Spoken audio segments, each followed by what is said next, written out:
Hey everybody, what's up? Welcome to the start of stream. Hope you guys are having a nice day. It's Friday. You made it through the week. Good job. You did it.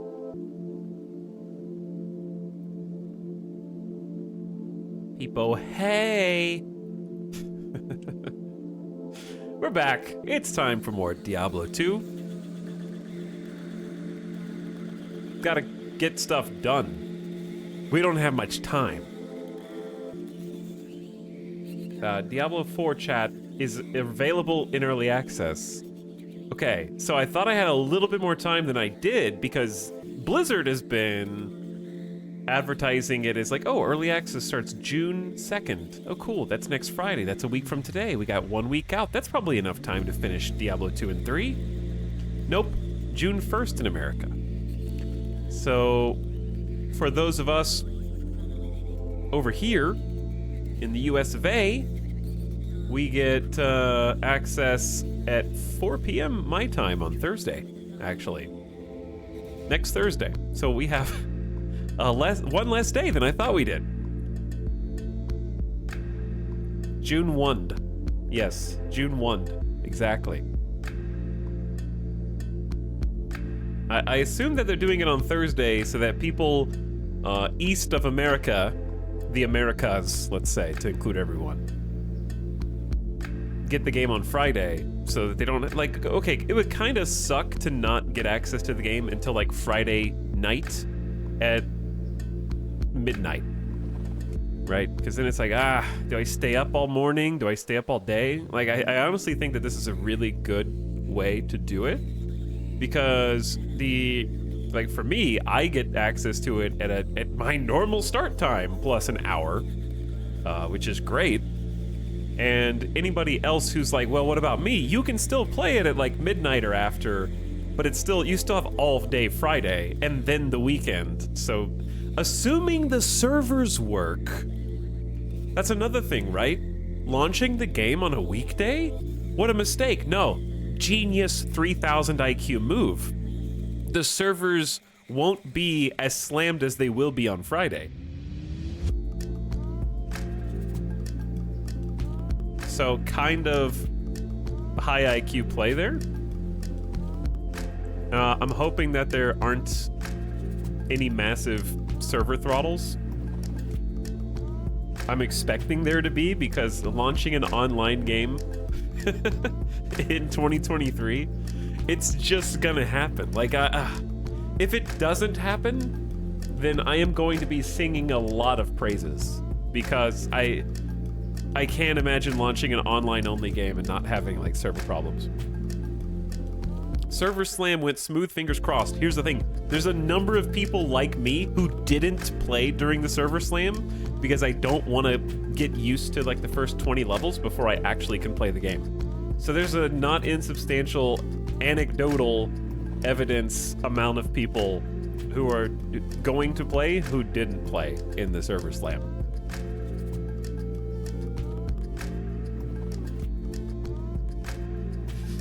Don't SimCity me again, Blizzard. But anyway, this is not something that's like, was ever better in ye olden days. Online-only games have always had server issues for anticipated launches since the dawn of time, okay? I remember, I was there, chat, for the vanilla World of Warcraft launch.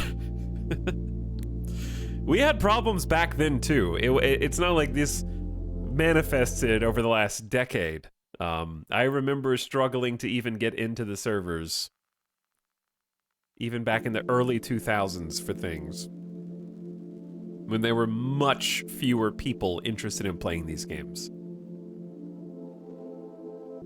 So yeah, it's just gonna be that way.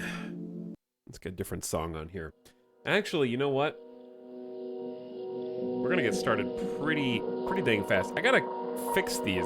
Hold on. These are loud. There we go, that's better.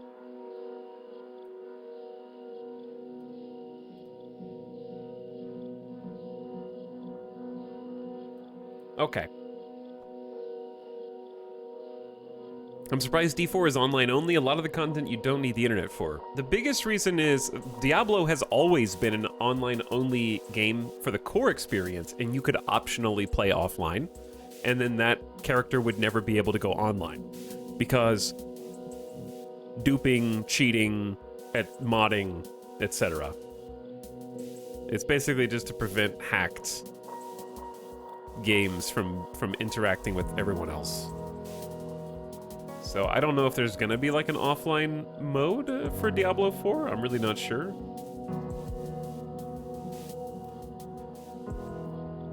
As for Diablo 1, I remember duping tons of items online before they fixed that. And that's the other thing, right? None of the Diablo games have ever been just right at launch. So this one's gonna be a mess too. They've always been a mess. Every big game like this is gonna be a mess a little bit.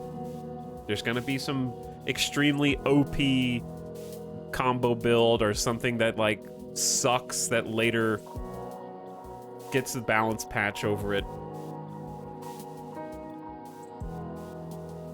I think I'm one of the only people that didn't dupe in Diablo 1 or 2. Durf, you just outed yourself.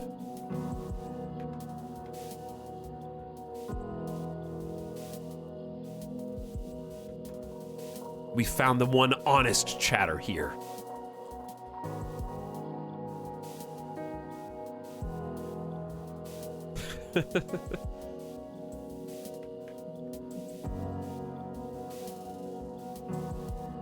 I straight up downloaded item import in D1.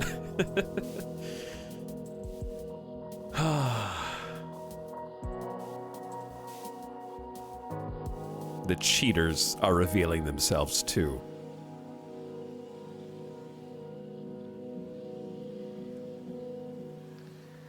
A6 says, my friend wants me to play D4 since I never played D1 through 3. It's not super interesting to me.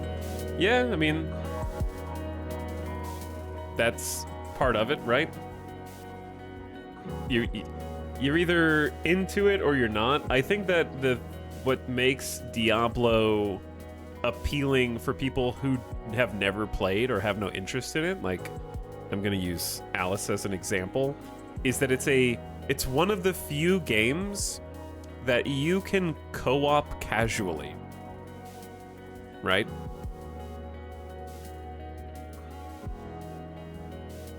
And I think that is an important facet of the Diablo franchise compared to, say, like, if your friend was like, hey, you want to play Path of Exile with me? Your friend has different ideas of what co-op means compared to if they ask you to play Diablo together or something.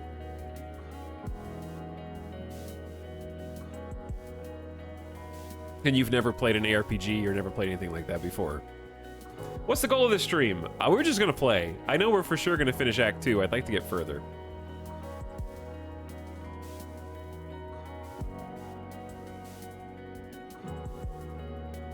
I tried Path of Exile casual with a few buds. We didn't last long. Yeah, casual Path of Exile doesn't last very long. In my experience, that went the same way.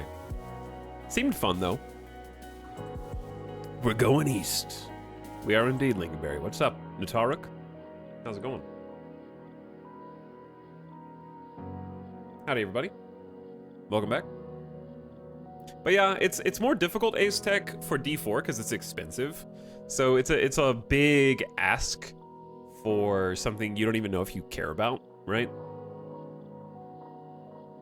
Where it's like $70 minimum and you're not even sure if it's something you're interested in. So it's a great jump on point in that the last Diablo was over a decade ago now, but it's a difficult jump on point because there's a upfront price tag. So you kind of have to have at least some kind of interest to go on in. In my case, I found that Diablo 2, as we're going to play today, and Diablo 3 both hold up very well and have much lower prices, much lower price of entry. So it's easier to figure out without too much risk financially whether it's something for you with that. Now, your friends might be biased against one or the other Diablo in that sense. But it's been really fun in co-op. And it's been really fun on stream too. Like, it's been super fun single player too. Started playing D2 on console yesterday. Nice, Dan. Hope you have fun with it. What's up, CeeLo? Feels like a very nice comfort game, easy and good to co-op. Yeah, like in my case, it started because I have two Switches in this household, right? I have a Switch, Alice has a Switch, and we don't have two PS5s. We didn't until recently have two PCs, and even then, like, the other PC's kind of in the closet right now because I don't have an extra monitor compared to what we're using. So still, like, two consoles, two Switches. And you look on Switch and it's like, well, what can we play? We can play Pokemon. Good game, right? Fun. The most recent one's online co-op, which is cool. Still need to finish that. But other than that, it's like, well, what can we do co-op? Pokemon, Stardew Valley, Diablo.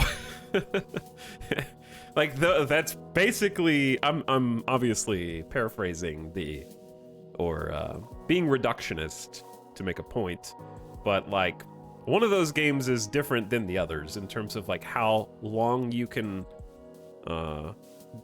get into it for.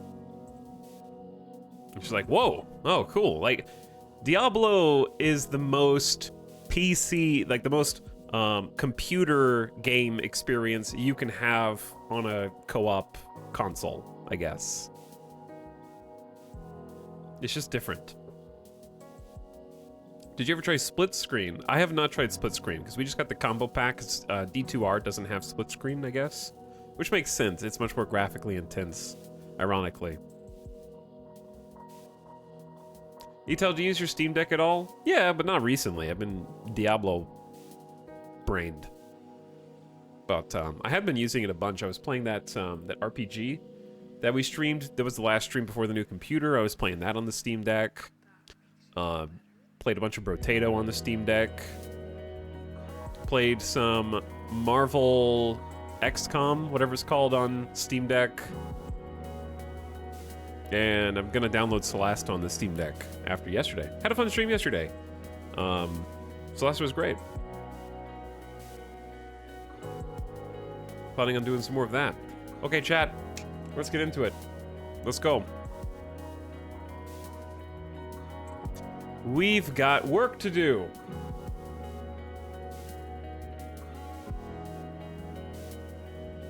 Not with you, my friend. Not with you. You are a mule.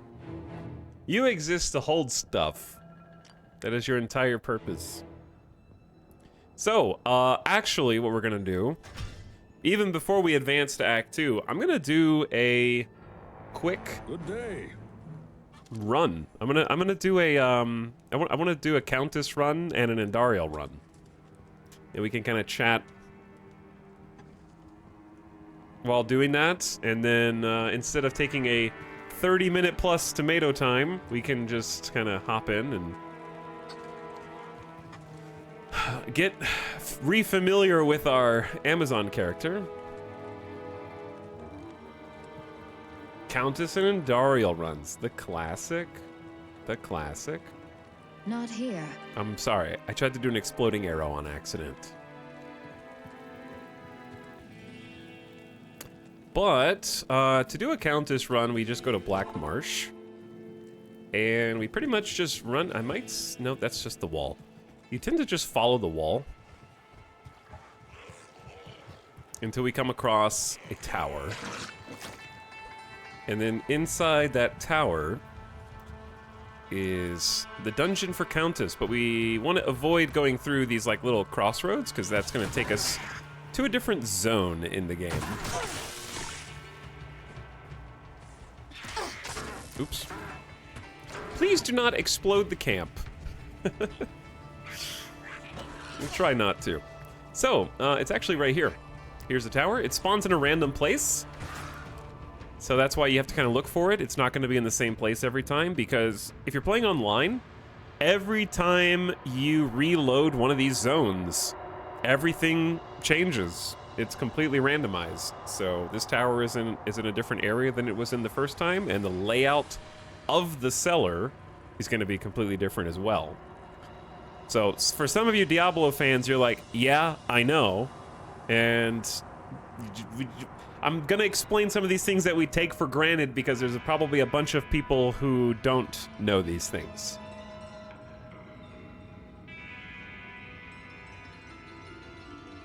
Only online, though. That is why I said when you're playing online. But you're very astute, so I know that you caught that.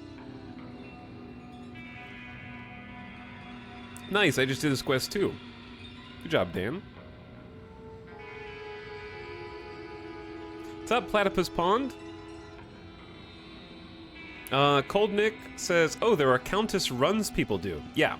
So the reason that we're doing this is because the mini-boss at the end of this cellar has a specific loot table, and that there's... Another thing is I'm going to be simplifying a lot of the concepts. Did I go the wrong way?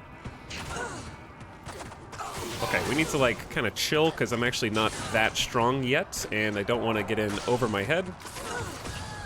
If we run through champion and elite packs like this stone poison hammer person who's quite... Dude, my... my sidekick just died. Oh man, I could have healed you. See? This is why we gotta take it slow. Rip sidekick.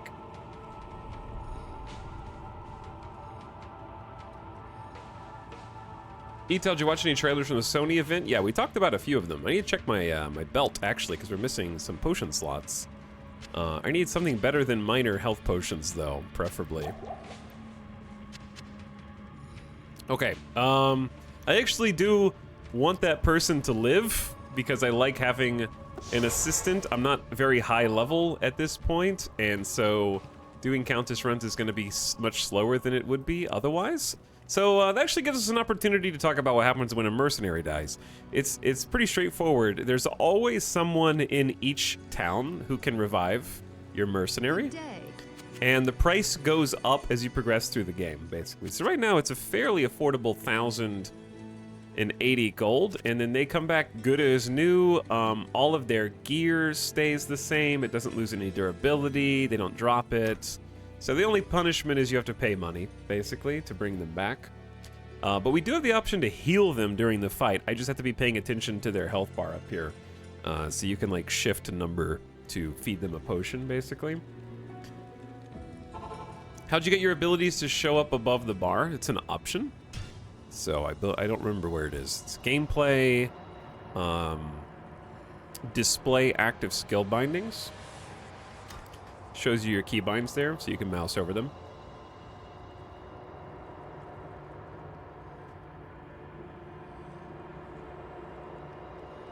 Scrolling up.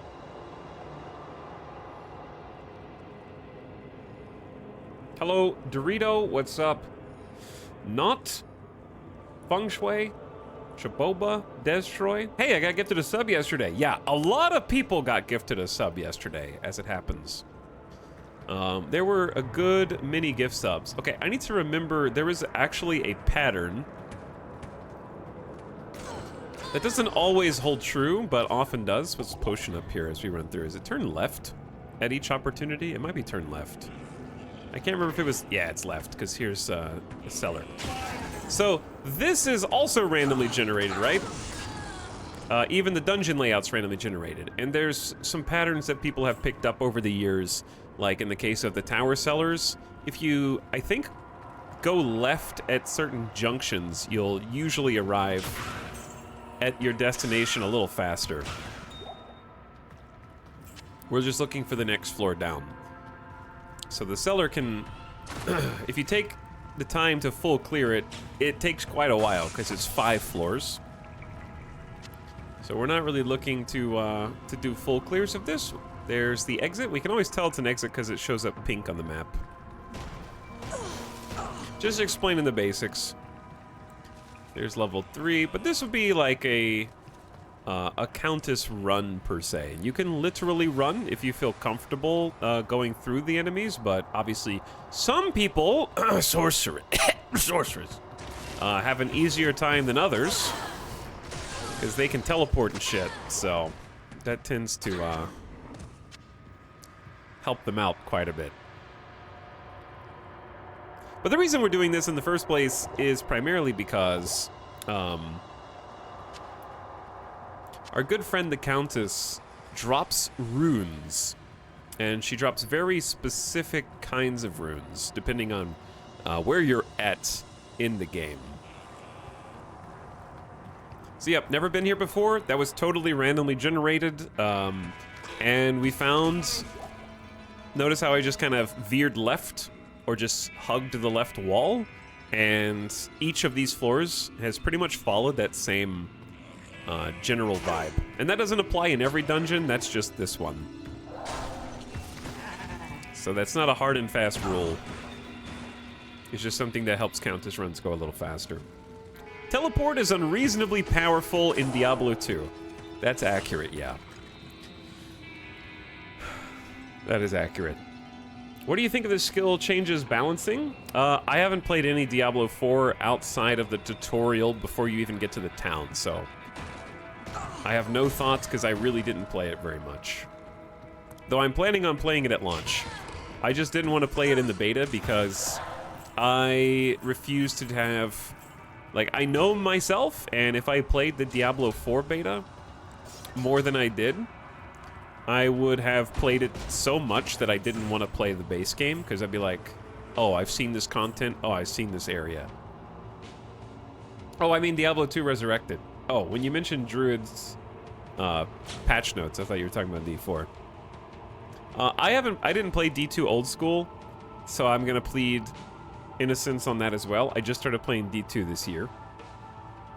But I think that in theory, I'm really in favor of the way the developers are kind of handling Diablo 2 Resurrected, and continuing to update it kind of gives it extra life.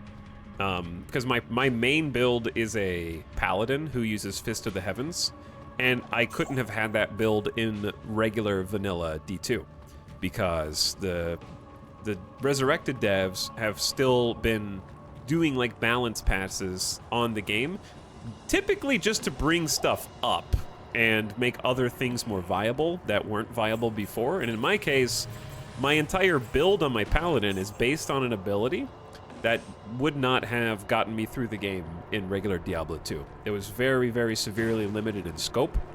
Chat, if you don't know what it is, Fist of the Heavens is a spell that paladins can do that calls down a lightning bolt on one target and then shoots holy orbs at other enemies who surround them.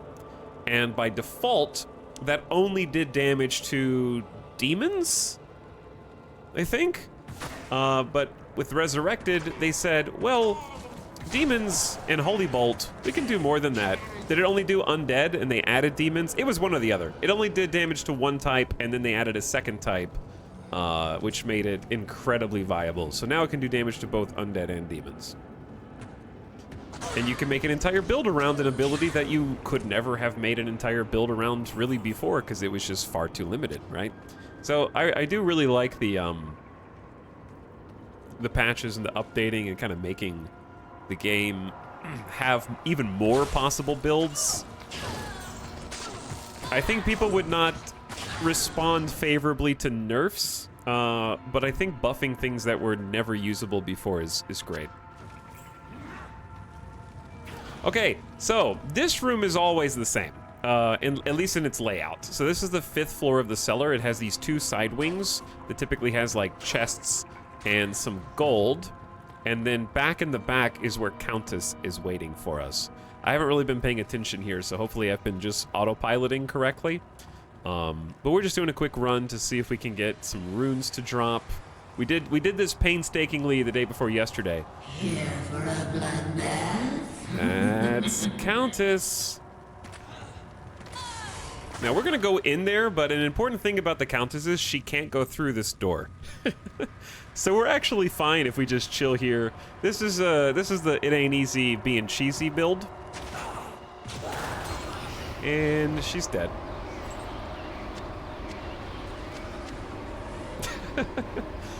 And it can be that fast.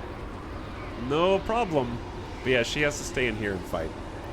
Usually there's more people in here. This was fairly empty, all things considered. So we got 2 runes that dropped. We got F and If. F, If. If, If. And this chest is never openable after the first time. That's a quest chest. So it annoys me every single time that I can't open it, but that's okay. So let's go home. Pop the town portal open. and go back to rogue encampment. And we just did that in what? While talking and explaining it through less than 10 minutes? Like, that was fast, right?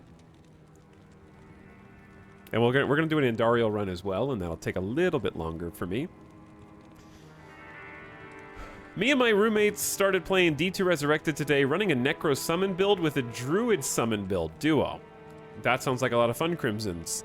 It's very important, though. Whichever one of you is playing the Druid needs to come to terms with the fact that you're gonna be watching your friend have more fun than you for a while.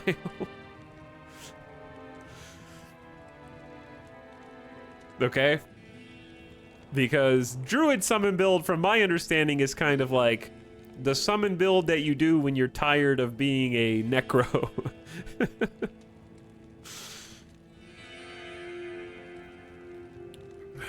I could be wrong about that, but that's my understanding.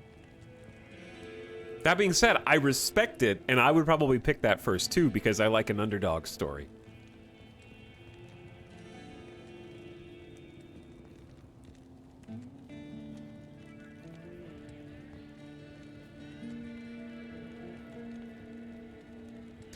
Which class will you play in Diablo 4? I don't know yet. That's Troy. I'm not sure yet. Did they just turn this fire back on? Or did it just come on because it's nighttime? I was looking at chat and I saw fire animation in the corner of my eye.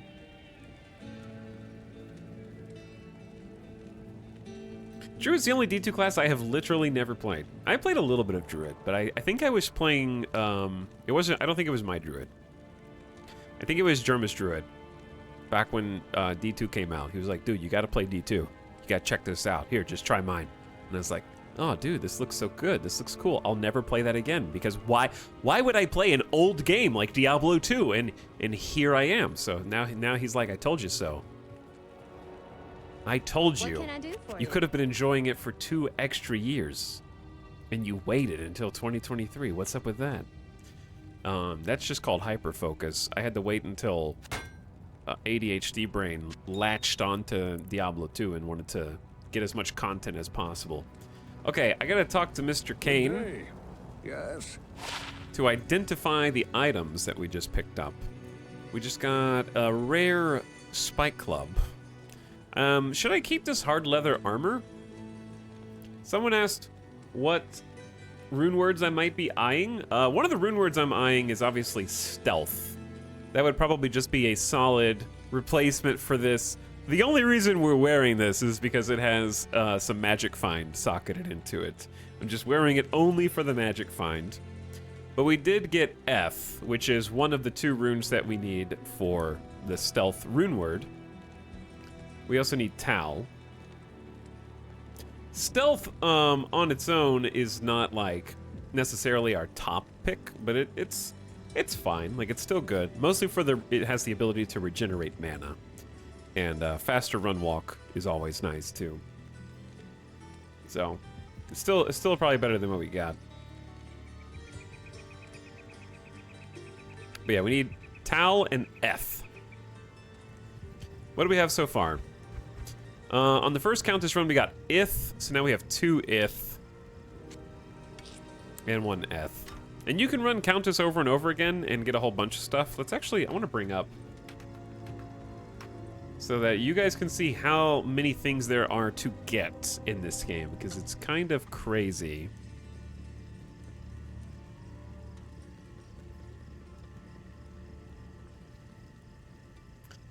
Let's see.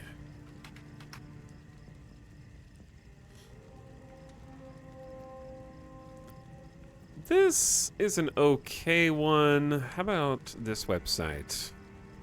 Yeah, this is good. So, check this out, chat. Here is a rune guide for Diablo 2. These are all... Well, actually, let's do this, Cam.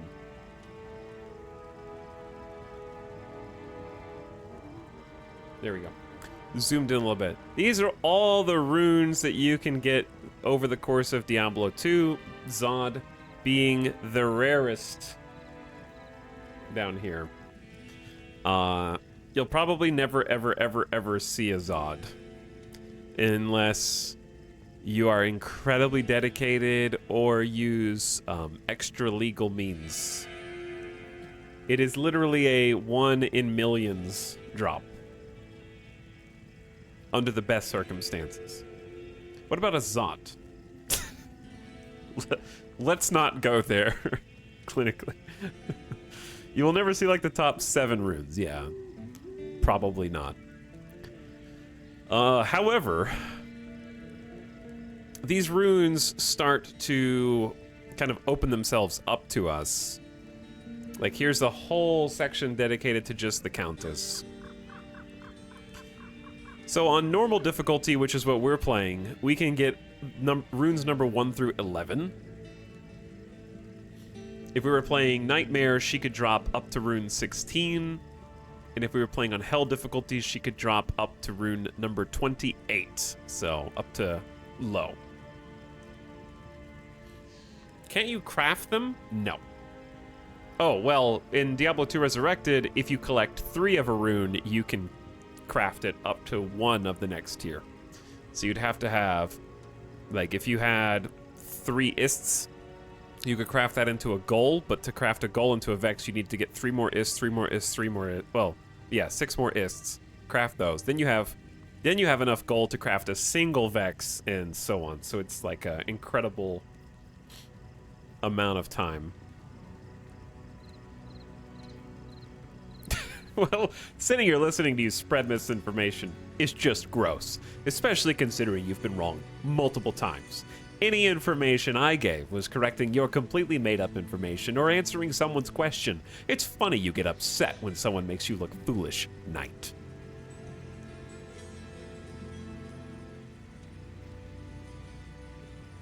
Anyway. They have full farming guides on things that you can get. I am curious, so we can get up through so we can get we could I mean, if we wanted to, we could try to grind out Tal right now. What's the backstory on that? You had to be there a couple streams ago. You'd have to be there a couple streams ago. Let's do Andariel first. So if you just joined, we're doing things that we did last stream. We're just repeating them for the loot. So we just go to Catacombs level 2, and it already starts us out on the 2nd floor here. So we just have to go down a couple more. Oh, I needed to put my things up though, huh? Or sell stuff. I got distracted by memes in chat. But I want to explain my build first, and kind of, it's very simple to explain, but it'll probably help you follow along. We're going to hold on to this, actually, because that is a 2-socket chest piece that we can wear. We got a 15 attack rating ring. That doesn't really help us because we're relying on the explosion of exploding arrow. So I'm going to go ahead and just sell that. Okay, and let's put our little gemstone up. Good evening. Good evening. So, here in our Diablo 2 Resurrected run, we're playing as the Amazon. We are choosing to follow through on a path that emphasizes bows. So we've got a simple, rare bow right now, level 3 bow. And another thing about Diablo 2, especially compared to 3, is Diablo 3, you constantly are getting new items based on their level requirements. So like, you get to level 60 and you want to start getting level 60 gear, or you get to max level 70, you want level 70 gear. In Diablo 2, it's not like that. You'll frequently be wearing things. Just because something has a low required level doesn't mean that it's bad. Many of the uniques and the other items that you're going to be equipping are going to have really low requirements to wear compared to how long you're going to be wearing them for, basically.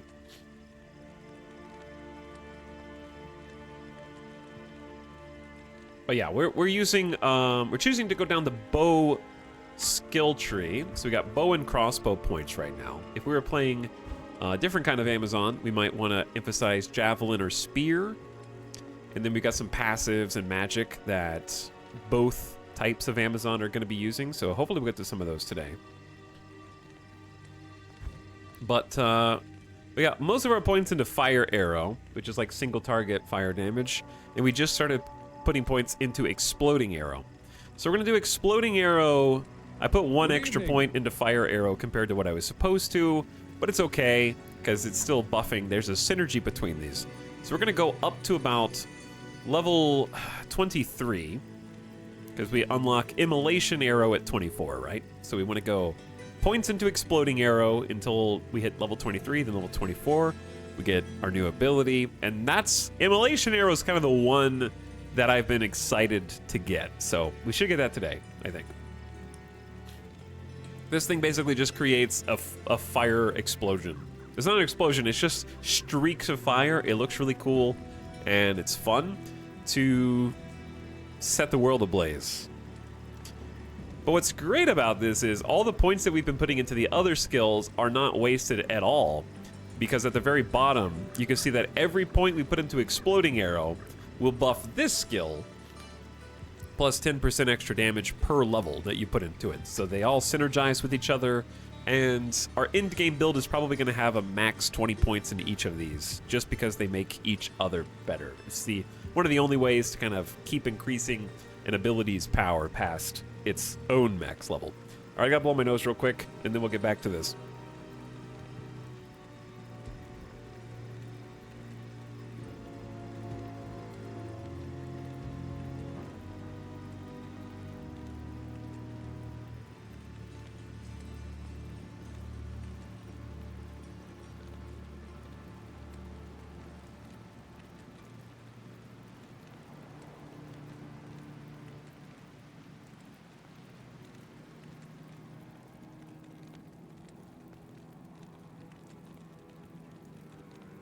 Okay.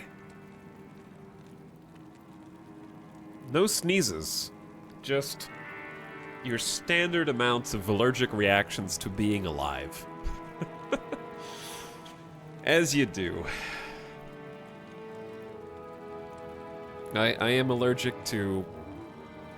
one of my top allergens is, of all things, dust bunnies. So, just regular existence is fraught with things that are trying to actively cause me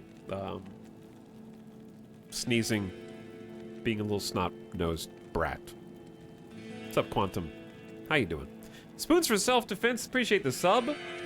Who says, well, standing over there ignoring you, hide information is just sublime, especially not considering you've been right a few times. Any misinformation I give was to obscure your incomplete real information, and questioning your answers, it's funny you get happy when you make me look foolish. Good day. We just turned the entire thing on its head. Nice. Orestes, thank you for the tier 1 sub. What's up, Orestes? Peltsari says howdy. Hi, Peltsari. Thanks for 32 months. Just Mojo. What up, Mojo? Thanks for the $5 sub. Welcome to stream.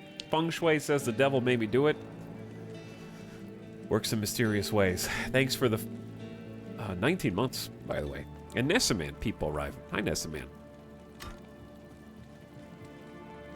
How you doing? Okay.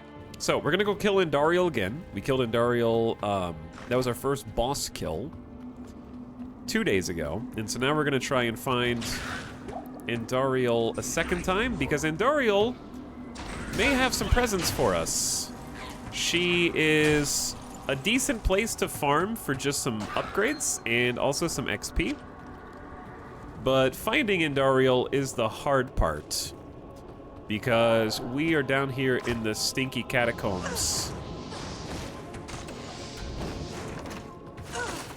that are filled with spiders and other friends like Greymane.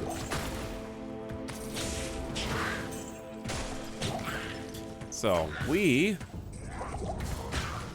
just have to get a little bit lucky. Yeah, you haven't missed the Act 2 cutscene. I decided to just do just a couple quick farm runs, because I think that farm runs are just kind of core to the Diablo experience anyways. You can't have Diablo without a couple of boss farm runs, in my opinion.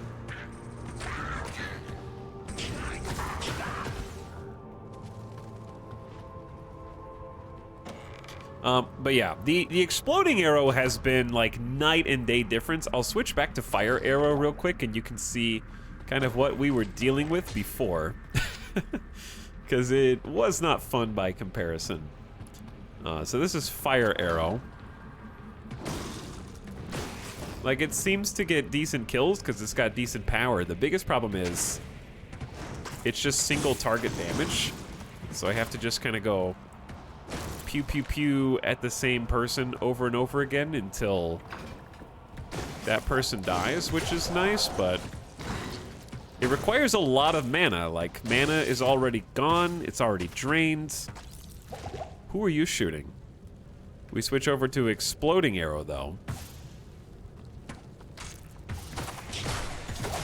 And not only is it popping people, because this is doing 40 to 64 fire damage compared to 28 to 32. So the explosion does more damage.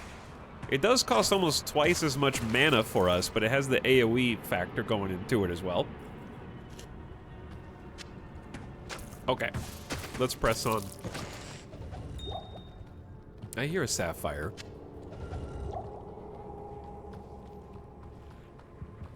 Do we have... I don't think we have an arachnophobia slider, sorry.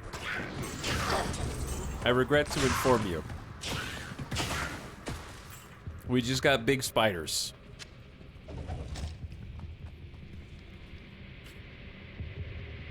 Gotta farm some bosses for sure. I mean, we did get a decent drop. There's nothing over here, unfortunately. I was trying to go in a counterclockwise motion. But, we did get our helmet, so we got our first set piece. We're definitely not gonna want to complete this set because it's mostly, I think, for barbarians.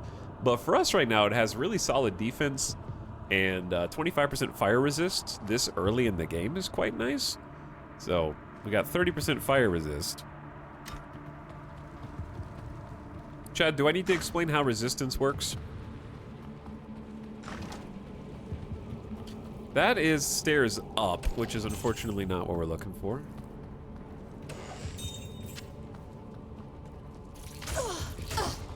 Excuse me.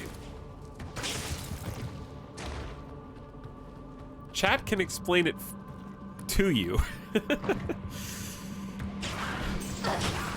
Yeah, well, I don't know why I should bother explaining any mechanics when someone in chat's gonna tell me that I didn't give the entire picture and, I need to try harder? I'm sorry, streamer. I have the wiki open here on my other monitor, and if I copy paste that into the chat, I think you'll find that it says you did not give the entire truth.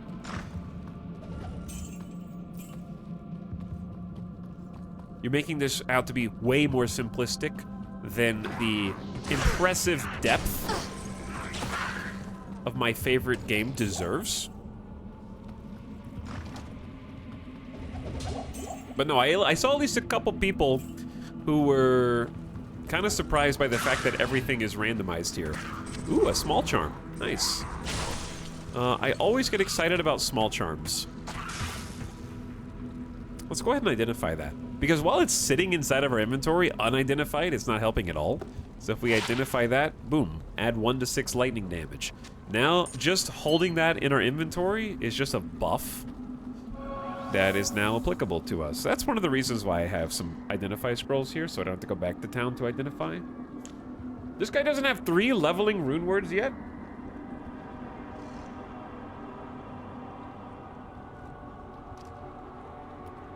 But yeah, since we're playing online, I saw someone else ask about... Ooh, level up? Dude. Ding. Ding, dude. We are not doing the /players 8 because you can't do players 8 when you have an online character. That's not a thing for online. That is offline only.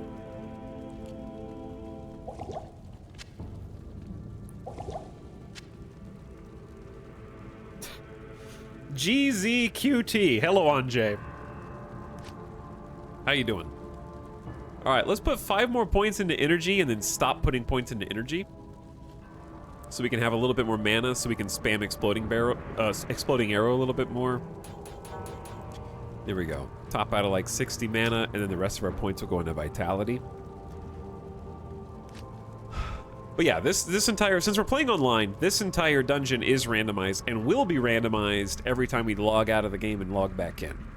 If you don't want that, you can play in single player, and that gives you some more freedom in how you want to play, whether you want to play modded, whatever. Obviously, don't take your mods online. That would be very bad.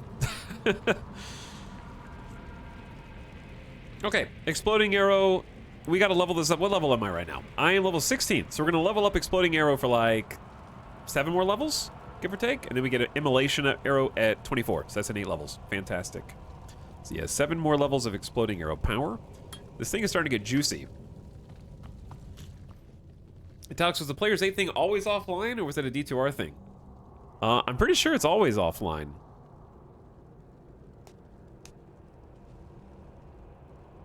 As far as I know. We're playing a seasoned character right now, because the thing about online is player's 8. Chat, for those of you that don't know what we're talking about right now, there's a command that you can do when you're playing offline as we find our destination. There's the drop. If you're playing offline, you can basically make your game pretend that you're playing with as many people as you want. And what that does is it increases the difficulty of the game, but also the amount of drops that you will get. So when you're playing with a bunch of people, ooh, that's a big group. When you're playing with a bunch of people, more shit drops.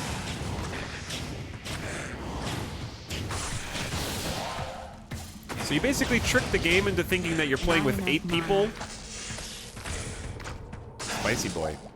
And then it spawns an appropriate number of difficult enemies, and the enemies drop more stuff. The monsters are more difficult to kill.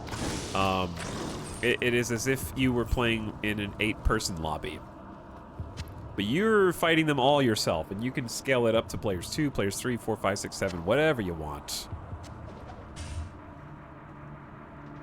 But the reason it's only available offline is because you are scaling the game up and getting a proportional amount of loot. Because, yeah, the monsters are harder, but the people playing on P8 already have a build such that that doesn't matter, right? Because the enemies don't scale in Diablo 2. So, if you're like through hell difficulty and you have a good character and you go back to Nightmare and do like Nightmare and Dariel runs on players 8, kind of doesn't matter because everything is still going to insta-die anyways because you're already got a character who can easily clear any of the Nightmare mobs. So it doesn't matter if there's 8 players worth of them because they don't scale up. So that's why it's not available online. Somebody else. I don't even know about rune words. Were they in the original release? Yes. Rune words were in the original release. Sorry, the expansion, Lords of Destruction. They were in the original Lords of Destruction release, not in... They were not added by Diablo 2 Resurrected, is what I meant to say.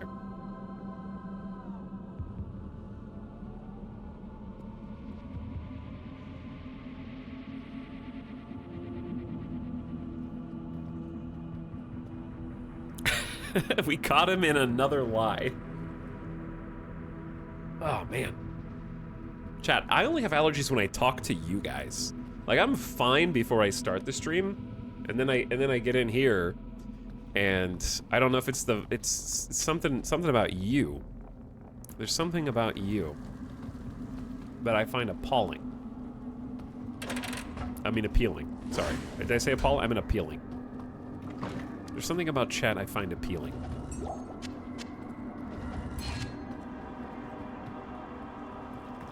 Using your mouth muscles loosens your sinuses. Yeah, I think that that's just true. I think it's just the reverberation of talking just loosens the sinuses dramatically.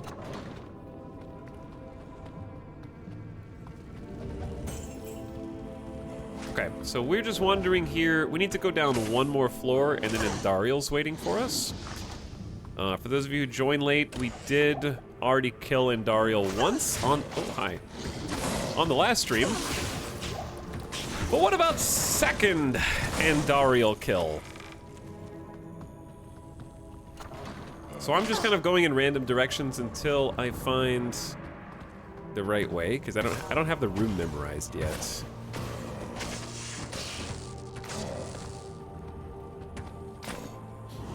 Andariel went down pretty fast. Yeah, I'm dealing a good amount of damage with Exploding Arrow now. It's just mana that's my problem keeping up with.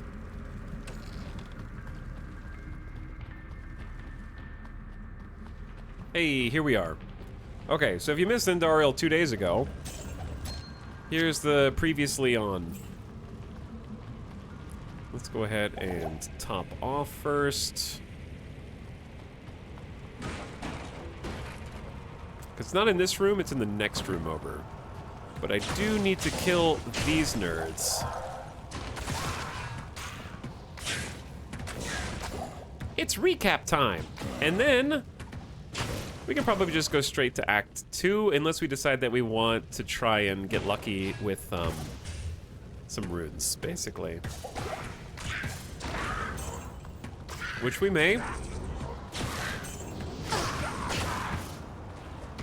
Like, I've already got half of my first rune word, and I've got the base for it. Ooh, another small charm.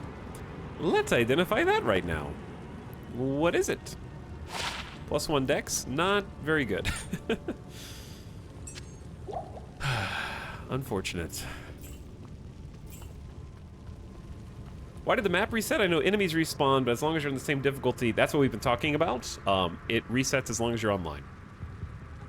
If you're playing offline, doesn't reset the map. I personally prefer online, but that's just my preference.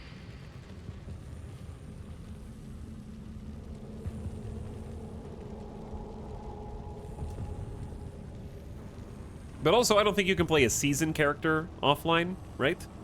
Until the season's over. Is that true? I think you have to have a connection for your season characters. So we're flip to OG. Sure thing.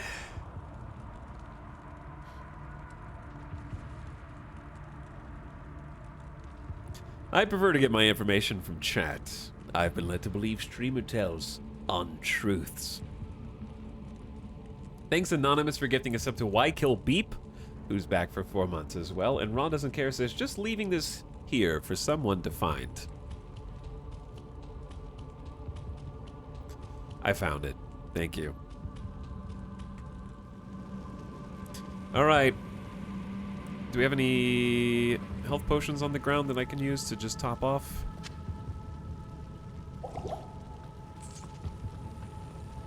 Let's go get poisoned.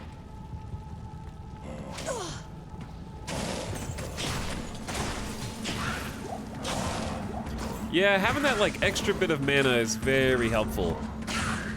I love being able to one-shot these nerds now too.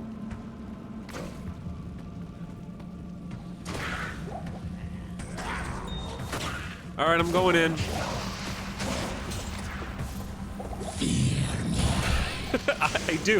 I do fear you. But also, eat some exploding arrows.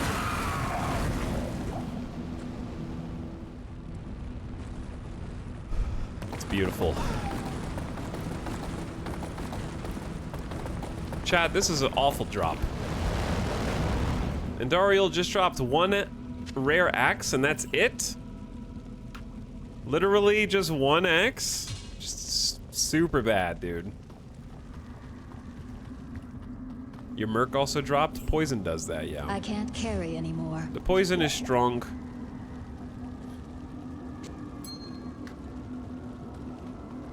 Okay, well. So greedy, dude. So stingy. This crossbow's not gonna be worth anything, like, to be perfectly honest. I already know that. So it's not even worth taking.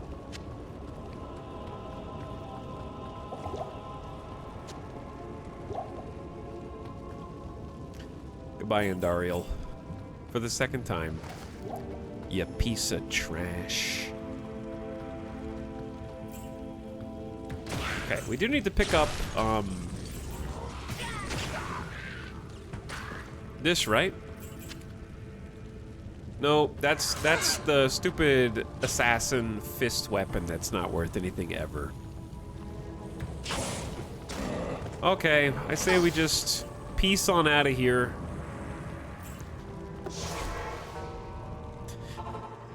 Welcome back to Rogue Encampment. Please heal my poor assistant and identify my sad axe.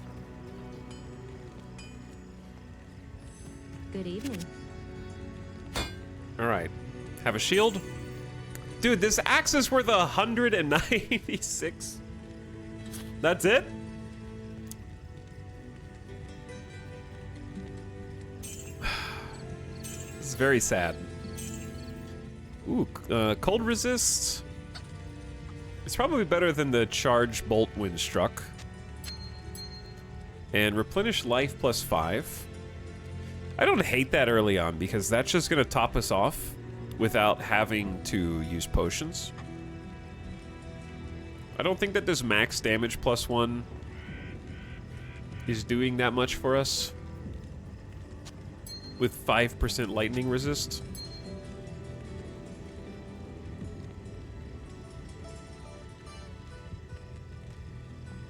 Exclamation Diablo! Yes, Diablo 1 is complete.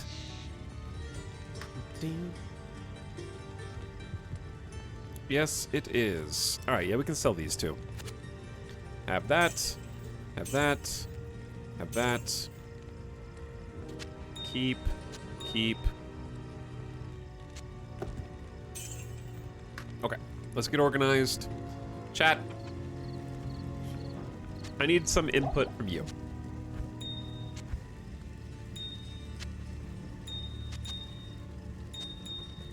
And that input is, would you rather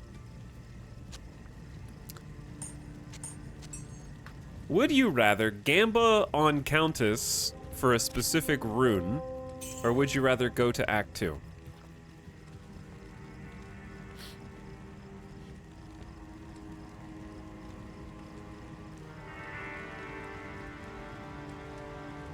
Because we have half of a stealth chess piece.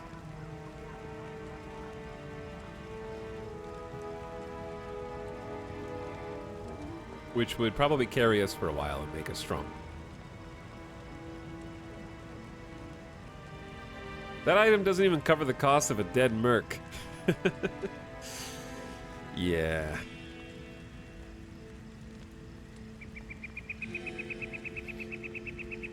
One more run? The duality of chat. Yeah, the duality of chat. Alright, one more run. We need a towel rune. You're trying to bribe us with a gamba. Watch how fast this is. And it's reset. Good day. Ta-da. All right. Chat, time me. Okay? Starting 1 hour, 2 minutes, 10 seconds, go. All right. Let's see how fast I can do this. Not that way.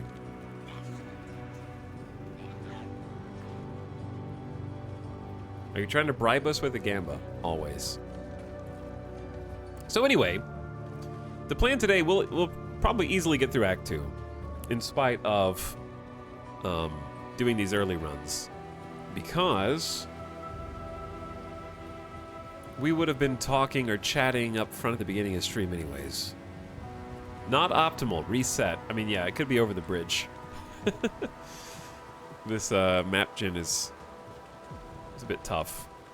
And I'm out of stamina. I remember doing this hundreds of times in a row on the weekend. You gotta get those rare runes. Tal's not very rare, though.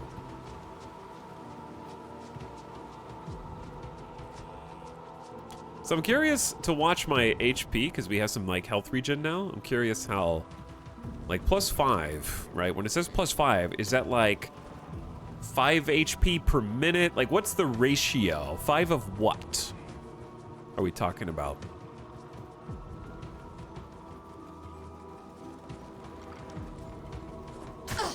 Yes. 5 units. Oh, here it is. Found you. To the Forgotten Tower we go. All right, watch this.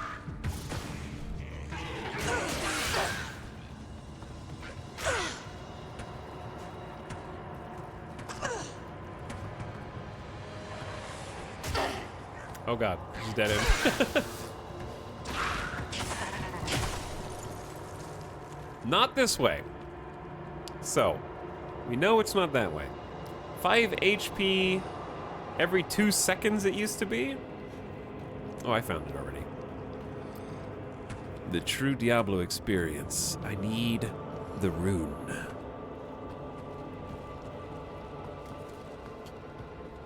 Chat, what number rune is sold?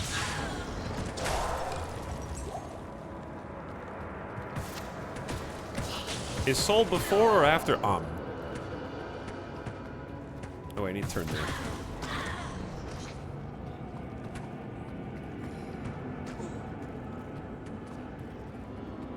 It's just before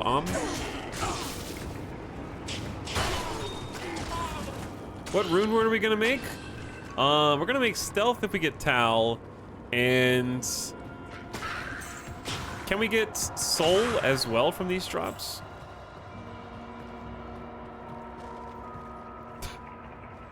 Arch, you're walking a dangerous line with this chat. Your bait might be too strong.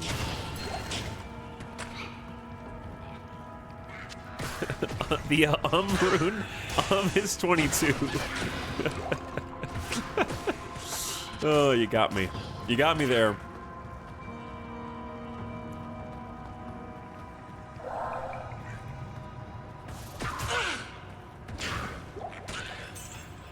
Not the room.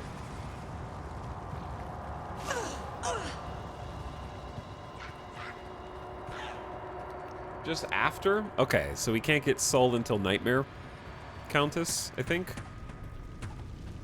I think I've just been going the wrong direction. I've been looking at this upside down. Okay, and we're back. That wasn't the fastest run ever, but... Yes, yours. There's Ral. And... we're out.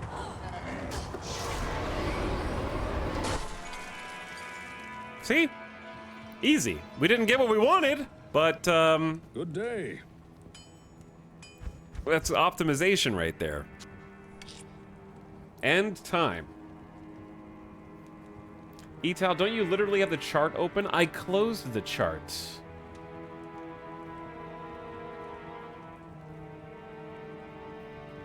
I already shut it down.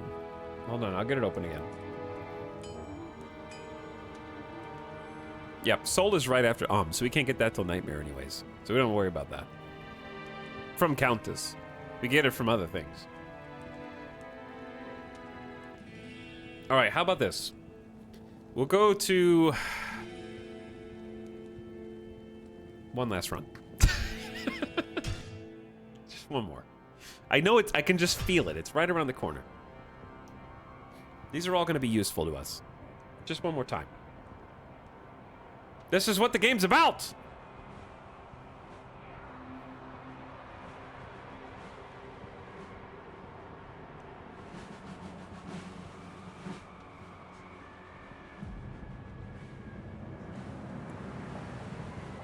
Bro, please. One more run, please, bro. Blizzard, please, bro.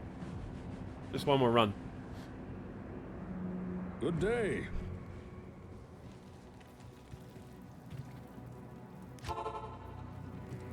I gotta have the loot.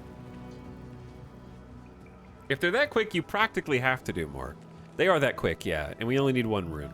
Like, the fact that the base item just dropped, okay, base items are basically like, if you're new, I saw a few people be like, I just started playing Diablo 2 today.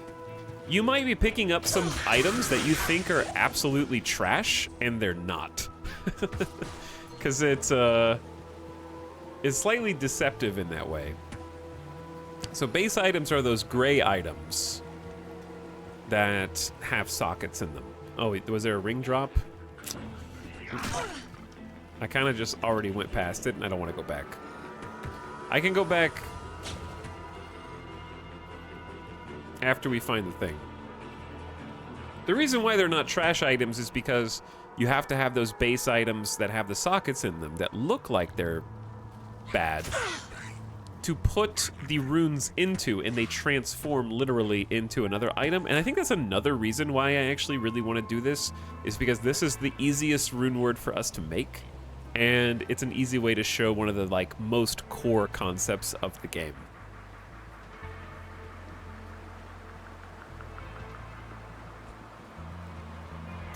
So like this is something that is incredibly important for longevity of playing Diablo 2.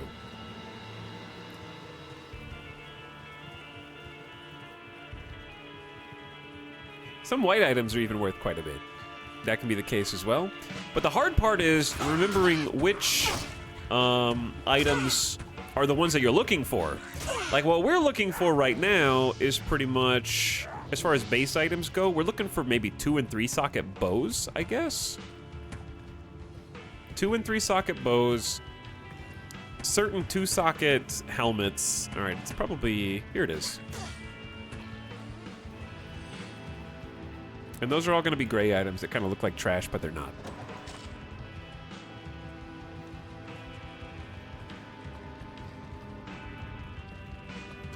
All right, speedrun time. I've got the feel.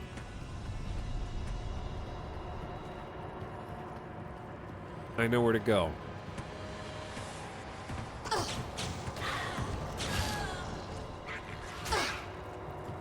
Not trying to be a Jeff, did you know running sets the enemy chance to hit to 95%? Yeah.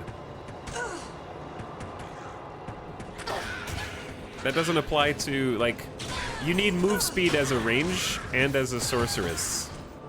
That really only matters if you're playing to block, because it changes your, if you don't have any chance to block, then the only thing that can mitigate your chance to be hit is your defense.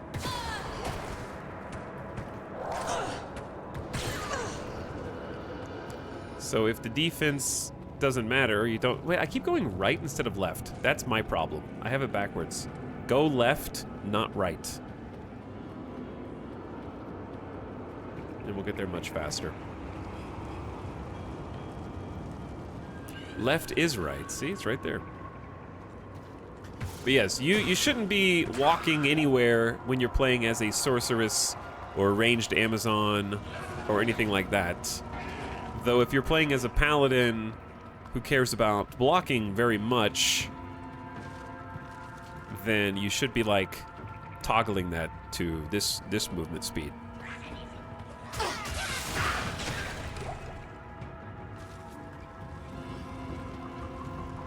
And that's the whole thing. There's a lot of hidden systems in Diablo 2 that you'll really benefit from doing a little bit of research online. All right, Countess is here once again. So are we.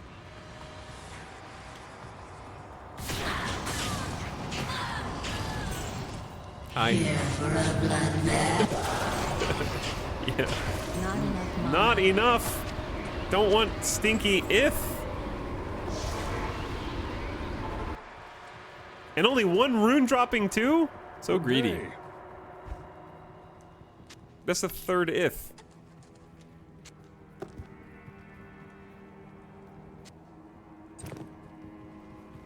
Yes.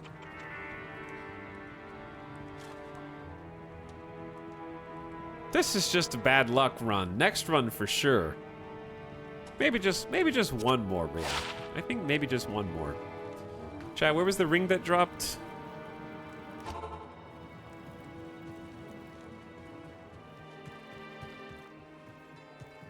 I'm never gonna find it, dude.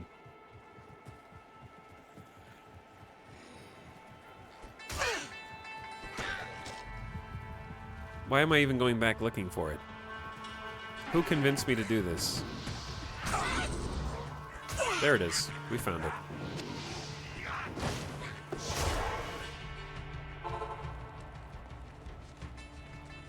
I overdosed on Etel last night. When I got home, I booted up Solasta and made 6 characters. Good day. Oh, that is the way. The true canon lore run is farming Countess for a few hours. Ooh, 10% fire resist? I'm just gonna hold on to this for now. For safekeeping. Good day.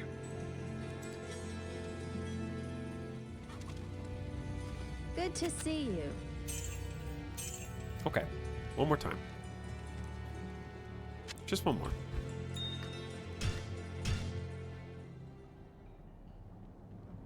I don't know anything about Diablo. Is if... Okay. Vadim, I read that completely differently. You said, is if shitty? But I thought you said, like, I don't know anything about Diablo. Is it shitty? Like, is Diablo shitty?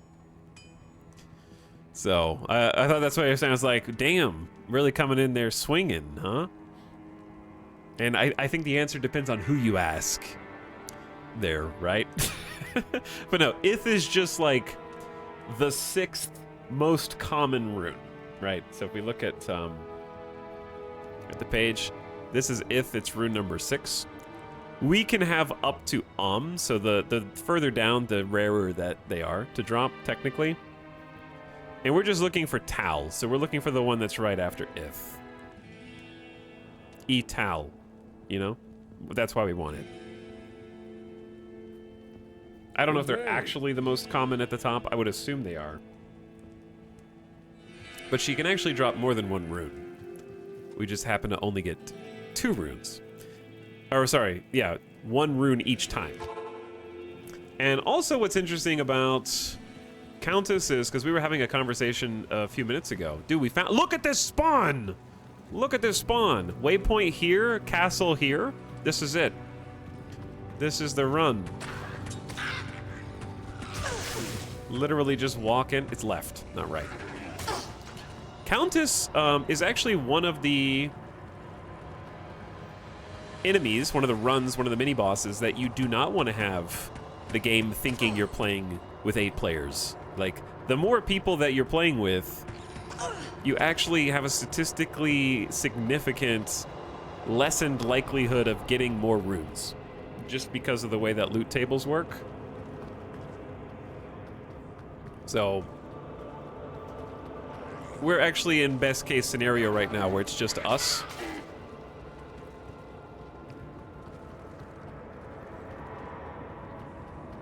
I think this might get me to finally work on a werebear run. Although I think I like the fluidity of the D4 druid more. Yeah, it's gonna be more fluid, but they did make some improvements to the druid recently. Even in D2, I think. Chat, have I mentioned how nice it is? How did all those miss? I told you this is the one! I told ya! What did I tell ya? Got 2. Bingo. Done. It's over. And we got a Grand Charm.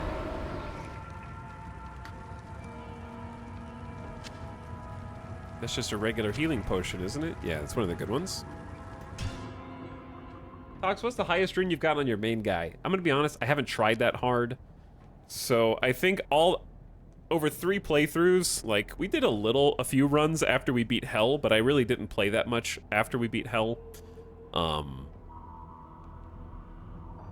want to say that the highest one we got was somewhere around Ko. It might have been Lim. I don't know. I think it was like Ko or Lim, which is not very high. That's like 18, somewhere in here. I think I got Pull. I needed Lim, but I got Pull. I don't know. Somewhere in this range.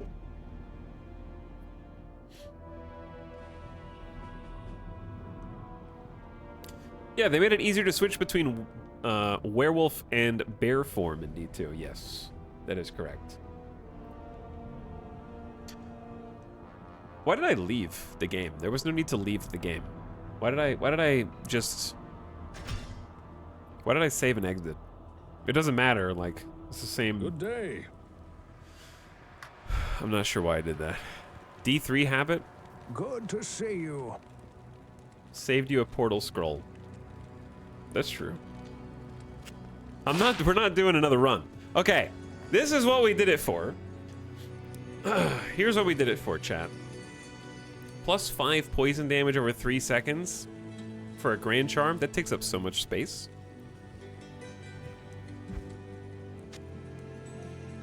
I need like a rune page at this rate, because this isn't gonna cut it.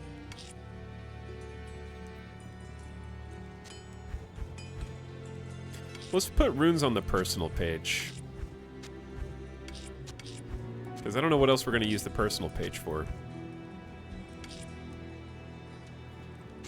Part of me wants these to be in like the correct order, but I don't know.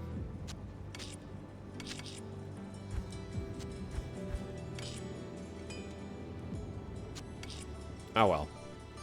It's free stats, but it takes up too much room. One thing I wish they added in the remaster is stacking runes. That'd be cool. I don't mind having to do some mule characters though. Okay, let's fix my potions.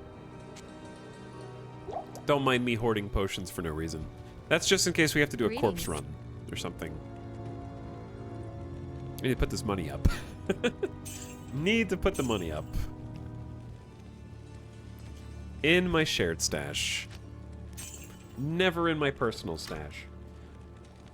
It's time. Let's make a rune word. Our very first rune word, chat. So, I'm going to show you how this works.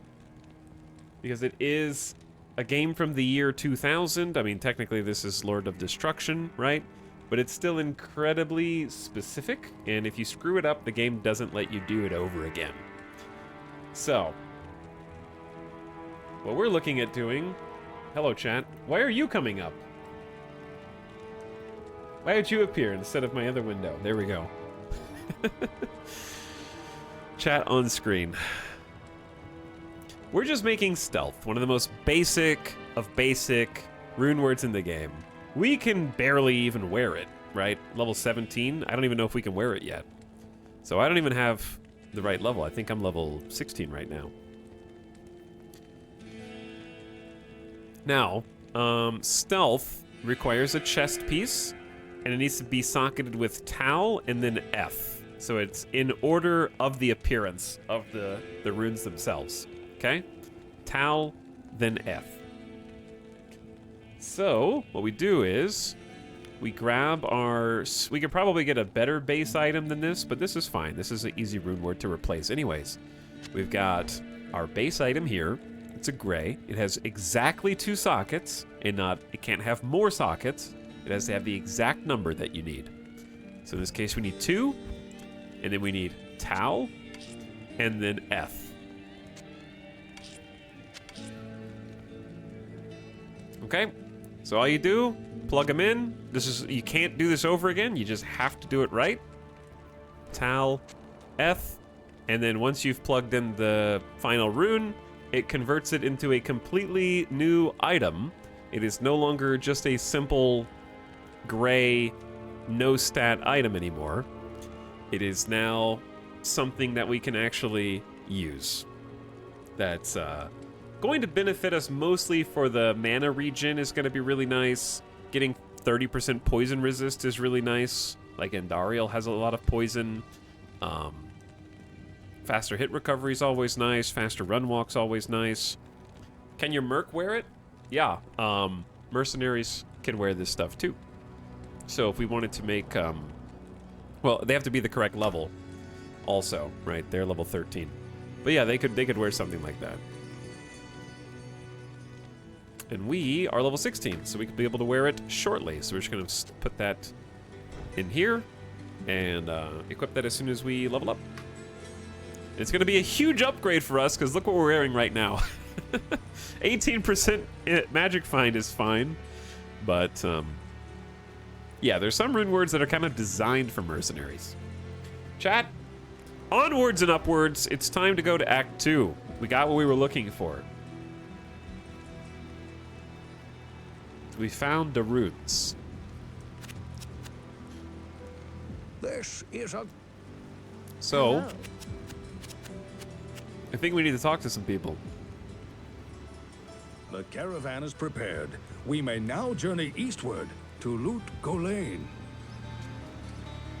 Indeed, we may. To the east are lands of great mystery, and the jewel city of the desert, Loot Golain. Good day. Finally, we may rejoice. We owe you a debt we can never repay. I only hope that in time, we will be able to rebuild our order. All our thanks go with you, my friend.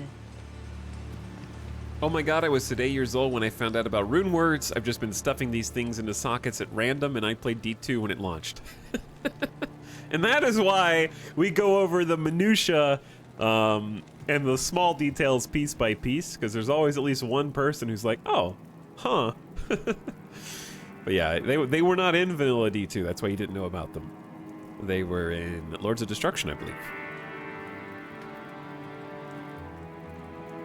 But I'm glad you figured out what to do with them now. So I would recommend looking up rune words. I enjoy Wowhead for that. There's other websites though. Plenty of time. Chat, it's cutscene time. It's cutscene time. We're going east. Let's go. Not you, Deckard. I mean, you go too, but that's not who's taking me there. Where can I take you? Warov is gonna caravan us. I gotta hear what Geed has to say about our success though. Good day. Oh wait, not trade, talk. I'm gonna party like it's $9.99.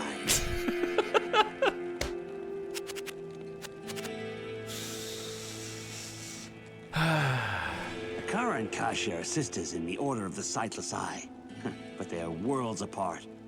Akara is a slow river of magic, Kasha, a viper of war. They're both deeply devoted to their religious order, yet the corruption of their sisters pains them both to no end. That joke held up very well. You'll probably go east now. It was good to know you. I hope you'll come back if you ever need anything. Oh, we'll be back all right. There's plenty of reasons to come back to Act 1 for Andariel runs, and also Countess, but for now, go east. It's time.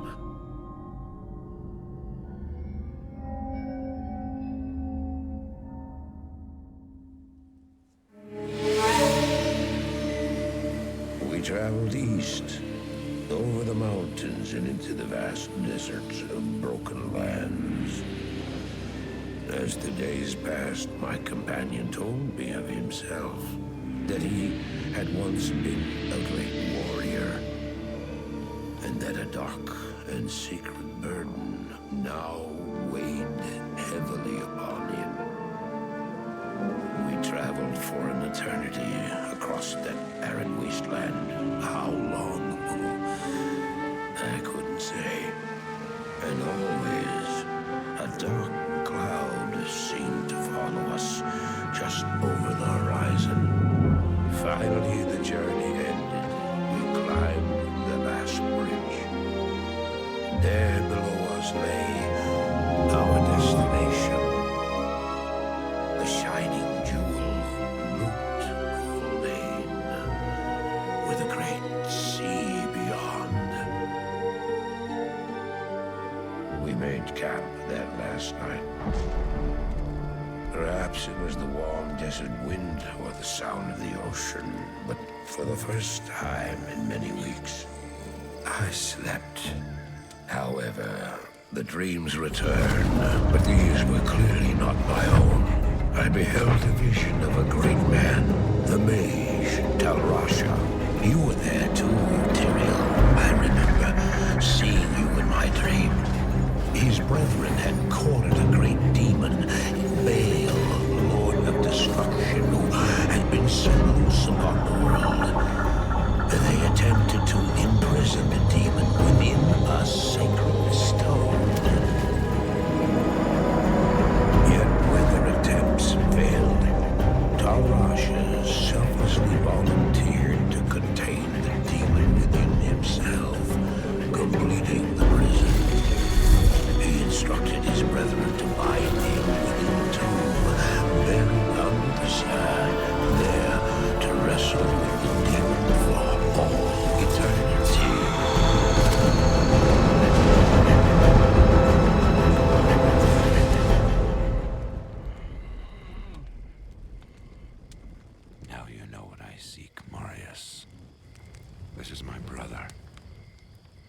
Sleep now.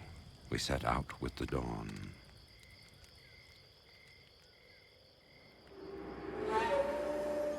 The next morning, we walked over the hill toward Lut Gholein. I had no idea then of the horrors that were in store for me there.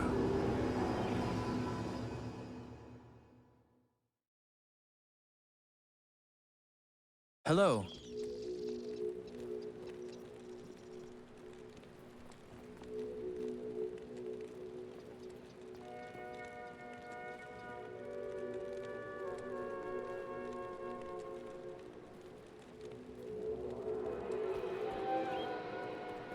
Greetings, honored traveler.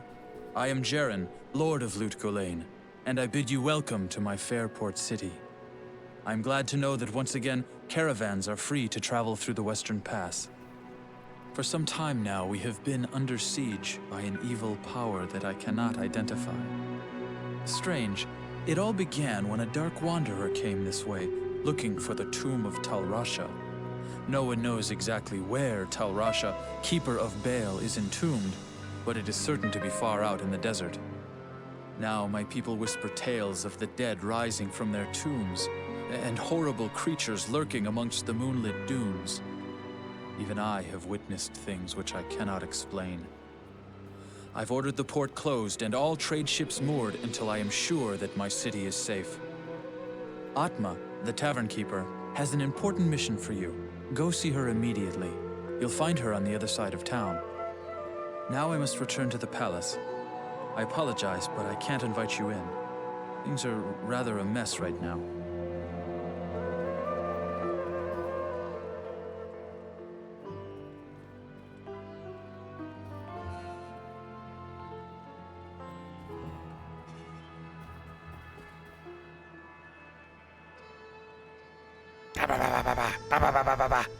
Oh, sorry. Oh, hi everybody. I was just making like ba ba ba ba ba ba noises.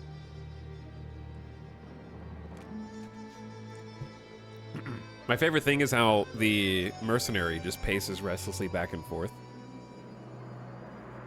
looking for something to kill. Is there anything over here? Why did I laugh at that? Am I a baby?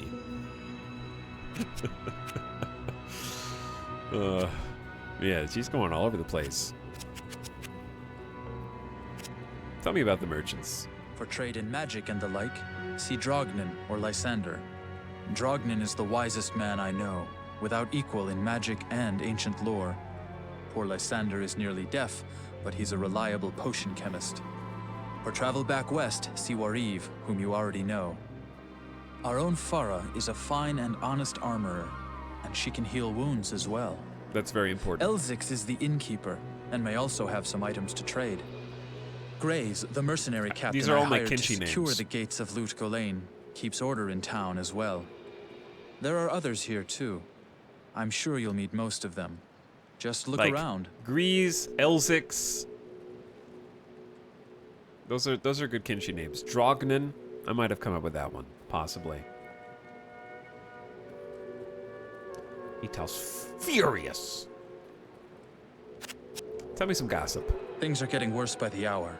I know everything looks fine, but trust me, it isn't. I feel like you're hiding something. Look at those pixels.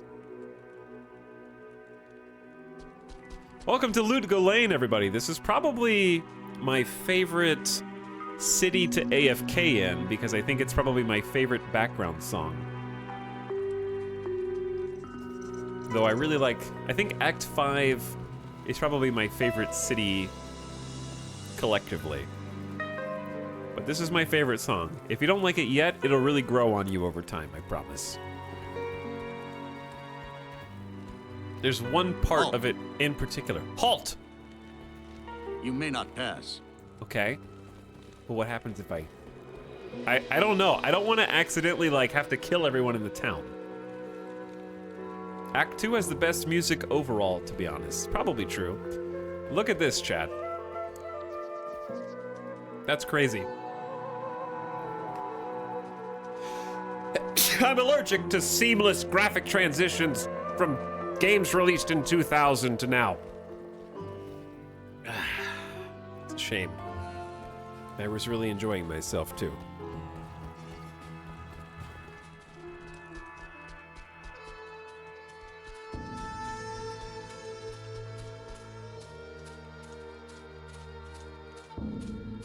Old version still looks good. Old version still looks good, but I'm just mostly consistently impressed by how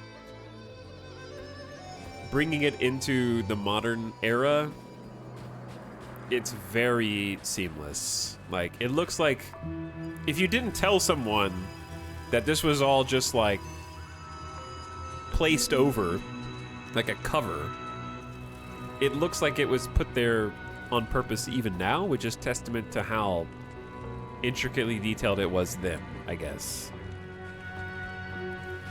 Like, nothing looks out of place in the modern version, which you might expect from something made 25 years ago that was set up then. I guess, if that makes sense. All right, let's talk to some people. Get the map up.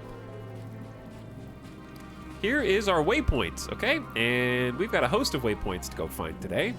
So I'm definitely going to be finishing Act 2, but I first want to say hi to the townspeople, since we're going to be here in Lut Gholein for a while. Let's see what they're up to. You look like a sturdy adventurer. You know, I used to be quite the scoundrel in my day.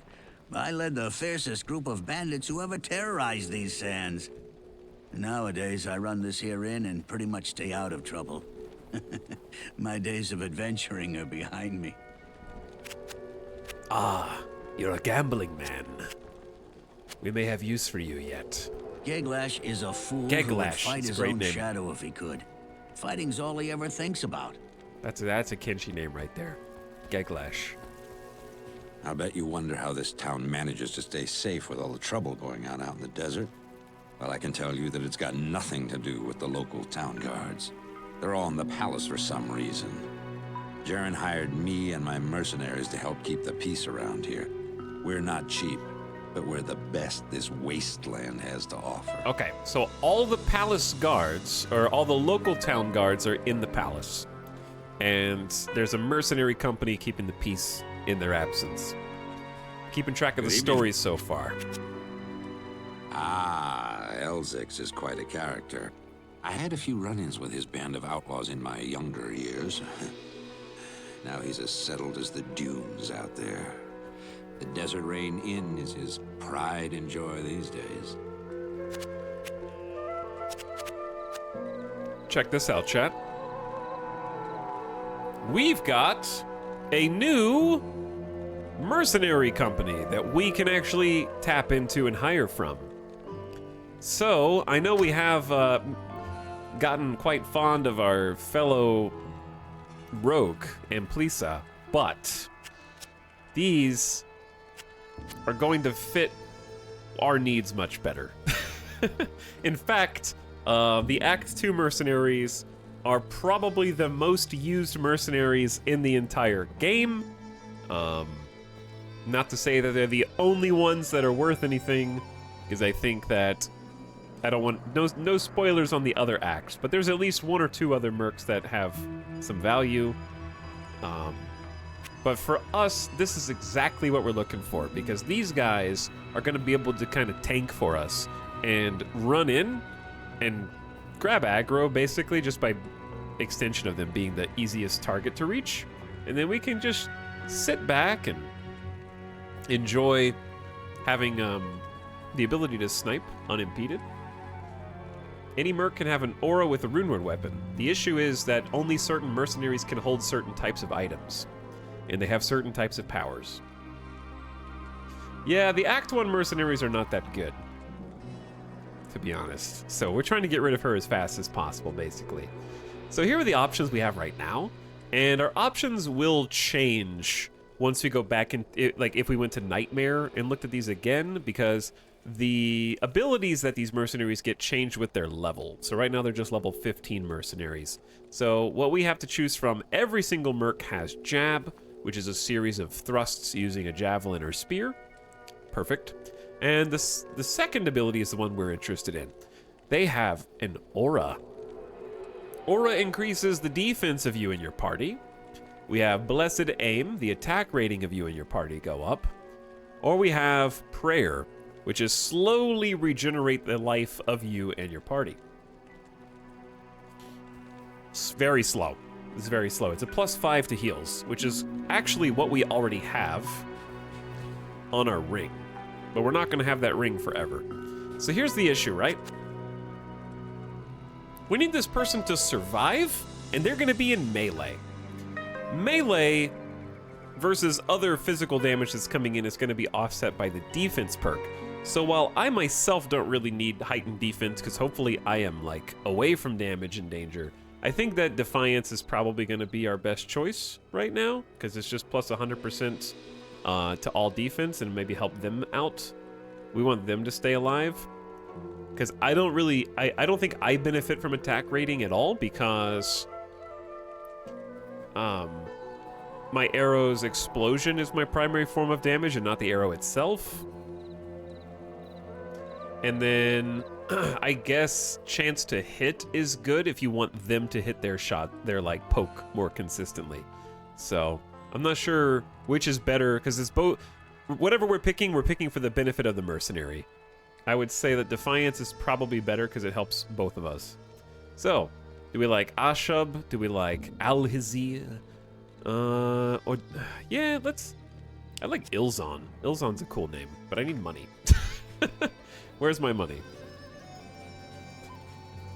Here in the middle of town, this is where we're going to be spending most of our time, because Farah is here, she's blacksmith, and she also heals us. Deckard is chilling here, and mostly our stash is chilling here, right? So let's go ahead and get some of our money, withdraw it, and then I want to go ahead and exchange mercs. Now, important thing before you hire a new merc, any armor or weapons that are on your mercenary will be lost forever if you do not take the stuff back before you dismiss them.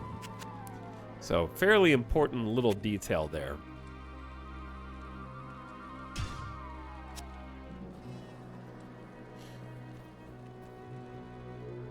Hello, Fruity Rudy, what's up? Thanks for 10 months, by the way. Appreciate the tier 1 sub. Skullgar says, okay, I'm here now. Go ahead and restart the stream. Well, Skullgar, you're in luck, because we just did a couple of gear runs so that we could get rune words, so we can make stealth, and now we just start Act 2. So, we killed Andariel and we killed Countess a few times. Try and get some loot. The new merc consumes the old one, yes, but here's our new friend, Ilzon with the big spear. They're not going to have any gear whatsoever, but they are level 15. So we need to get our merc an actual weapon. I'll put that to good use. Because this is not gonna do it. I'll put that to good use. Elzix? What you need? Do we want to gamble on some stuff for the merc? We need a halberd. This is probably fine. Is the Volg okay? Those stink. Plus 47 to attack rating and some cold lightning resist. This doesn't seem very good. Gamble a couple more times. You don't even really have to gamble. You can probably just buy one of these that is better from the local merchants in the town, but that's not as fun.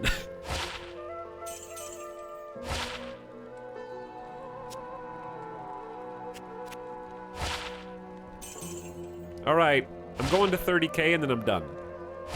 All right, this is the last time. Money gone. You get what you get, okay? You get what you get. I'll put that to good use. We need to get you some better armor. But yeah, plus 47 to attack rating will be fine. That just means they land more hits more consistently for us. And the aura will be visible probably underneath our feet once we get started. Hello, Drognin. Let's introduce ourselves. I've heard that you are responsible for banishing Andariel back to the burning hells. I'm impressed, stranger. That couldn't have been easy. My name is Drognin, and I know what you're up against, my friend. You ought to look over my inventory of items for trade. I don't think I will, actually, because your inventory is potions. Actually, never mind. I take it back. I lied. I forgot that you have light mana potions for sale now, and we don't have to buy minor mana potions anymore. My apologies. And let's also fill up our Tome of Identify. Control left click? Wait, control right click. Shift right click. There we go. Shift right click will just fill it up. Hello. Tell me a little about the town. Mashif and his vessel should remain here, lest we risk taking demonic stowaways to other lands. I'm gonna need some more context and info about the thing that you just said a moment ago. Good morning. Chat, check this out. Man, it looks so good.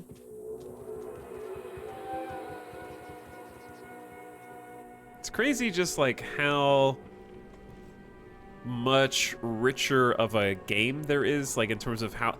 Think about in Diablo 1, you couldn't even go inside a single building. And then 4 years later, Diablo 2 comes out, and you can explore buildings, talk to the denizens, there's different people per town. There's not just one town, there's 5 towns. Well, 4 initially, right? Well, 3, technically. You understand. There's just like such a much larger in scope game. I used to RP in Loot Ghislaine as a kid because it has really pretty interiors that you could immerse yourself in. Yeah, exactly. False. You go in the cathedral. The only thing you do in Diablo 1 is go inside the church. That's what I'm saying, yeah. And in Diablo 2, just a mere 4 years after release, you go from having like a town with no interiors and a dungeon that never ends to these living, breathing towns with patrolling NPCs, people that you can speak to with conversations and gossip outside of the like set things that they're supposed to say, and then never have they have refreshed dialogue depending on the events that you do, like in 1, but just multiplied. So, just big advancements in a short time. I don't know why you people keep pestering me. Grays seems to have this place locked down nice and tight. Not that I couldn't have done the same. I've proven my valor in combat plenty of times. Okay. Yes? There are some ancient tombs out there in the desert. You have to go pretty far to find them, though. Rumor has it that they are crawling with walking corpses now. Shit. As if the saber cats and claw vipers weren't bad enough. Games advanced much more quickly in those days, as did hardware. They did indeed. It's Alex, you're like our tour bus guide playing these games. Well, that's not by accident. The whole point of coming back and playing them was to sort of like go through the Diablo museum. And we started at the original wing of the museum and kind of working our way through. We're cheating because this is 2021 and we're not playing through with just the OG graphics, because I think we should allow ourselves some of the modern conveniences, but the gameplay is identical and we're switching back and forth to admire the difference in eras for sure. Hello, Giso, Sleeper Steaks. What's up? Welcome to stream. We just got to Act 2. How you doing? What year did Detail say it was? This game, Resurrected, came out in 2021. And Diablo 2 originally came out in 2000. It is presently 2023, but we're using... These are advancements from 2021. And we're looking the difference 2 decades makes. But the gameplay is the same. Hello, Atma. I don't expect this of you, but if you want to help me, I would be grateful. In the sewers below our city, there lurks a horrid creature that hungers for human flesh. The creature has killed many, including my son and my husband. If you destroy it, I will reward you. Please, be careful though. That beast has taken enough from us already. The sewer entrance is through the trapdoor, just up the street. The sewer entrance is something we just passed, actually. Find Radaman's lair in the Lutgalain sewers. Okay. Will do. Took 20 years to leave early access, shaking my head. Greetings, Amazon. I haven't seen one of your kind in many years. It's good to know that warriors of your caliber are protecting this city. I'm Mashif, captain of this ship here. I make port runs around the Twin Seas and occasionally out to Kingsport in Westmarch. I haven't sailed anywhere lately, though. Jaren has ordered me to stay docked here in case of emergency. God, look at the boat, too.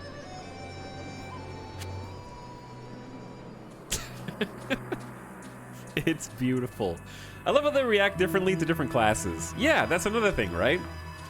Like, people in chat were saying, I used to RP here. It's much easier to, like, RP in, like, Diablo 2 because you have personalization. It's got that extra flair that feels like it's specific to you.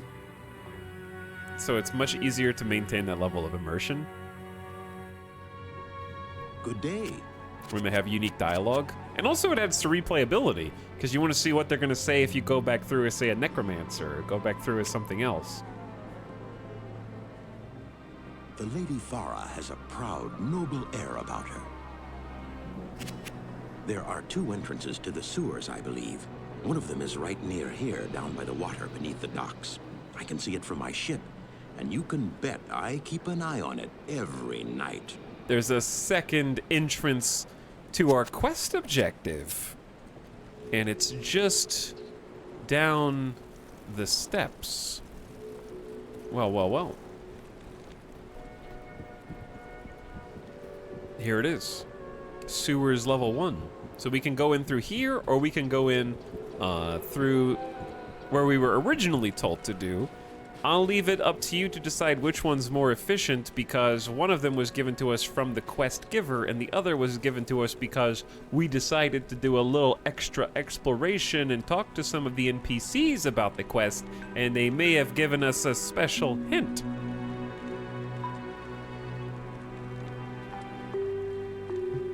Now that Andariel is dead, I can return and outfit the rogues properly. Once I've made some trades here, I'll be free to head back to their monastery. Let me know if you want to travel along. Always use the secret entrance. I agree. Yes? Okay, so you can go with Wariv to go back to Rogue Encampment, but you don't have to. You can literally just port there from the waypoint. So, Chad, did they add that ability to waypoint between acts later? Was this like the intended way to go act to act, or was this just here because lore? I don't know. I've heard tales of walking corpses out in the desert at night, though I've never actually seen one.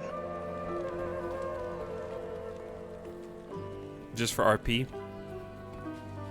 He can take you west just because of RP? That's fine. I was just curious. Lysander. How do I know I can trust you, hmm? You may be as shifty as that pack rat Elzix who runs the inn. But if you need a potion, though, I suppose I can make you one. For a price, of course. Of course, yes, of course. I hear that beast is after body parts. Does he eat them? Ooh, ghastly. Oh, the sweetest desert flower. That's Atma. Even my strongest brew can't bring back her family, though. Wow. It's rough, buddy. Okay, so they've got potions including stamina, thawing potions, antidote potions. These can be actually incredibly useful in Diablo. You kind of have to know that you need them ahead of time. Because, like, if we were to buy and use a thawing potion, we now have the effect of the thawing potion for, what, 30 seconds? And thawing would basically help us not be frozen if we were encountering, like, cold damage that freezes, right? But what's great about them is the reason they're so cool is because if you know that you're going to need them, you can buy a bunch of them, drink them all, just guzzle down 7, 10 thawing potions, and they stack one on top of the other. So if it lasts for 30 seconds, then 2 of them last for 60 seconds, 3 of them last for 90 seconds, and you can just keep going until you think you have enough. I don't know what the max time limit is, but they definitely stack.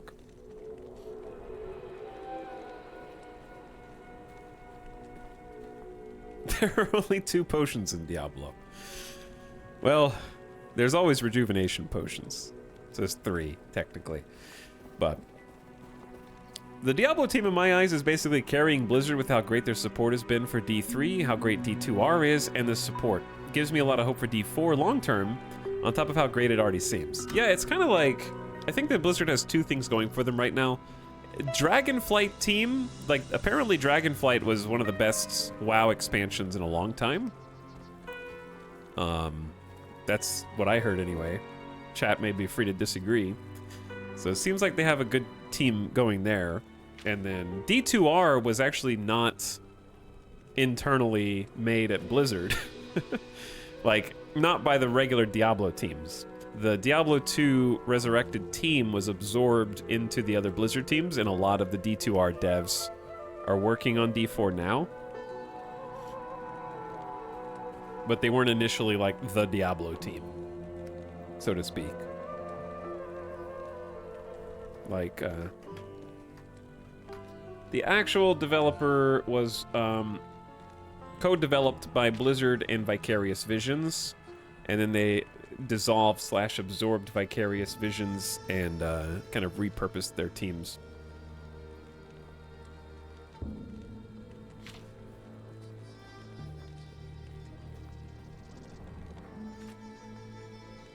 But yeah, I do think that Diablo is their best hope, and that's why they're putting so much advertising behind it and trying really hard to make it into something that people enjoy. They need a win for PR. I know much about the ancient religions. I was trained as a paladin of Zakarum in the Eastern Koras Temple many years ago.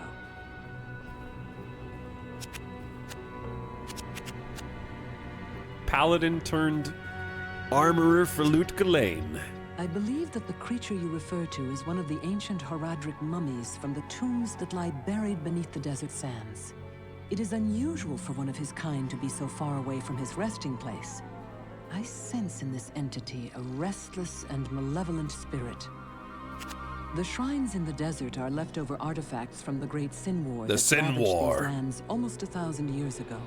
They still function, but most travelers believe them only to be remnants of the distant past. The Sin War. Whenever I hear Sin War, I feel like it's being said in the Optimus Prime voice. That sounds like something that Optimus Prime is like giving us some lore feedback on before the next Transformers movie. Good day. Hello, Deckard. Good to see you again. The Horadrim used to mummify their highest mages and infuse them with spells that would allow them to protect their tombs, even after death. I have no idea why one of them would be acting so malevolently. Perhaps Drognan or Farah would know more about this. Well, we have asked them, actually. I talked at length with Wariv as we crossed the desert from Kandurus. He has many fascinating tales of the dangers of the desert. His experience may be useful to you. Okay, are we ready to boogie? I think we talked to everybody. Gotta hit up my boy.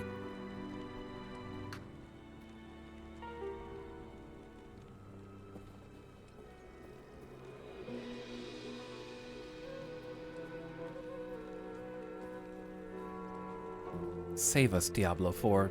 Well, that's the thing, right? Like, chat, what was the last new Blizzard game?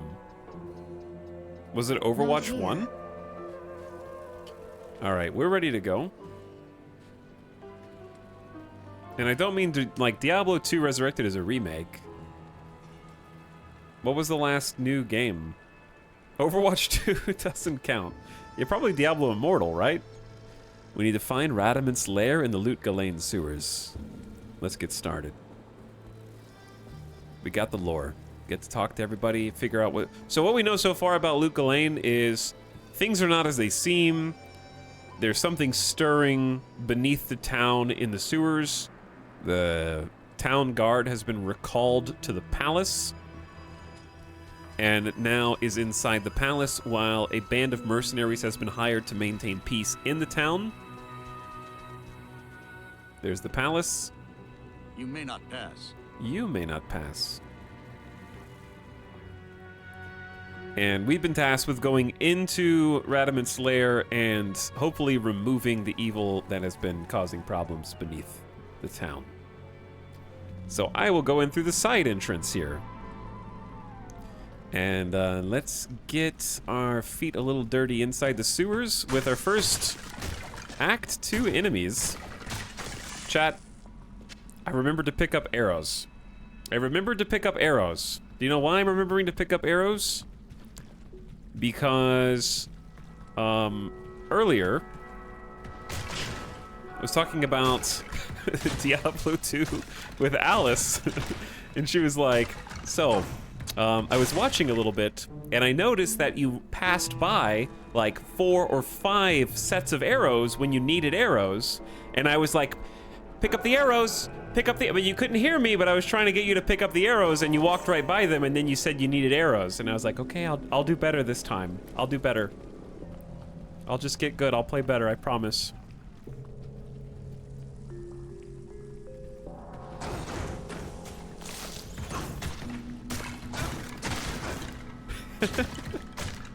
She's a Jeff, but she's not a Jeff because she didn't say anything until after the stream was over. So, a Jeff can't contain themselves. They have to say something the second, that before the streamer can even solve it on their own. Which I did, because we found some arrows. We had to go back to town once, but... See, look how quick that was, dude. We can just go straight to sewers level 2. That side entrance is incredible. You skip out so much of the dungeon. Which I'm not intentionally doing, but I mean, Sewers 1 is gonna look like Sewers 2, so we're fine, we're here. It's the same place. She loves him despite how bad he is at games.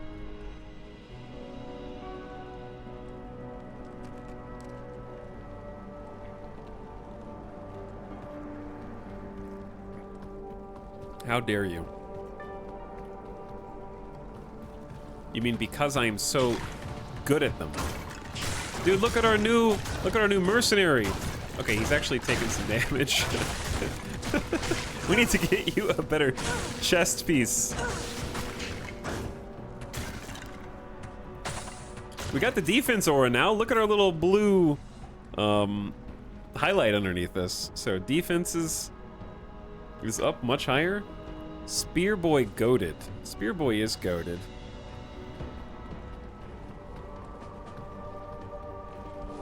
A resist fire shrine. You will now resist fire. I'll take it. Here, my friend. Thanks. I just gave him a potion. Because I'm just gonna refill by picking this one up. Well, these guys definitely do a bit more damage, huh? Okay, we're looking for bows that have 2 and 3 sockets. Short bow is not my first choice. But any ranged weapon that has 2 sockets, we could do Zephyr. And Zephyr's required level 21, so we might need a better base item than that. I might just keep it for now. The only problem is we don't have Ort. Zephyr would be a pretty good rune word choice for us, though. So I'm just going to hold on to this.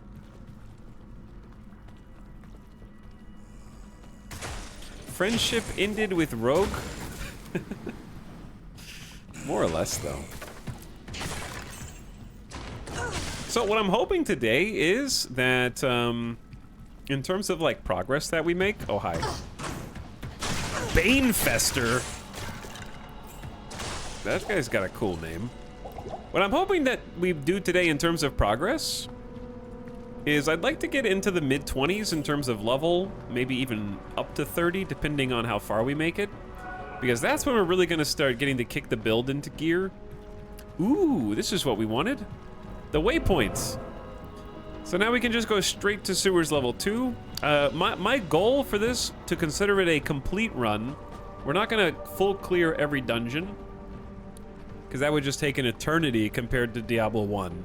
Diablo 1, we full cleared every floor of the cathedral, and it still only took us 2 streams. That is a much more gargantuan task. Terror approaches Sanctuary. What? Why did that just say that in the game? What is that?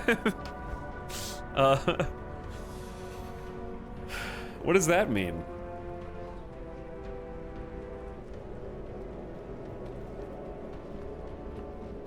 Terror begins to form within Sanctuary. Not a concern if you aren't in hell mode. Okay. Fair enough.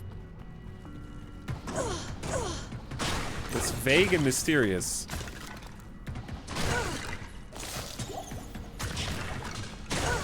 I wonder if I never saw that on Switch because they don't have like a chat box in Switch. I wonder if that has anything to do with it.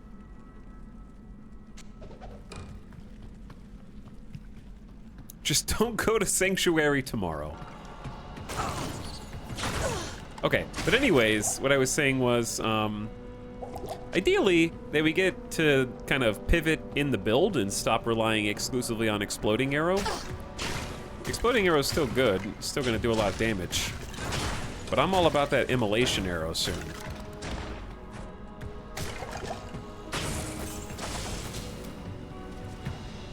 Skipped arrows shaking my head. Hold on.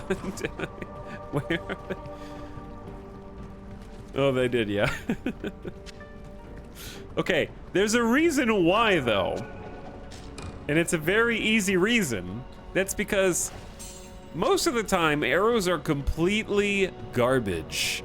And if you're not playing specifically a ranged bow build, arrows are trash, right? You don't want them. But now suddenly I'm playing Amazon, and arrows they constitute my entire build. And I haven't trained out the muscle memory yet to want to pick them up. All right, we found what we're looking for. Sewers level 3 is right here.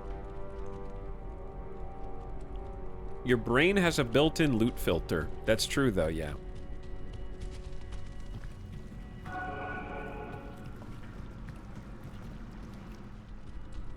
God, I love the way that this... It's still fun to do in every location, because I just want to see, like, what it looks like now. And what it looked like then. Like, the little sewer grate becomes this, like, much larger stepped...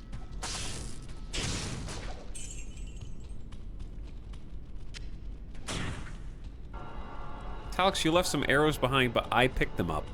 Thank you so much. I really appreciate that. Chad, how do you think, how do you feel about the possibility of, like, Diablo 2 Resurrected patching arrows or making a, like, basically making like a rune word that has arrow regeneration as one of the words.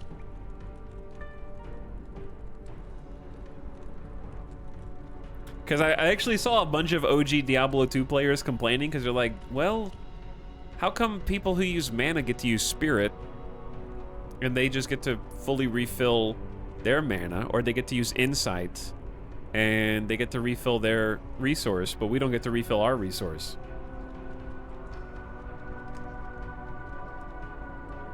With any items. Does that make it less hardcore?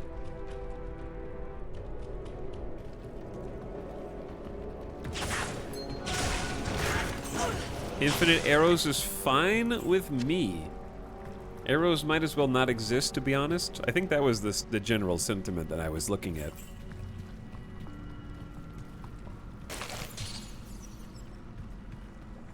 Ooh, that's a group. There's a sparkly chest over here.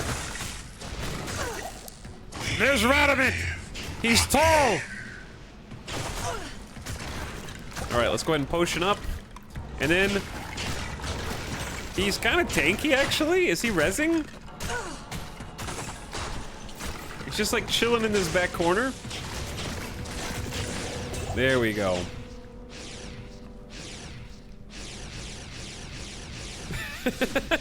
I love how every boss, mini or otherwise, gets this incredible death animation.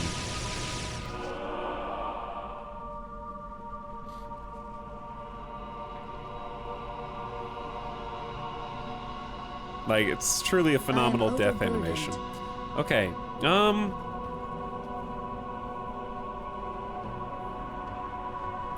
so, we don't need this. But we are keeping our eyes peeled for a 4-socket. Even though we can't get Soul right now. Maybe new chest armor? Yeah. One of these, like, breastplates might be good.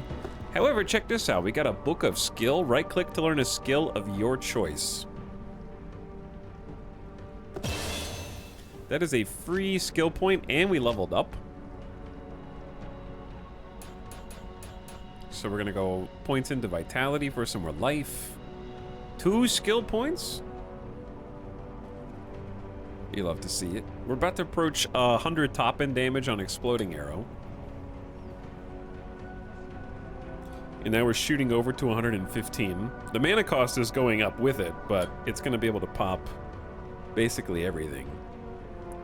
So we're doing quite good there, and we get a nice chest. Well, what is this? The Horadric Scroll. I am certain that I know someone who will want to see that.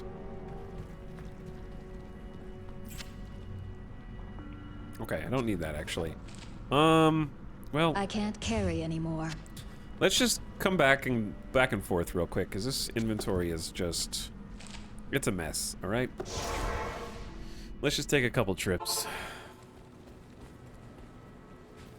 Welcome back to Loot Ghislaine. Quest is updated. Greetings. Return to Atma and show the scroll to Cain. So we found a scroll in the chest that we need to show to our good buddy. They say that the taste of vengeance is bittersweet, but I find it to my liking. In addition to my undying gratitude, I have spoken on your behalf with the rest of the townspeople. The merchants have agreed to show their gratitude by offering their wares and services at lower rates. Oh, cheaper Aaron prices? wants to see you too. You'll find him in front of the palace. Chad, I have 2 questions for you. Question number 1, if you do this quest and the merchants reduce the rates for everything and let you buy stuff cheaper, does that only apply, like, is it technically better to buy stuff from Loot Ghislaine than it is from anywhere else? Or does that sort of blanket apply to every city?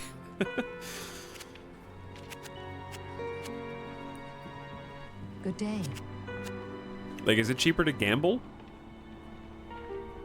They say that the taste of vengeance is bittersweet. Okay, I heard you just say that. I was just checking. Hi, what's up, Ninja? It only applies to the act, but it's like 10%. She got you the employee discount. Oh my god, I'm just in time! You are Taco Bell, extremist. You are. I love that noise. We're gonna do it every time. One quest is done. Deckard, I got something to show you, bud. Ah, the lost Horadric Scroll. What a fortunate turn of events. As the last living Horadrim, I alone have knowledge of its meaning. Now, to read the Horadric runes it bears. The Horadric mages, after binding Bale within Tal Rasha, magically sealed off his burial chamber from the mortal realm. Those same mages also crafted fearsome Horadric staves and imbued them with the special power to open the chamber's hidden door. After nearly losing one to the thievery of a rogue sorcerer, they divided all the Horadric staves into 2 parts, wooden shaft and metal headpiece, hiding them separately to safeguard them. We need new MacGuffins. The Horadrim foresaw our current plight and designed the hiding places to reveal themselves to worthy heroes like you. Collect both parts of a Horadric staff and unite them using a Horadric cube. Then you may enter Tal Rasha's burial chamber. Okay. Ninja, my buddy, this is not the place. This isn't LFG channel, but you can turn on online chat in Diablo and go from there, bud. Okay. So here's where we're at. Our friend Deckard, the last living Haradrim, is reading the runes. We're looking, at this point, we've heard a lot about Tal Rasha's burial chamber. Mages crafted a stave and imbued them with the special power to open the chamber's hidden door. They divided up the stave into parts in order to keep them safe, and they designed the hiding places that only worthy heroes could find them. So we need to collect the parts of a Haradric staff and unite them in the cube, and then enter Tal Rasha's burial chamber.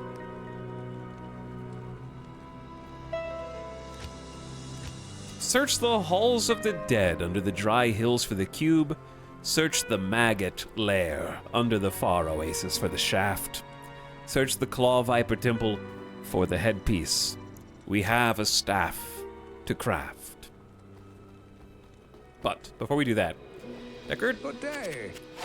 I need you to identify my stuff and we can see what we got. To serve you. Sell. Ooh, 15% better magic find ring. Damn. Hell yeah, dude. That's probably better than our... chat, that's probably better than the cold resist right now. We will need cold resist, but we don't need it at this moment. Cold resist will be important later in Act 2. Okay, I don't think I've ever actually used a jewel for anything special, but I'm gonna hold on to it anyways, because it makes me happy. And we'll keep the ring too. That's a really good pickup right there. You might find better cold resist with the new ring. Yeah, exactly. Are you going to be playing at the early launch of D4? Yeah, that's the plan. Hi, what is LFG? LFG means looking for group. Basically, person was spamming in chat trying to find someone to join their multiplayer game over and over again. And that's not what we're here for.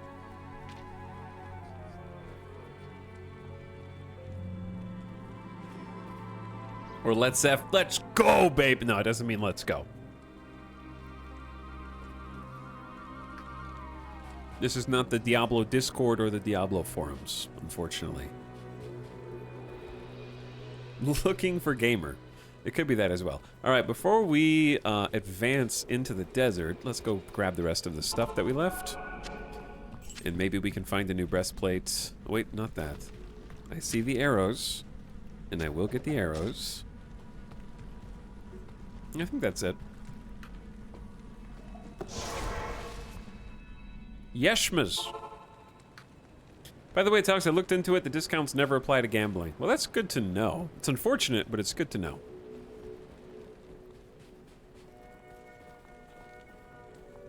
Good to see you. Attacker takes a damage of 167 defense. Yep. That's just a double upgrade for defense. I'll put that to good use. Yes, you will. Yes, you will. Nice find. Good day. And, maybe they have something to say.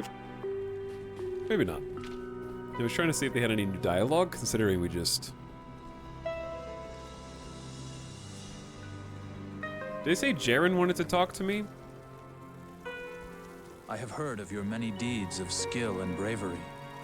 I feel I can trust you with something I have been hesitant to speak of. Drognin and I have concluded that the Dark Wanderer who passed through here recently was Diablo himself. No! Drognin believes that Diablo is searching the desert for the secret tomb where the great Haradric mage Tal Rasha keeps Baal imprisoned. You must find Diablo and put an end to the terrible evil that has fallen upon our city.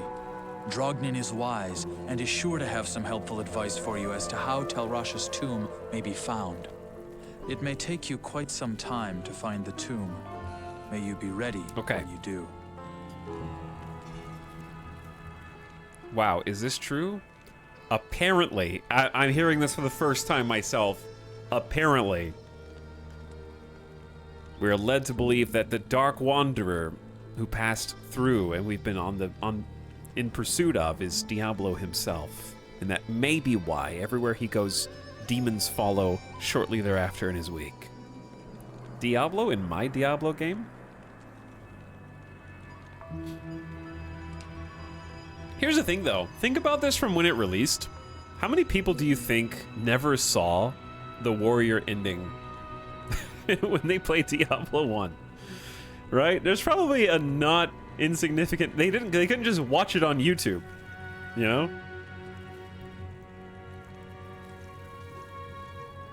So you'd have to get the lore ending from Diablo 1. You'd have to have watched the E3 trailer for Diablo 2, and then you might be able to pick up on what's happening in the plot in Diablo 2 as you're playing. I don't recall ever making that connection. Yeah, it's one of those things that once you know, it seems so obvious in hindsight, but concurrent with its release is not that obvious, and I think it would have been cool to discover that back when D2 came out, because then you're like, wait a second, where's that seems out of left field, and then you're like, oh, but the warrior ending and the characters, yeah, no, they were in the cart and he dropped the stone. Oh my god, it makes so much sense, you know, like that would have been a put the pieces together moment.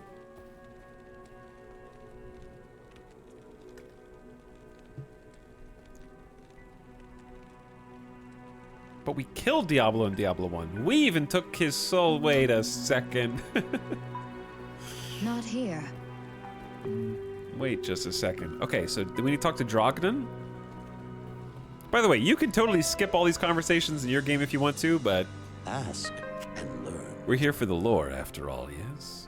Talrash's tomb is hidden deep in the desert among 6 others. Talrash's symbol marks the true tomb. If you want to know what that symbol is, you should be able to find it within the legendary Arcane Sanctuary. Okay, the Arcane Sanctuary. Not Sanctuary, the Arcane Sanctuary. It's different. Find Talrash's tomb is our ultimate goal for this act. And then the Heraldric Staff needs to be put together.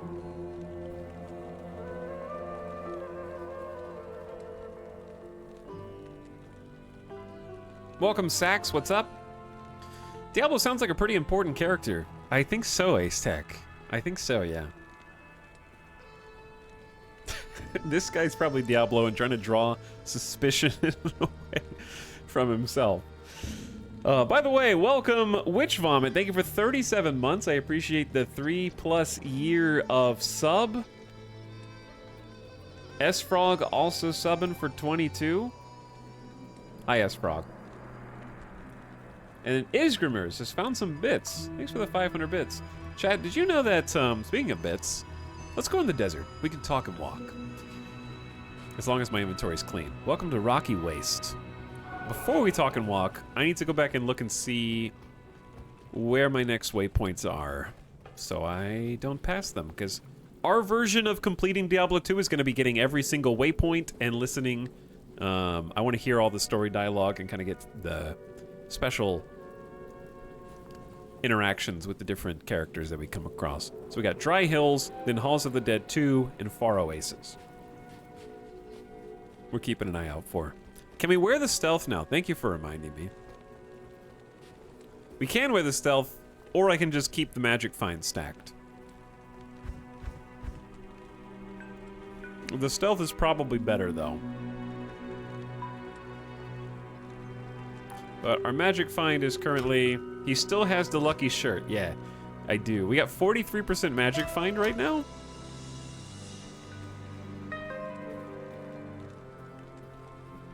Faster run walk. Cast rate doesn't affect us, I don't think. Hit recovery Some dex.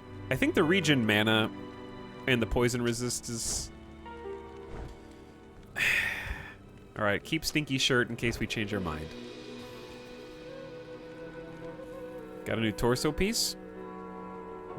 Magic Find improves loot? Yes. Stealth is definitely better, but that Magic Find basically gives you just better loot overall. Like, more... whenever somebody dies and the game does a dice roll to see what they drop, it's more likely to be higher quality with higher Magic Find. There's exceptions, like everything else. Some things are not affected by Magic Find, but in general, movement speed sort of improves the loot too. Yeah, 25% movement speed is like really good. We are numing right now. Welcome to the desert, everybody. We're out, and we got plenty to explore. Now we can go as fast as we want for as long as we want, because that is a stamina shrine. There's bugs! It's Scarab electricity time.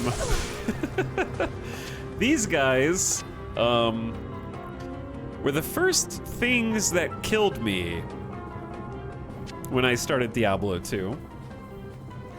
These guys are super annoying, yes. They are super annoying. Oh god, my first rage quit when I was younger.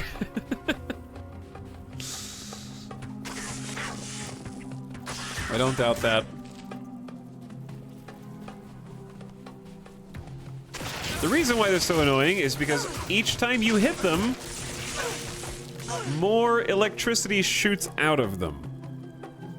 And if you don't have any electric or lightning resist, which we don't, of course, we're gonna take the full brunt of that damage, and our poor mercenary does too. It's very sad. Man, they're so erratic the way they move. We can't really hit them with the exploding arrow here. Act 2 is full of menaces, yes. Paladin Zeal build was pure frustration. You're just like, I'm hitting you faster, but you're emitting more electricity. I only grow stronger the faster you attack. E-Dog playing a game from before I was born. Hello, 22-year-old Simcopter Uno. How you doing, dude?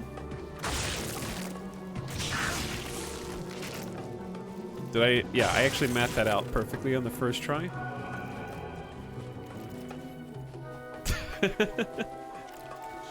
Sim, you young stud, you. Are you at the gym again trying to impress the lady?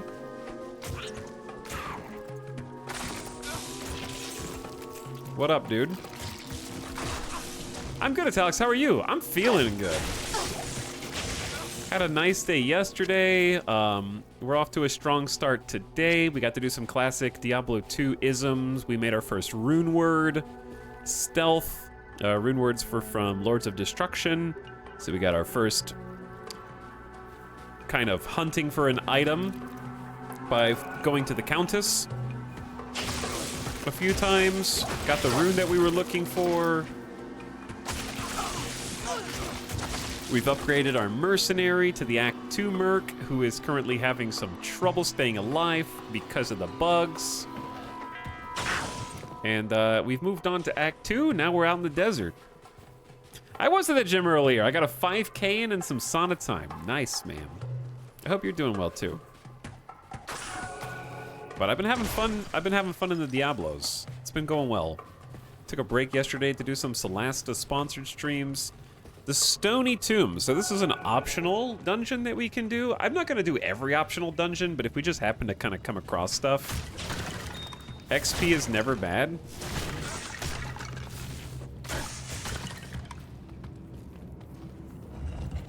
Plus it gives us an opportunity to possibly see some more tile sets, because this is our first Act 2 dungeon. Ow.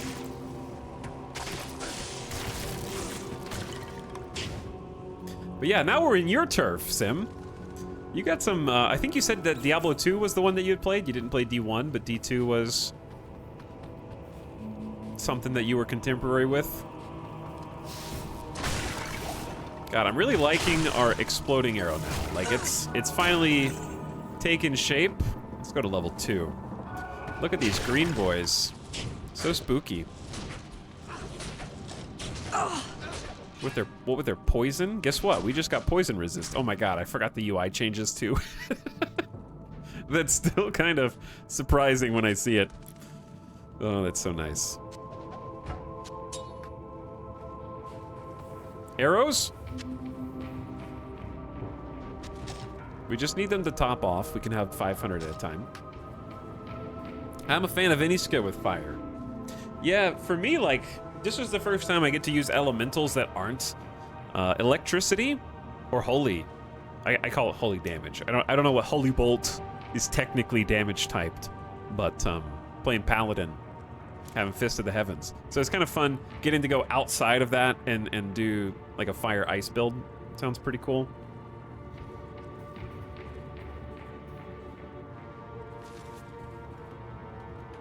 Anyway, Sim, hope you're doing well. Shout out to our good friend Simcopter Uno, who's been just going ham with a different side of the Blizzard library. Playing some hardcore WoW. Last I saw you, you were doing some shaman. Oh boy, this is spicy room.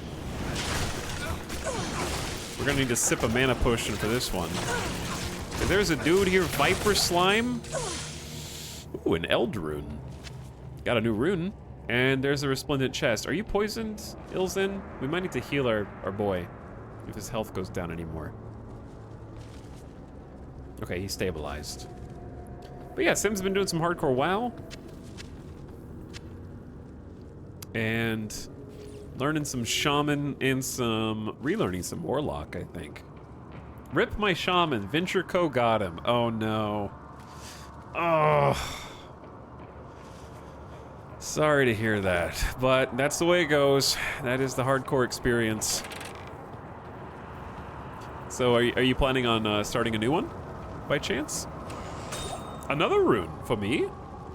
Okay, we're getting some new stuff. We got a kind of a full inventory here. So doing the side dungeons, you get those resplendent chests at the end that can sometimes give you something juicy. Let's head back to town and identify this stuff and kind of see what we get to play with. Good evening. Good evening. Yeah, it was your first time shaman attempt. Shaman seems fun. Shaman was always one of the classes I wanted to play in World of Warcraft back in vanilla. It just never did. I was a druid. Druid was my main. I, of course, like most people, started as a night elf hunter until I learned the error of my ways, and then I became a Tauren druid as my main. So, I grew up, I matured, I evolved, okay, and I was a support. I played Resto Druid, and through leveling, I would actually, there was never a tank, and Druid tank was super underrated in vanilla WoW for leveling. Not saying that I raided with it, but it got us through a bunch of dungeons. And then I went Resto the rest of the way. Resto was fun. I like heals over time. I think haunts and instant casts are really fun.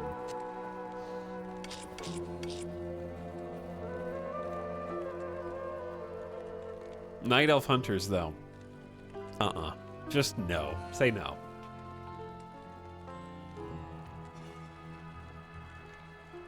I feel like Druid would be actually super powerful in hardcore.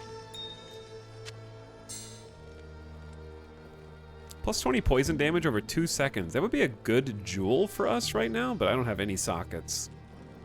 20 poison damage is a lot, and 2 seconds kind of condenses it nicely. We need some potions. Greetings. Some mana potions, please. There we go. What do you have to say about the tombs, Lysander? When Tal Rasha chose to embody the spirit of Baal, he knew his doom was to wrestle eternally against the will of the greater evil. Look around you and ask yourself, has the battle been won or lost?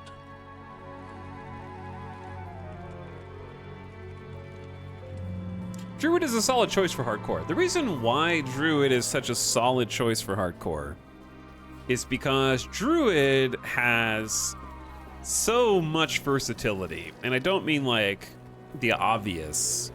I mean like you get a travel form at like level 40, I think, right? Is it level 40? Or is that just when you get your first mount? You get it like 20. You get like a travel form at like 20 or something, right? I have to correct myself before chat does. I don't remember. It's very early before you get a mount, because mount was 40.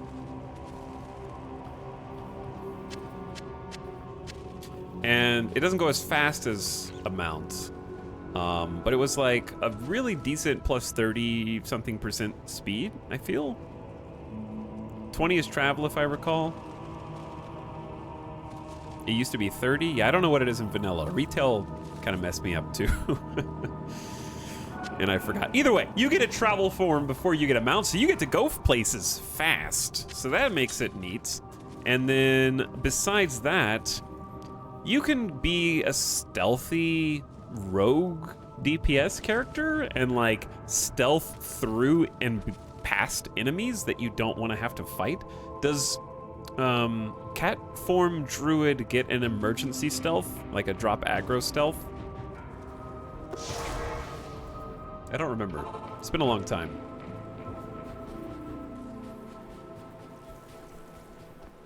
But stealth itself is still very strong, and just having that as an option is great.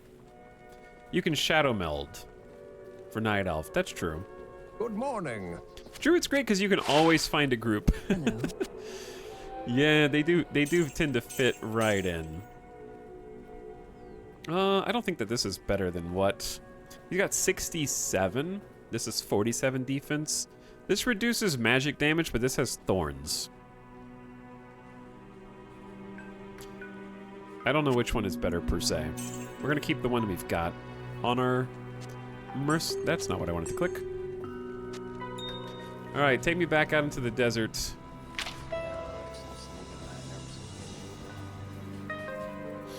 Shaman and druid are opposite of what they are in real life. Okay, what define real life? But yeah, I think the reason that I wanted to play a druid is exactly that. It's just like, I can do everything. I get to see what tanking is like. I get to see what healing is like. I get to experience what rogues get to do. I get so many different powers. If I want to be a caster, I can be a caster. There's so much there. So it really kind of kept my attention, I guess, is what I would say. It held my attention for a very long time. All right, we need to sip on a potion. These dudes are so obnoxious. There's so much electricity. Maybe I should have gotten prayer instead of what we've got, because he's barely staying alive right now. Maybe prayer would have been preferable. Thanks. You're welcome. Have a potion on me. Chat, we gotta kick the urns. I gotta start kicking the urns, dude.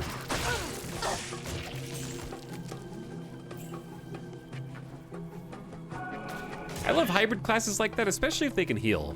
Yeah, for sure. And I think the reason why I always wanted to play a shaman, something about having totems was appealing to me. It had like fun spells. You've got all this versatility with totems. And it had that kind of support vibe aspect going, where I felt like the kind of person who enjoys druid would probably also like a shaman. They seem to have a kinship in that way. This is probably a dead end, yeah. Okay. So we're in Rocky Waste right now. We're looking for like the next zone, next area.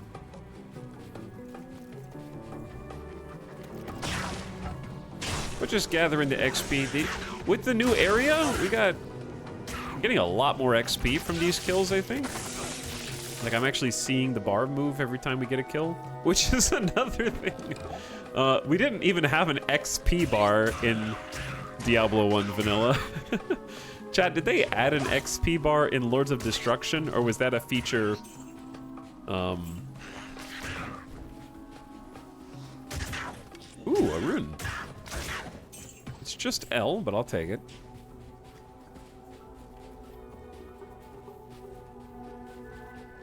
We found the dry hills. These guys are throwing potions? Let's take a look at the old graphics.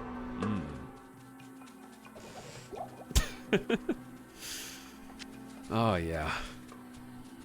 Look at those frames. The birds are super obnoxious, actually, because you can't hit them until they land. The map is, like, way harder to see in this mode.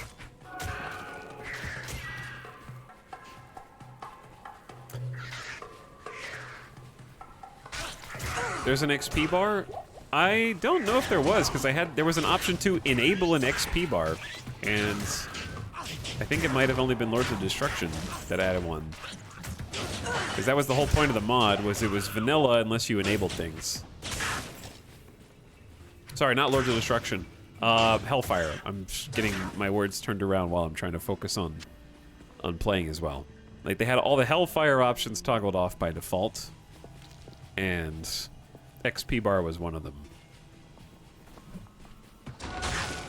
When I was playing with the Devolution mod. Yeah, I meant D1. I know. Yes. Yes, we're talking about D1. That's why I said, hey, remember how in Diablo 1 there's not an XP bar? So, yes, I was indeed talking about Diablo 1.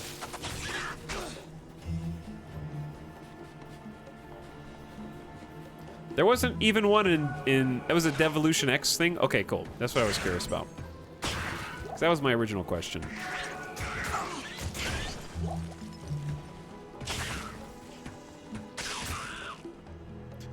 What we got? Heavy gloves? Maybe we should identify some of these. You said D1 but mission Lords of Destruction. I know, that's why I corrected myself.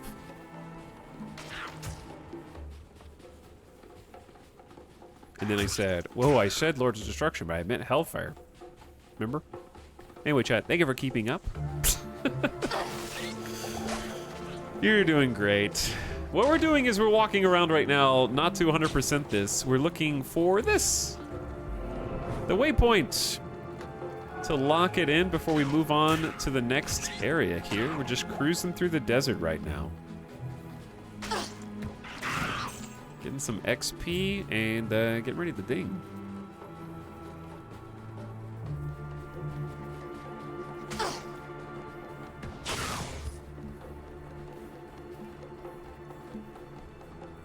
It's Lord Singular. I'm not Singular. I'm taken actually.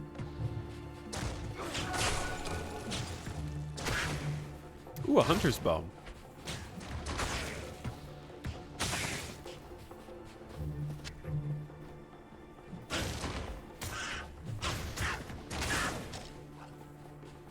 Hello, Mary Skipper Mod Squad. What's up?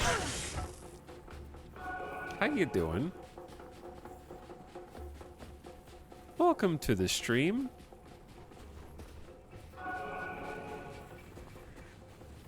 I refuse to listen to more than every third word that you say. My sleep schedule's dead. Did you just wake up? Is this a people arrive good morning situation?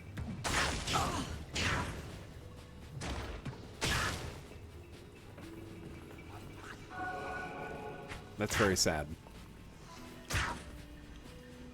Okay, we need to find our way out of the dry hills. So if we come across like a dungeon over here, I can't carry that could be good for our guy. Huh. I need to get organized. Unfortunately, if I want everything, then this is organized. The reason why I'm holding onto this hunter's bow is because with a 3-socket bow, we can do edge, which might be good. Might be a nice little bow upgrade for us. That needs Tyr, Tal, and Omn. And that has like a aura. The attack speed bonus is like the main reason why that would be pretty sweet. So we're gonna like keep this for now and possibly make a rune word out of it. So let's just go stash it.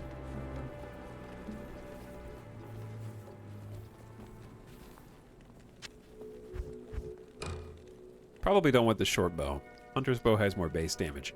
All right, do we have anything cool? Stay a while and Kane, listen. did we get anything neat? Poison length reduced by 25%. Yeah, I'll take it. Poison length is fine, and then the +4 defense. I don't think that the strength fire resist is really helping too much. And then that's just some cold resist. It is an honor to serve you. All right, what do we got for runes? That's another L. We already have Tau. And then we need Tyr and Omn.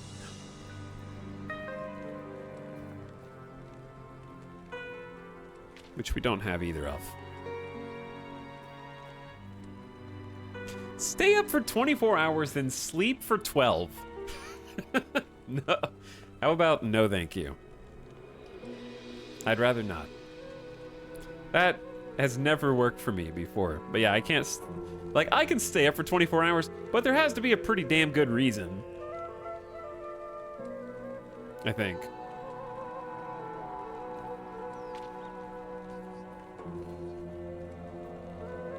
Good morning, it's 8 p.m. It is 8 p.m. Chat, I am going to take a quick GDB. Just take a quick pee break. 37% extra gold from monsters. I kind of want to keep the replenish...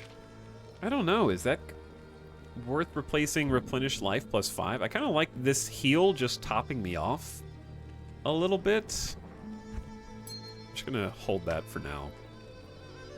D4 24-hour release stream confirmed. Dear God. Don't tempt me. I'll do it. All right, you guys listen, jam to the vibes. I'll be back very quickly. This is my favorite town song after all, so I'm gonna crank it up for you. I'll be back shortly. I'm just gonna take a quick pee break and go take the dog outside. I'll be back shortly. Happy Friday. I almost said Saturday. Bye. Not bye. Just leave. Just go. Shut up. Just go. Shut up. Hurry up.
top.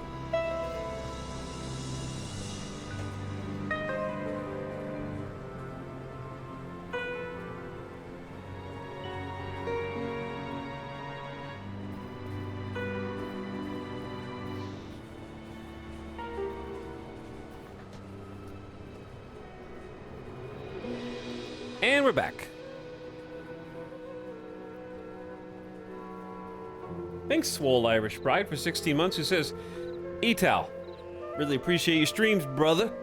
I put on the VODs when I'm doing yard work. Keep crushing it. I'm crushing it.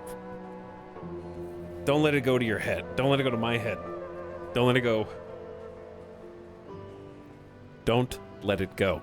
Oh, it's BRB. Dorkcube, goodbye. Thanks for stopping by. So, I do want to check this out.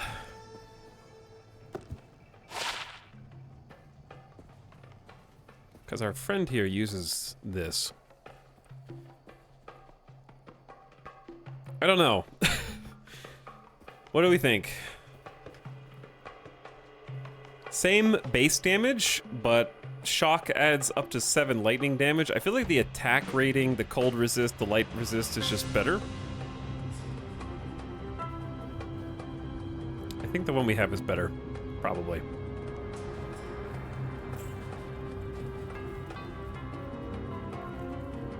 But yes, how do you watch the streams while doing yard work? Do you just... I guess you could just have your AirPods in. you could just have headphones in and just let it go. A VR headset. It's possible. What's this back here? It's like a little den. On a riding lawnmower. Curious what this looked like.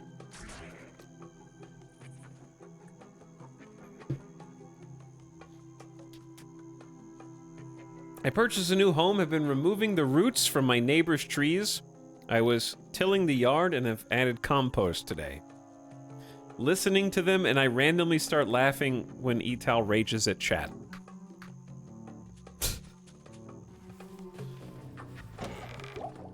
Fair and reasonable. God, this is where you want the 25% bonus move speed from the chess piece that we spent. See, we invested a little bit of time at the beginning of stream making sure that we got stealth. And now we can like cruise across the sands. It also helps us with repositioning to like get away from melee. Just dodge forehead. Yeah. Oh, we need to go to Halls of the Dead. This is our quest objective, actually. This is where we're supposed to be. The Diablo VODs are amazing to listen to. Hey, glad you have fun with them. I've been having fun playing. Like, just a lot of fun. I think that the Amazon is really gonna, like, snowball today for us. She's already doing great. Don't get me wrong. But we're level almost 18 right now? Yeah. Level 24 is Immolation Arrow, and that's gonna be sick. But yeah, I think that was an elite, and we just like 2 or 3 shot him. So the build seems like a fun one to get going. Like once you get past Fire Arrow, it's really just sort of landing your shots so you don't waste mana, or just chug a bunch of mana potions if you're okay with that. We kind of have to do a little of both. But stealth gives us that lovely plus 15% regenerate mana. So the mana pool isn't going up fast, but it's still going up much faster than it is normally.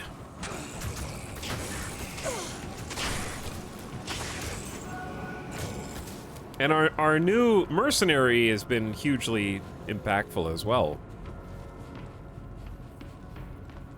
As somebody who has played now both D1 and D2 with PC, because it's also, you have to remember, my first time getting used to the mouse and keyboard controls of Diablo 2. I play. Ooh, that's a big boy. Puke Weaver? Puke Weaver the Shade. That's an amazing name. Okay, don't let that distract me. That was distracting. Thanks. You're welcome.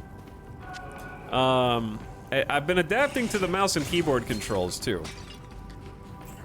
But it honestly cannot be understated the difference from going from D1 to D2 in terms of the fluidity of the combat. Like, maybe we might find this stiff by modern standards, but it's still like incredibly silky smooth compared to D1 was very, like, you can tell that Diablo 1 was originally meant to be a turn-based RPG. Let's put it like that.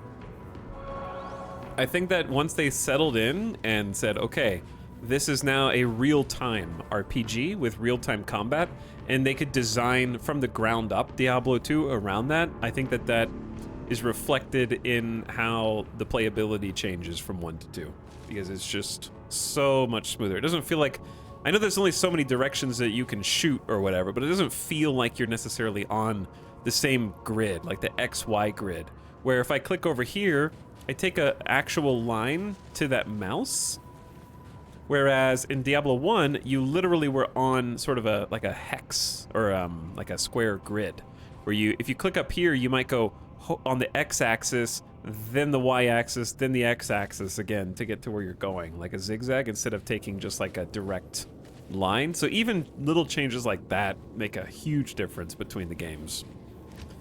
All right, all in on vitality. We want our health pool to go up. We got another point in exploding arrow. Very simple, straightforward. But taking us up to 132 max fire damage and a nice explosion. It increases our attack rating as well, which I guess just ensures that the base physical damage from the arrow hits more consistently. I don't think chat, correct me if I'm wrong. Does attack rating, I don't think it has any bearing on the damage that our exploding arrow does with fire damage. But the mana cost is going up, so we gotta keep that in mind. It does get harder to spam, but when it kills 4 enemies in a single shot, does it really matter?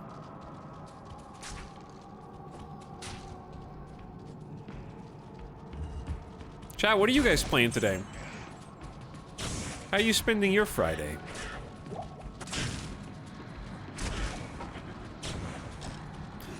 Dudes in here.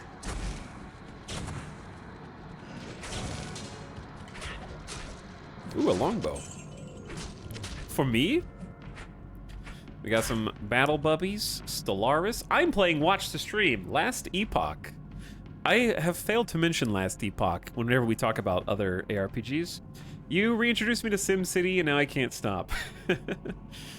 X3, Hearts of Iron, V Rising, Railway Empire 2. That's kind of on the list of things I want to do. Necessi, got some Dragonflight, Sims 4. Halls of Torment looked cool. Yeah, I did see that one. New tune in Hardcore WoW. Sim? What'd you end up rolling? Age of Wonders, Football Manager, Pillars of Eternity, Star Sector. Hello, Gamer Deathbot. I'm already one step ahead of you, my friend.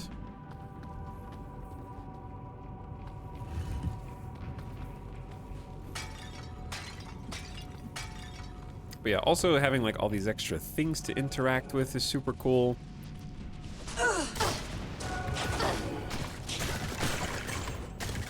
We just had like chests. There's still kind of chests everywhere, but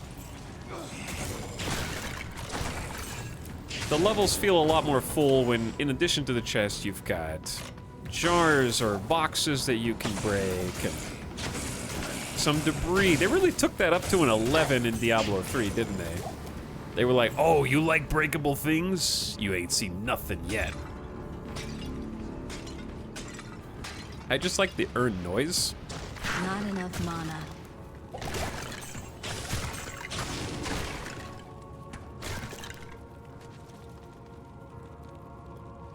Yeah, you guys are playing all sorts of different things. Jedi Survivor, Metroid, streaming and watching streams all day despite the weather being amazing. Listen, the weather will always be there, but the video game that you barely have time to play because you have some time off, that time off will not always be there, you know? Think about it.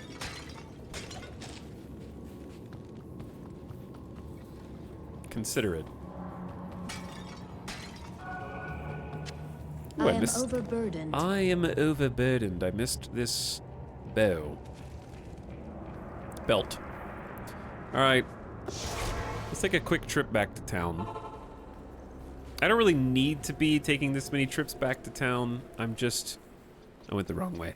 Greedy, and I want to sell stuff. And also, I'm afraid I'm gonna accidentally leave something that it turns out that I could use. 4% lifesteal per hit? Hello. Probably not.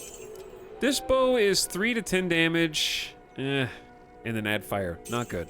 6 to energy. Meh. And it's that fast. So why not, you know? Why not stop for a moment? What are you getting shot by? Hold on. Oh, there's these little like wall traps. What does this look like in the old version? How did you do that?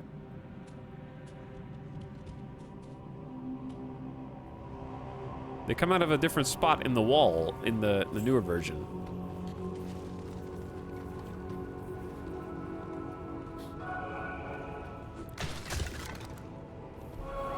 I didn't mean to click that, but that's okay.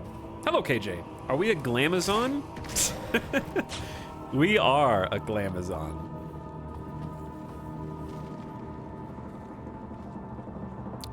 I cannot wear this helm because we don't have 26 strength anymore. I just realized. How much strength do I have? I have 25 strength. Well, okay. I need 1 point in strength. Oops. But no, we're not resurrected yet. Though we did resurrect some of the Act 1 bosses. We resurrected Andariel and the Countess a few times, and we did some loot runs so that we can make ourselves a fancy rune word.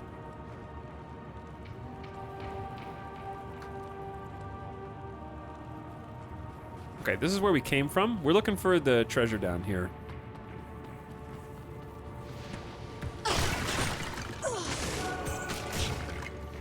Ooh, a charm.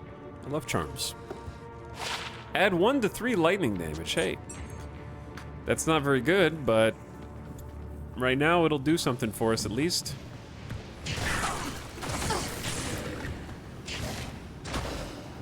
A grand charm. Charms are one of actually my favorite things that is in Diablo 2 and Diablo 2 alone. That one sucks, but I think it's just a neat idea because it appeals to the board gamer in me, where you're making cost analysis. Like the charms, they give you bonuses, but only while they occupy space in your inventory. So the idea is you can load your inventory with more charms and become more powerful in various ways, but you're giving up that loot table space. And then later on, you're gonna have potentially like a full inventory of specific types of charms that really help your build out in various ways. Okay, quest item achieved.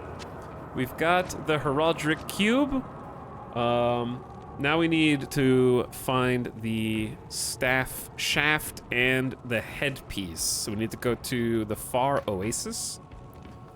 Will be next.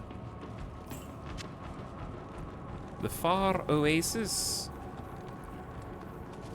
But we have one of the most iconic items in all of Diablo 2 now. The Heraldric Cube.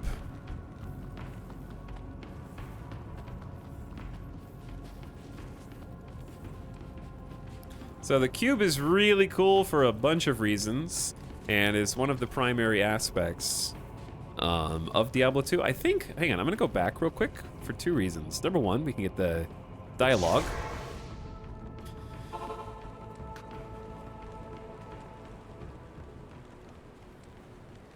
But I'll explain a little bit more about it in a moment. Let's go talk to Deckard, because he's going to be hyped about this. You have quite a treasure there in that Horadric cube. According to Horadric lore, the cube can restore a Horadric staff. To do it, use the cube as you would a scroll. When the cube opens, place both pieces of the staff into it and use the cube's transmute power. You'll be pleased to know that the cube has other alchemical uses as well.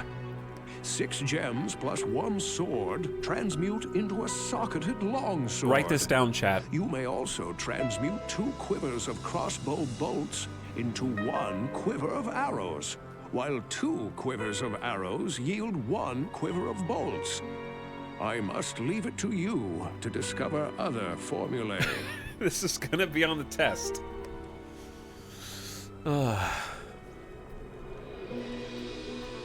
Basically, the Horadric Cube is a Minecraft crafting table. And much like crafting in Minecraft when it first came out, there is no in-game guide on what the recipes are. So, most of the things you'll use the Horadric Cube for, aside from the direct quest objectives, are things that you'll have to look up online, basically. This is a wiki game, for sure. However, for our purposes, obviously we have the main objective, but here's the cube on the left. The cube has this amazing capacity to hold things for us. So we can use it as free storage. This is gonna be functioning as a backpack for all intents and purposes. It only takes up a 2x2 space, but it has a 4x3, so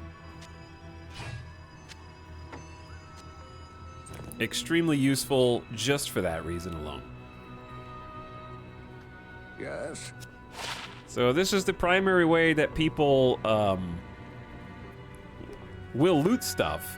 Like I just told you, at some point you're gonna have an inventory that has a ton of charms in it. Once you figure out what things you do need to pick up and don't need to pick up that you can ignore, your cube kind of becomes your only inventory, and the rest of your inventory is dedicated to powering yourself up with charms, more or less.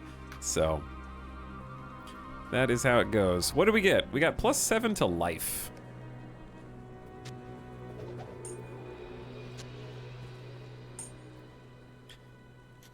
That doesn't seem like a lot. But also, I don't know what else to put there. I'll probably end up getting rid of this. And then I need to ditch the other stuff. Blessings to you. Okay, cube is nice though.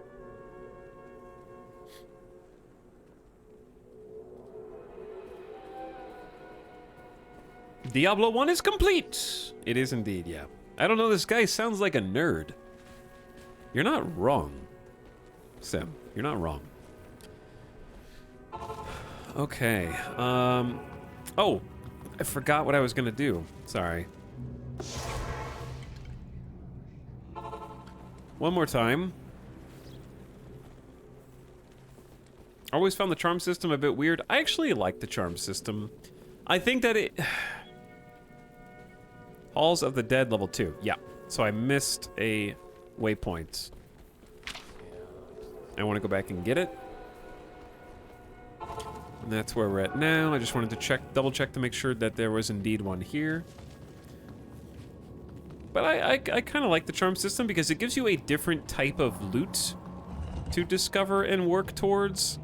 And there's also, like, the end game of Diablo 2 is basically predicated on charms, right? With, without going into too many spoilers here, and speaking generically, there it is. The entire end game is predicated on charms. And rune words, but mostly charms. Like the literal end game is charms, right? Literally, Ubers is for charms, is what I mean. Allow me to advise you. Tal Rasha's tomb. Okay, we know Tal Rasha's tomb. So, we got the waypoint that we wanted. Now we can kind of just go. We need to find our way to Far Oasis. So we're going to go back to Dry Hills and see if we can figure out which direction Far Oasis is.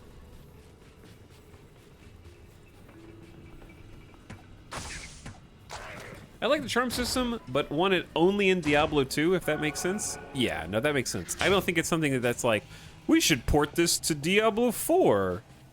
Same for rune words. I like rune words in the context of Diablo 2, but I don't crave rune words outside of Diablo 2. Here's Far Oasis. Rune words are not something I find essential to the Diablo experience. To me, it's just like, oh cool, look at this thing that they did in Diablo 2. That's an interesting idea for a series of systems. Oh, what's this? Oh, why? Don't mind if I do get the Far Oasis waypoint just immediately as soon as I walk in. And then I can teleport to safety so I can blow my nose.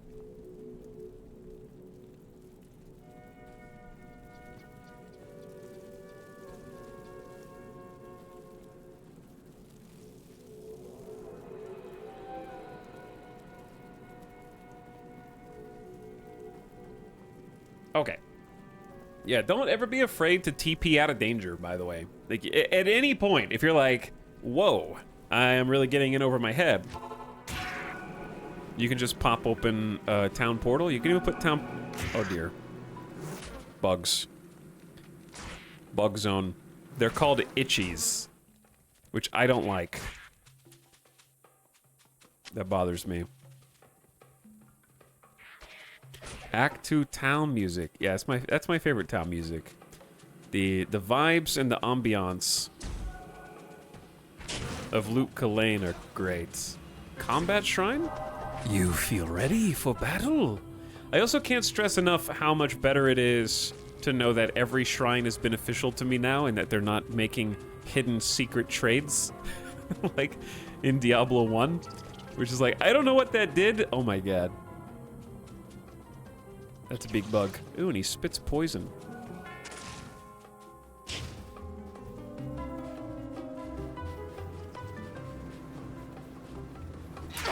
Those are some large throngs of bugs.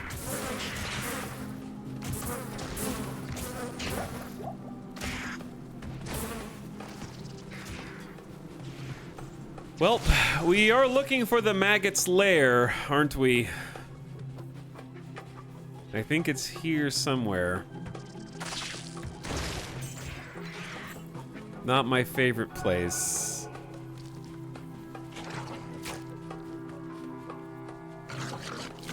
But you gotta do what you gotta do. I realize it's been entirely too long since I played this game. I don't remember 90% of this, including anything related to rune words. Well, Diablo 2 Resurrected has been fantastic. Because you could be like, oh, I remember this, and then, whoa. But now it looks like this. I like the Diablo 3 gem system over carrying 40 chipped gems in my stash. I do like the Diablo 3 gem system as well, but you don't have to carry 40 chipped gems in your stash. You just had to put the gems in your Horadric cube and craft them into better gems. Which, I'm not trying to say overconfidently, because I don't know how much of this stuff was not in the base game, but was added with Resurrected. That might be a Resurrected thing for all I know. So I don't want to be too confident.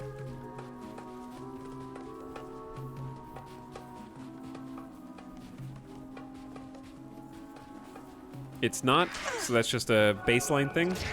Now, granted, you'll still have too many gems, even if you craft them all up. Ooh, a tier rune. We actually need a tier rune. Nice. Good find.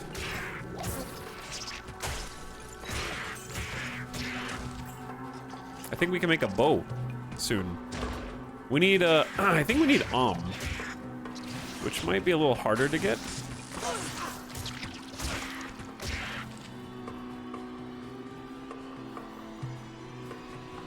Well, that is a solid find.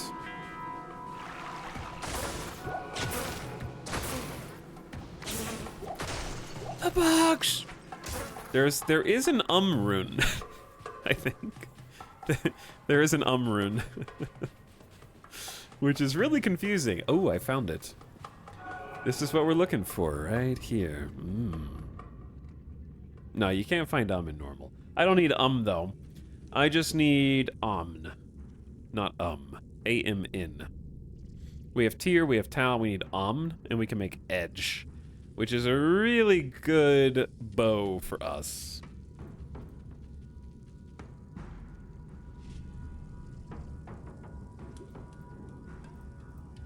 I like that when someone earlier joined and said they never played D2 and asked if it was shit. They didn't ask if Diablo 2 was shit. They asked if the rune that we got multiples of was.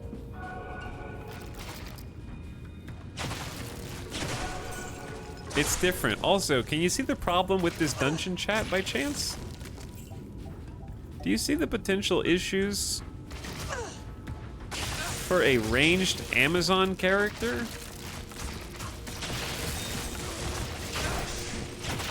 That's why we have the exact mercenary that we have. I see no issues at all. It's very safe. This dungeon has Hammerden. Don't bother. I'm doing much better than I did the first go round because having this tanky lad along with me is making this a much less painful experience.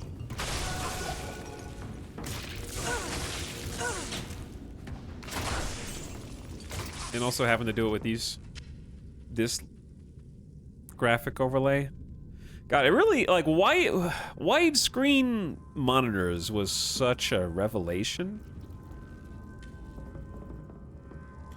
Imagine still staying with 4:3. I assume we have modern cinema to thank for that, because we just wanted things to be more cinematic. And also, we couldn't support the pixels on screen, like, we didn't have the graphical power. Made things more complicated, right? Smoked sphere could be worth some money. All right, it's time to use our cube. You go in there. You go in there. And look at how much extra space we have. You go in there, and you go in there. Oh, it's like my my inventory is brand new. The human eye can only see in 4:3 anyways. That's very true. So anyway, chat, about the Sony conference. Are we going to be doing that again? Hey, found level 2. No, I think we should, actually. There was a lot more to talk about. I was just super distracted a couple days ago. What's up, Sinister Pony? Terror is about to be unleashed on Sanctuary.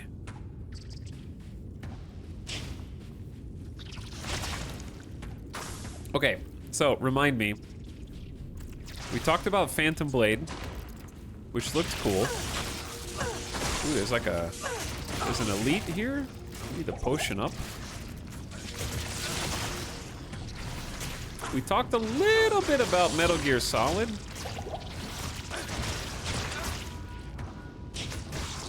But there really wasn't much to say about Metal Gear Solid, right? Other than, like, assuming that if Metal Gear Solid 3 Remake is more aligned with, like the Diablo 2 Resurrected Remake than it is with the Warcraft 3 Remake, then I will finally play it.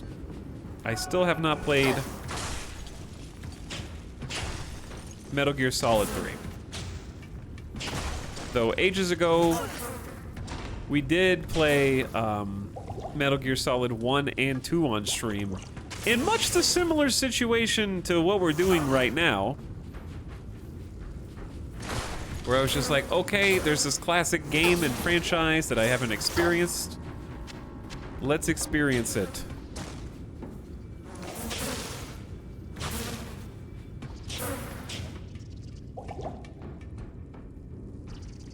Warcraft Reforged. Did we talk about foam Splatoon? I'm gonna be honest with you. I wasn't watching live Mary Skipper, and I literally just skipped that portion to catch up faster on the stream, so. I kind of just didn't even watch it. I need money. Where are you guys coming from? Flesh Maim? Oh, he was just... I just didn't kill him, I guess. Yeah, this place kind of sucks, Dan. Marathon's probably going to be cool. The Marathon trailer was really great. I think what has me interested about Marathon is that I think Bungie are talented. And I know that as a developer, they have what it takes, and sometimes they've hit the mark with Destiny, and sometimes they've missed the mark with Destiny. But anything that says, hey, we're gonna do a different IP. Studded leather. We have stealth, so it's probably not gonna replace anything for us. Anything that says, hey, we're gonna do something new, even if it's a, you know, Marathon is so old at this point that it is new, right? I know it's an existing IP, but I wouldn't say that Marathon inherently has a lot of IP power at the moment. I think that that's just riding on Bungie itself. The Marathon trailer was giving Westworld Season 1 opening credit vibes. I'd agree with that.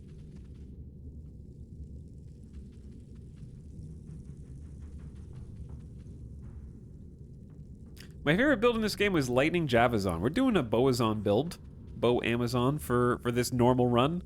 This isn't going to be a Nightmare and Hell run. We're just going to get as far as we can with this character on normal, but I'm doing it for the lore, getting all the story, getting all the dialogue, and kind of setting up. We did the same for Diablo 1 this week, and did a warrior run through. Could have done a necro playthrough for this one, but I really wanted to play Amazon, and I just been wanting to try out this build. I think it'll be good. We just need a few more levels. It's still good. Like, it's doing great right now. I have no complaints. I thought that this was going to be way harder than it was in Act 2, and we're just kind of rolling through, which is nice. But we are going to do D3 after this. Not today, obviously. I'm still in Act 2 here, but we are going to do D3. Thinking about doing a necro for D3. Why Marathon to make Tarkov-esque? Well, that's kind of the thing. Bungie's specialty right now is in pseudo online games. It isn't like, okay, pseudo MMO games. There's something I love about watching my little exploding arrow travel through the darkness, which we literally can't see anything, and just watching it light up the path as it goes.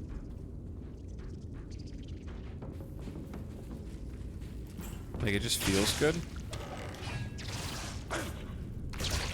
But anyway, that's the kind of thing that they have experience with, right? So I understand why they want to do something that is online, but they don't want to make Destiny 3.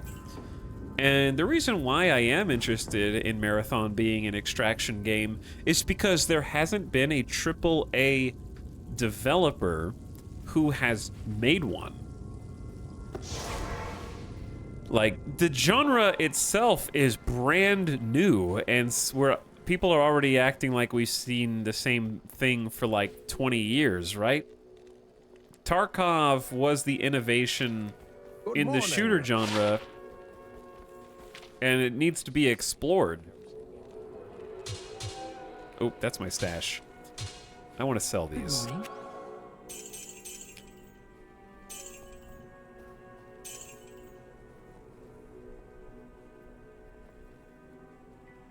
10% faster hit recovery, plus 15 to attack rating. Life, fire resist, light radius, meh.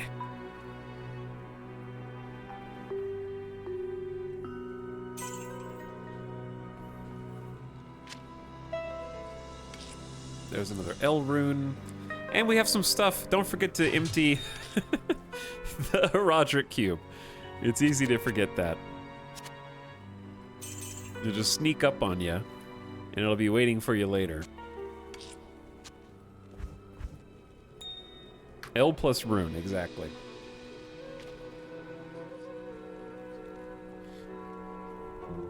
Call of Duty put it in extraction mode. Yeah, things like Battlefield put it in extraction mode, but that's not the same thing. That's just like a mode. That's not the same as ground up experience.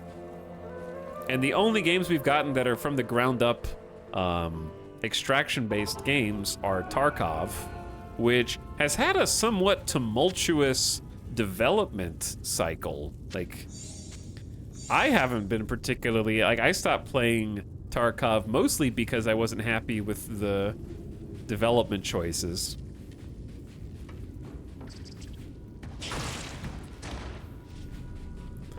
The Division is not an extraction shooter. It's a shooter with an extraction mode. So that's what we're talking about. But there's some indie games, there's some indie titles that have been made from the ground up as an extraction game. Like, I don't think anybody's gonna sit here and be like, you know what? My two favorite extraction games are Tarkov and The Division, like, Dark Zone or whatever it's called. That was like...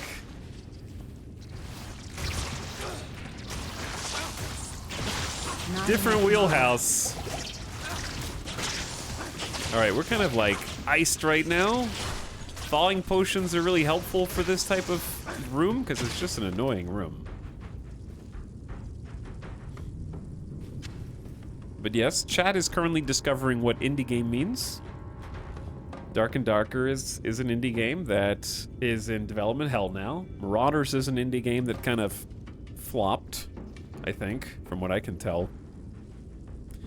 But that kind of proves my point. Like, I want to see I want to see when game genres become surprise hits. AAA devs deserve at least a shot at turning the genre into something else, or iterating on it, or perfecting it, or whatever. They deserve a shot, and that's what Cold Worm the Burrower. Look, is this unit? Oh my God! Hold on, I want to see him in old graphics mode. Is he dead already? I might have exploded. Yeah, I exploded him to death. Exploding bolts are too strong.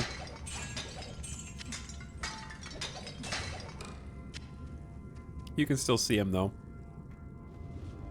He's here.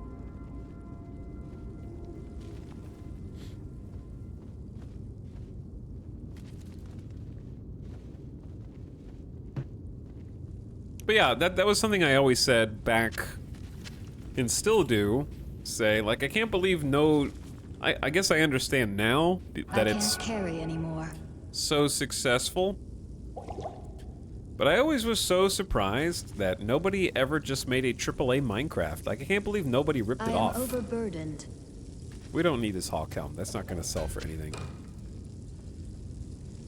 I can't believe nobody just straight up copied Minecraft and just made a AAA version of it, right? I can't believe nobody made a AAA DayZ version of it, right? Staff of Kings. Quest log is updated. We've got 2 of the pieces so far, chat. Good job. Okay, so what we can do is, instead of walking all the way back out, we'll just grab a town portal and go tell Deckard the good news. Hideo Kojima's Minecraft. Oh, you mean Metal Gear Survive? Konami's Minecraft? Oof. Oof. I played that. The Staff of Kings. You astound me, my friend. You have discovered the shaft portion of a Horodric staff. I trust you know how to use a Horodric cube to unite the shaft with its headpiece. Well, we're not ready yet, Deckard, because I don't have the other piece yet. You have quite a treasure there in that Horodric cube. He said the thing. He said the thing. Also, what is this XP? We need literally 410 XP. to level up. How may I help you? 1 mana after each kill. We already get that. Chat, have you ever tried to sell a Horadric Cube? Just kidding, you can't do that. You can't trade the Staff of Kings either, but it's pretty funny to try. It's kind of messed up. Deckard would be pissed. I'll put that next to my Wirt's leg in the collection.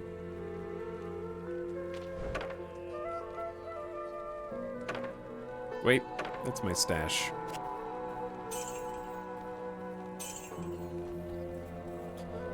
When we level up, I need to put 1 point in strength. Just one. Just one. 1 little point. Hey, Leisure Domain, what's up? You discovered the shaft? Good, we did too. We also did. Thanks for the 37 months. Welcome to the Friday Diablo-a-thon. Breezy Meow says, thanks for the 20 months of fun streams. Hey, I'm glad you're having fun. Thanks for hanging out. We are halfway through, in terms of waypoints, Act 2. Making good time, I think. So what we've got to do next is we need to find the Claw Viper Temple and search it for the headpiece.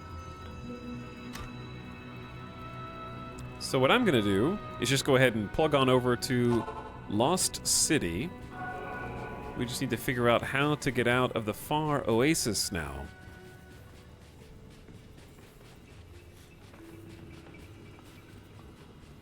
And be on our way. Ooh, a bone wand. Those can be worth a lot of money. 5 points in energy. Hell yeah. Chat, what were the other things announced at the... There we go. At the Sony conference. Refresh my memory. Give me the opportunity for gaming takes. Helldivers 2. I didn't play the first one, but it looked fun. Alright, 1 point in strength. The rest in vitality. So now my helmet's doing things for us again. Oh yeah, Dragon's Dogma 2.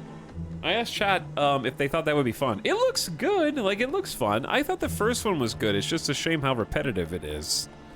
But it is, like, the first one is maybe worth going back to again before the second one comes out at some point. I don't know when the second one's even supposed to come out. Alright, 1 more into Exploding Arrow. Just getting strong. Okay, Spider-Man. Yeah, we should talk a bit about Spider-Man. Spider-Man 2. Is it just called Spider-Man 2? Ooh, a rare polearm. Beetle Burst. That's a cool name. Dropping rares over here. Is it just called Spider-Man 2? I thought the first Spider-Man game, and I thought the Miles Morales version of it was very good. And we actually streamed both of those games, like, all the way through. We did full Spider-Man playthroughs. I remember playing both. Where is this? Hey, Lost City. Excellent. Oh, these guys are fast. Ooh, that's an elite. That's why you're so tanky. I can't carry anymore. What? Who turned out the lights? Ask Drognin about the strange darkness. The strange darkness that has fallen over us. Ooh, a rune. I am overburdened. Okay, we got a quest. You've doomed us all. Let's go ask Drognin.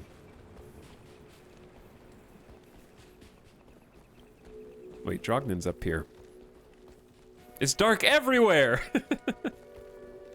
I've been researching this lengthy eclipse, and I believe it to be the work of claw vipers. Find their temple beneath the desert sands, and you may find the source of this curse. Okay. Does anybody else have anything to say about that? I'm curious. Hello. They do. Drognin the wizard will have some idea as to what is happening. Huh? This whole place is one big ale fog. Oh, I'd go with you to those tombs, but, I don't like all that living dead stuff. There are some ancient tombs out there in the desert. There are, yes. We heard you say that, actually. Yeah, I just love how they all have something to say, and it's always... There's some fun characters.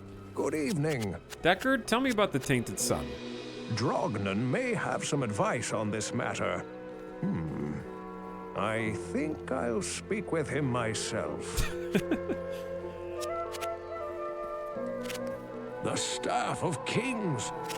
You astound me, friend.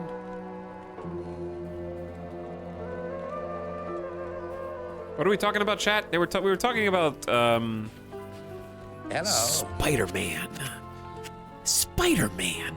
Claw vipers. This outer darkness mirrors the inner blackness of their souls. It is they who have eclipsed the sun, I'll wager. They are a venomous band. I'll wager. The Claw Vipers, yes. You may not... Good day. My astrologers failed to predict this eclipse. You should seek Drognan's advice. Will do. It is well known that there are 7 great Horadric tombs hidden beneath the sands in the furthest reaches of the desert. One of them surely must be Talrasha's prison. You must explore each of the tombs to find Talrasha's exact location. Of course, Diablo is searching for the tomb as well. No one can guess as to what terrors he has unleashed in his search. I've been running into a few of those terrors. All right, let's empty our inventory while we're here, shall we? Let's take a look at what this is what the darkness looked like originally, chat. This is how you might have experienced the game just on like a 4x3 monitor that isn't... Like, it probably would have been even darker there. Good evening. Super dark.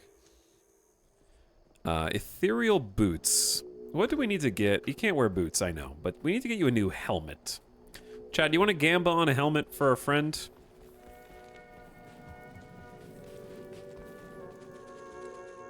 But the darkness setting in really gives an opportunity for the new lighting to shine.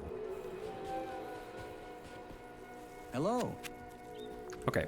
Elzix, do you have anything to say about the eclipse? 2 men arrived late last night bearing a story about evil magic.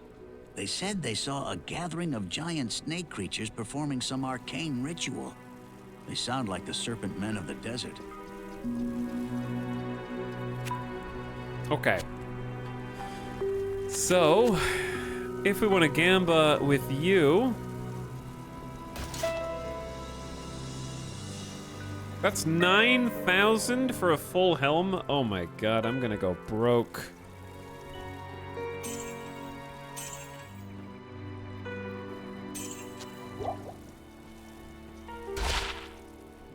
+24 defense, +6 to energy. I don't know how much I want to gamba. 9,009!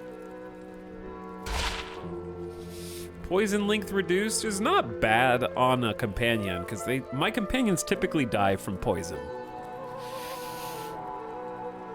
They can just have that one. Like, I don't care. I don't want to spend all my money trying to get a rare. The main point is we're going from 7 defense to 25 defense. I'll put that to good use. And getting a nice poison length reduction as well. So, like, that's good enough for you. You don't need anything super fancy.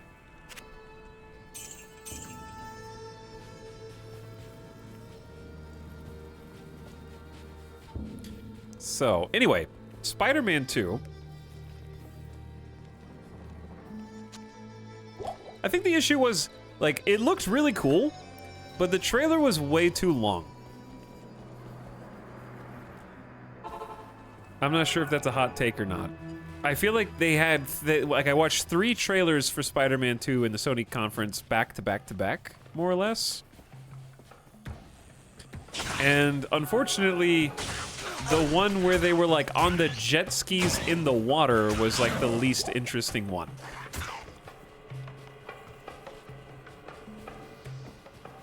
Like, they started out really cool. And then it kind of just like kept going and it was still cool, and then it kept going, it was like, all right. Dark Elder.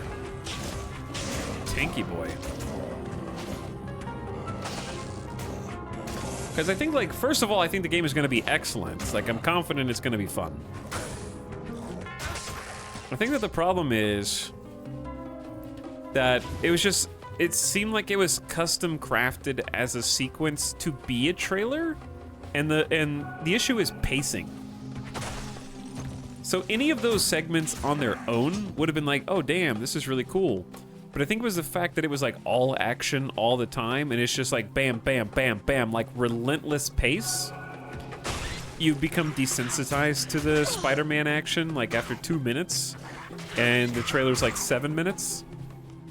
Because it's just like someone playing Spider-Man but flawlessly and doing every possible cool combo move that you can do one after the other. If that makes sense. Yeah, they didn't give a release date either, did they? That's true. There was no release date. Far From Home was kind of lame. Sure? No? I mean, you're wrong, but we're talking about the video game, so... Moot point.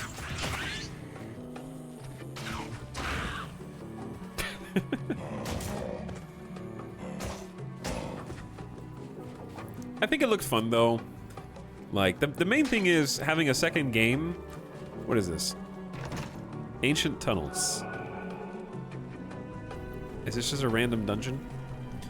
Having a second game is going to let them polish all the things that were fun from the first game. Like the movement mechanics and having more types of traversal and I am overburdened. more objects to springboard off of, and I need the bow. I don't really want this jawbone barbarian cap. I doubt that's going to be worth very much. I am overburdened. Oh, I forgot to get rid of the stuff in my cube when we went back last time. Classic. Still need to play 1. Yeah, the thing with 1 that's difficult is Spider-Man 1 is a really good game with a really poor open world. Good morning. Good morning. There's really not much to do outside of go mission to mission. And the world exists just so that you can fly around, which is fine. There's nothing wrong with that.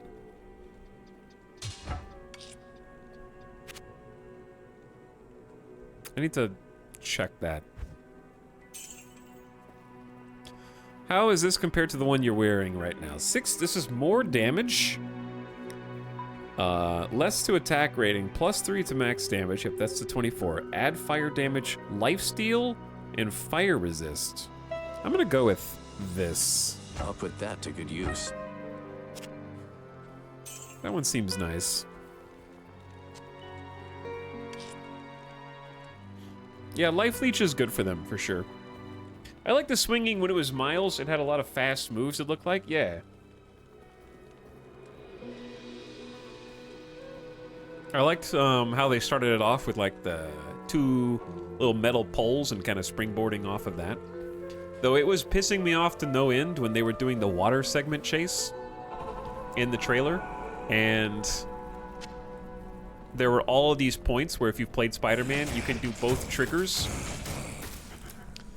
to, like, zip faster to a jump point, and they ignored every single one because they just wanted Spider-Man to be web swinging the entire time, so he just kind of, like, slowly swung to his destination.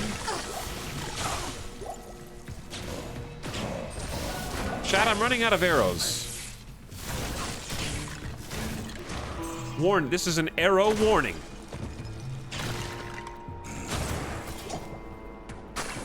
How many arrows do we have left? 41.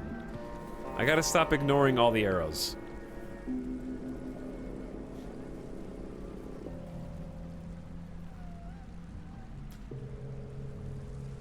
Etel only had 1 stream of Dragon's Dogma. Did we only do 1? I thought we did it twice.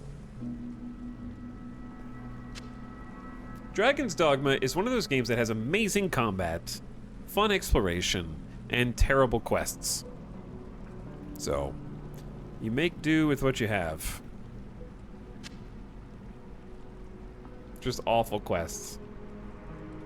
But great combat.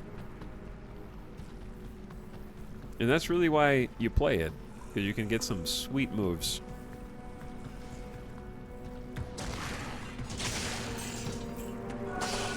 Get that guy. Get that guy and find me some arrows.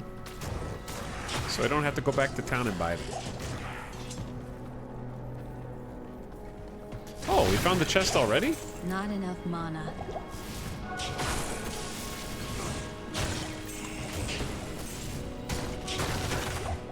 Ow.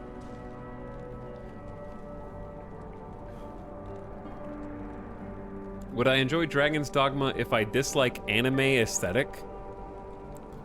First of all, get out.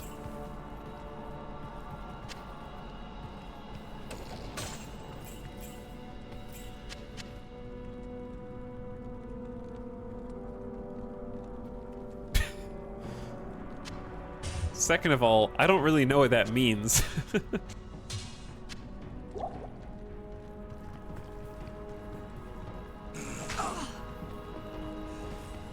Because I don't think it has an anime aesthetic. Unless your idea of anime aesthetic is just like big combat animations.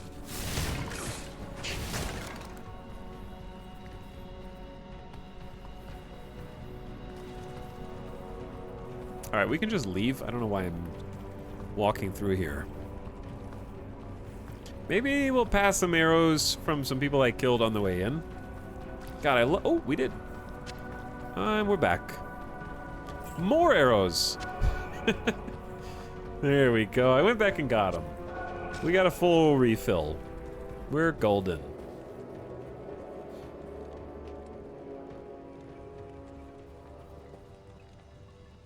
The quiver overfloweth. But no, it was super fun. I had a really good time with Dragon's Dogma.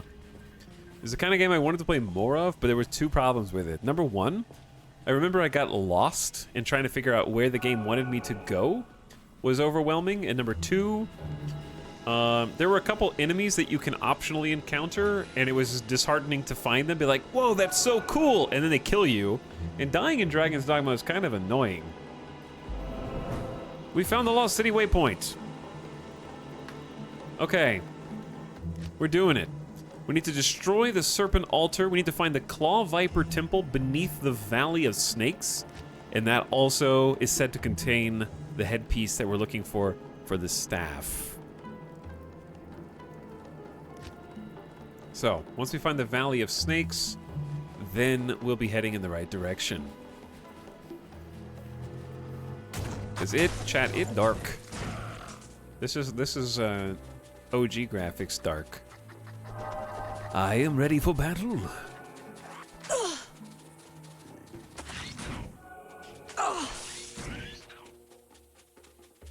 Can't see shit.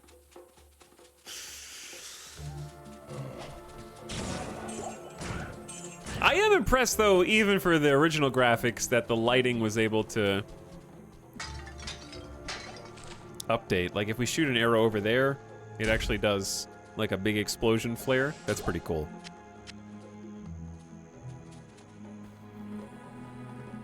But the atmosphere. Okay. Where was I? But yeah, like, I think the biggest problem that I have with Spider-Man 2 was it looked cool, but it also kind of looked like Spider-Man 1.5. And maybe that's enough. Maybe that's okay. The parts that I like, I love coming across groups like this and just exploding everybody. Chat, this is a fun build. This is a pretty fun build here.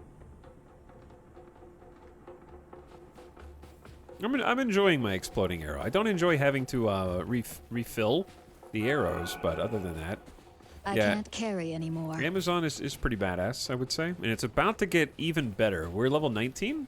We should have a few levels to go. Immolation Arrow is coming up soon.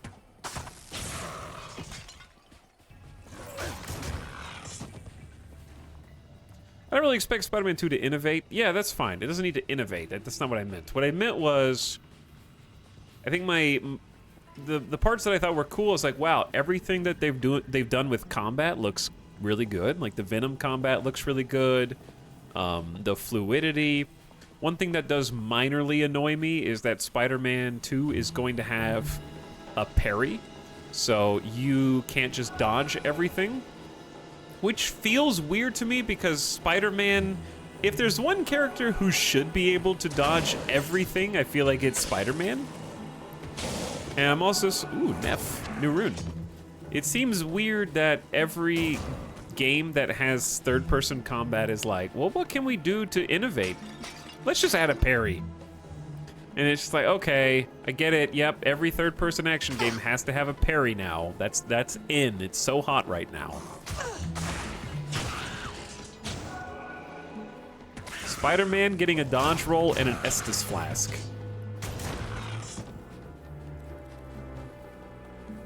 It's the symbiote strength? Okay, maybe if there's a symbiote parry, then I'm okay with that. Iframe rolls. But yeah, you could already kind of dodge everything already. Did I miss it down here? Nope. Huh. I'm not stalling. I'm actually not sure where this is. It's probably down the stairs if it's not up here. Because I already went all the way up there, I think. Wait, did I? I think is it this? I might have just not noticed it. Yeah.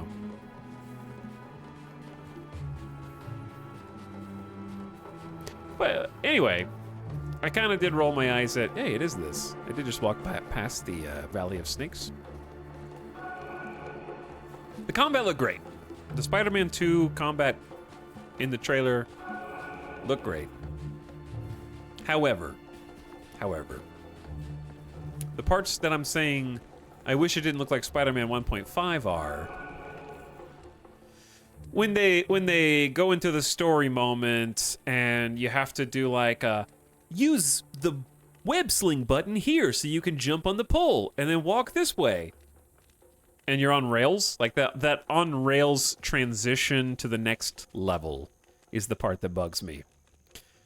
If that makes sense. The like crawling through the crack in the wall in order to load and hide the loading screen. That kind of stuff was fine in Spider-Man 1, but it feels dated in Spider-Man 2, I think. And then the stealth gameplay, it's hilarious to me. They have a stealth section in the Spider-Man 2 trailer, but even the people recording it knew it was boring because they instantly stopped doing the stealth gameplay and started a big fight. I thought that was hilarious. They do like 3 stealth takedowns and then jump down and start kicking people's ass because they were just like, we can't have a trailer that's all stealth because we know people will get bored. Welcome to the Claw Viper Temple. It's like, yeah, that's because the stealth gameplay is kind of boring in Spider-Man. I hope I know what I'm doing. I hope I know what I'm doing. You are an Amazon. Have some confidence in yourself.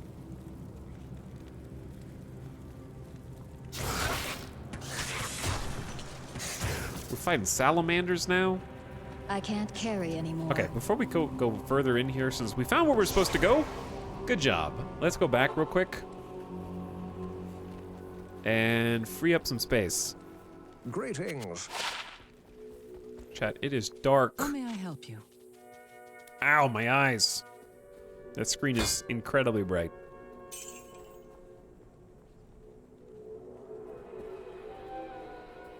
Lifesteal per hit, eh.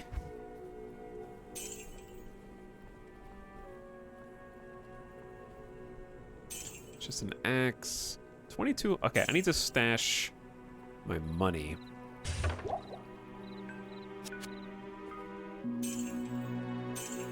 All right, we got a rune. Got a new rune, that's a Neff rune.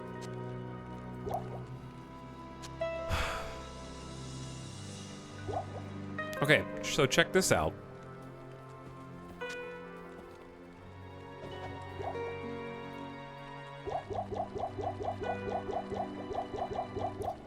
All these rejuvenation potions that are taking up so much space in my inventory, the reason we've been collecting these is because 3 of them becomes a big rejuvenation potion thanks to the power of the Horadric Cube.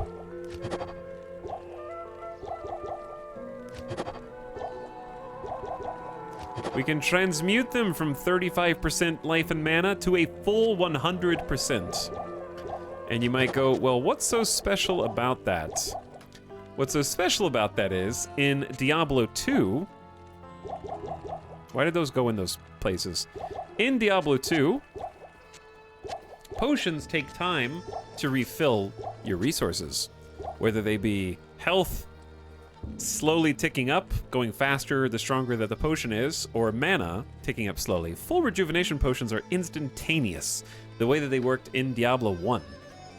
So the rejuvenation potions in D2 are the D1 potions, and will save your bacon many times. So eventually, once we have enough rejuvenation potions, eventually full rejuvenation potions start dropping for us, which is even cooler. That saves us some time. Those are the things that you're going to want on your bar, because you can't wait necessarily for a healing potion to slowly tick you up. You got to just like, I need health now.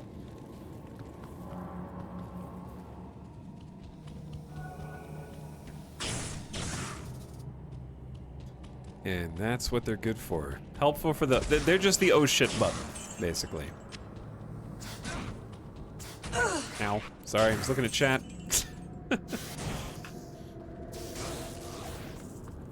Even in a game where it makes sense, like the Batman Arkham series, stealth is such a boring choice. Yeah, but Arkham was like the first one. I don't know if it was actually the first one. It was there at the beginning, basically. We're just gonna go straight on down to level 2 if we found it on the first try.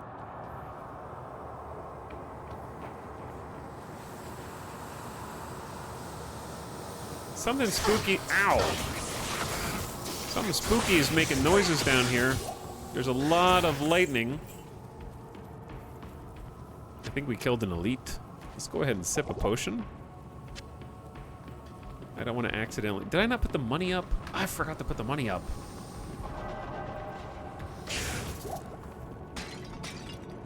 Just don't die, chat. It's easy.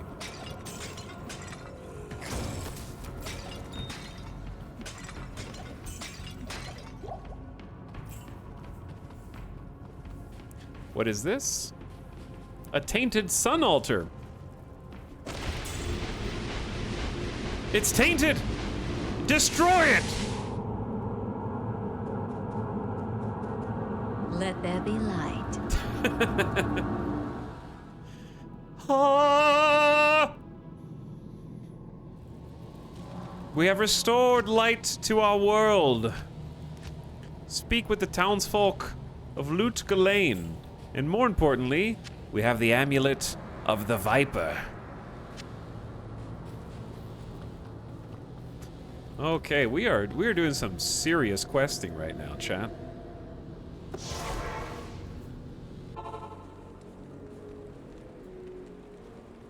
I'm so excited for all the zones in D4.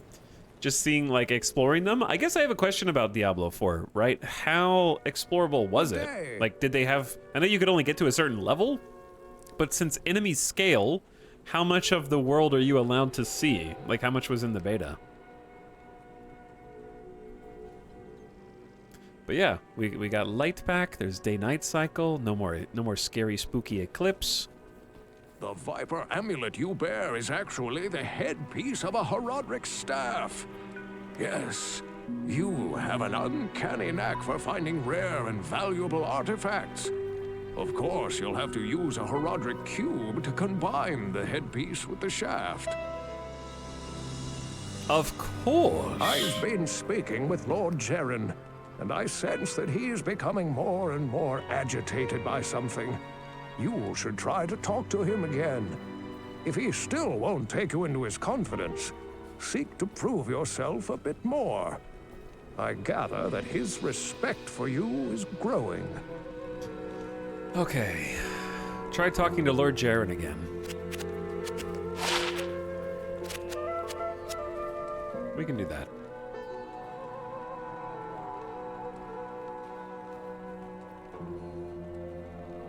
There are a lot of zones, and in the beta it was just Act 1. Even the single zone you could explore was massive. There were a ton of dungeons. Hey Tal, I goof in chat, but I just want to say I appreciate your streams. It's a great part of my day to unwind. Thanks for all you do. Uncle Owen, I was reading that out loud, waiting for a punchline at the end. I don't know if that says anything about you, but I was like, am I, I was waiting for it to turn into like...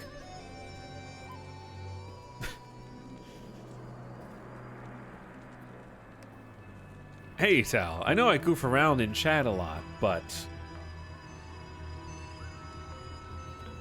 it's painful listening to you spread misinformation in chat. Night.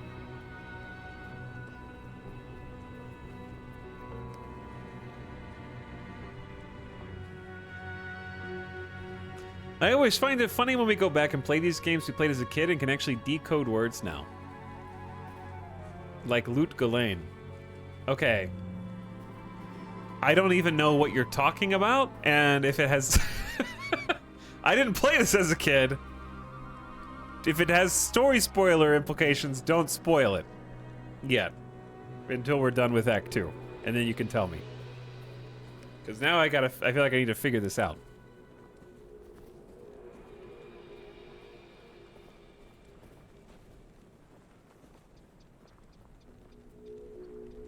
I just mean how to actually pronounce the words.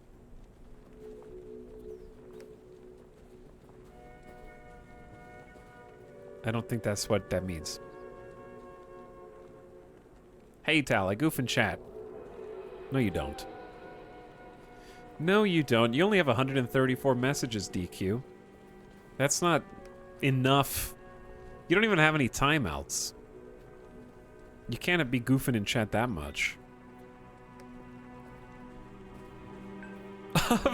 Obviously, it's called loot because you loot. You know how when you're a kid, you just see words and decide how they sound without actually reading them? But they had voice acting. Was voice acting added later?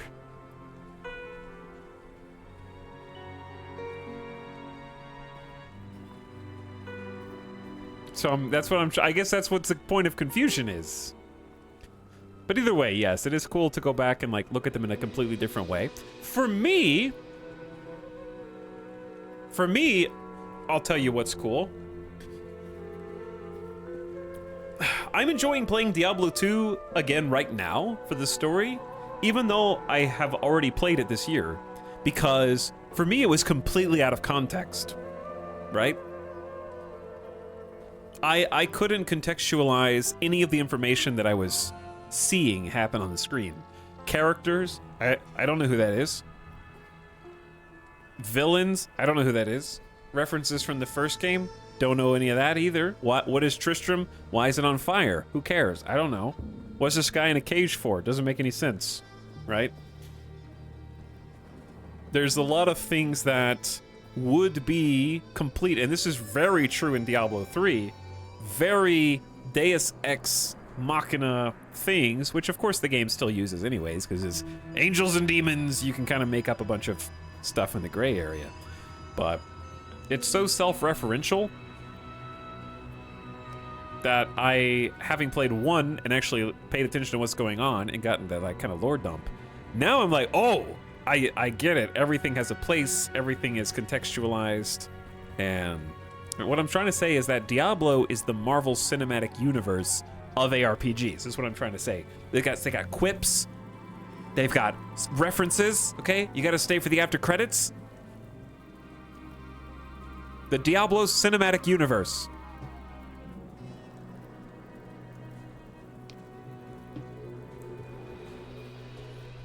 We need to go talk to Jaren, actually. Yes? I think. The sun again shines on Loot Ghislaine. I'm beginning to like you, traveler.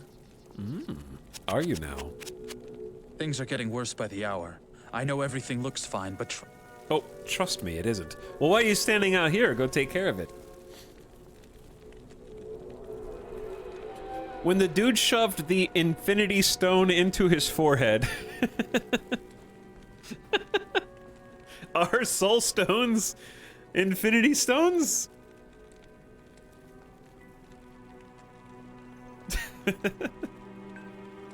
Oh my god, chat. Oh my god, I don't want to spoil anything. Please don't write any spoilers in chat, but if you think about it, the comparison makes more sense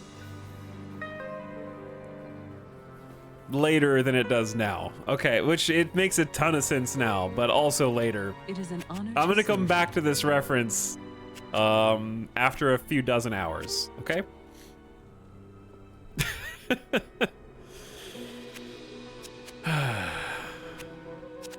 Drogman seems to have taken you into his confidence. This is good, for you will benefit from his wisdom. Yeah, put a pin in that. There's nothing the right portion can't cure. Oh, claw vipers are fond of magical artifacts. Did you happen to find one in their temple? I may have done just that. I've been researching the old records, trying to find the location of Tal Rasha's tomb. Though I haven't found the tomb itself, I may have a good lead for you. The great Vigerai summoner, Horizon, built his arcane sanctuary somewhere around here. He was a powerful spellcaster and kept demons as slaves within the sanctuary. He kept a close eye on great events too, such as the imprisonment of Baal within Tal Rasha's tomb. If you could find Horizon's sanctuary, I'm sure that it would hold some clue as to the tomb's location. Though I doubt Horizon is still alive, you must proceed with caution. There's no telling what could be waiting inside. When I spoke of this with Lord Jaren, he asked that I send you to him. Perhaps he knows of a secret entrance or the like. Okay. So we're trying to find Tal Rasha's tomb because Tal Rasha was a character who basically volunteered to imprison Baal in his body. Right, chat? I have this right. And they locked him eternally inside of a tomb with a bunch of enchantments. And then the only way to reaccess the tomb is through this Herodric staff that we're creating. And they scattered all of the elements of the staff. We've been collecting them. Only a true hero could find the individual pieces and put it back together. Was Tal Rasha a Herodrim? Yes. I don't think that's a spoiler. I think that's just... we just know that. I don't think that matters if it is a spoiler anyway. So we're trying to crack open the tomb first because we know that Diablo is trying to get there too. So we're like, we gotta beat him to the punch, right? Unfortunately, we don't know where the tomb actually is. So now, we have a lead to find the location of the tomb. There's an ancient summoner who kept his eyes on all of these events. And we're looking for his sanctuary, because we can find that easier than we can find the tomb. And there might be some clues in there.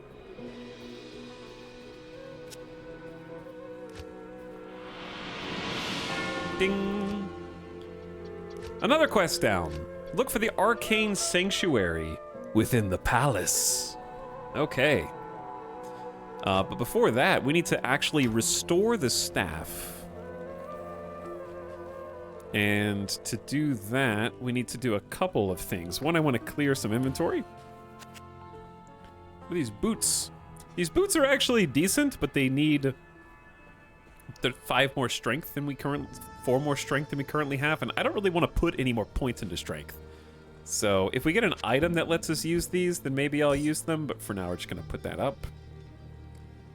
There's the Amulet of the Viper. That's part of what we're trying to cobble together right now. Wait, what's inside the cube? Nothing. Okay, cool.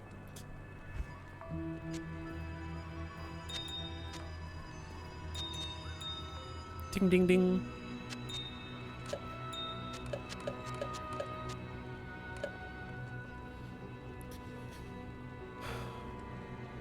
Alex, why won't you play Diablo Immortal? Because there's no time. Also, I would have to play Immortal before playing 3 because Diablo Immortal takes place between 2 and 3. And I'd honestly rather just go from 2 to 3.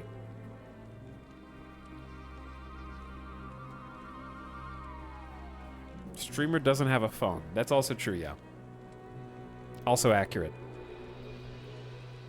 So we need all the pieces of the staff, which I think is the Staff of Kings, the amulet, and the cube. And if we can combine those,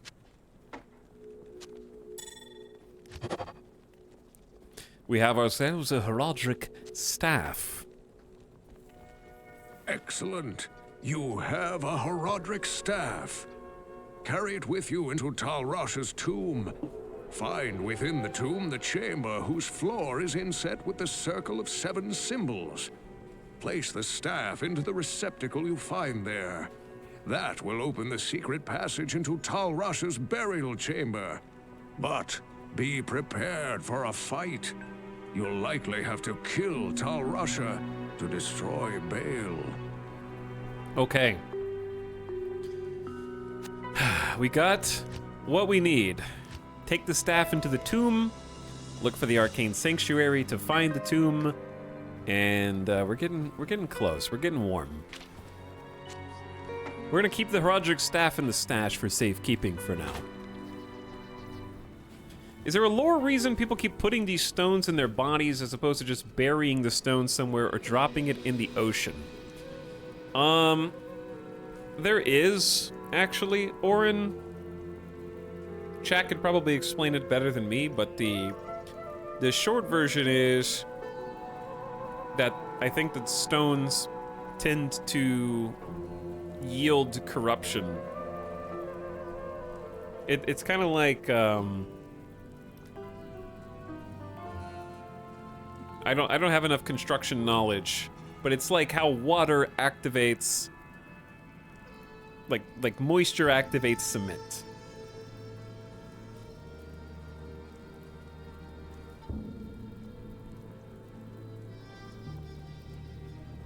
Like the body is the seal.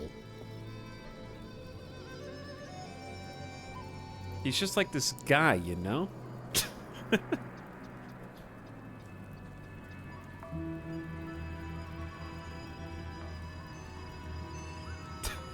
Who's the man with the spear following us?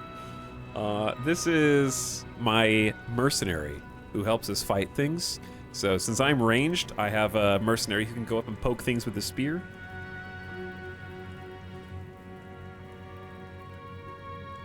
And so they also give us an aura that boosts our defense at the moment, though later we can get an even better aura than that.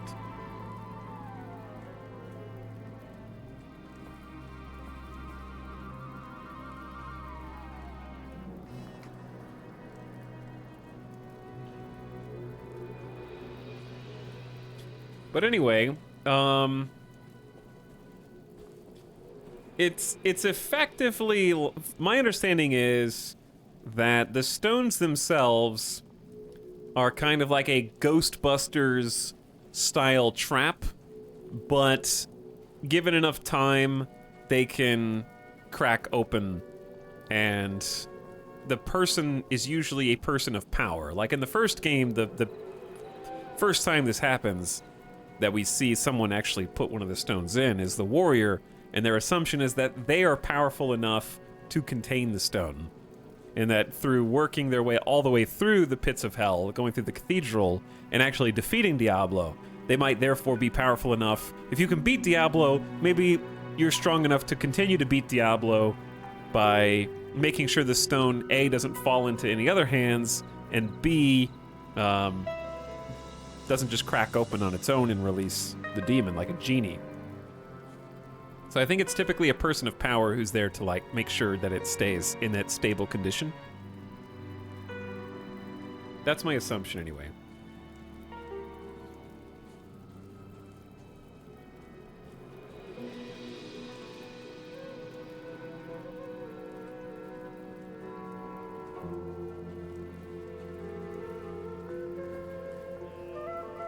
Okay, so I got the... I'm on the wiki now, because now I'm curious. I'm not going to spoil anything. It was apparently an experiment. The idea was put forward that a human body might be able to contain the demon's essence by fusing a shard to their body.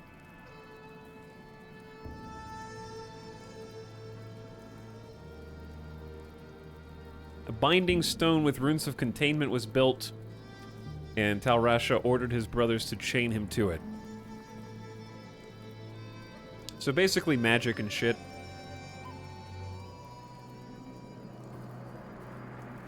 I think. What is the lore for the start of D2?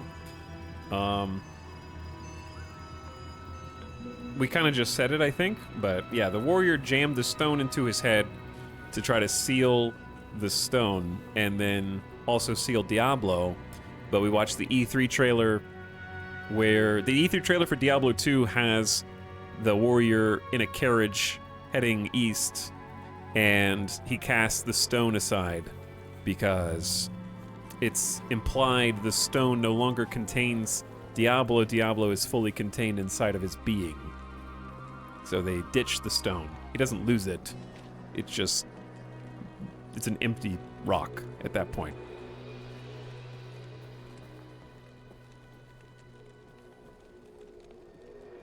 And we are the Prince's son. We're the king. We're kingly orcs. Not right now, but in Diablo 1 we were kingly orcs.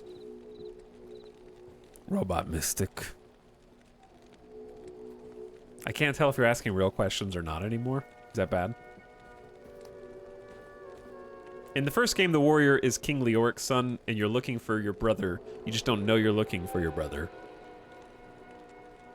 As the player. You're looking for Prince Albrecht.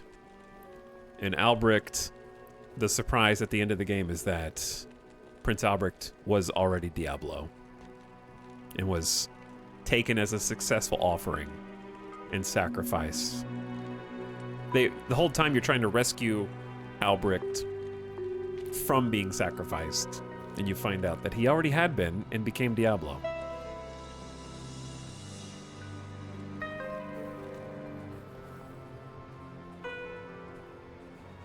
So, anyway, we have the staff. We have our mission. Take the staff into the tomb. We need to look for the arcane sanctuary within the palace first. The palace is here. But I want to talk to some people. You have done well to restore light to our world. Well, it's nighttime now, but yes, we have restored light. Light is good. Hello! When the troubles began here, I allowed the terrified harem guilds to join me within the safety of the palace. All was fine until one night. Screams echoed up the stairwells from the harem. My guards arrived to find the poor girls being slaughtered by a merciless band of hell-spawned demons. My brave guardsmen tried to push the demons back into the mysterious rift from which they came. Ever since, my men have fought a losing battle. Demons have continued to pour through the rift into the palace. Ultimately, I hired Grays and his mercenaries to help protect the rest of my fair city. Drognin believes that the arcane sanctuary lies buried underneath this palace, since Lut-Gholein occupies the site of an ancient Vigerai fortress. My palace is open to you now. Take care. Okay, so we think the arcane sanctuary is under the palace. Since the city itself is an ancient fortress of the Vigerai. Chat thinks that anime invented harems. That's interesting. I have some bad news for you. Stay out of trouble. Okay, the guards are going to allow me into the palace.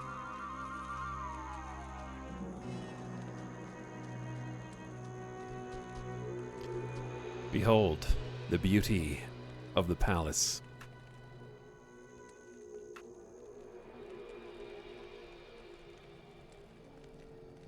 Yes, it was like a permanent eclipse, is what we had before.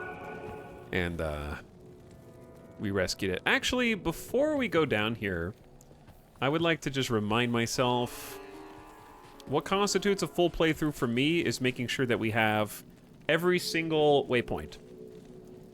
And then any other bonus stuff we want to do on top of that is great. Palace Cellar level 1. Okay, so that is level 1.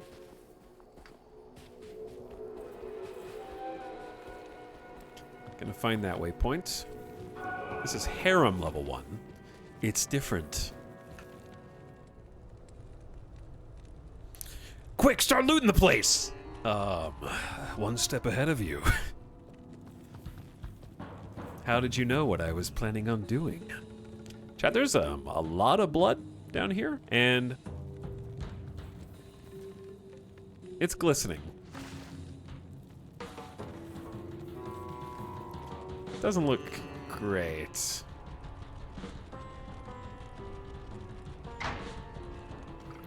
We got some friends. And they've got ice bolts!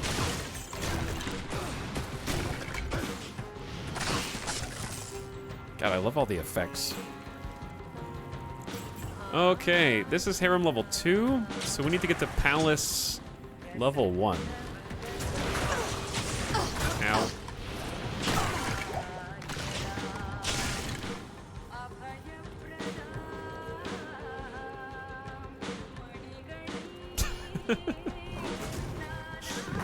Chat's still stuck on, yeah, I don't think the harem is down here anymore.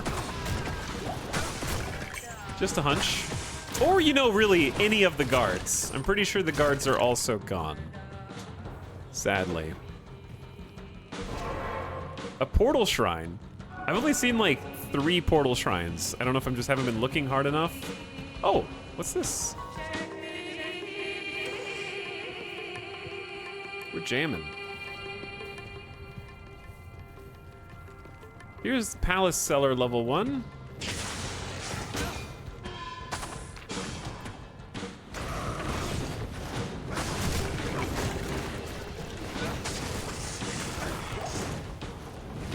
You okay in here, friend? But no. If, okay, going back to somebody asked like, hey, so when you gonna play Diablo Immortal? I would actually consider it is the thing, but we have even less time to try and get through the Diablo franchise than I originally thought. Because I thought we had through to next Friday. We actually have until next Thursday. Also, there's Palace Cellar level 2, but let's go ahead and find the waypoint first. You're gearing up? Yeah, we're gearing up for D4. Got the exclamation Diablo commands to help with people who just joined recently who are trying to figure out kind of what the goals are. But yeah, we're getting prepped. We beat Diablo 1 this week. It was my first time playing D1. I started playing D2 earlier this year with Resurrected. Resurrected's been phenomenal. Enjoyed that quite a lot. And this is my first time playing Amazon. Amazon seems really good.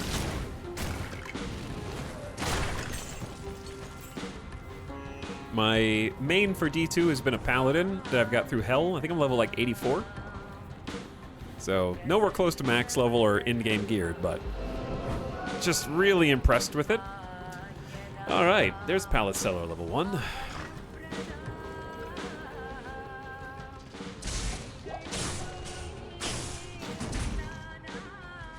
Amazon seems like a prime pick. I see what you did there. Okay, it's kind of testament to how good and how revered Diablo 2 is that when I hear Amazon and we're playing this, I don't think about the company, I think about the character. Like, in your brain, when you hear a word, the gymnastics that you sometimes have to do mentally in order to like get to the definition that you're looking for, this actually like replaces the company for me. Like I don't have to correct myself when I'm thinking about it. I think of the rainforest. That's fair. I think it's because you say the Amazon. Like if you say the Amazon, brain completely skips over any kind of company. If you just say Amazon without the,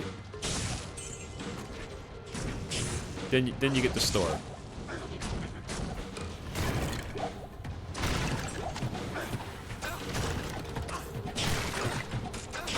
Our friend is dying! He's fine. He's doing okay.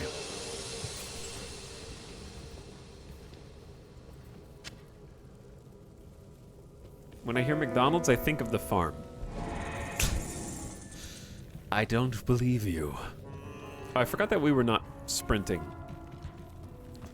There's Palace Cellar level 3. I'm probably just gonna go ahead and go down. There's not much reason to kind of linger.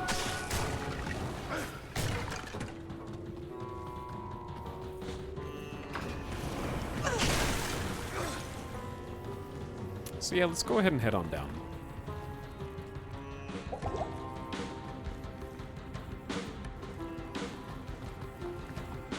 Oh, but anyway, if we had more time, if it was like, oh, Diablo 4 comes out in 2 months, I'd be like, okay, maybe we can find just some time to squeeze through like a rushed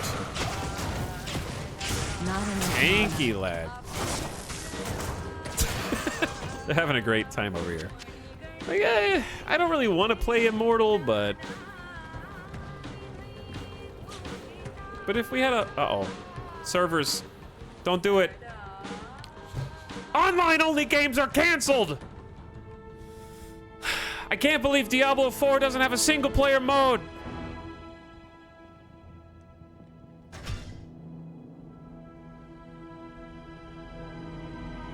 Someone out there was like, this is why I only play offline. This is why I only play single player.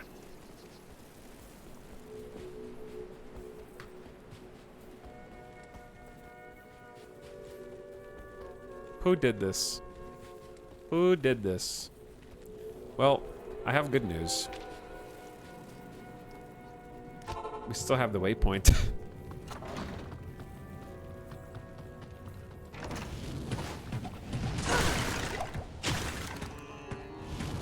Because it saves, like it automatically saves and updates and stuff. So our inventory is the same. And we're back.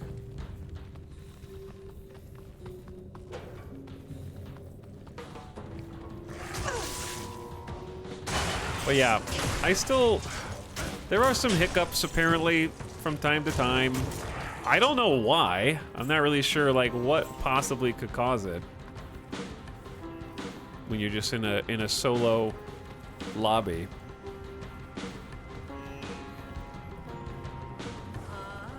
Okay, back to Palace Cellar level 3. Like I was never gone. What are we talking about? I don't think I've had a worse experience with online-only campaigns since Metal Gear Survive. I remember Metal Gear Survive had like a free weekend one time. And the experience was so bad that it actually did stick with me. Like I only played it for like 2 hours and I vividly remember what the game feels like to play. And that's bad. Like it was all bad. Brave of you to play it all. I think I was just kind of like, is it really as bad as everybody says? Is it really? Like, how could it be that bad? I just don't understand. And it was, you know, it just was.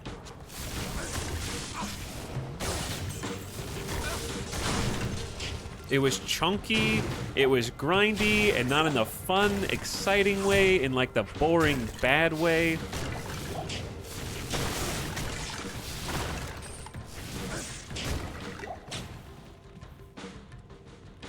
Metal Gear Survive is the main reason I'm concerned over a Konami-based Metal Gear Solid 3 remake.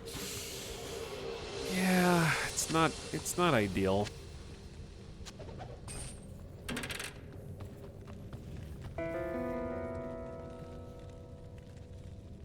I was wondering that about Golem, so I watched a bunch of videos. Yeah, Golem is something else. Chat, this game is way scarier in original graphics mode. Look, you can only see this far in front of you. I would have been terrified as a child. Like, what's behind each veil of darkness? Not enough mana. You're gonna need some more mana.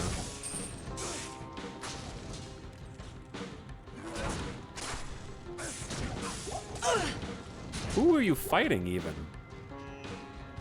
Because, yeah, look at when we switch back. Well, I'll wait for a sec. You can see them because the Skelly's hands are glowing when they're getting ready to cast a lightning spell. Ooh, there's some arrows. Okay, we'll grab those.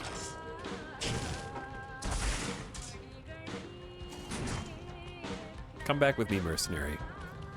But yeah, look, we can't see anything over here, and then we can see a little bit.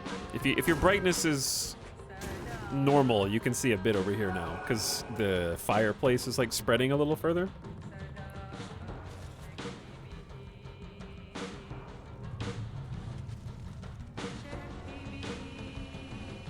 I don't remember the soundtrack for Act 2 slapping this hard when I was 7.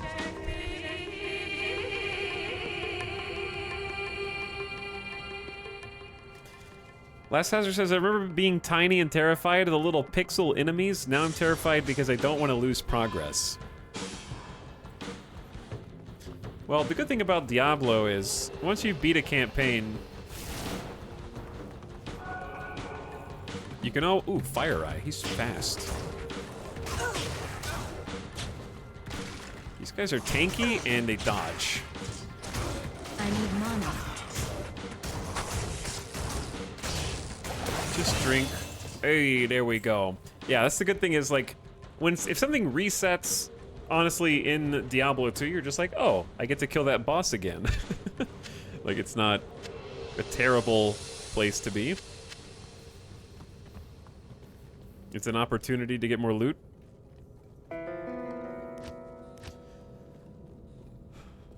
I need some more health. We're approaching 300 life. And we just hit level 20. Hey, just ding 20.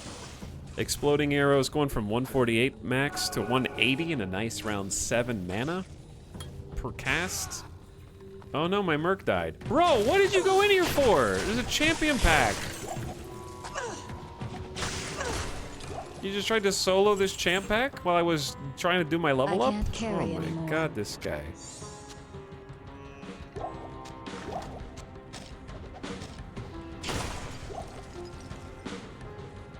What's up, Shadow Healer? How's it going? They're just coming through one at a time. Why? Stop that. I'm trying to pick stuff up here. Okay, let's get a mana potion. Collecting the rejuves. I want to go get my man before I go further, because we're going to need him where we're going, even though he's going to have a lot of trouble keeping up with us.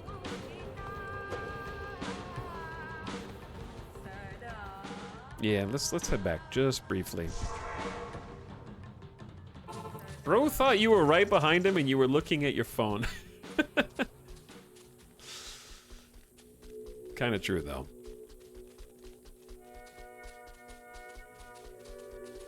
Who goes there?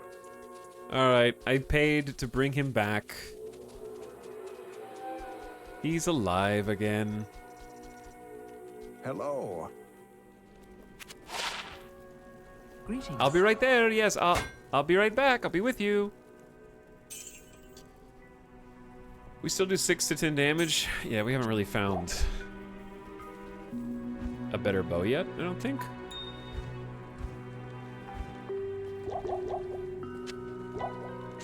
Got some rejuvenation potions for the collection. Our first diamond. Just a chipped diamond, but it's still good. 5% chance to cast Firebolt on attack. Etal Snap. No. Don't even get me started on Snap. You're gonna get me started on Snap, aren't you?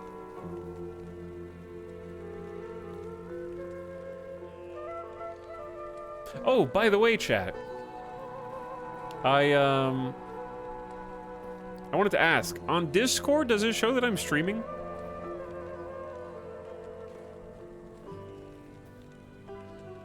They just did. Don't ask again. It does not? Okay, let's try this.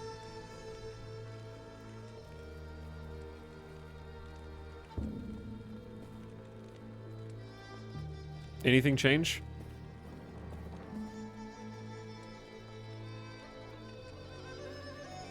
I wonder if it's a Windows 11 thing. Nothing changed, huh?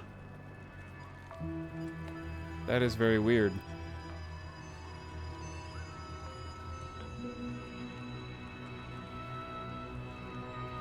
Green, not purple? How about now?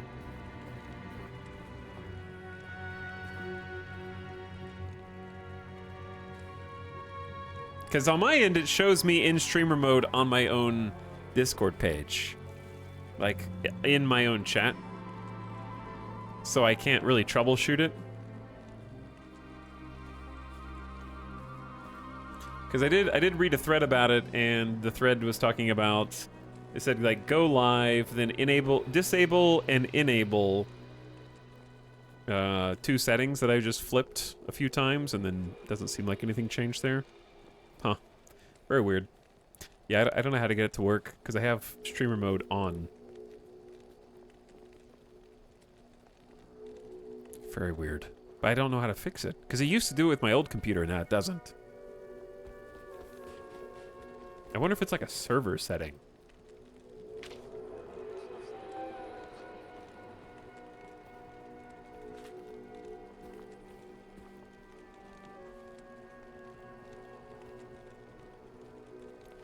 Like, is it something to do with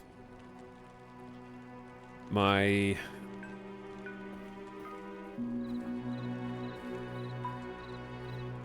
Okay, chat, what does it say now?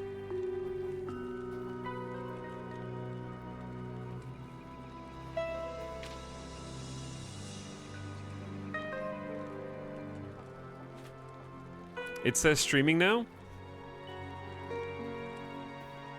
Okay. Interesting. I think I fixed it. I think it was under privacy settings. Nice. Alright, I've been wondering what the issue was. Fixed. I might have to troubleshoot that a little bit more later. To tweak it to be the exact way I want it. Alright, chat, give me the shortest of BRBs. I drank an entire venti Starbucks and feeling the repercussions. I'll be back in just like... Give me 90 seconds. I'll BRB.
And back.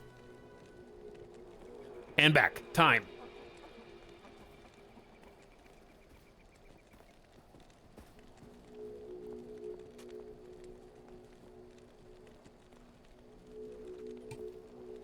Okay.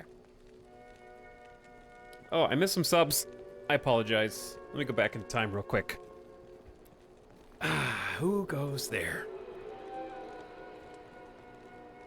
Thanks a ton, Mad Dog Mac, for the 27 months with the Big People Happy sub. Hi, Mad Dog. The Dark says, just got off a long shift. Has Etel killed this Diablo guy again? We're working on figuring out who the second boss is gonna be. We're making good progress. We're down in the palace. We're looking for Arcane Sanctuary within the palace. And then ultimately we're gonna use the clues, hopefully we find there, to get to Tal Rasha's tomb. Hey there. All my years of brawling, of pummeling both the unsuspecting and the deserving, have yielded two insights. You can either fight or you can run. All other strategies are variations of these. It's very wise. In Diablo 2, you do have two options. You can fight or you can run. And often, running past things is a very viable strategy. So you've been in the palace, have you? Tell me, why does Jaren keep that place locked up so tight?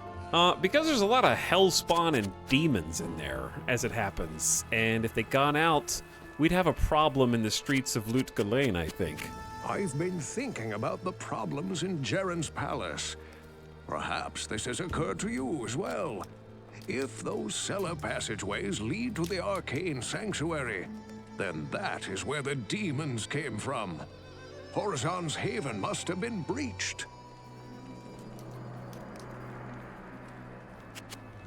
I got a snack. So, this dude Horizon, who we've been told is probably dead, had a sanctuary far beneath the palace where he experimented on demons and kept demons as slaves. So if there's demons under the palace, put two and two together. Greetings. And it looks like the pets have escaped. Huh? The horizon is always out of reach. You should know that. Oh, a Horizon. Oh, I see. Yes, well, he was insane. Yeah, brilliant, yes, but total lunatic.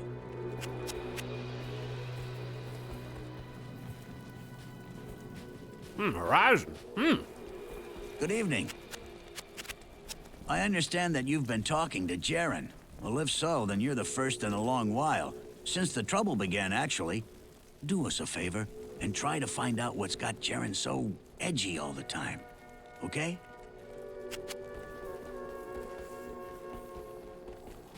Grease? Grease is like a Star Wars name. What's got you so occupied in the palace? Oh, don't tell me you're finding the harems more compelling than killing demons. That would be out of character for one such as yourself. Grease, please.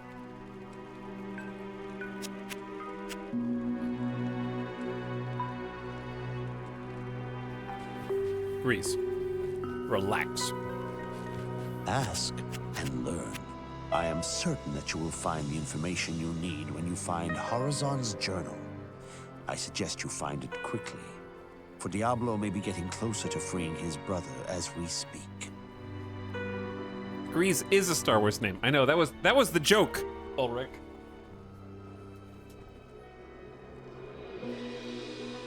Because we just played Jedi Survivor recently. Hello? Why are you up? Why are you awake? Go back to sleep. You are a dog. Sleepy pupper. Are you sleepy?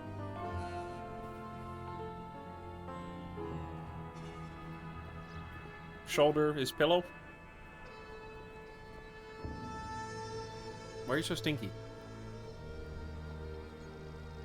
Why Why is there stinky breath? Are you just a stinky old man? What? You need water or something? Why are you licking?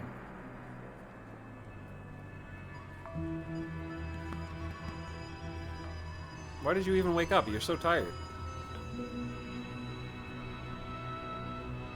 Midas also had a venti coffee.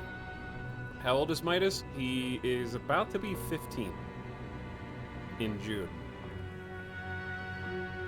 So, birthday's coming up for this old geezer.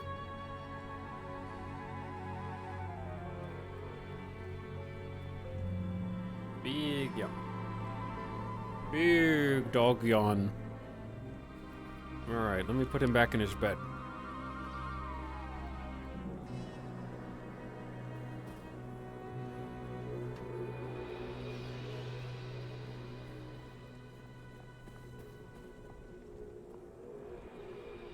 There we go.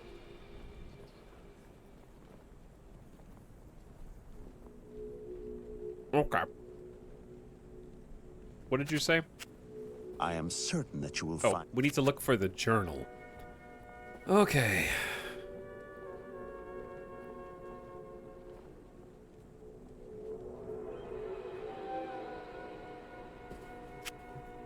Where are we?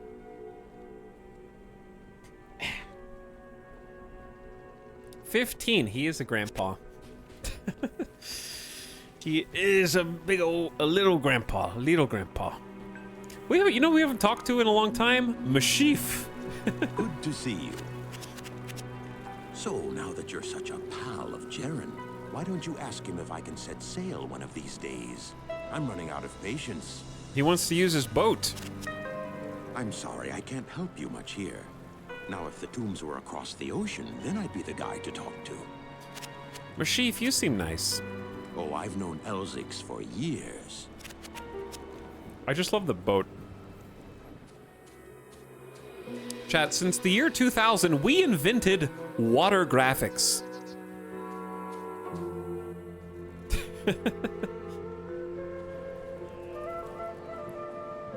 That's a massive, massive invention for computer gaming. Okay, back to the palace cellar.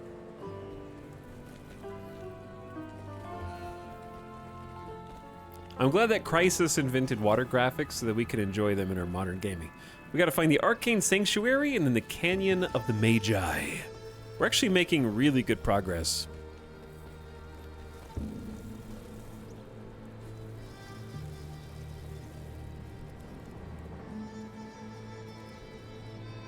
Midas is aging gracefully. I mean, he still looks like a puppy. Kinda, he's still got his puppy fur.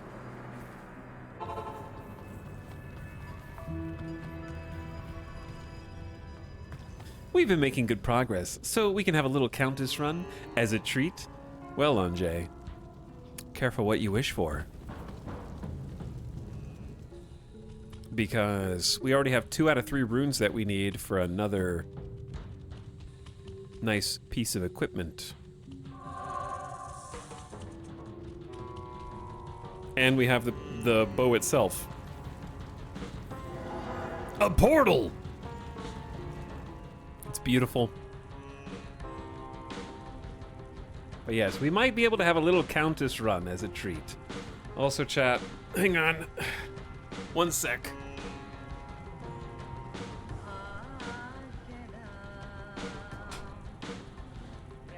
Okay. I had to grab a water.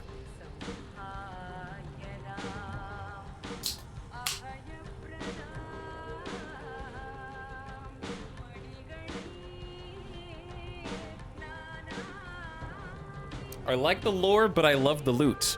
I mean, you just kind of described Diablo in a nutshell. Having an ARPG that has both of those things, likable lore and addicting loot, like that's the formula. The fact that the lore is even likable Look at this place! Am I the first to find this arcane fortress? We have discovered the arcane sanctuary deep under the palace in Lut-Gholein. And things are getting a little weird.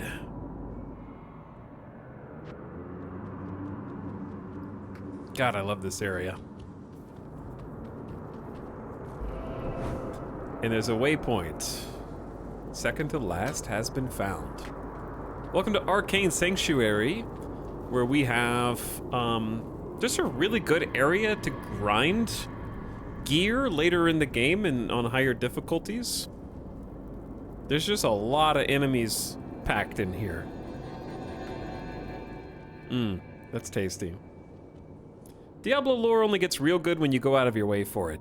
I kind of agree with that, but I think even paying attention to the lore in the first place is going out of your way for it.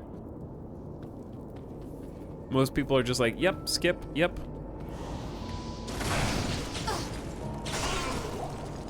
So we've got some interesting new mechanics here, and I love the like stars in the background. This place would have been insane to go to in 2000. Like the first time you port here, you've been in like a forest. You've been in like some tombs, the desert, like a city, and now you're in frickin' space.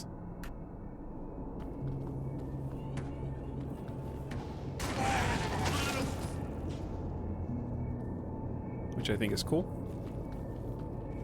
It's a like Act 2 in general.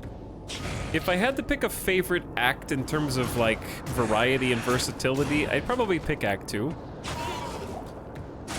I think Act 4 is still my favorite for reasons that you'll see. Look at this. Teleport pads? But it took me... So if you want to go somewhere, you have to figure out which teleport pad goes to which.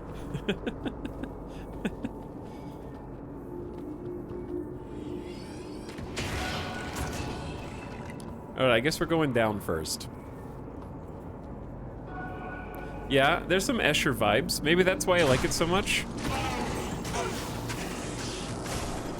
I do like MC Escher. I remember doing reports on MC Escher in school. That was like, you had to pick an artist and do a full report. If given the opportunity, that's who I would pick. Dude, being ranged in this area is kind of a life-changing experience that I didn't have before. I was playing Paladin, and I had to run into all these nerds. You just teleport. Yeah, the reflections are really good, too. There's just a lot of detail. Like, they even kept the little pointy... Gothic, like gargoyle-esque architecture there. Being ranged here is cheat codes. I mean, it's just so much better. I can actually kill all these nerds now. I found it on the first try? Hell yeah!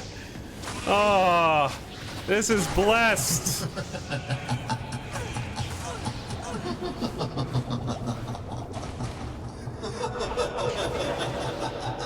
Don't laugh at me! Ow. I had to actually potion a couple times. Freak. First try, chat. So, what does first try mean? What first try means in this context is, when you jump into Arcane Sanctuary, there are effectively like 4 paths that you can take. And there's 4 corners. And finding Horizon's corner is a 1 in 4, so it's a 25% chance. And, yes, that was, someone who will be familiar to you from Diablo 1. Seekers of the tomb of Tal Rasha will find it through the portal.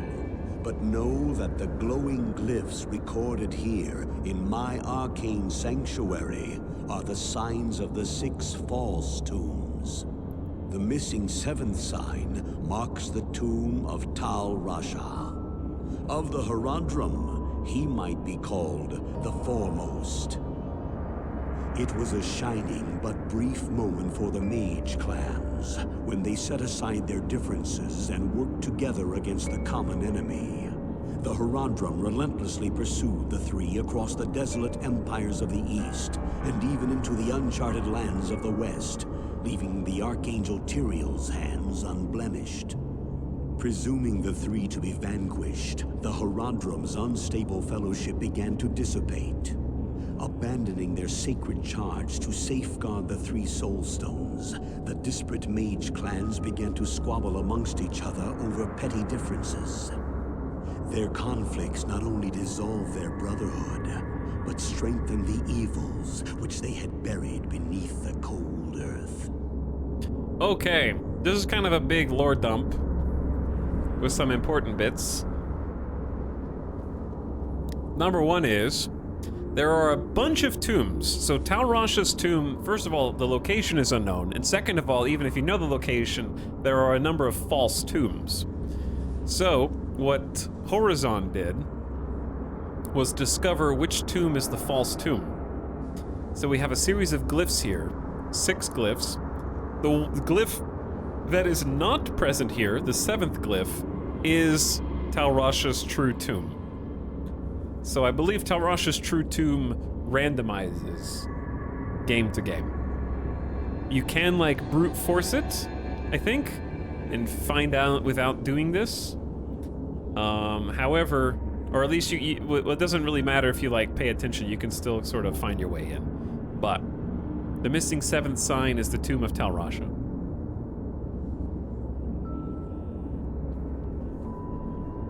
You can just clear them all, yep. So yes, in our case, it's this like kunai. Not there's like a throwing star, not kunai. The throwing star is the one that's not present up there right now. But honestly, you don't even need to look at that because it's literally just in your quest log. So it keeps track of it for you. In the olden days, it would look like that. So check your quest log, fam. But there's more than that. Seekers of the tomb of Tal Rasha. Okay, I don't want him to have to read it all over again, so I'm just gonna mute him for a second. Here's my question. When it says that the mage clans set aside their differences and worked together against a common enemy, then it says that Horadrim pursued the three across the empires of the East and even into the uncharted lands of the West. Does this mean that there were 3 mage clans? Number 1?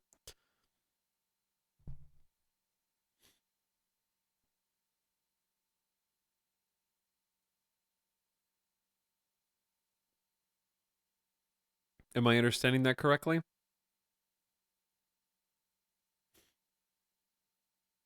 The 3 means the primevals. Okay. See, because I was wondering if it meant the 3 primevals or the 3 characters from the first game. The mages chased the 3 primevals. So, are the mage clans are different from the Horadrim. I'm just confused on like nearest antecedent stuff. Because it seems like he changes topics from mage clans to the Horadrim. Because then it says that their conflicts not only dissolve their brotherhood, but strengthen the evils. Let me just listen to it again. Seekers of the tomb of Tal Rasha will find it through the portal. Okay. But know that There's the the portal. glowing glyphs recorded here in my arcane sanctuary are the signs of the 6 false tombs. The missing 7th sign marks the tomb of Tal Rasha. Of the Horadrim, he might be called the Foremost. Okay, the foremost Horadrim. It was a shining but brief moment for the mage clans when they set aside their differences and worked together against the common enemy. The the Horadrim relentlessly pursued the three across the desolate empires of the East, and even into the uncharted lands of the West, leaving the Archangel Tyrael's hands unblemished. Presuming the three to be vanquished, the Horadrim's unstable fellowship began to dissipate. Abandoning their sacred charge to safeguard the three soul stones, the disparate mage clans began to squabble amongst each other over petty differences. Their conflicts not only dissolved their brotherhood, but strengthened the evils which they had buried beneath the cold earth. If I recall, the Horadrim were formed from the mage clans, part of them anyway. That's kind of what I was confused by. So, the Horadrim presumed that they had vanquished the evils and kind of stopped working together, and then things started to unravel, and here we are. That makes more sense. I understand now. We could stay down here for just a bit longer, because there's actually just some good XP down here. However, before we do that, we should go through. Let's just go through, because this is way faster. So, welcome to the Canyon of the Magi. And we have our final waypoint for Act 2. So now we can simply fast travel back to Arcane Sanctuary and go to the middle.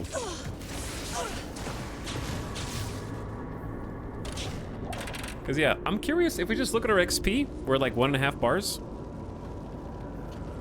There's just some really good XP down here, I think. We're not gonna have to 100% this. I need mana. But I think skipping too fast past it, we're gonna end up... Ow.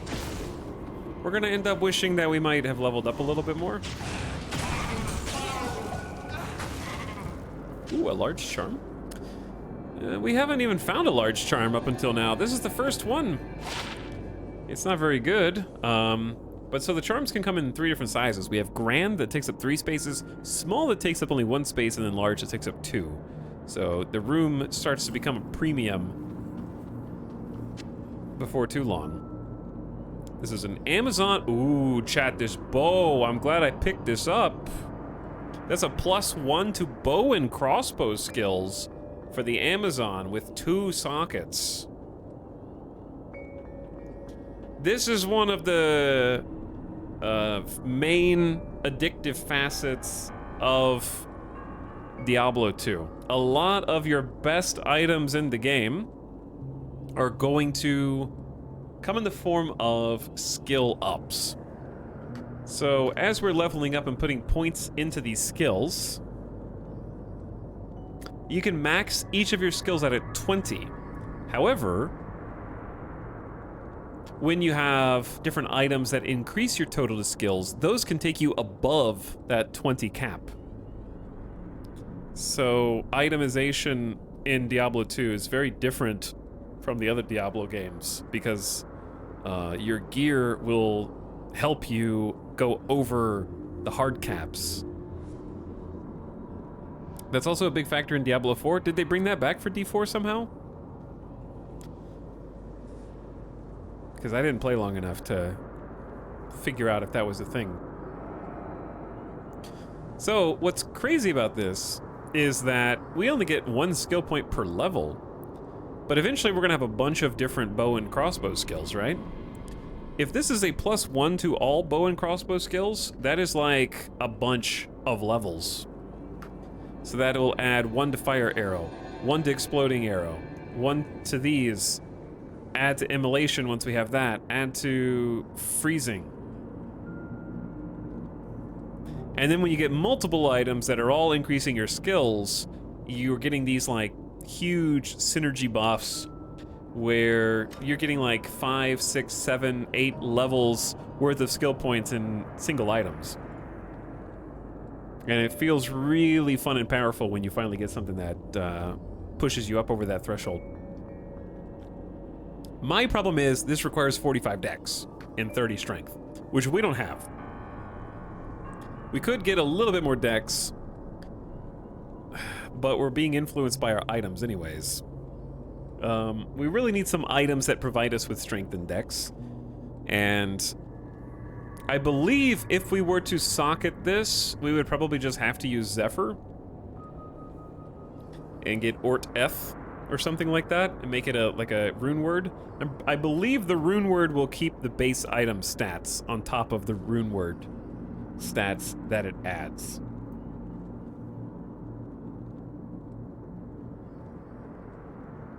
Correct me if I'm wrong, but I believe it will. So we're gonna put that inside of our cube.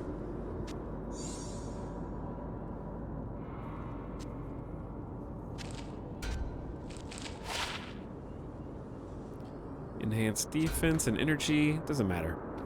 So I feel like that's worth pursuing, because that will be a sizable power upgrade for us. Especially because we're getting really close. I need money. Ow, there's spikes on the ground. We're getting really close to having another skill anyways. Not enough mana. My mana, these like straightaways are perfect for us. I can just shoot right on down the hallway.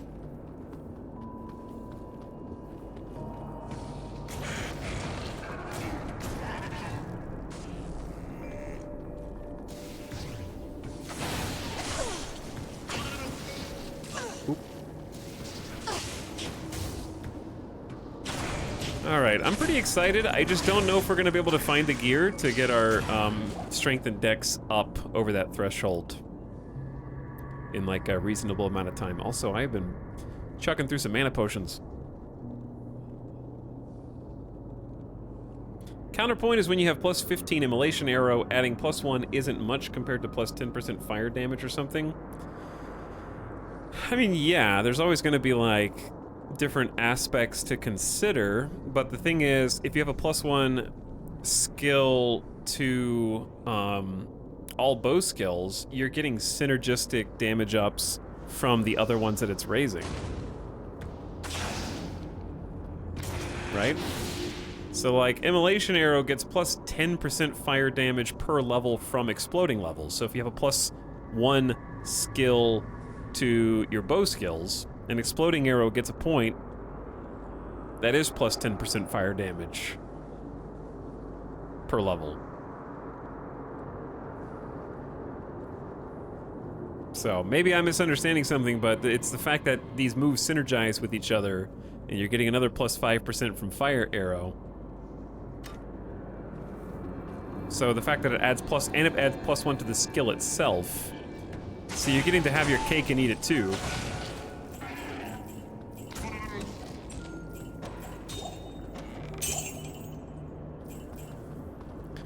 Okay, chat, is this the best we're gonna get as far as chests, or does Arcane Sanctuary have a resplendent chest? I don't recall. Need some mana potions. I came to the stream because I heard there was cake. Nah, there was just a granola bar, but I ate it.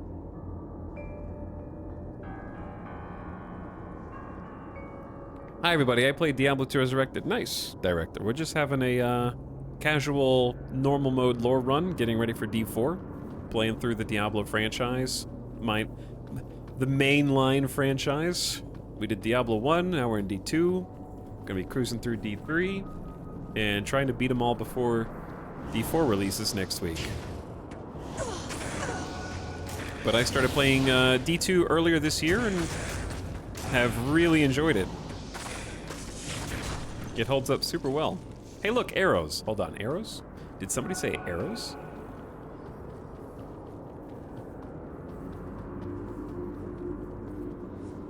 Where? Oh, those are bolts. Oh, there we go. I do need arrows.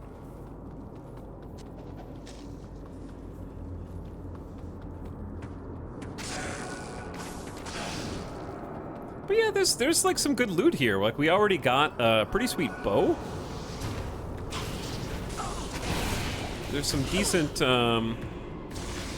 decent cash and loot.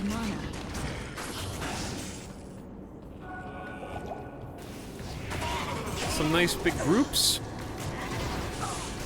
These stupid lightning shrines, though, are driving me crazy. What's up, Komsky? Ow. When did this come out? Because it doesn't look that dated. This came out in 2021. This came out in 2020. I need mana.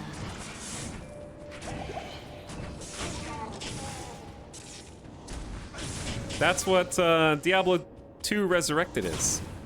So, Diablo 2 Resurrected is Diablo 2. It's running two versions of the game right now simultaneously. So we can push a button at any time and see the other version. It's just running a duplicate under the hood.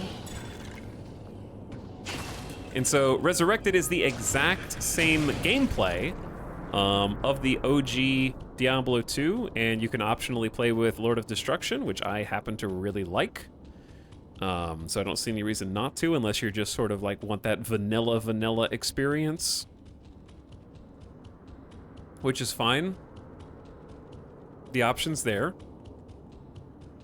And then they've been patching the game and actually making different builds viable and increasing like the potential of some of the more underused classes and skill tree combinations.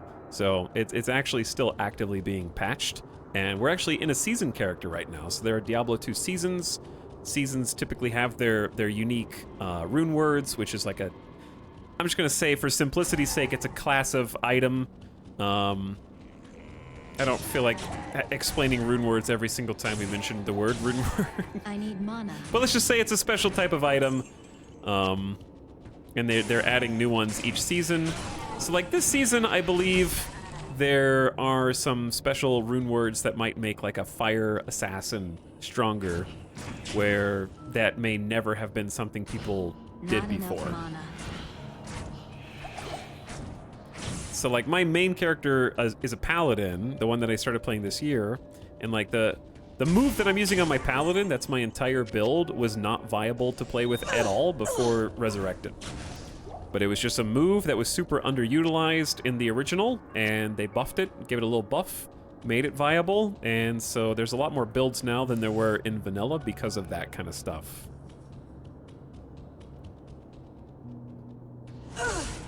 So it's really neat. Yeah, they're just keeping up with it. And I don't know how much longer they're going to keep up with it because Diablo 4 exists. I'm sure they'll keep up with it. They don't have to add too much. Like, I don't think adding rune words costs too much labor or too much time. But a lot of the Diablo 2 Resurrected devs got tapped to work on Diablo 4. So I'm sure they still have like a D2R team, but a lot of the like devs who made this are working on the new.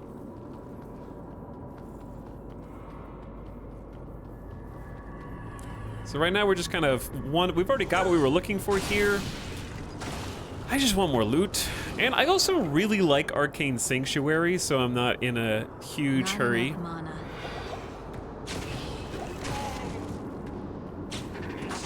My poor, my mercenary, though, you can see his icon on the map up here. Pathfinding. Bro, how do I get down there? Bro, I want to help. He's doing his best. He's stuck.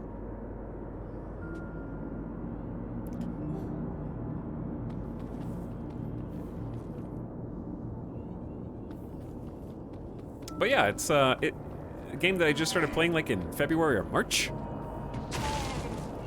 When did the first Diablo 2 open beta, like the free beta, come out? Oh, sorry, did I say 2? When did the first Diablo 4 beta come out this year? What month was that?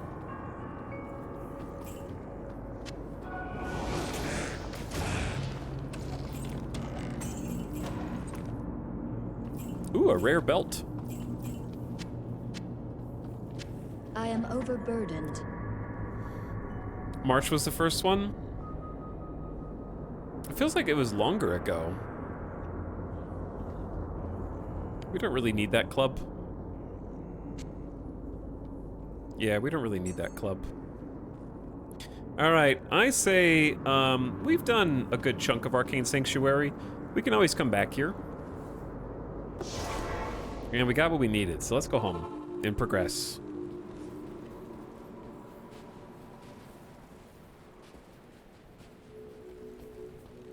Never heard I Love Arcane Sanctuary in 20 years. I think the aesthetic is neat, and also I'm playing ranged now, so.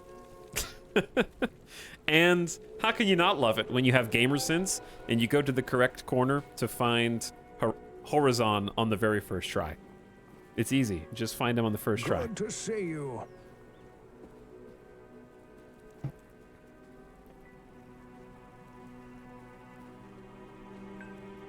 But yeah, I had only played Diablo 3 before this year.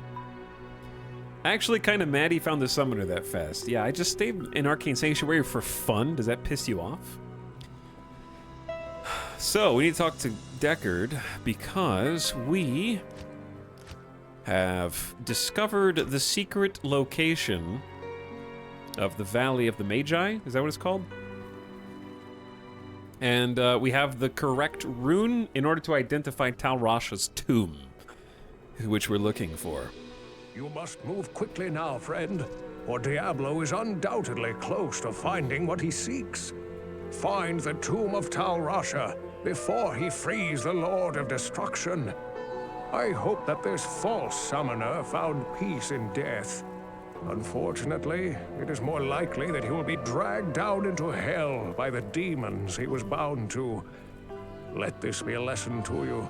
Demonic magic is a quick path, but its powers are seductive and deadly. Chat, is Horizon meant to be the Diablo 1 sorcerer?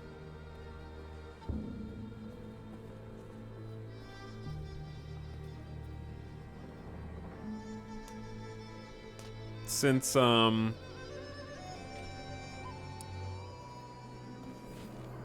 to Drognin? I'll talk to Drognin. Good day. Larger forces are moving inexorably towards us. You must now make haste to the tombs.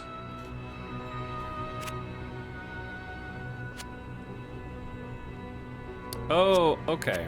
You have found Horizon's journal. Excellent. But I must caution you. The mark of the true tomb of Tal Rasha is sought, if not already known, by Diablo.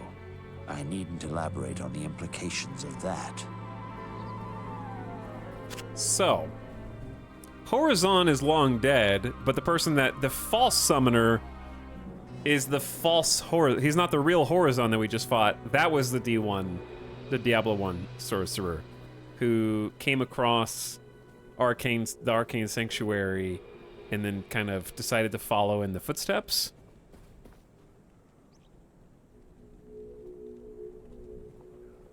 Interesting.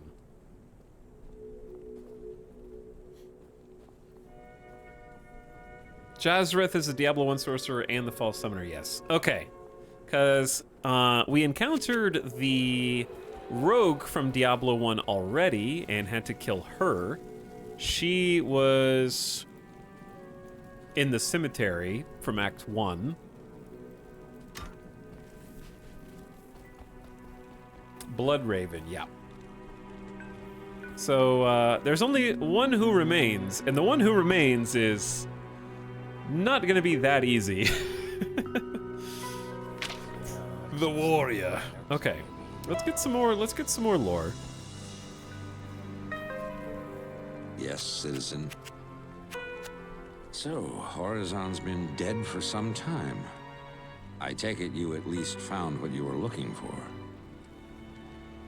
I did, yes. If you're going into the deep desert, why not hire a few of my men to watch your back? I did exactly that, yes. Oop. Ding! One more quest down, 2 to go. Take the staff into Tal Rasha's tomb. Good day. You make me long for the days of glory, when I had both hands, both eyes, and more of a foot.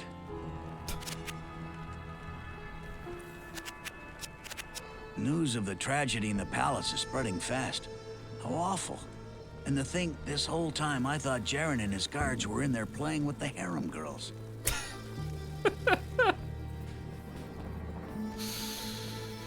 Jaren, did you hear that? Greetings. Slanderous. The demonic force that was emanating from the corrupted sanctuary has dissipated.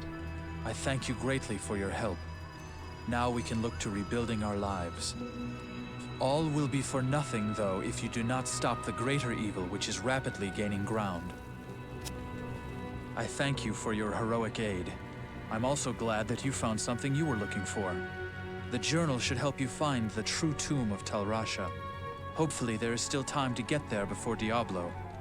Go now, and good luck. Okay, you got it.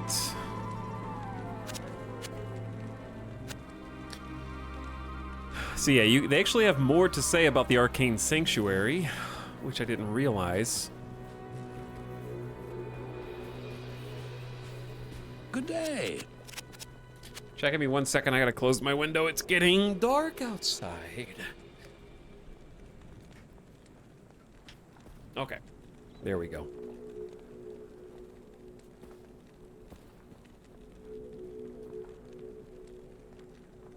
Spooky. Such is always the fate of those who meddle with evil. I like how Lysander's just kind of fed up with everybody else's bullshit. Horizon's urinal? Oh, journal. Yes, well, glad you found it. Such a shame about those poor harem girls, huh? I shall miss them deeply. I mean, their conversations, of course. Thank you, Lysander. Good day. I feel no pity for that would-be summoner. His terrible ambition for demonic power was his undoing. You merely hastened the inevitable. Faith is stronger than any armor. The shield will protect the body, but faith will strengthen the courageous heart. That is something a paladin would say. Stay a while and listen. He's still got it. I hope that this false summoner found peace in death. Okay, we heard that one. You must move quickly now. Okay, and that one. Atma? Good day. How about you? You're more the hero than I could have dreamed. Perhaps there is hope for us after all. And Geglash. He says the Kinji name. The way I see it, well, it's all pretty blurry. I wish Jaren would have let me in the palace. I would have saved those girls and kicked demon ass back to the fire pits of hell. I wish Jaren would let me in there. I would have kicked some demon ass. Just give me some strong ale.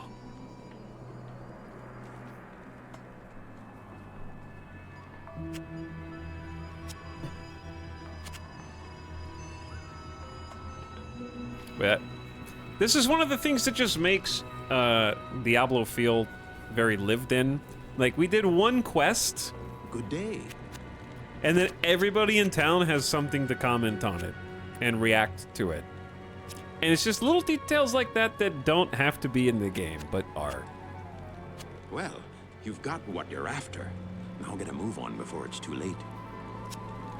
So, now we know Jaren's little secret. Well, I guess I can see why he wanted me to stay, though. I'm just glad it didn't come to that. Now he tells me to wait some more, in case you need to get out of here. Well, for you, I'll do it. Maybe they'll mention me in the epic ballads, eh? Well, we're not done yet, gang. We've got a bit more to go, but the good news is we know where to go, don't we? We're going to the Canyon of the Magi, but I forgot that I have all this stuff. Deckard, can you identify all of this for me, please, my good friend? Good to see you. Thank you so much. Blessings to you.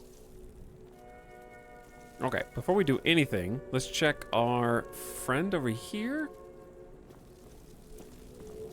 I think I like the poison length reduction for the mercenary, to be honest.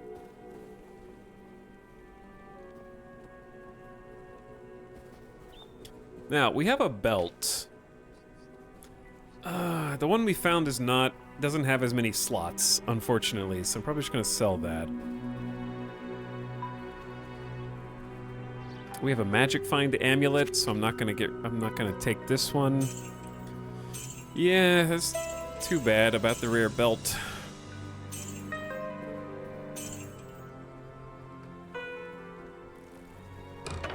We did find, oh yeah, the bow.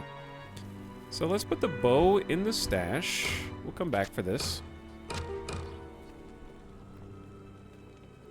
Fast attack speed. The stag bow. Amazon only, but it takes 45 dex and 30 strength. Which is a bit tough.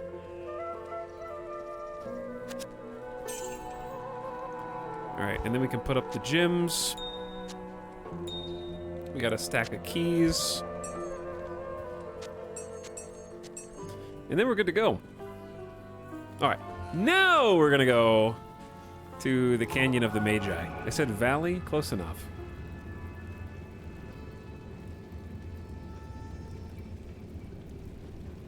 By the way, did I see, I missed a couple subs. Yet another login. Thank you for the 26 months. And also, Ballistician87 was sharing the Prime. Sorry I missed you.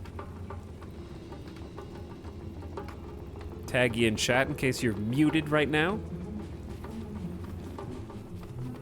But I do appreciate the extra support.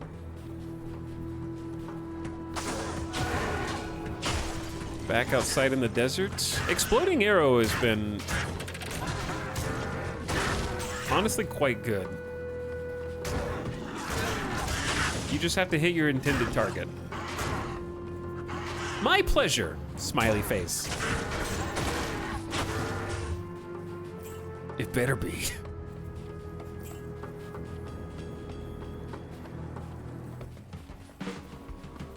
Okay, there's a lot of people over here. Remember when I was like, hey, so 25% move speed is pretty good. This is exactly why you can dodge the people who run really fast. We're getting that from our chess piece. We made stealth, our very first rune word. It has 25% faster run walk and also some mana regen for us, which is really nice. So what I like to do is kind of get in,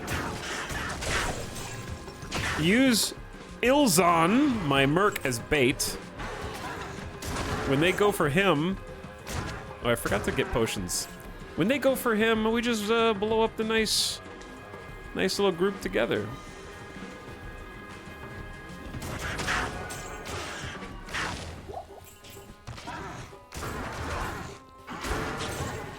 Where's a good place to farm low? I don't know, bro. I just started playing Diablo 2 this year.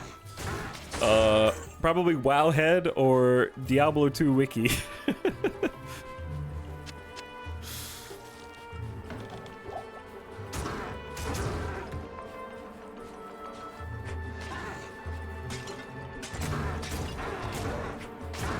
Yeah, low is a higher level room. Offline Lower Karast. What's the Lower Karast farming location that involves the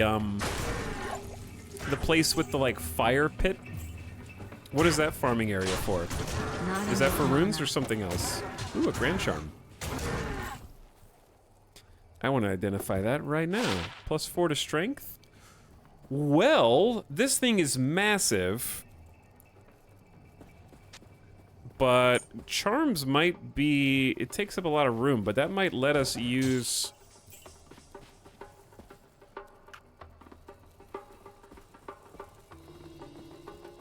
Yeah, it's like not all of Lower Karast, but Lower Karast I think is a good place. You open the chest by the fire pits and you have a chance to get high runes. Only have to run it a few thousand times. Diablo 2. Nah, Diablo 2. Nah, Jillian. Okay, Yeah, that actually does push us up to 30 strength. Okay, so now we need 45 dex. We're gonna put this here. I just wanted to check and see if we got what we were looking for. I didn't actually want to come back this fast, but since we're here... Ah, Jillian. Such a fine woman. 45 decks? We need 3 decks. That should be pretty easy. And then we just need a rune.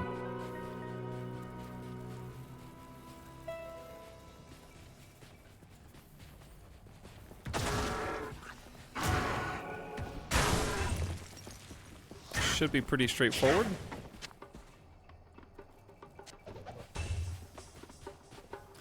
Excuse me, we're in the wrong part of this map.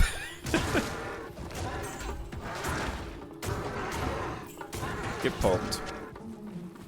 Yeah, we're in the wrong part of this map. We need to go up.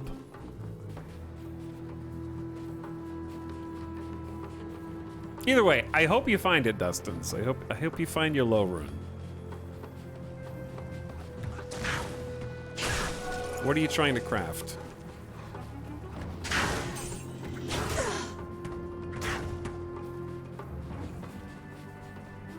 Okay, chat. Here are Talrash's tombs. But is this Talrash's tomb? No, it's not. Because we need to find the symbol of the true tomb of Talrasha. This is a different symbol. However, they are dungeons in their own right.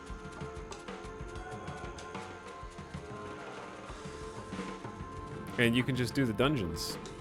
There are decoy tombs, yes. A number of decoy tombs. 7 total tombs, in fact. But they are accessible if you want to grind some loot, some XP. Might need to heal our friend here. I gave him a potion. Oh! Puke Maul! That's a hell of a name. Puke Maul the Mad! Ow. I really don't want to die here. These are spicy, actually. Yeah, XP is going up real fast in here. I need to organize.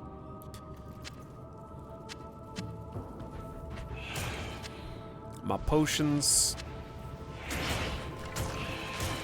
Poke, poke, poke. Damage through walls is fun. Okay, anyway. Off we go. Mercenary! You wanna help me out, bud? Oh dear.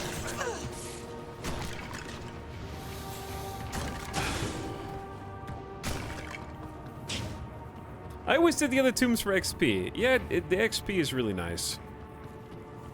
And sometimes you get some decent chests. Oh boy.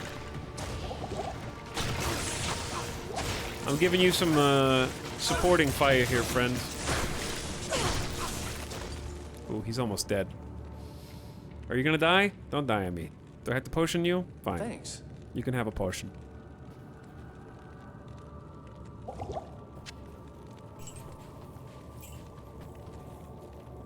Thanks. Hey. Thanks, bro. Appreciate ya.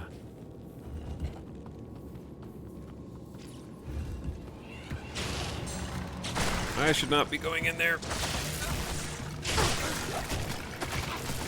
That is too dangerous. Thanks. Ow. Yeah, these are actually the spiciest rooms that we've come across yet, I think. These dungeons are the closest we've gotten to... Oh, a mummy sarcophagus. Yeah, it's spawning additional mummies. Tilson, soak up those sparks for the team. But actually, though, I need you to do exactly that. Heal potions are at a premium right now. I might actually use a couple of these.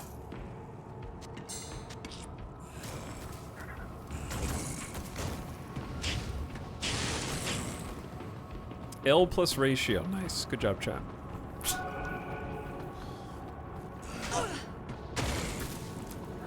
I stepped in the poison.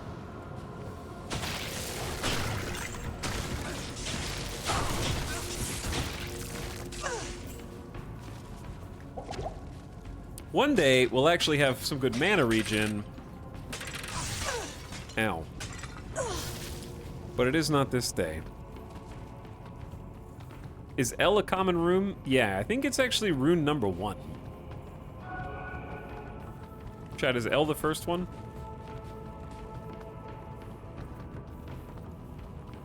Leisure Domain, are you the most common chatter?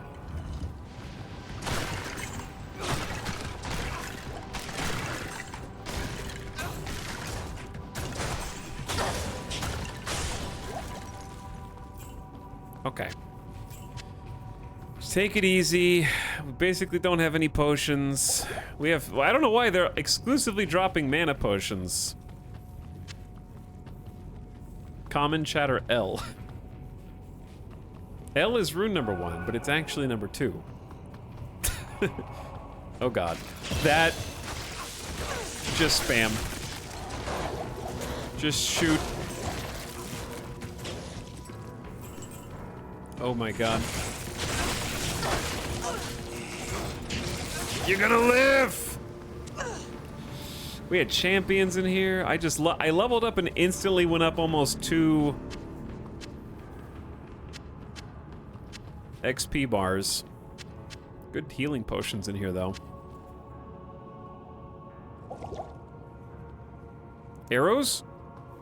I remembered. I got him, chat. And we leveled up. Okay. So, I'm gonna save my stat points for now, in case we get desperate. What level are we?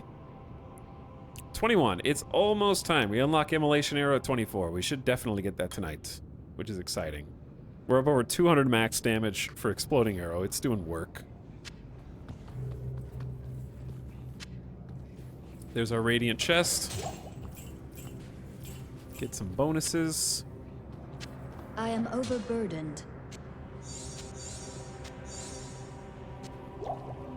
Let me replace some potions.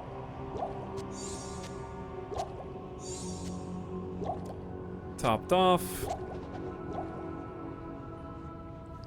L plus Diablo plus Taco Bell sauce. I just had McDonald's yesterday, and the McDonald's that I order from, they're very nice people, okay? And do you know what it's bad when you know how nice the people that work at McDonald's are? Because there's only one way that if you pick up food from McDonald's, you would know if the people are nice. And that's because they get your order wrong. So every single time I go to this McDonald's, they forget at least one item in the bag. So we have to literally pull up to a parking spot, check the bag. Last night there was a large fries missing, okay? Large fries are like $7 in this economy. I'm going back in and being like, hi, we're supposed to have a second large fries and there's not one now. And they're like, oh, I'm so sorry. Like, let me get that for you right away. Like, they're super nice about it. But the only reason that I know they're nice is because every single time we go, there are sizable items just missing entirely from the order. It may not be exactly $7, but large fries are pretty expensive. McDonald's has been having like a buy one, get one also at different locations, so that's been super nice. For different food items. But yeah, you get burned one too many times. Just assuming everything is correct and then going home and figuring it out later and wondering why you now have to share all of your food. I am overburdened. So we won't be worrying about that.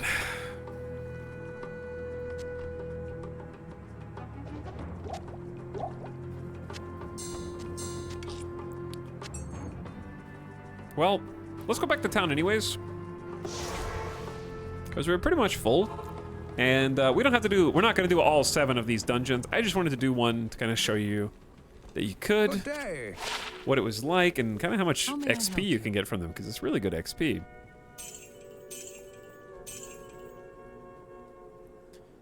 +5 to max damage. I don't think I need any of these. I don't really use jewels. Maybe I should be, but we don't really take just random socketed pieces, but I'm gonna just hoard them for now anyways. What if we change our mind? But yes, we have 4 L runes now.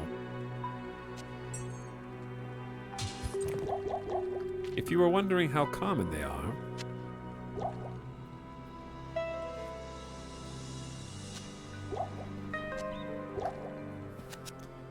all right. Half freeze duration. Yes, that is better than poison length reduced by 25%. These are nice gloves. Teeny bit of extra armor. Having freeze duration is super nice. Freeze is the worst single status effect in all of Diablo 2. Actually. There's a Popeyes like 8 miles from here, and I keep ordering from Grubhub, and they haven't gotten the order right once, and it's breaking my heart. Around here, you will never ever order delivery from Popeyes. I have been in the drive-thru for Popeyes and seen other people who have the like light on in their car to indicate that they're a delivery driver, and they see the line and it's like 12 cars long and it's not moving, and they go, I'm not gonna mess with that. And then they pull up to a parking spot and go, I'm just gonna go in and pick up my food because it was a delivery order. And then they can't go inside because the Popeyes are all closed in Vegas. Like the interiors. So you can't go in. Doors are locked. And that's true in a lot of places in the US. Popeyes in general has like shaved off so much of their staff that a lot of the locations can't even keep the interior open.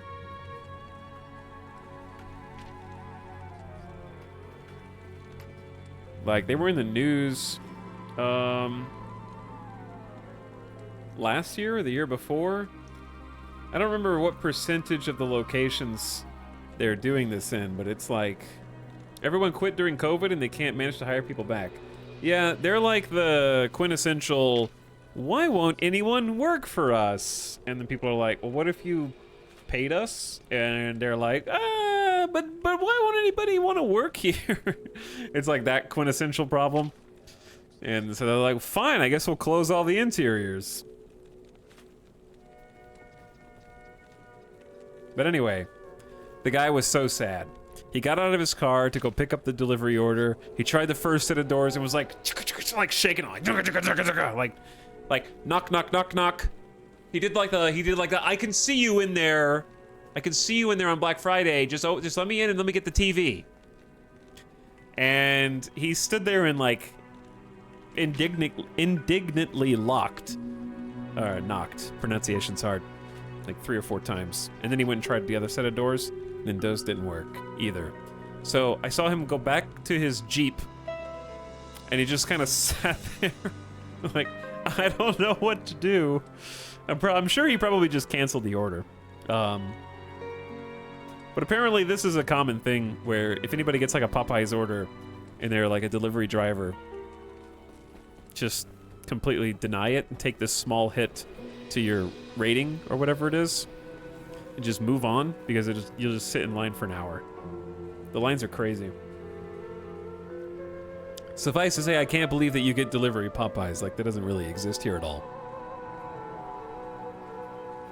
We should put our money up while we're here. I have 100 grand that I've just been carrying around for no reason. Chat, I really like to get this sweet bow. However, we're missing a rune, and I don't really want to put any more points into Dex to use it. You guys have any suggestions on how I could squeak out 3 extra dexterity without putting any points in there?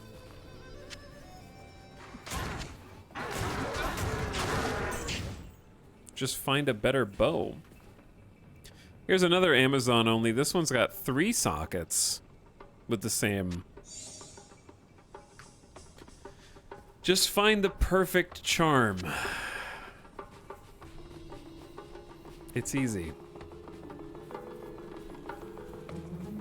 There's another tomb? Oh boy. Yep, this is the one. Look at the symbol.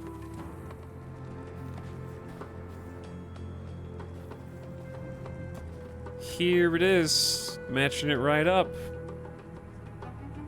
Why no dex points? Just because,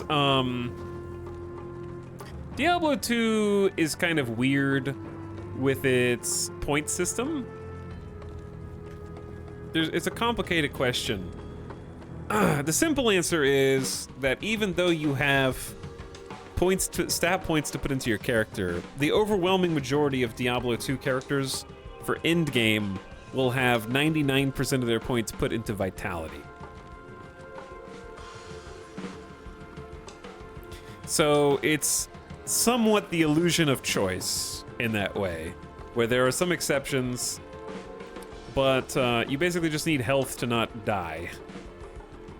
And like right now I've got a few points put into energy and a few points put into strength, right? But the reason for that is because this is the leveling build, and when we're leveling, we're accounting for things that later we will have accounted for via items. So energy, for example, gives us more mana total, but eventually we're gonna have ways to regenerate and replenish our mana. Why did you aggro those guys and then run back to me? Like I'm supposed to take care of you? Okay. Eventually we'll have items that take care of that for us. So like right now we have 35 base value dex and we're getting +7 from items. We'll ideally have items that give us dex.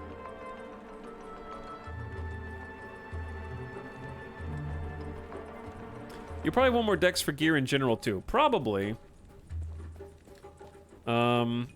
However, as far as, let's see, I'm curious.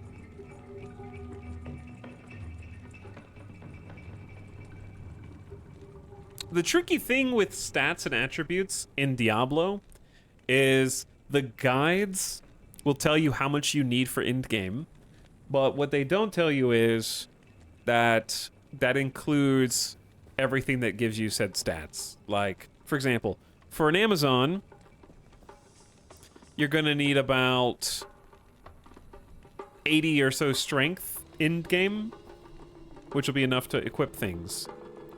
But that 80 isn't you putting all points, like we don't have to put 80 points into strength. That includes strength that we get from items. However, since it's Diablo 2, you can't predict what kind of items you're gonna get.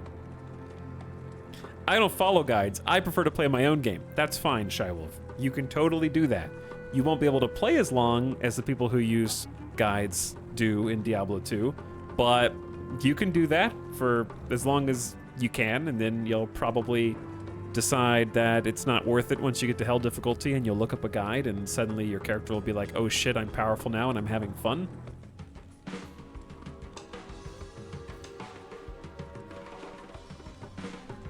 But anyway, the reason I'm not just doing it now is because I don't have the runes anyway. So I can't even make the item, so it's irrelevant. Right? I'm just talking in general.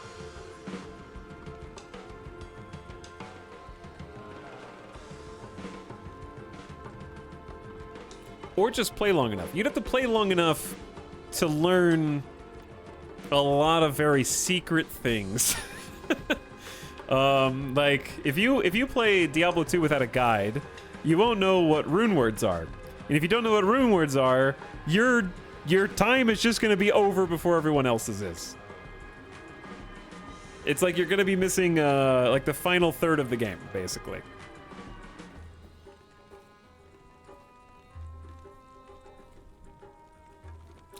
Chad, I am the person who is the most, I'll just do it myself. I don't want to use a guide. But trust me when I tell you that of all the games I've played, Diablo 2 is the one that you benefit the most because a guide doesn't spoil anything for you. In this sense, it's about creating a character. It can tell you what optimal gear is, but you have no guarantee you'll ever even find that gear. Right? You'll not see a majority of the things that are best in slot unless you dedicate as much time as a full-time job playing every single day, 8+ hours a day, in many cases. Like, the rarest drops in Diablo 2 are literally 1 in millions under optimal circumstances. I started a druid yesterday. I'm definitely using a guide. Yeah, like, in a lot of the games that we play, not using a guide enhances fun. In Diablo 2, having some knowledge from outside the game itself is also what enhances your fun. I don't like metagaming, but guides can be a great guideline for how to do things. Wow. It's in the title, Skullgar, yeah. Games used to ship with guides, aka manuals, yes. There are a significant number of mechanics that you won't learn from just playing the game that you'll never even know. There are a shocking number of ways that you can get interesting items that you'll never figure out on your own. There are, like, if you play a paladin and you don't understand the difference between sprinting and not sprinting for blocking, that's not in the game. Like, sometimes just fundamentals of how to play your character are just not in, like, you just need someone to help. And that's why Diablo 2 as a community is really fun, because some of the communities I've kind of peeked into to get guides and to get help have been, it's a really, like, camaraderie building community. Like, it's everyone working together to help each other to figure things out, basically. And that's pretty inspiring.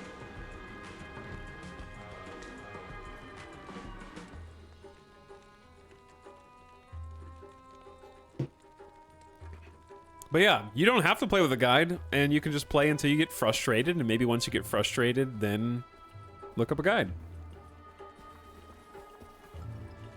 Or stop playing, you know, whatever floats your boat.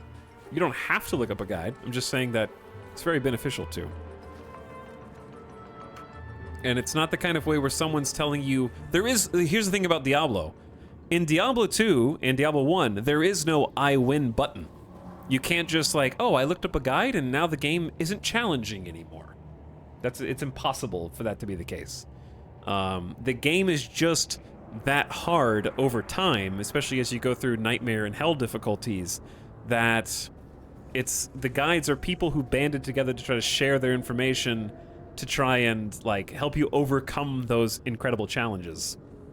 Battle Brothers is kind of the same. Yeah, Battle Brothers, I think, is kind of the same. Even though I tried to play it on my own as well, I think Battle Brothers does benefit from having a bunch of spare knowledge, for sure.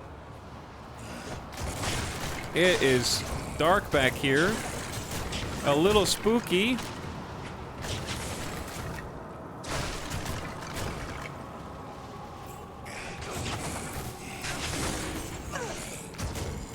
Am I getting sniped by people?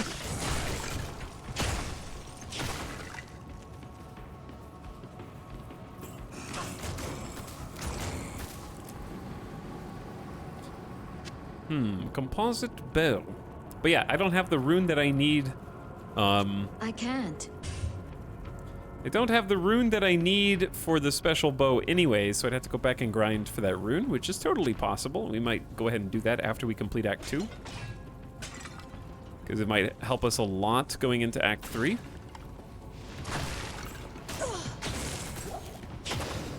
I need mana. You had to go into real life for strats and hints. I love the early days when people are figuring things out. Yeah, that's also why I'm really excited about Diablo 4. I want to be in, like, right now people have got some early stuff. Like, you've got Act 1 areas only is what people have been playing and experiencing. And the very early levels. But I want to be there on the ground floor when people are figuring out the rest of the game. Kind of sharing those little bits and pieces.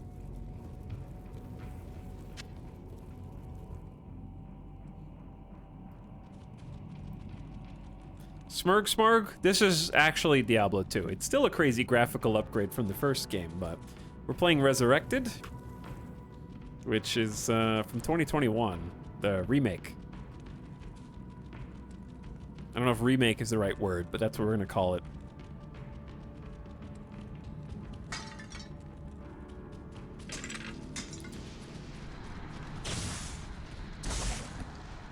That makes way more sense. Yeah, it's 2 games running at the same time. This is the original Diablo 2. And then we can go boom, we got widescreen, we got modern graphics, new art overlaid, but it is, other than that, identical gameplay. And it's very addicting.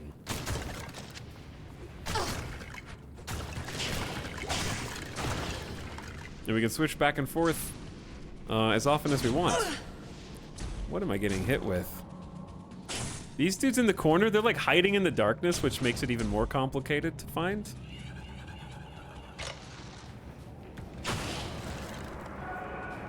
That's my favorite part. Oh, remaster, yeah. Remaster would be the best way to put it. You play without the updated or with the updated graphics, and you go, that's exactly how I remember it.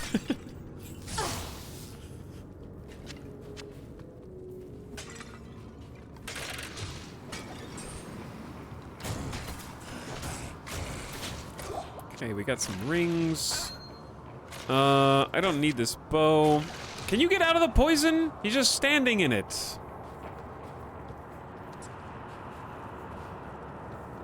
So, chat, right now we are in Tal Rasha's tomb, the authentic one. We're looking for the man himself, Tal Rasha, and we're trying to get there before Diablo does. And it looks like we have found the right place. Ooh, an Ithrin. What was I looking for? I was looking for Omn. I'm looking for Omn or Ort, I think. So we're getting ready to encounter the boss. But we can't go through yet because we need the staff that we put together. So why don't we do... Let's just head back. Because we need to grab the staff. It is boss time, and then after that, we can go to Act 3, or we can try and get that rune for the bow, which I think would be good. Good evening. All right, identify me a special bone shield of balance. Nobody uses shields here. 6% chance of getting better magic items. We'll lose our replenished life +5, but I think just any magic find right now is good. So I'll go with that. It has some money attached to it as well. So we got 31% magic find at the moment, helping us get some better loot. I'll keep the replenishment ring.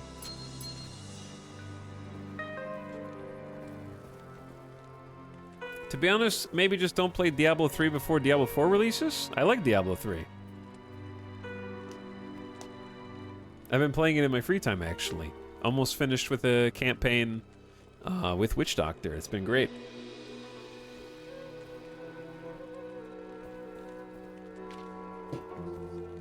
What's up, Gamer Death Bot?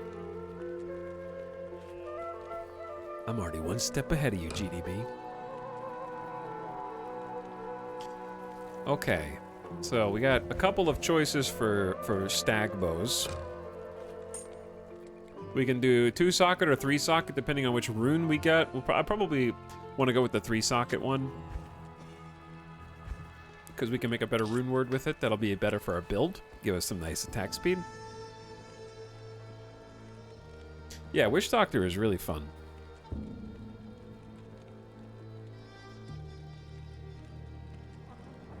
Diablo 3 got better over time? It did, Cougar. It got a lot better over time. There's a lot of stuff to do in Diablo 3. You're probably gonna hear me say this if you guys stick around for the D3 playthrough as well. But D2 versus D3, for me, D2 is very much about the journey of each character. Like, it's very fun to start a bunch of alts, because you're gonna get gear that's like, whoa, this would be really good for a paladin. Oh, this would be awesome for a necromancer, but I don't have one. And so you're kind of like, your stash starts collecting things that might be fun for your other characters. And sometimes you get some pretty sweet stuff for your own character as well. But it's very difficult in Diablo 2 to be like, this is my one character. I'm gonna get this one character all best in slot stuff. Like, you're gonna have to kind of look for a long time, and it's easier to split the load over multiple characters, so you're kind of progressing multiple characters simultaneously. So in a sense, Diablo 2 for me is about the journey, because you play through the campaign 3 times with each character, because you need to get to hell difficulty to get the best stuff and the best drops. Obviously, there's exceptions. You'll go back to nightmare mode in Dariel for this or whatever, right? But ultimately, you want to get through hell. It's very much about the journey of each of the characters. And I think that Diablo 3 is very much about the destination. Like, you want to get to level cap, you want to get to 70, you only want to play through the story once with this character, and there's a lot of stuff to do. There's a lot of carrots on sticks after you get to level cap, right? You've got adventure mode, you've got rifts, you've got, they have season activities and events that are a little bit more intricate. There are the season objectives that you can try and do to collect the specific set. You can continue to power up the rifts in order to get higher tier legendary socketable or sockets. So there's a few more like end game things, whereas Diablo 2, if you got one character, you have less objectives and more like a generic, I want better stuff, and you can kind of get that from anywhere. Right? Not literally anywhere. But the difference in I want to run Ubers in Diablo 2 is a large chasm from just completing Diablo 2 in hell difficulty, right?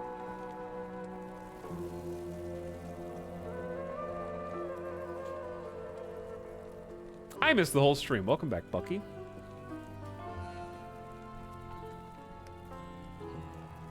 I think they're not doing seasons anymore with 4 coming out. Yeah, they're just going to rotate the old seasons in 3.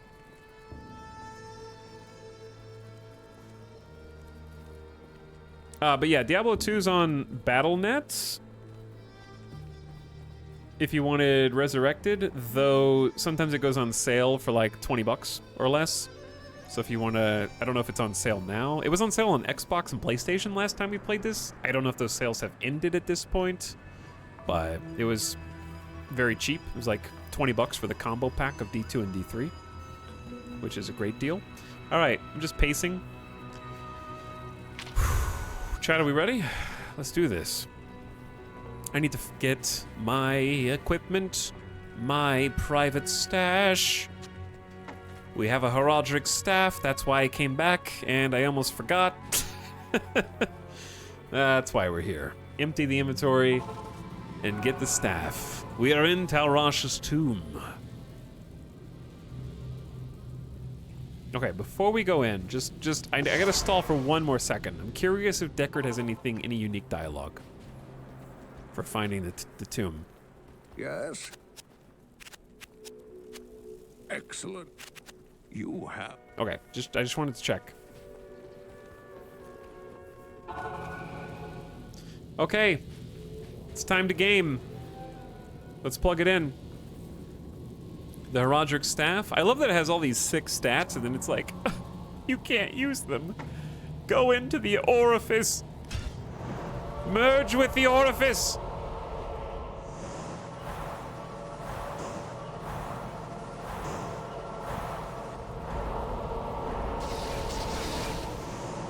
I like switching back and forth for these like pivotal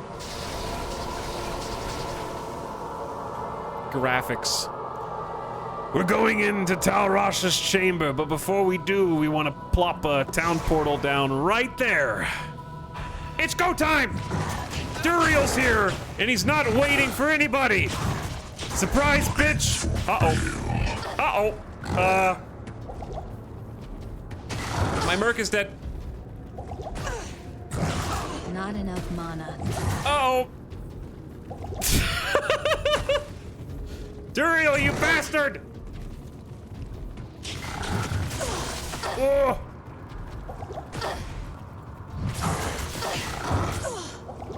Chat!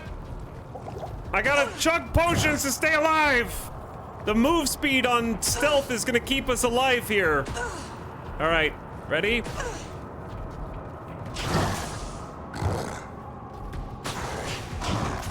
Oh my god.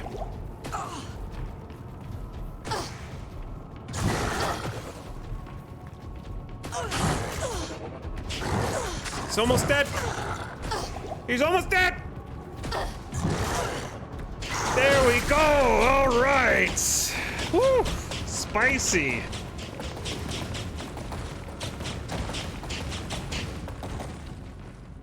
GG. We got some loot drops as well. I am overburdened. I'm already full. We got a ring. Let's put some of these up. This is very juicy.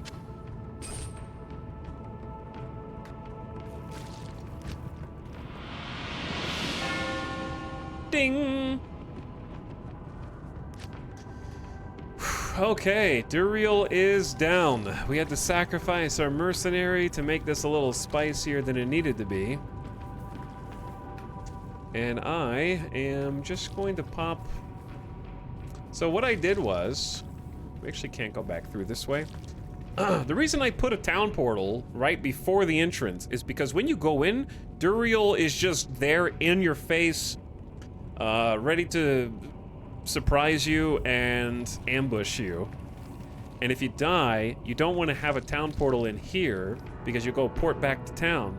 So you port back to town, you go through your portal, and then you can kind of walk in so you can collect your bearings in there instead of just loading in and getting attacked while you're loading in here, basically.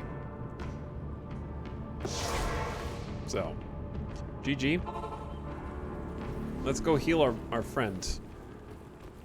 Bring my mercenary back. Good day. Ilzon, I wish I had healed you more. We may have used a bunch of potions. It was worth it.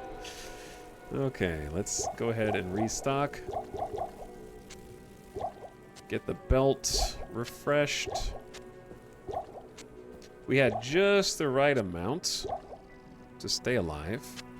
Gonna need to get some more mana potions. There's nothing the right So I was potion slamming can't cure. potions, but the difference between this and Diablo 1, right, where you are able to just instantly heal, is a lot more tension in 2, because you're having to wait and watch the health or mana just slowly crawl its way back up. So it's not as surefire of a thing. I can't just stand there, chug potions, and like, I kind of have to leave because he's out DPSing my heal. All right, Deckard? Good day. Can you identify these items for me, friend? Let's see what we got. We don't need his Grand Scepter, but we have the Ghoul Carapace. 91 defense. 50 strength required. We're not going to wear this because we have stealth right now, but our mercenary is getting a pretty sizable upgrade there. Magic damage reduced, lightning resist, 24 extra defense, and maintains the attacker thorns. I'll put that to good use. We got Angelic Mantle, which is damage reduced by 3. And the ring is Cathan's Seal. That's 6% lifesteal per hit, and damage reduced by 2. Can be probably a decent ring for melee, I would expect.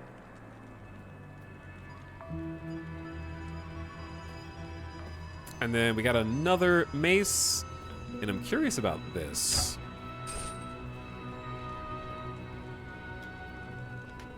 The Viper Goad. 7 to 34 damage. That's much more damage. It's a higher level Volg. Adds 1 to 7 lightning damage. Comes with some fire resist. We lose the 5% lifesteal of the other one, but I think this is gonna just raise his max damage by a lot. I'll put that to good use. I'll put that to good use. I'll put that. And I don't like selling set pieces. So we're gonna start our little set piece collection over here. Good day. I like collecting them.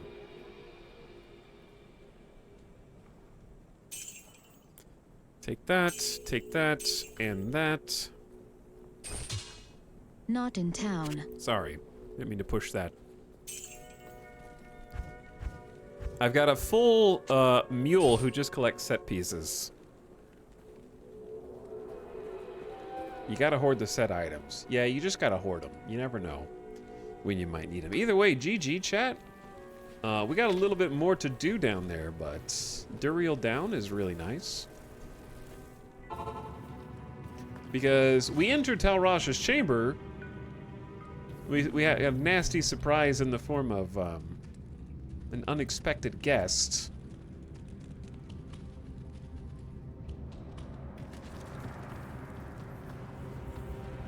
But here's the chamber proper. And look at this place. An angel!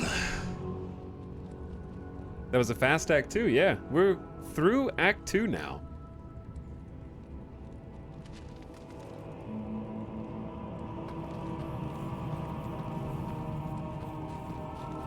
So GG. It's the guy!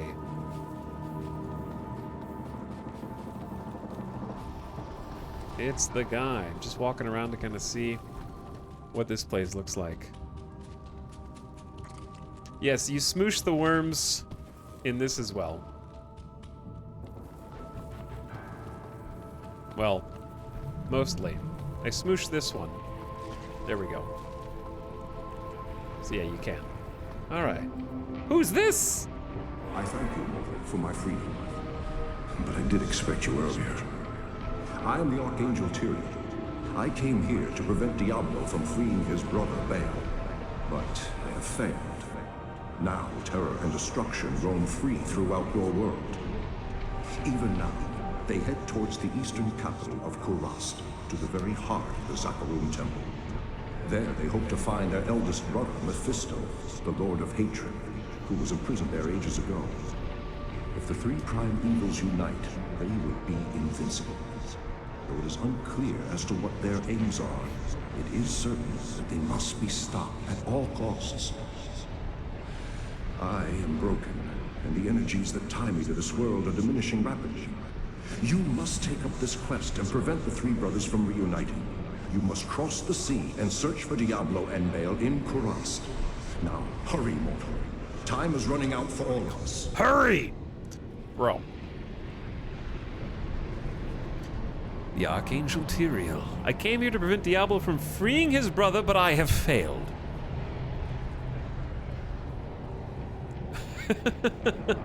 My character's just like, oh, I'm sorry, I'm seeing an Archangel for the first time, and you want me to just go through this portal and act like nothing happened? So they're going to the Zakarum Temple to find Mephisto, the Lord of Hatred, imprisoned there ages ago. Stop the prime evils from uniting. Somebody in chat said, are we stopping there? No. The stream's going to continue. We're not done. We're just going to start Act 3. Talk to Jaren. This is not good. Will this madness ever end? We're for sure going to start Act 3. Deckard? The Archangel Tyrion was the one who gave the Soul Stones to the Horadrim 260 years ago. It is highly unusual for the forces of heaven to so directly interfere with man's destiny. But Tyrion was said to act of his own volition. We have never been able to discern why. Perhaps he goes against the consensus of heaven because he doubts our ability to defend ourselves. Or perhaps he sees more threat than his peers. Where the actions of hell often seem straightforwardly bent on destruction, the motives of heaven are unfathomable. Now make haste. Both Diablo and Baal must be stopped before they join with their brother Mephisto. If the three prime evils unite once again, the world as we know it will be no more. Okay. I can do that. No pressure. The world as we know it will be no more. This is terrible news. Baal is in possession of one of mankind's most powerful mages, and the Lord of Terror guides his path. They must be stopped, for I am sure they mean to free their elder brother Mephisto, the Lord of Hatred, who lies imprisoned under the corrupted city of Kurast. I fear you are walking into a great evil, but your faith can save you. May you walk in the light always. As a paladin would certainly say. Well, I'll do what I can. Great. I'm sorry things didn't turn out as you had hoped. Go and remember us fondly. You know, you bothered me far less than most.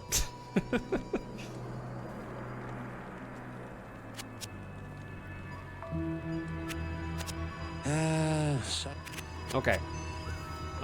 Let's say our goodbyes to everybody in Lut Ghislaine. You have done very well. Few could have come this far, let alone discover the true tomb of Tal Rasha. Unfortunately, I hear that Diablo and Baal have eluded your grasp. This is most unfortunate.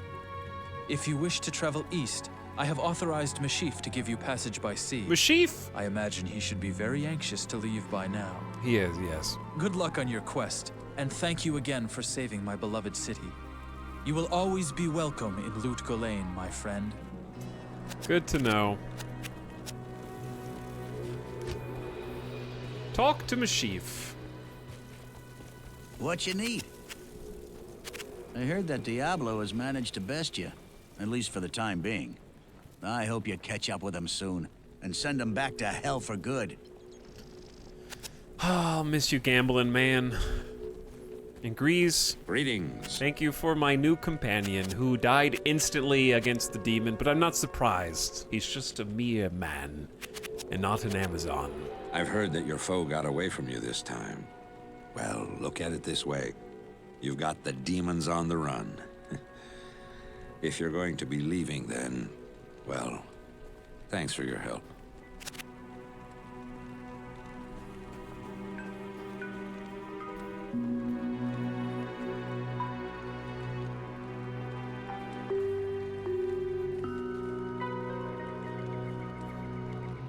What are you guys talking about?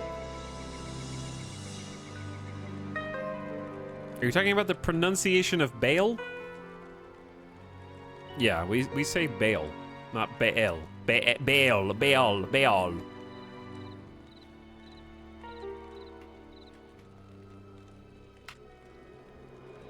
Ball. British say ball. Ball. Ball. Americans say Ball. Americans don't say ball. That's not true. Google doesn't know what it's talking about. That's even higher than the British pronunciation. Ball. Ball. Bow is British. Ball. Ball?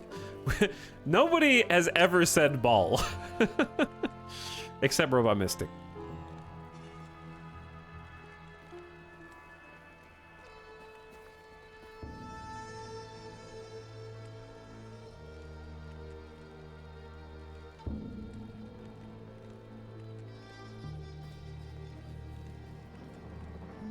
The German one? I can't select that one.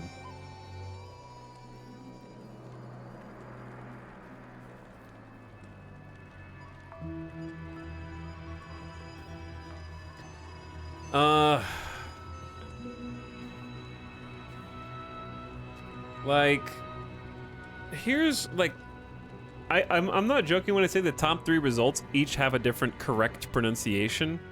And now I'm just at the point of who cares? Like, who actually cares, dude? This is a serious setback. It is most unfortunate that Tal Rasha has been consumed by Baal's destructive influence. There are many secrets known to the Haradrim which could be used by Baal against us. You must travel east by sea to Kurast and stop Diablo and Baal before they free their eldest brother, Mephisto. The lands of the Eastern Empire are not the same as they used to be. There's been little word for some time. Speed is of the essence. Go quickly, my friend. May the fates smile on you. You don't understand, Ital. We need to feel superior to others for any possible reason. My pronunciation is the correct one. You have proven to be the greatest of heroes, and I am honored to call you friend. Thank you for bringing peace to our lives again. Good evening. Good evening.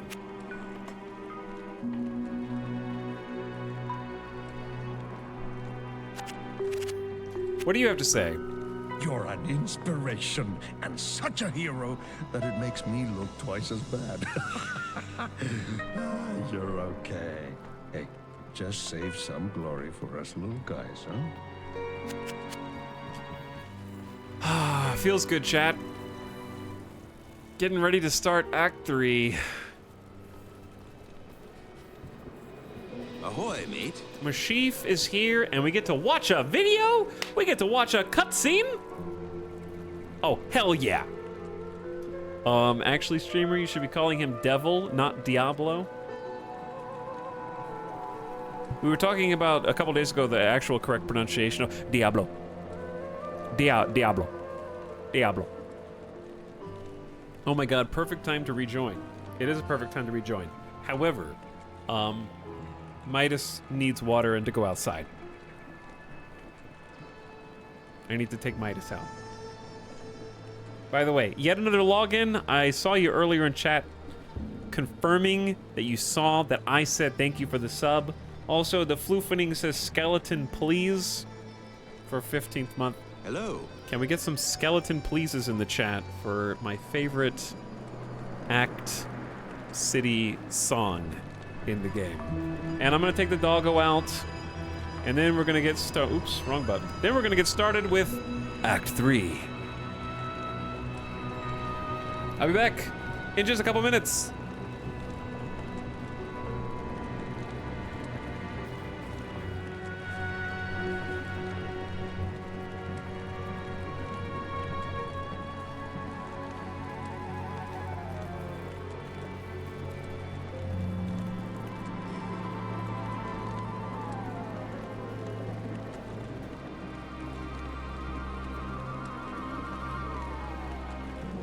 Ahoy, mate.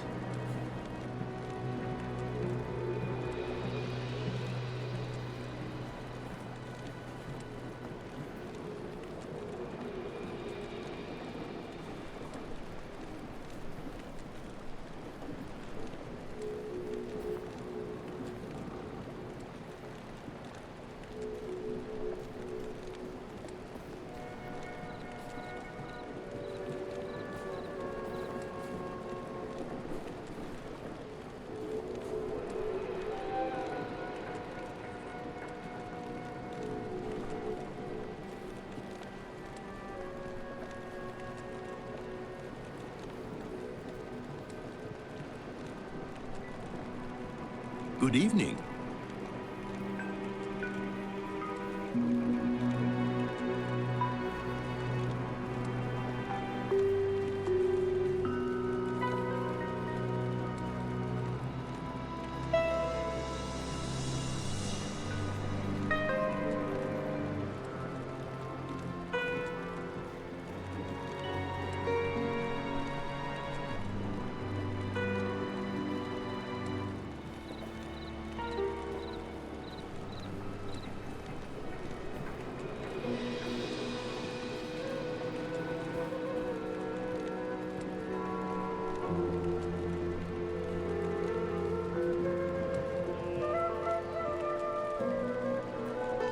Ahoy, mate.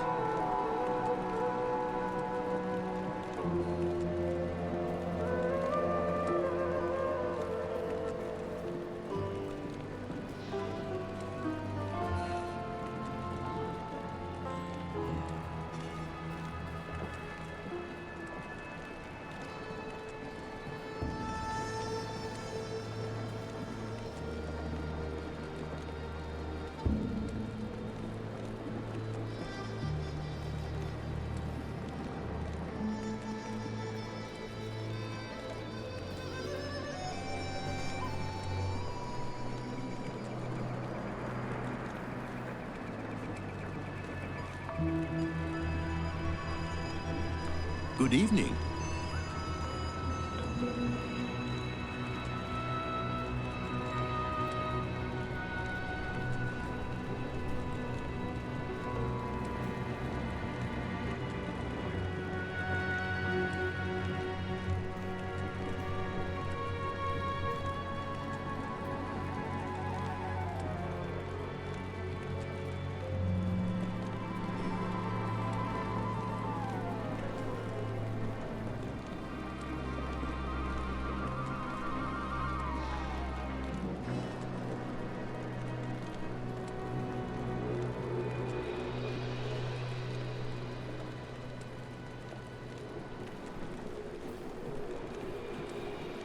Ahoy, mate.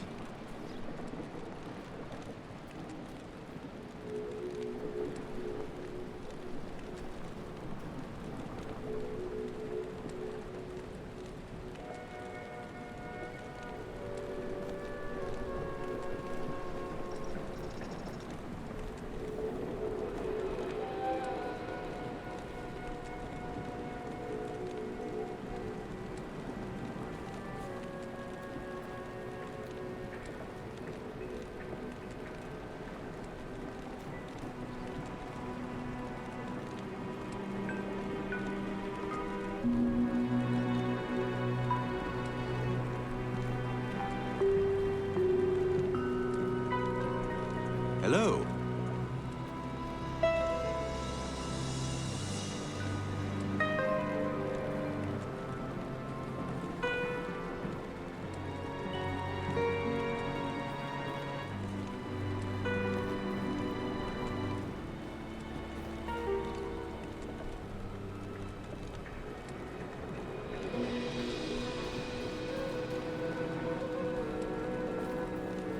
Yo, what up?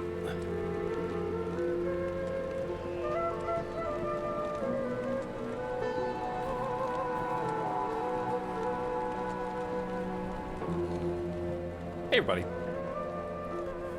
Yo, I am very excited, actually. I'm just having a good time. Ahoy, mate. Oh, is that what you guys are saying, ahoy? Is that what you're saying, ahoy? Ahoy. Sinless Moon. What's up, Sawdust Bunnies?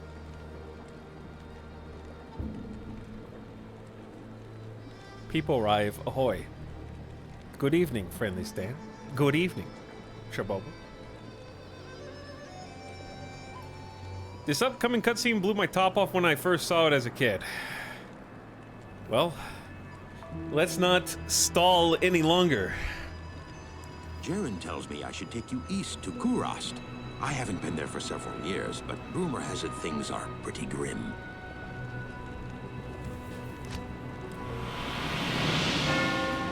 Quest log complete. Good day. We're sailing east.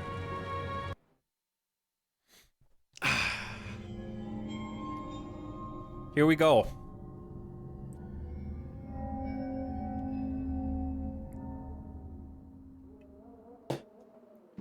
My companion drew in the dank, cold air of the tomb. It seemed to strengthen him. I stood in the doorway between light and dark. What was left of my sanity implored me not to enter. But that voice was just a whisper now. As we worked our way down, deeper and deeper into the crypt, I began to see a change in my companion. He seemed to be gaining strength. I could hardly see in the gloom, but my companion seemed to know the way. We came at last to a great hall.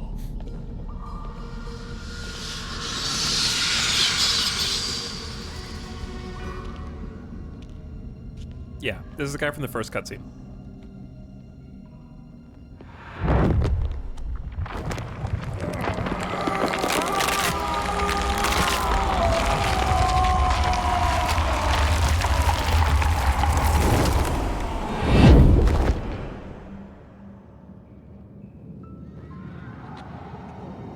It was then I realized my companion hadn't been gaining strength.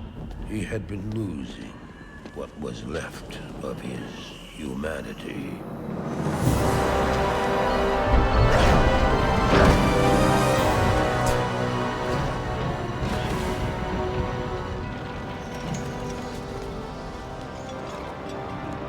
He moved with demonic speed, and then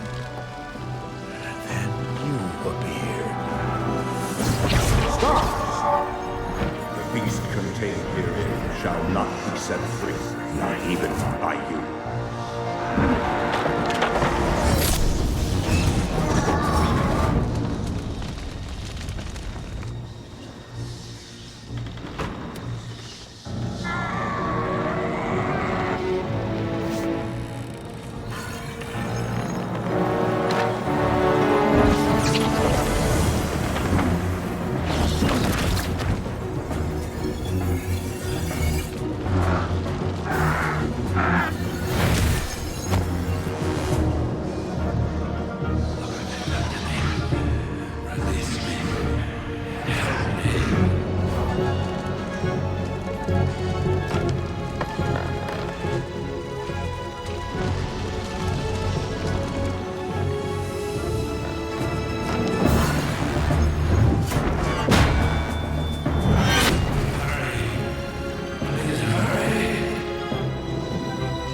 Marius, please!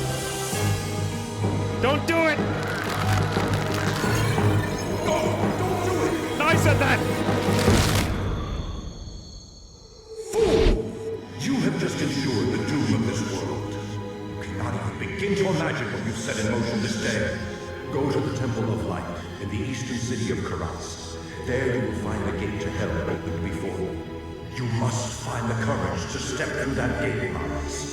Take the stone you hold to the Hellforge, where it will be destroyed. Now run. Take the stone and run!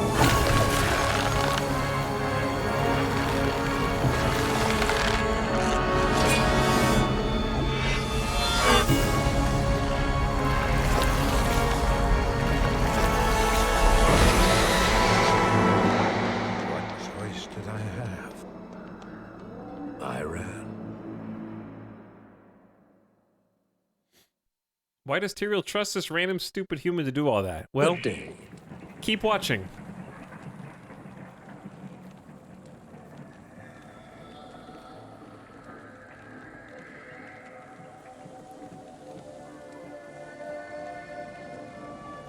Chat, did Peter Jackson play Diablo 2?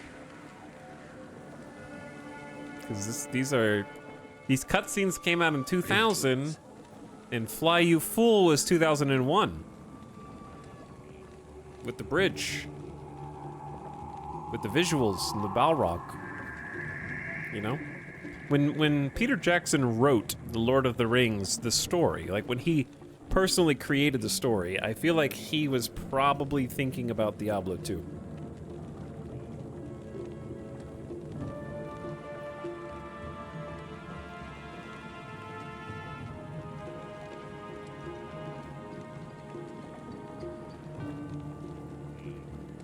Etal busted this case wide open. He co-wrote it with Fran Walsh.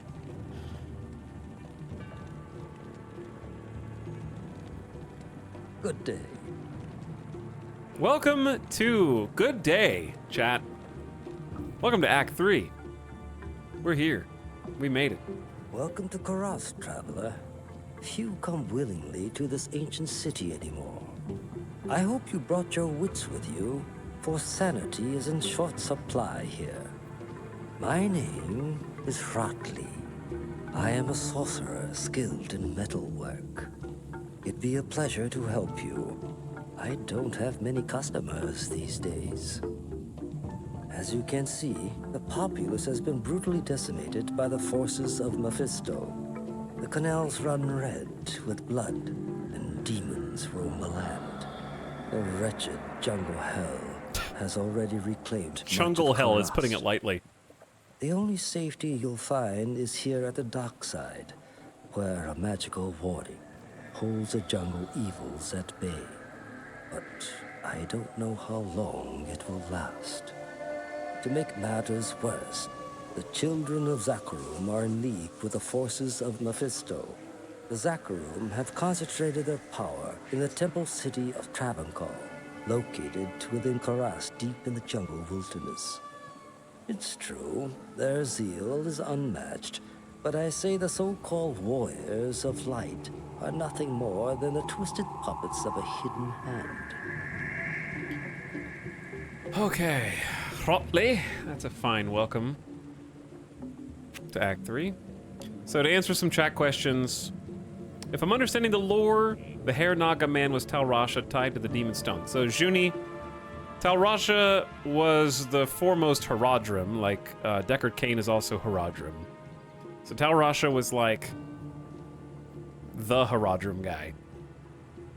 And when they were trying to imprison the Soul Stone that contained Baal, they decided to try and make sure it stayed extra secure by putting it inside of the body of a person.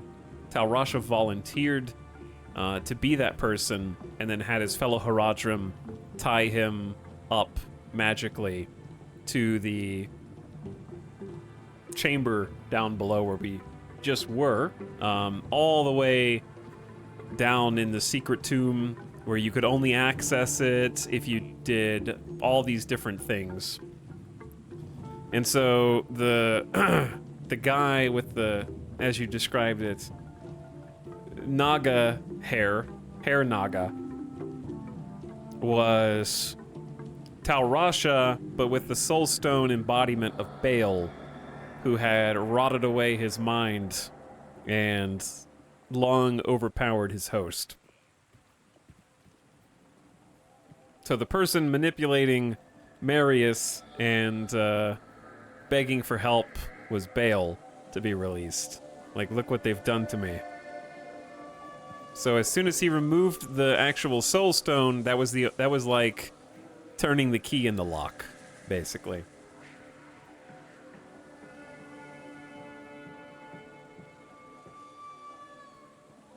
And releasing Baal from that prison, more or less. But in the body, but Baal was in the body of Tal Rasha, just like Diablo's in the body of the warrior hero from Diablo 1.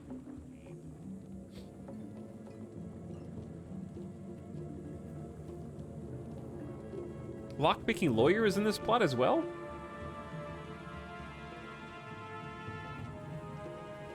How is Duriel? We almost got killed, Lord Fail. My mercenary was like, peace, I'm out. I almost died. I had to chuck some potions. But we did get it first try, so Greetings. Could have gone worse. Some find my prices unreasonable. That is because I am unreasonable. Some people may find my time out chat policy unreasonable. That is because I am unreasonable. So, this is one of the least favorite acts in the entire game, if not the least favorite act of the entire game. You're gonna see why. However, visually, I think it's one of the most appealing visual cities in Resurrected. Why? You'll see. But I really like what the Resurrected team did with, like, the... I think just having moving water that doesn't just have bubbles is a big part of that. I mean, this is like a huge, like, dock, swamp, jungle city, right? So I think they did a really good job just with the visual aesthetic. Greetings, hero. I've heard of your exploits and, I'm quite impressed. Very few mortals are capable of dealing with the three and their minions as you have. My name is Natalia. I am a hunter of evil, part of an ancient order sworn to hunt down corrupted sorcerers. If I could, I would gladly join your quest to stop the three, but I must wait here for further news. I can't predict what will happen, but the danger is greater than we can know. Until I receive my orders, I'll assist you with the information I have. Act 3 is a convergence of annoying things, but it's still interesting. It is still interesting, yeah. So is this online only? It's not online only. I'm just playing it online. You can play it offline too, but you can't take your offline character online. So I'm using a seasoned character right now. I'm playing online. I've heard the name of Deckard Cain many times. He's the last of the Haradrim, and thus I must honor him. You must be powerful indeed if one such as he accompanies you.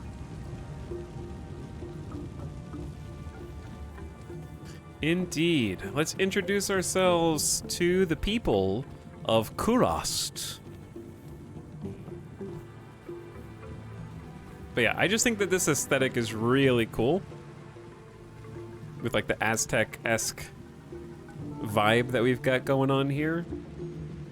And I think that this exact like rainy, swampy jungle with the subtle kind of almost xylophone in the background just has a nice.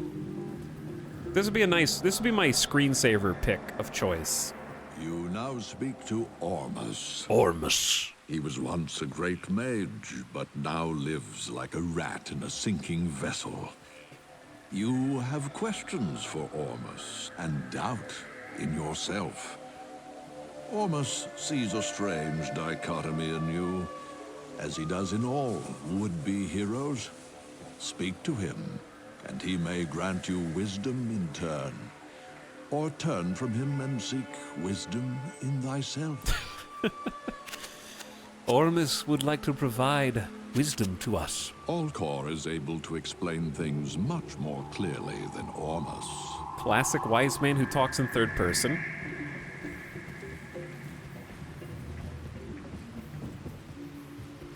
Ashira! Hello there. You must be an Amazon. I've heard about your people. I am, yes. Nomadic warriors without peer. My name's Ashira, and I lead the mercenary band of mages known as the Iron Wolves. We've been hunting down demons in the jungle for months, but no matter how many of them we kill, they just keep coming. Seems this whole place has been overrun by evil. Rumor has it that you've come here to help. If that's true, then I'll let you hire some of my mercenaries. Mercenaries? But be careful. If you piss them off, they can be worse than those monsters out in the jungle.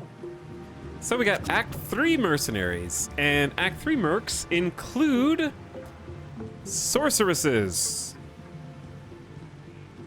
So in Diablo 2, the Iron Wolves are sorceresses with different abilities, and some of them can be very useful. To me, when I was leveling my paladin, I used an ice sorceress to basically slow enemies.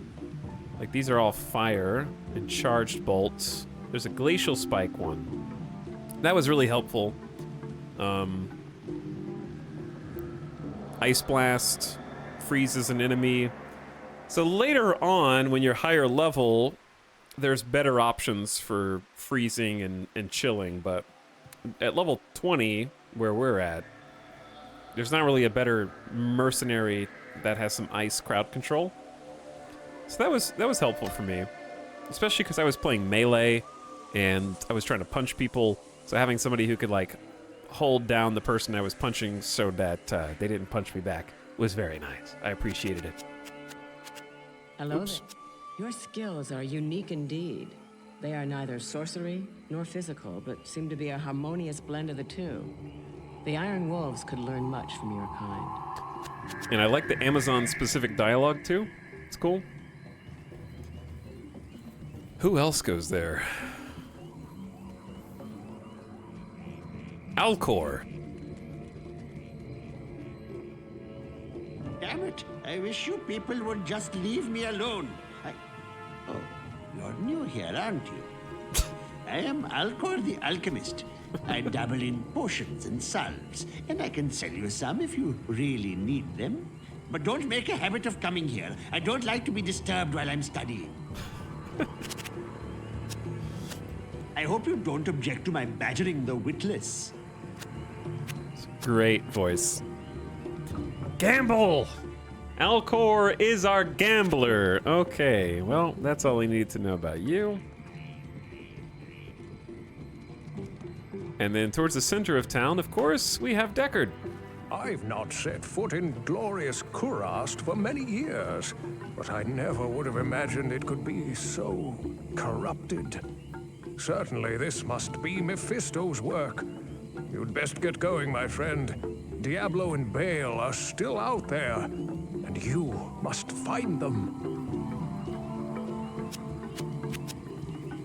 You have quite a treasure there in that Horadric cube. Ashira seems like a very tough woman. I'd be careful around her if I were you. Ah, Jillian. Ah, Jillian. Not quite the same. Okay, so, chat, what if we did a quick run of ye old...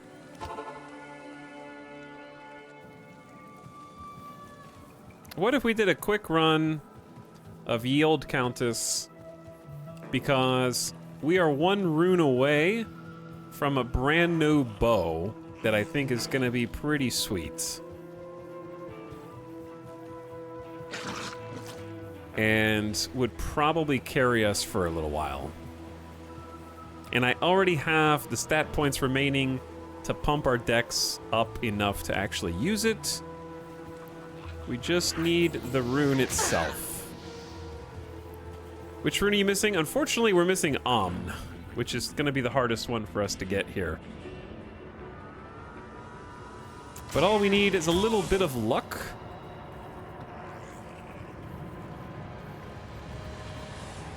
Wait, is it left or right? Why do I forget every time? I think it's left. I forget every time it's left. There it is. Omn what? Very funny. Very funny. I love how consistent this is, though. And that someone discovered that this was a pattern. You know? Like, I can't believe somebody figured out, hey, wait a second. I'm trying to figure out how to interpret this map gen, and it kind of looks like if you stay left, the door will just appear. That person was a genius.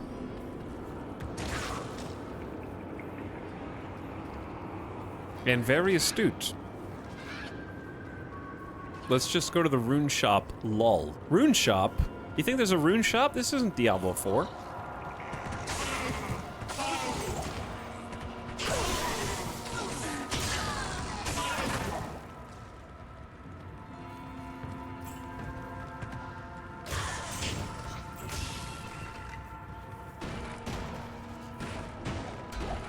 Gotta get the season pass to get the rune shop. Gotta get the battle pass. All right, Countess. Your blood will boil. Try again.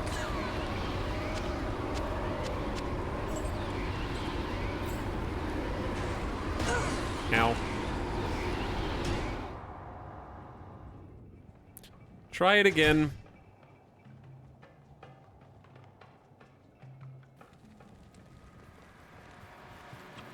Wait. Akara, we haven't seen you in a while. The Order welcomes I you. would like you to heal me, please. Hi, Countess. Bye, Countess. Yeah, I mean, it's that easy, right? It's just that easy.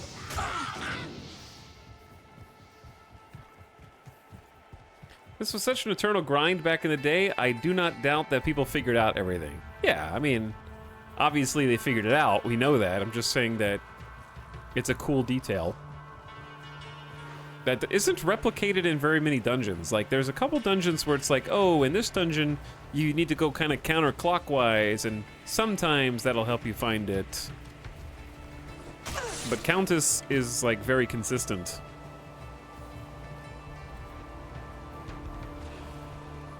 That is the hole. That's not what we're looking for.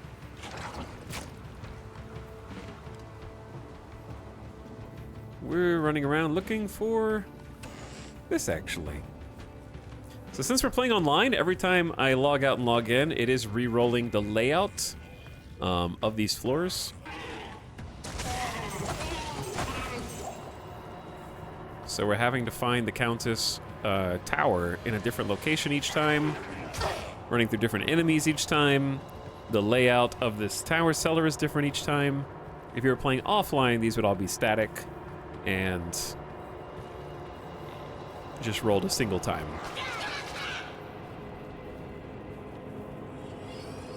Good old Countess farm. Yeah, just looking for an Omn rune.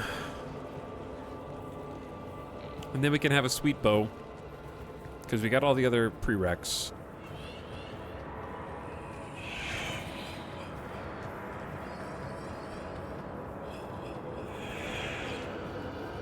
How you doing, Exordium?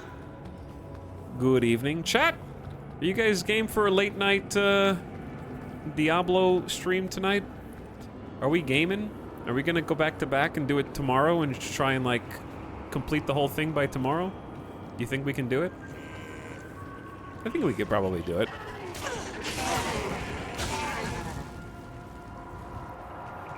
But making these kind of pit stops are just really useful,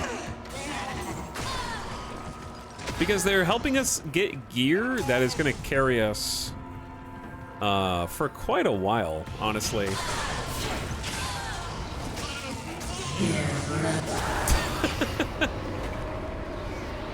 Three runes dropping is nice, but not what we're looking for, unfortunately. I can't carry anymore.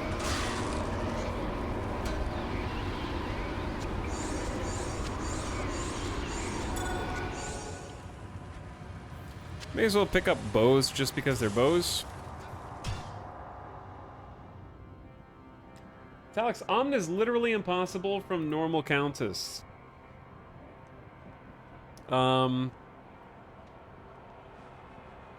You say that, but Countess drops up to Omn on normal mode, so I don't know why you're saying that.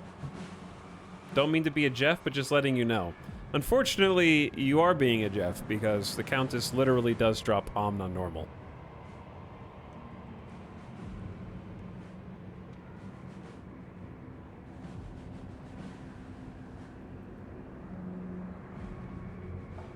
The Countess drops up to Omn on normal.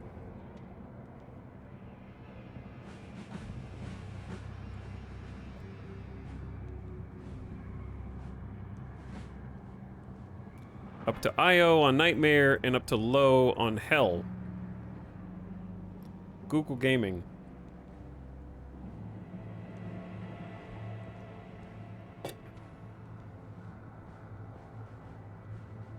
So I await your response.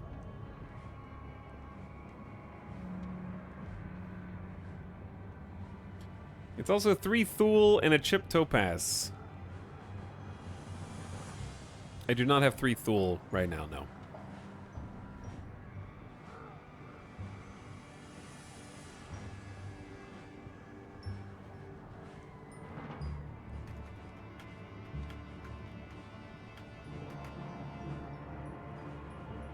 We can also try looking at another website.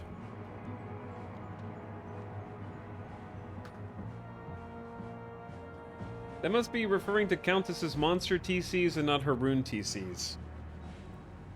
Yes, she has 2 drop tables She has a normal monster drop table that can also drop runes. And then she has the rune drop table.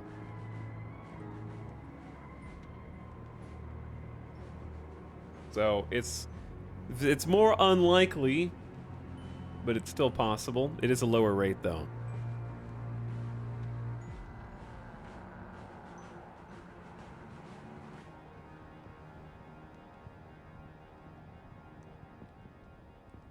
He's still in the character creator?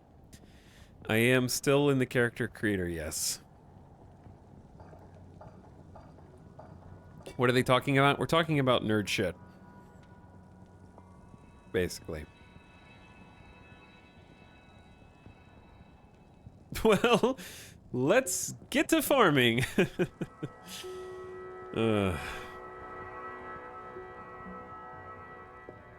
Best answer.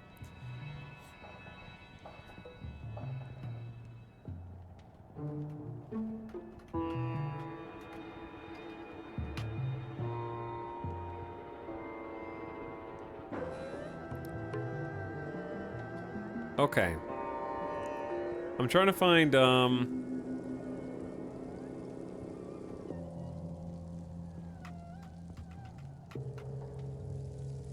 I do agree that it would take a long time. But I just figured we could run a couple of, just run a couple and see what happens.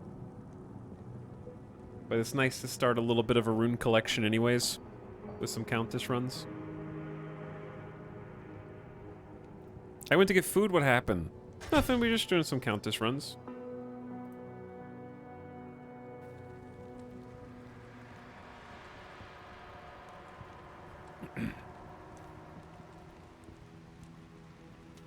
But yeah, loot tables are complicated to explain in Diablo 2.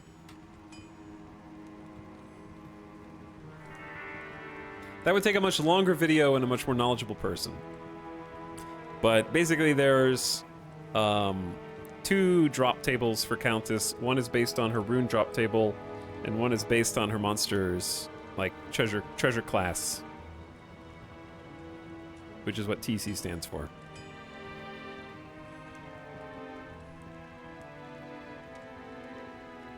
I just did a test with a monster drop sim and it seemed to imply there is no Omn from normal Countess. Yeah, it's not on her rune drop table at all for normal. So it would probably take too long to farm. But there are still a bunch of runes that we didn't have until now.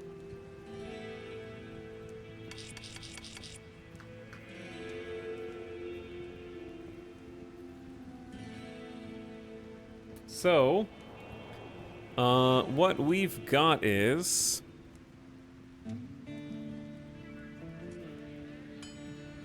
Let's see. If you're in... let's see.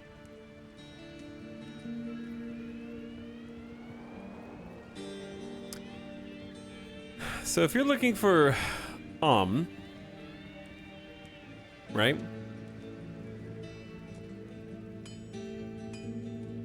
What you're looking for, we have like a... is a sea level of 25.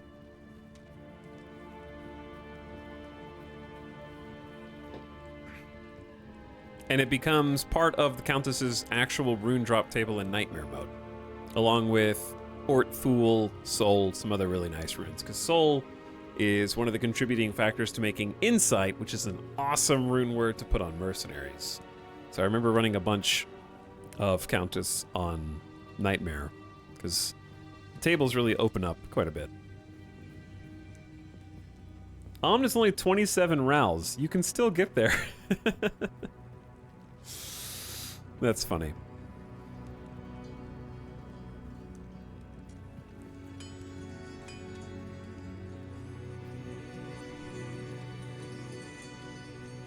But yes, this is what chat's talking about when you say you can have 27. If you have 3 runes of one type, then you can craft them together with a specified gem and level them up to the next rune level up, which is a way to combine smaller runes and make them into larger runes, which is really cool. Very helpful feature. Anywho. The gym part's annoying. Yeah, the gym part is kind of annoying.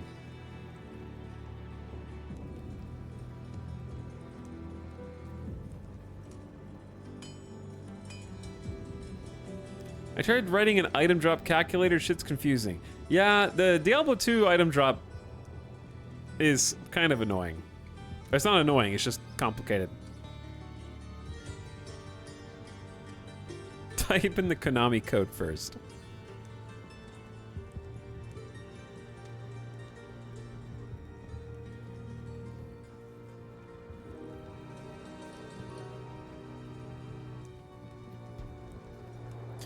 But, down here, this is like the sparkly chest or resplendent or whatever you want to call them chests, and what their normal treasure class is, what their nightmare treasure class is. So these can be some decent little spots to grind as well. But anyways, at any rate, let's see. We just picked up a second towel and a third towel. Second F. Second tier, and I believe our third L. Okay, so I thought we got something that we didn't have before. We're still missing, we're not missing, but we can still pick up, we have Neff, right? We have Neff. I think we don't have Raul, actually. Yeah, I have one Neff. Oh, we have one Raul. Okay. So we have at least one of each of the runes that normal mode Countess can drop. I'm inclined to believe Wowhead given the fact that they typically source their info straight from the game code. Well, it just might be one of those things where it's technically possible, but it's not feasible. So, could just be that.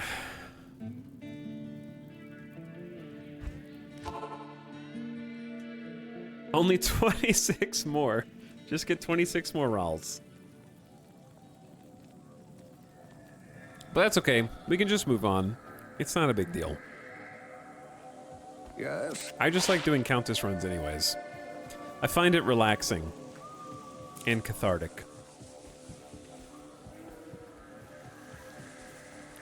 Like, it probably wouldn't be a bad idea to do another Andariel run, to be honest.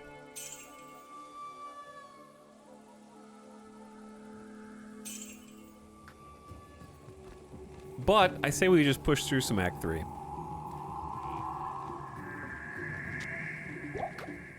Now, you might be thinking, why only Andariel? Didn't you just beat Duriel? Shouldn't you be maybe grinding Duriel in order to get some sweet loot?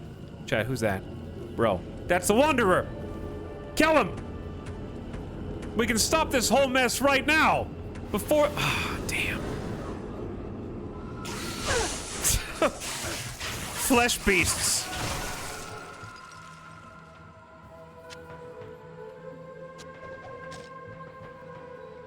Foiled again. Foiled again. So what's interesting about Act 3 is, you'll notice we don't even have a quest. You can talk to everybody in town and get no quest at all. And that is because, unfortunately, the heroes at this juncture don't really know what to do.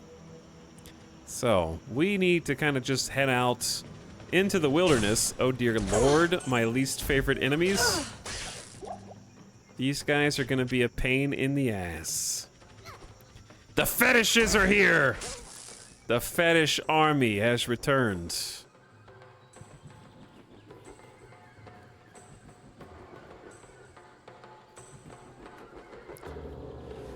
Disgusting creatures.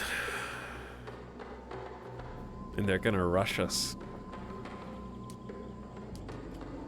78 runs at 4 minutes per run is 5 hours. Let's go.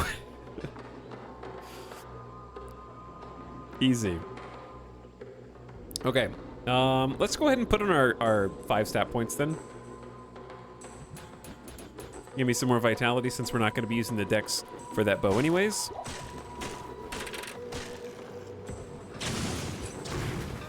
Stand in a poison trap.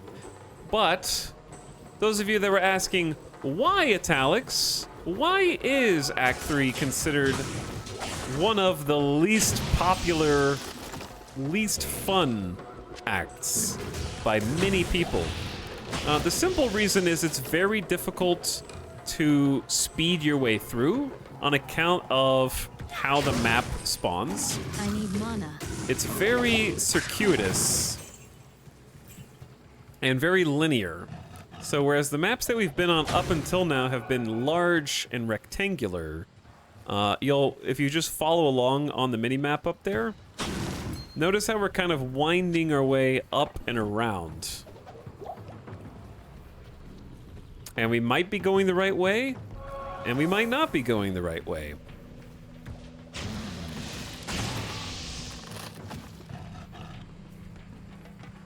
Maybe we are, maybe we aren't.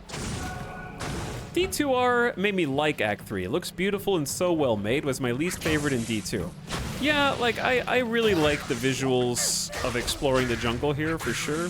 Because on the old, I can see why this is just kind of sad with the OG. Like, I think the original graphics are nice and all, but I do think that this was the biggest glow up, old to new. Because you've got the rain-slicked surfaces. I need mana. You've got the little fire pits and Aztec ruins.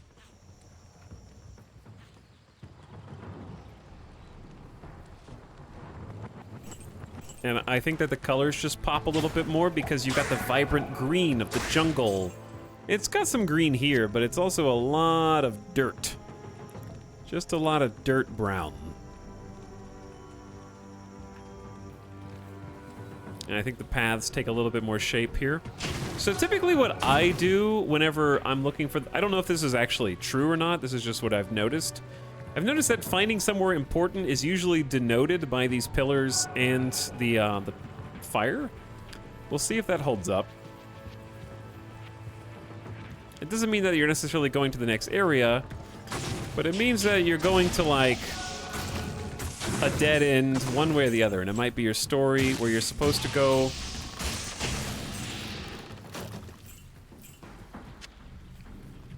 I feel like normally I have found the quest objective by this point. Unless I passed it up. I don't think I did. Maybe I did.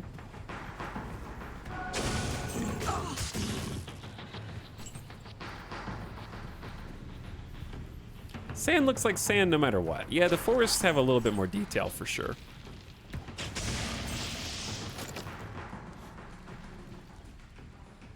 OG Act 3 feels empty. House interiors didn't have anything and now they have furniture. Yeah, that makes sense.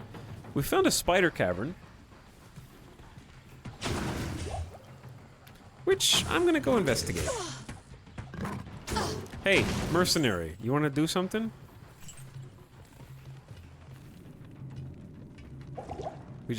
I need to get some more mana potions.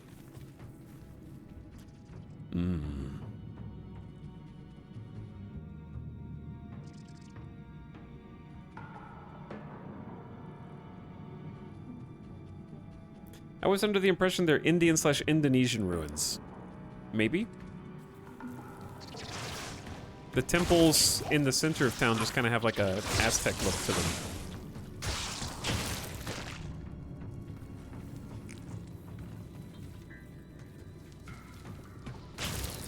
Disgusting spider time. But yeah, I don't think I finished my train of thought. I kind of started down something and then we got distracted. As you do. What I was gonna say was, the reason we don't do Duriel runs, Duriel's the Act 2 boss that we just killed, is because it's so damn hard to reset him. Did he just level up? I think my guy just leveled up. So the only way that you can get to Duriel is by finding him in Tal Rasha's tomb. But every time that you reset your game,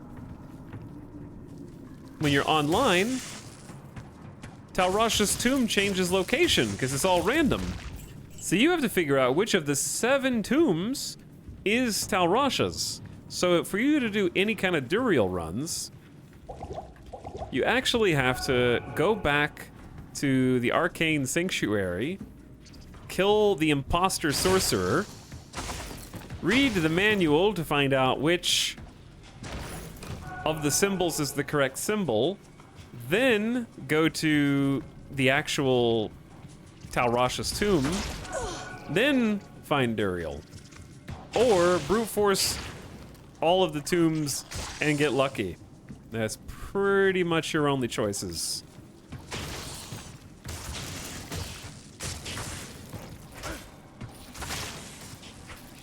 Not enough mana. Oh dear. You, a little elite? Yeah, that's an elite. Oh, nice little corner back here. Chat, there it is. Who dis? We found a jade figurine. What would this bring from the right buyer? A quest. Ask Kane about the jade figurine. I can't carry anymore. Okay. I will do just that. Let's use our Herodric Cube storage space and open our fancy chest, where I have found Kalim's eye. Okay. This is the first time I've ever gone to Act 3 and done things in this order. So this is actually accidental and incredibly helpful I am overburdened. that this happened the way that it happened. So let's go back to town first. Oh, an eyeball. Nice. I'll take that with me.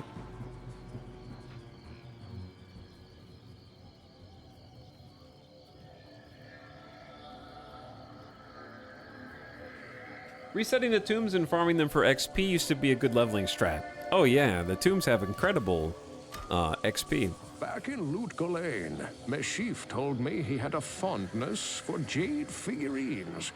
On his trading voyages, he collected an odd assortment of such small statues. I would show him your figurine. Deckard wants me to show Meshif my figurine. Ah, Kalim's eye. Only it can reveal the true path to Mephisto. Place the eye in the Herodric Cube along with Kalim's other relics. The heart, the brain, and the flail. Okay.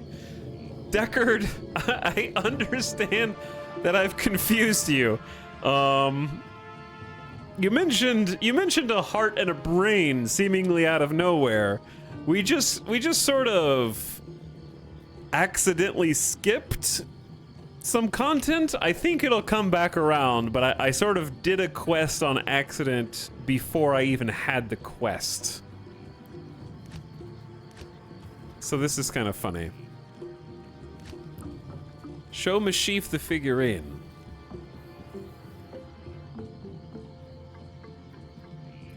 Diablo 2, more like Me Too, frantically installs Diablo 2. There's always a good reason to reinstall Diablo 2. Well, I gave you my word and brought you here as promised. But by all that's still holy, I wish I'd never returned to this accursed place. This fetid jungle can't be the fair Kurost I left behind. Kurost? I don't know what all this evil is, my friend, but it's obvious that you must stop it. I only pray that you can before the jungle consumes the last vestiges of my beloved homeland. Praise you. That jade figurine will complete the set I was collecting. Here, I've had this statuette of a golden bird for years, but I consider it a fair exchange. We're doing that thing that people used to do. Remember in the early 2000s when it became really popular to do, I don't remember what it was called, but it was like a challenge where you start with something that's not worth very much and you try to see what the most expensive thing you can get after trading up over and over again is. The paperclip thing. Yeah. Was it the paperclip challenge? Or something? God, that just brought back memories. I couldn't remember what it was called. I still have my old D2 CDs. Well, keep an eye out, because Diablo 2 does go on sale if you want Resurrected. I think it goes on sale for like $15 or $16 or $17. So Resurrected goes on sale pretty frequently. There was just a sale on Xbox and PlayStation. I don't know if they're gonna do a BattleNet sale though.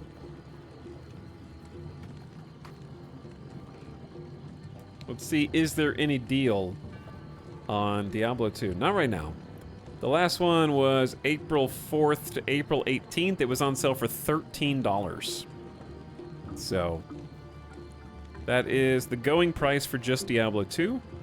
And then they have a $20 pack that has D2 and D3. And it seems like it goes on sale every 2 months. It went on sale in January, it went on sale in March, it went on sale in April. So I would expect it to go on sale in June, unless Blizzard does something weird because Diablo 4 is coming out.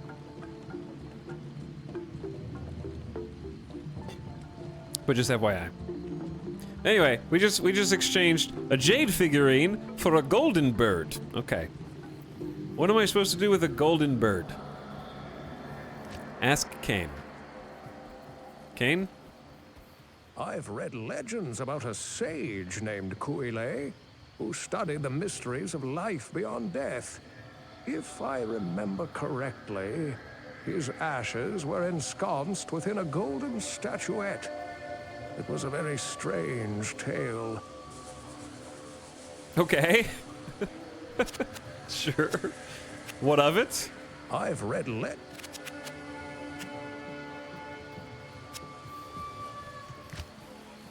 Give the golden bird to Alcor.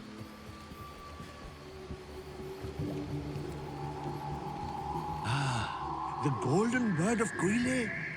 Thank you, my friend. Busy yourself while I experiment with the ashes within it. Then return and see what I've made for you. Why are we experimenting with ashes now? Oh, Ashira's a good customer. She buys a portion of manliness from me every week.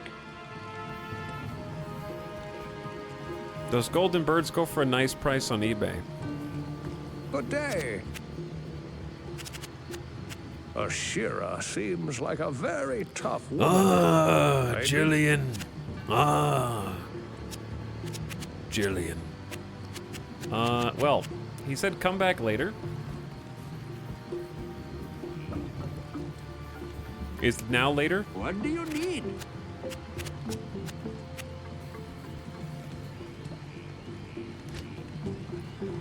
Search for Kalim's brain in the Flayer dungeon. Yeah, but we don't. Return to Alcor for your reward.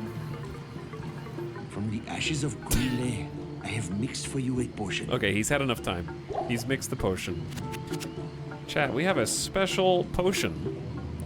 Potion of Life. Permanently get 20 HP.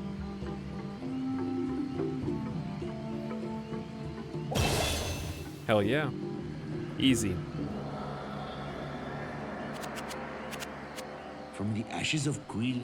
We just drank some dude's ashes and got, yeah, permanent max HP plus 20. Never forget that your ultimate purpose here in Kurast is to destroy Mephisto. The ancient Horadrim imprisoned the Lord of Hatred inside the Guardian Tower that is located within the temple city of Travancore. Know this, friend. The only way to gain entry to Mephisto's prison is to destroy the artifact known as the Compelling Orb. Mephisto used this device to control the Zakarum priests and their followers. The orb can only be destroyed with an ancient flail imbued with the spirit of the one incorruptible priest. Soon after his imprisonment, Okay, here we go. Mephisto worked his evil corruption on the Zakarum priesthood. All were turned to his dark ways, save one, Kalim, the Kay Hagen of the High Council. Kay Hagen. Mephisto directed the other council priests to slay and dismember Kalim, and then scatter his remains across the kingdom. Okay, that's what we need to know. Sankakur succeeded Kalim as Kay Hagen, eventually becoming the embodiment of Mephisto here on the mortal plane. the corrupted High Council fashioned an orb to control the rest of the Zakarum faithful, and used their powers to hide the lair of their master from mortals. Your task is to collect the scattered relics of Kaleem, his heart, his brain, and his eye. Then, using the Horodric Cube, transmute Kaleem's flail with his relics. Once this is accomplished, you must destroy the compelling orb with Kaleem's will to open the way into the corrupt sanctum of Mephisto. This is the most convoluted one yet. I understand that we were looking for the tomb of Tal Rasha, and we needed a staff that the Horodrim scattered and hid in order to make it impossible to get down there.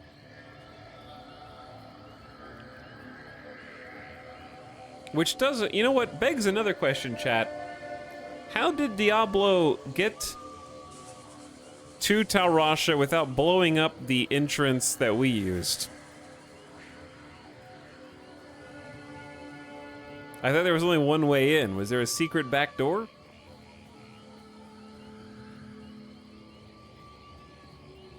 He has Diablo power. Dark magic.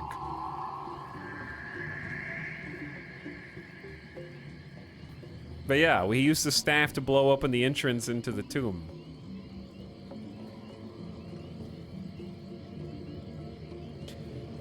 But I understood all of that. But now we have to get entrance to Mephisto's prison via a device they use to control Zakarum priests, former holy men who were corrupted by Mephisto. Only one resisted him.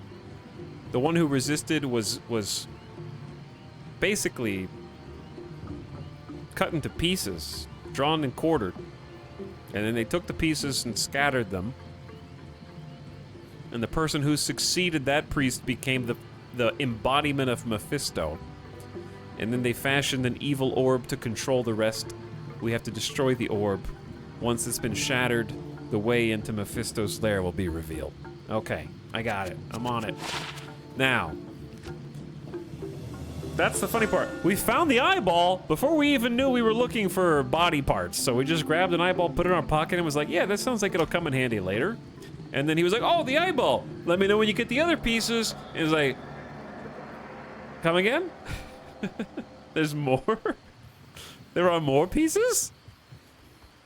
He's like, oh yeah. Go ahead and drink this dead guy's ashes from this golden statuette, and then I'll remember about the other pieces. The reason why we're here, don't forget. I almost forgot. Dumb, stupid, dumb. I almost forgot. Like, he knew about Mephisto's lair from the beginning when we got here. How did the statue jog his memory in some way? We don't want to trade the eyeball. So are these good? Chat, this is 20% magic find gloves, 70% extra gold from monsters, 23% fire resist? Damn, those are good gloves. This is some good gear. We're getting some really nice magic find items considering that this is all self-found.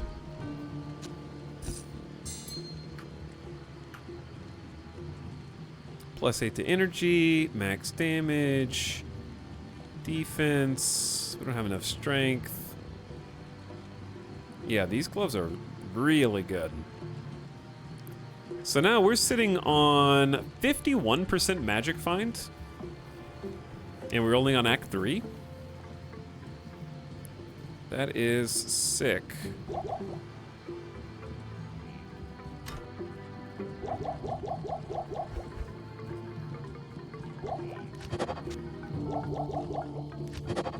Let's go ahead and transmute some of these potions. Oh my god. EJ, what's up, Raiders? How's it going? We got panel raiders. Hey, everybody. What's up? Talon, Laser Drifter, Everest, Hydra Gaming, Zarby. What's up, Space Brood? Hi, Nova Raptor, Aqualux, Weather Guy, Max KPA, Bam, Mitaki, or Mitasi. We just came from a Falcon 9 launch. How'd it go? How was the launch? You guys are up late, huh? You had a long stream today. I am sure I followed before. Well, I appreciate the follows, and thanks so much for the raid. Chat, if you just joined, we just got to Act 3 in Diablo 2. We're playing Diablo 2 Resurrected, which is Diablo 2. As you may remember it from 2000, we're also playing with Lord of Destruction, the expansion. And Resurrected came out a couple of years ago and is a complete overhaul of the visuals, obviously, but also it's still being updated with, we're playing a season character, so they actually have just been staying on it, adding patches, making new builds viable, and we're doing a lore run-through of the Diablo franchise right now. So we're just doing a lore run, trying to get some story. We did Diablo 1 on Monday and Tuesday. So we finished Diablo 1 with the canon playthrough of the Warrior, and we've been watching we watched the original Diablo 2 E3 trailer because there's some lore there. That was fun. And we started Diablo 2 Resurrected a couple days ago. We're on the second stream of this. And we're gonna try and finish up Diablo 2 probably by tomorrow. So we got Act 3, 4, and 5. But it won't, Act 4 is especially short.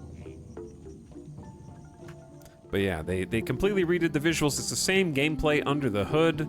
And it's been fun taking like the time traveling back to 1996 when Diablo 1 came out. D2 in 2000. I don't remember when Lord of Destruction came out, because I didn't get to play it. I just started playing Diablo 2 this year. And I've had a lot of fun with it.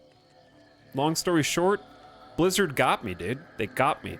Chat was like, hey, you gonna try out Diablo 4? It's an open beta, it's free. And I was like, nah, that game's stupid. Who cares about Diablo? It's 2023, like, who literally cares?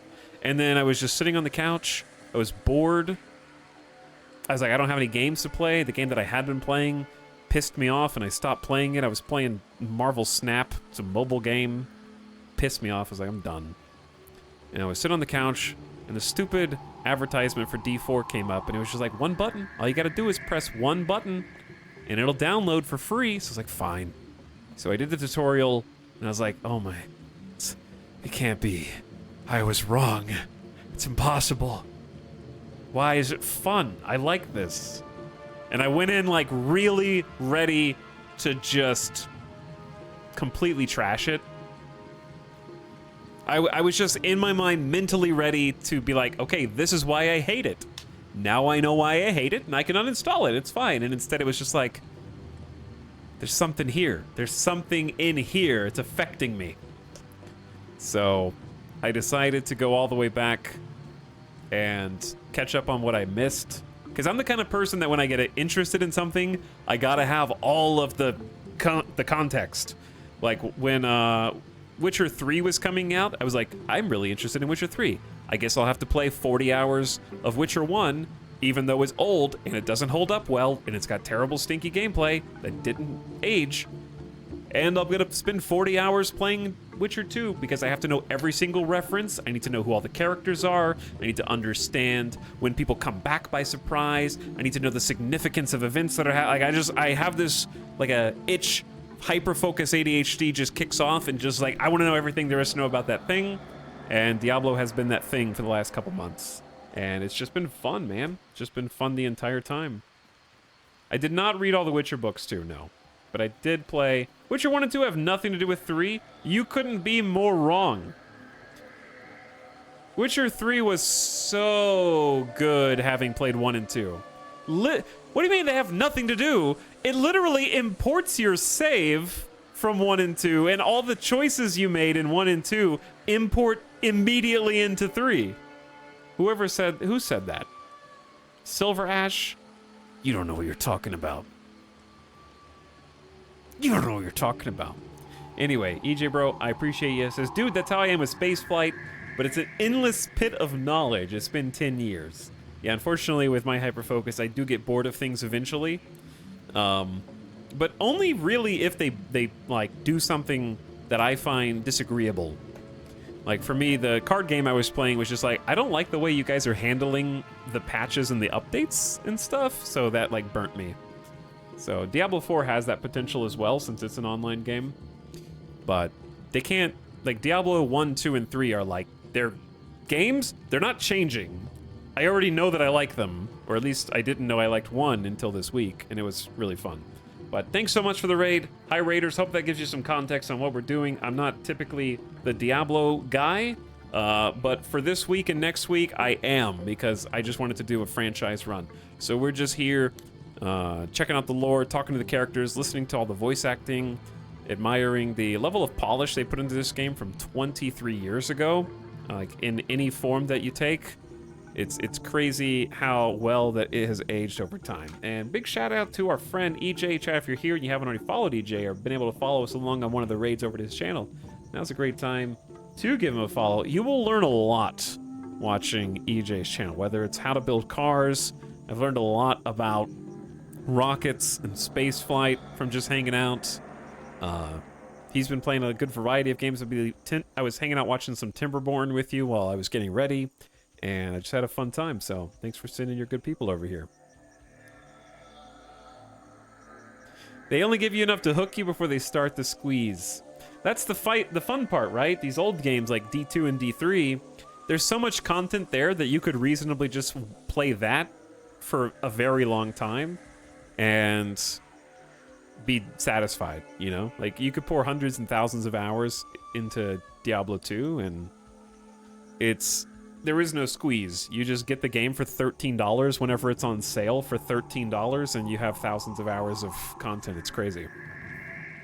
We're playing as an Amazon, who is a character who uses the bow, and we're primarily using this exploding arrow ability, but we're getting ready to unlock Immolation Arrow, which I'm very much looking forward to in just 2.5 levels.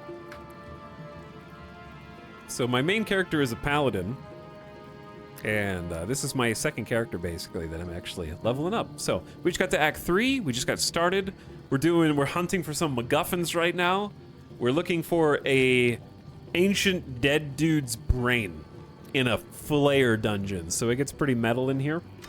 And we're trying to find this one dude resisted the demon Mephisto, who took that very personally, quartered the guy, and then spread his remains across the land. So if we find his scattered body parts, his brain, his eye, and his heart, we can transmute them into a magical weapon that can shatter an orb, that can release the hold of Mephisto on the surrounding area, opening a portal into his domain, and then sending his ass back to hell. So that's what we're doing right now. And to do that, we're kind of just like, I need to actually clear some inventory stuff, so let me get organized, and then we're gonna head on out of here. So we got a little stash where I can put things like, we got the eyeball, so there's the eyeball. We got one piece of the puzzle so far. And I just need to sell everything else to a vendor, clean out the inventory, and we can go blow up some demons. All right, we're good to go. Dude Soup. I got addicted to StarCraft and Counter-Strike. I played a lot of StarCraft back in the day. EJ, were you here when I was talking about my my past, my nostalgia? Well, I think possibly my first ever online game experience was Brood War. So I was there with you, bud. I got addicted to Brood War playing on a split phone line on my dial-up connection with some friends from school. I didn't play competitive. I was doing custom games. I was too scared of competitive. I was just a wee lad. I think I was in 3rd grade. So the online scared me. And I played like the Zerg Rush game type. Oh, we need more potions, Chad. I forgot about potions. And I was playing tower defense. Not Zerg Rush, the like style. I was playing like the Zerg. It was a custom game where everybody was a Zergling, and you kill the other players, and you got XP, and you leveled up. And each time you leveled up, you got a bit stronger with faster attack speed. And I need mana. yeah, see, I need a lot of mana. I forgot what that game type was called, but it was super addicting. Because you could sort of snowball. It was like the precursor to MOBAs, basically. Like, there wasn't lanes or teams. It was kind of like a free-for-all, and you just controlled a single Zergling. And if you got a kill, you got XP and a level up. And then you could kind of feed. Like, if you killed enough of the weenies, you became unkillable mostly, because your just attack speed and your HP was so crazy. Boomer Agario. Yeah, Boomer Agario. Boomer Fishy. Agario is Zoomer Fishy, and Fishy is millennial, what I'm describing. So that's fair. I totally forgotten about that. I used to play that in other custom games all the time. Yeah, it was so much fun. And then I, of course, segued into Warcraft 3 from there, right? Of course. I need mana. Warcraft 3 and custom games are synonymous, obviously. I started in Brood War and then became a Warcraft 3 boy. What is this? A resist fire shrine. Got some fire resist. But yeah, I'm going around and nuking these walking trees right now. I'm trying to remember what other custom games I may have played. The two that stand out the most, are those rare boots? We can't wear them, but 50 strength. We only have 26 strength. Yeah, I did play Command & Conquer. I never played Command & Conquer online. But I did play Red Alert 2 and mostly Tiberian Sun. I was heavy into Tiberian Sun. Playing at my uncle's house after school every day. I was definitely into real-time strategy games as a kid. That was my #1 genre. It's not really a surprise I am where I am now. Warcraft 3 customs were peak gaming. I agree. That was some of my most fond memories of being a kid. Is just coming home after school, not doing my homework, because I would just simply do my homework the next day on the way to school. And then just playing customs. As long as the phone line was up.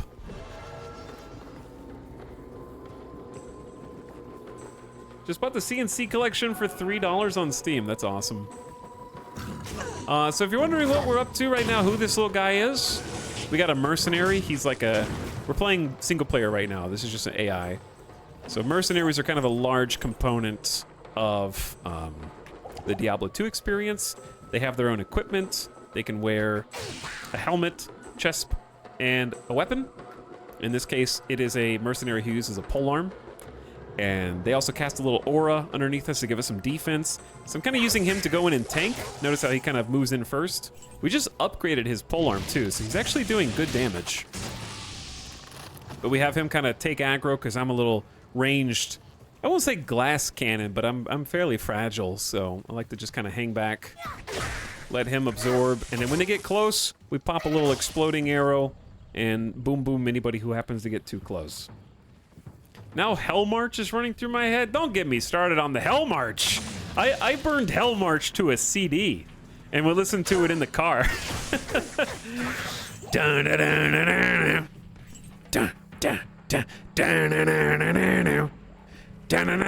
dun. Yeah, I was grooving to that on some burned CDs. That was a jam.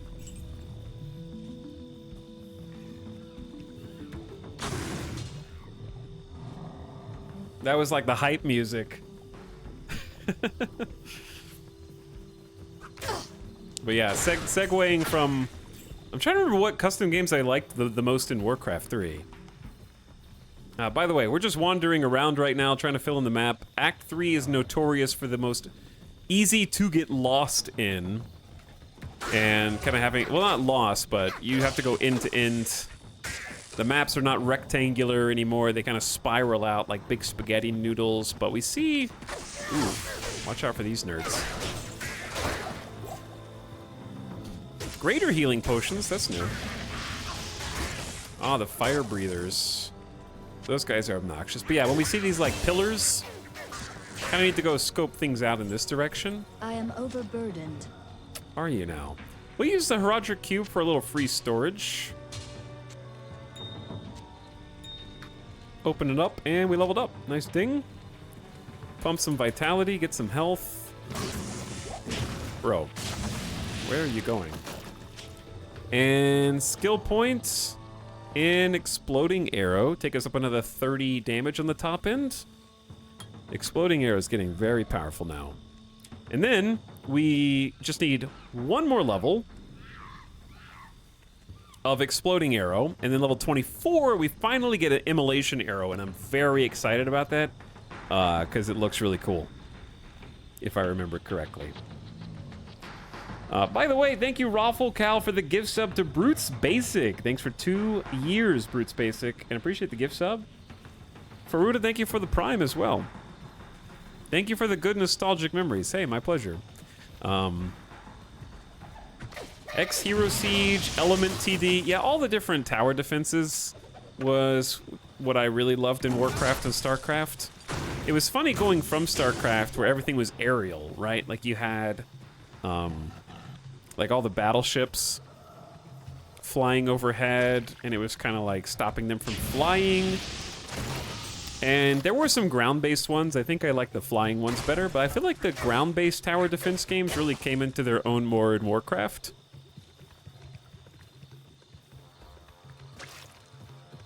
So, that's how I remember it anyways. I remember doing a lot more ground, like maze tower defense, where you have to physically block the people walking around and try to get them to go in the most elaborate paths possible.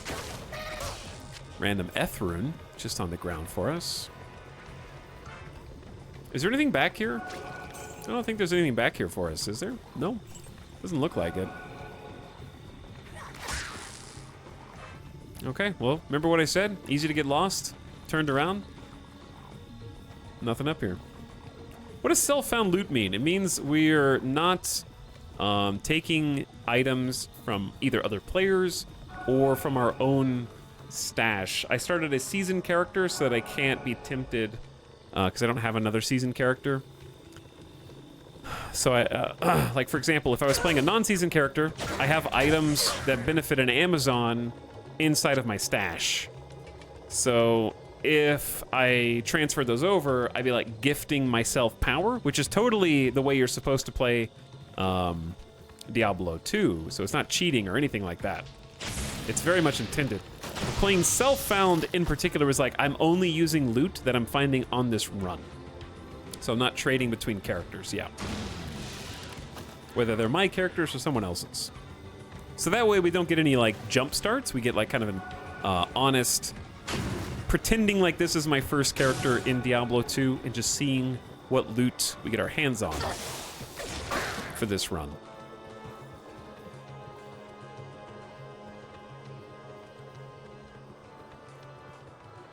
What happens to season characters when the season ends? They just become regular characters. So once the season ends, you get a special season stash, and you have the option to remove things from the season stash and put them in your regular stash, and then that character just becomes a normal character. So the only issue with the season characters is they have to be online, and a lot of people like playing offline for various reasons. But playing a season character, you get access to special items like rune words that are not in the default game. They're only available as part of the season. So that's kind of the incentive to making a season character. In each season, they kind of add new stuff to try to give you new ways to play some existing style builds. Like this season, they added, I think, some rune words that kind of might help buff specifically fire assassins and other, maybe there's a few other ones. That's just the one I remember reading about. classes and styles of play that weren't maybe viable before might have something to work toward now. So they're still actively patching the game and adding some new items in the form of rune words. Spider Forest waypoint. Nice. We found our first waypoint in Act 3. So we can just head on back. This is the remake. Yes, it is, Smearden. It's the remaster of Diablo 2. Hello. And it's fully interchangeable with the OG at any time because they're both running simultaneously. You can see the old UI, the new UI, widescreen 4x3. Watching this now is reminding me that I still don't understand why they didn't implement the overlay minimap in D4. Is there no minimap in D4? I played a lot of Hero Survival and Sheep Tag. I remember Sheep Tag in Warcraft. That was good. Kids these days don't even know what it took to burn a CD. They have no idea. But anyway, thanks to those of you who came over from EJ for the follows and for the good nostalgia trip and for hanging out. Feel free to ask any questions about Diablo franchise if you're curious. Otherwise, feel free to just stick around while we just kind of chat. It's a really nice, easy game to kind of chat in while I move towards objectives and kill things, and then we kind of stop and talk to everybody and see what their opinions on different things are. Because I gotta talk to my boy Deckard Cain. Okay, so we got some 50 strength boots that we can't really wear, a barbarian only helm that we can't use, a ring that we don't need. And we're gonna need some more mana potions, aren't we? Yep. So what did I store in here? So this is my stash. Got our little collection of gems. We can't use any of this stuff. My rune collection that I've started. Okay, vendor.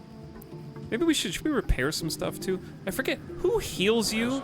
Oh, you do, Ormus. Excellent. So Ormus will heal us. And we're golden, I think. There is a mini-map, but not the nice transparent overlay you have in the right-hand corner. I gotcha. Most people who play Diablo 2 actually do the full-screen mini-map, and they like to have the transparent full-screen overlay, and that's one of the biggest things people are wanting, I think, from Diablo 4, from the, like, Diablo 2 crowd. I think I need to buy the remake. The graphics were my biggest issue with D2. Never played it as a kid, so it's not nostalgic. Yeah, I didn't play as a kid either, and I will say that the visuals are the #1 thing that kind of got me over the hurdle, because I started with Diablo 2 back a couple months ago. And it's been great. Like, it's been fantastic. It holds up really well. I think the gameplay is solid. I think the storyline is good. The cutscenes are great. They remastered all the cutscenes. You can watch the old or the new ones, or both of them back to back if you want to. So they have all those remastered and original in the game from the main menu once you unlock them. They've streamlined how the stashes work with shared stashes and interchanging items between characters easily.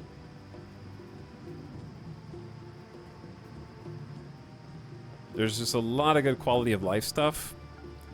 Tons of really convenient gameplay options. Rebindable hotkeys, frame rate caps, and good video settings where you can even change the legacy settings. So if you want to change perspective mode was a parallax effect to the OG gameplay.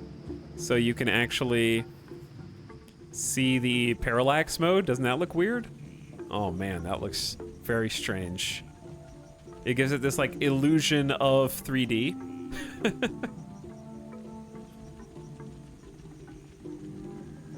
That's super cool. So chat, watch this real quick, and then I'm gonna change it back, and kind of if you can't see the difference. So let's use this gate as an example. So notice how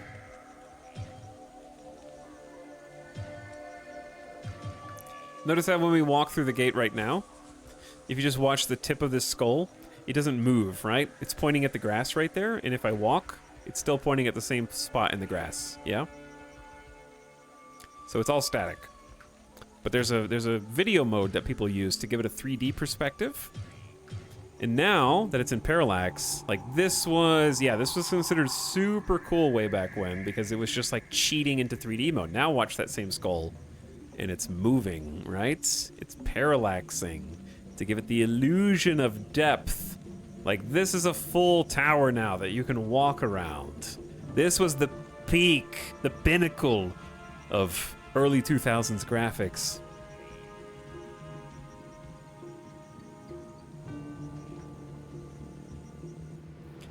However, I am going to disable it because I've noticed that it also changes things weirdly in this version just to keep everything in roughly the same place. But it's very cool as an optional toggle. This makes some people motion sick. That's understandable too. We're not gonna play with it on. I just wanted to show it off. All right, I need to buy some potions while we're here, and then we can head back out.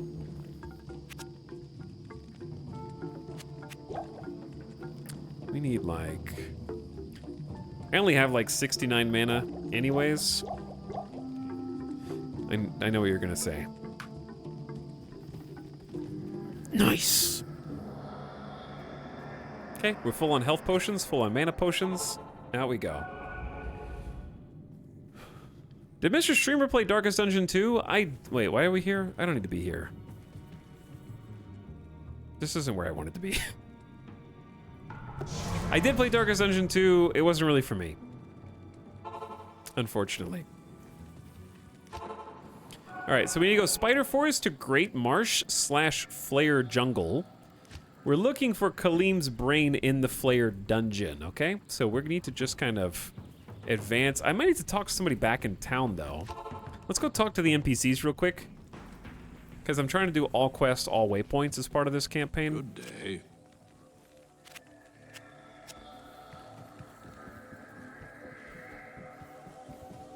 When I was playing console last night, I thought I was noticing something odd with the movement in relation to the background. I wonder if that was it. Maybe. You might have toggled it on and not realized it.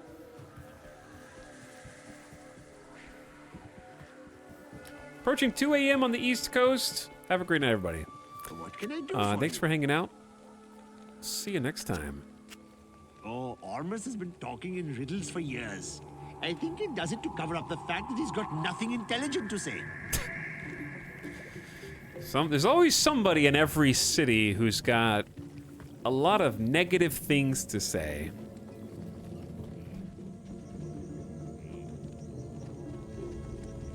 Yes? My order has been keeping watch over Ormus for many years now. He seems to champion the cause of good, but who knows what shadow lurks within his soul. You guys are spying on Ormus? Ooh, Protley is here. I was wondering where you were. As I told you before, I placed an enchantment upon the dark side in order to keep the demons at bay. But lately, the enchantment seems to be weakening. If memory serves me correctly, there's a holy Skatsimi blade that could revitalize the enchantment. The blade is called the Gitbin. Find it, and our sanctuary here will remain safe. You got it. So he's actually the armor smith here.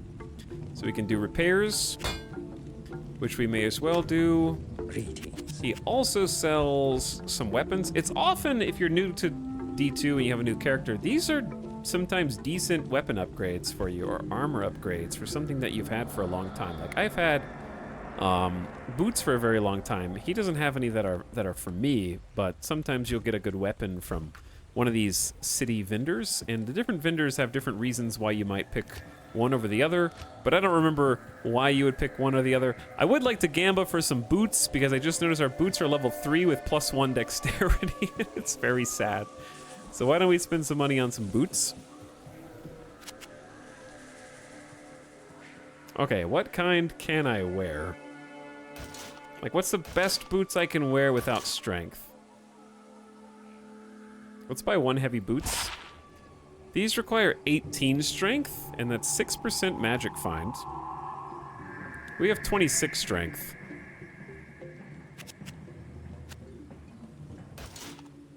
So is that the highest? These are chain boots. I doubt we can wear chain boots. I could just look these up, but I don't remember. I don't wanna. I remember, I don't wanna. Definitely can't wear light plate. I'll just buy one. I don't feel like looking it up. Yeah, these are 30 strength. So we need more heavy boots. Heavy boots of chance might honestly be our best bet and just have some magic find.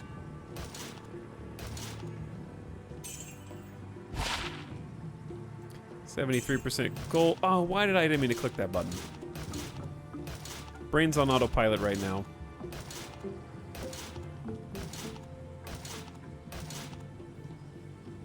Reroll button. Just Diablo 2 resurrected things.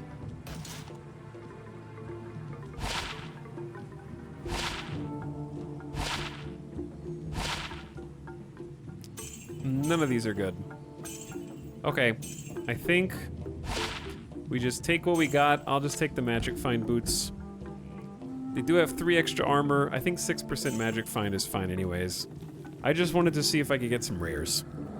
I think it's like a 1 in 10 to get a rare, which is yellow.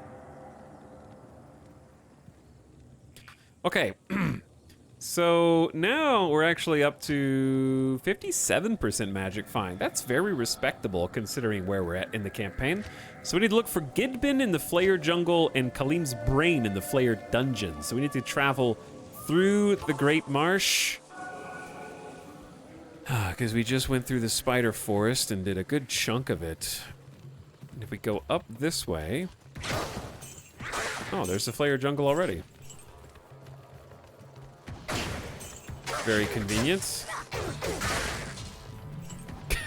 These guys are stacked. And when they're stacked, you have to kill both of them. Because you kill the top one and then or you kill the bottom one and then the top one drops off.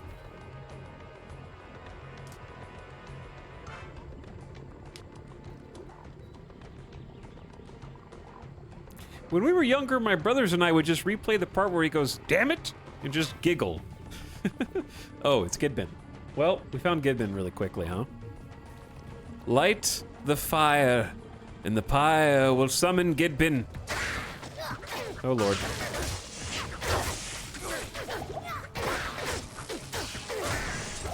Get him. Okay, we found the Gidbin. It has been dropped. One mission done quite quickly. This dagger will separate the faithful from the fallen. Okay, we got the dagger already. That was very fast. I am overburdened. Shh.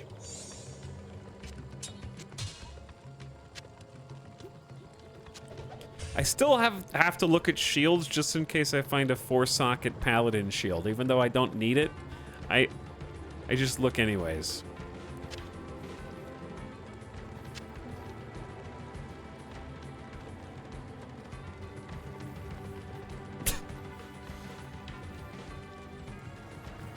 The only problem with this game is it was made by Satanists and invites a devil into your home. At least that's what my mom said why I couldn't play it. Your mom should have known one thing. You should have told her, "Mom, I'm not playing as the demon. I'm playing as the person who kills the demons." And then she'd be like, "Oh, there was just a fundamental misunderstanding on my part."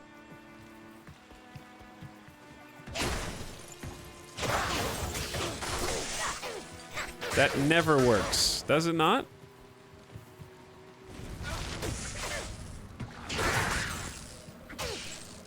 And drinks the ashes of people.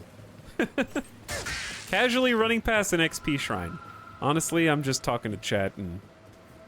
Oops. I'm just clicking buttons, you know?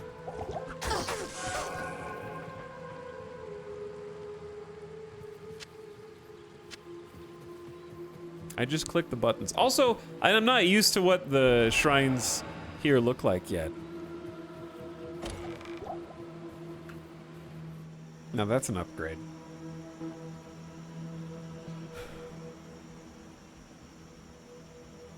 I had a friend with a religious family growing up and remember her older brothers playing Diablo, and I believe that was their rationalization and the parents must have agreed. If it works, it works. Oh, Flare Dungeon. There we go. That's what we're looking for. Dude, look how much easier that is to see. Like, if you were just looking at this, I mean, you can see it on the map, right? Sure, but it doesn't highlight on here or anything. They gave it like a glow, like there's light coming from down there. That's a really nice touch.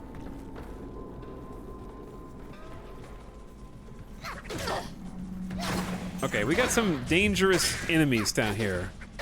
Some of these guys are scarier than others, and I wish my mercenary wasn't waiting for me to go. I wish he was running up ahead.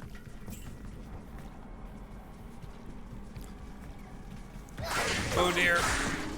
That's why I'm glad that I have explosive.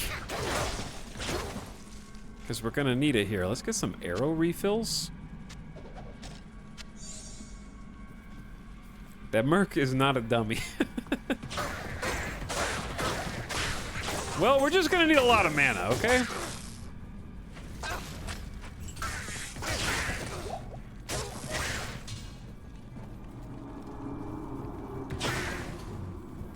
Where are we? The Flare Dungeon is a dark, spooky, and dangerous place. We need to go to level 2. That's exactly what we're looking for. Chat, I feel like I've been gaming tonight. Like, whenever we need to find somewhere, I just happen to accidentally go the correct way on the first try. We did it in Arcane Sanctuary. Bro, get in there! I need you to fight these guys for me. Gamer instincts.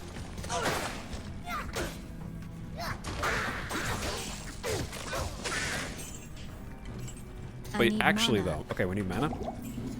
So, what I was gonna say was, we were on the nostalgia train a minute ago, talking about Warcraft. StarCraft Brood War is what absolutely kind of got me into the scene of PC gaming and stuff, and is, in large part, the reason why I was able to segue into some other true gems of yesteryear, like probably my all-time favorite RTS game, certainly the one that I played the most out of any real-time strategy game as I walk directly toward level 3 on the first try, Rise of Nations. Rise of Nations was the best. You rehearsed off-stream. You can't. These are randomly generated dungeons. I'm playing online in a season. I can verify that. This is just gamer sense.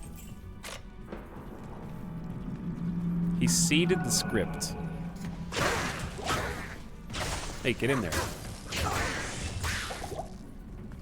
But yeah, Rise of Nations was, for those who don't know what it is, Rise of Nations was the RTS where you go from like ancient times all the way up to modern times. You progress through the tech tree all the way from the start, and you pick like an ancient nation and you get to play through a campaign. But what was really cool about it was one of the first games I played that probably, I'm not gonna say that it birthed the Warhammer, Total War Warhammer genre, but it basically is it's the first game that I can remember that did a campaign map. I mean, maybe Total War came first. I don't know. I don't remember what year Total War came out first. It was the first time I played a game where you play on like a world map and you have to like strategically choose where you want to attack next and literally paint the map.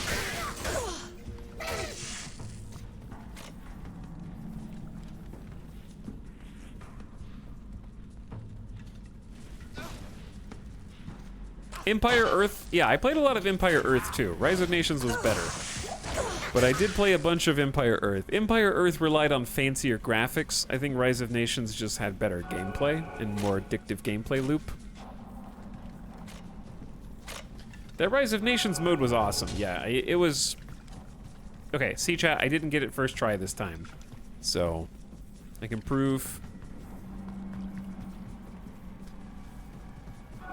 I can prove that I am only human, after all.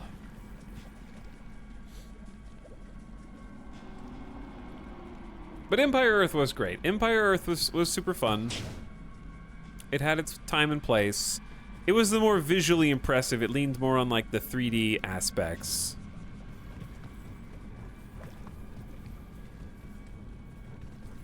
And it was the more modern looking, I guess.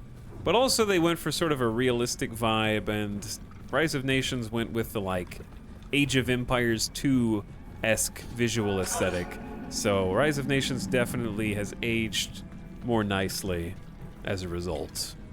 Games that went for kind of a realistic vibe way back then didn't do so good in terms of... Hold on, I need to get over there, and I think I see how I'm supposed to do it, and I just went very far in the wrong direction because this map is actually sort of confusing. Bro, I just went in a circle. Dude, this map... Flare Dungeon 3 gets me every time. This is like the back of the cereal box. And you have to draw one line that's the correct way. I need to go all the way to the left side, and there's only one way to get over there. And it's like this. Yeah.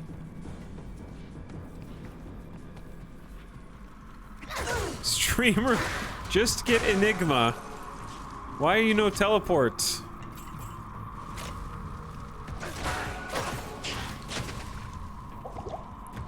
Oh, he's fire resist. He's immune to fire.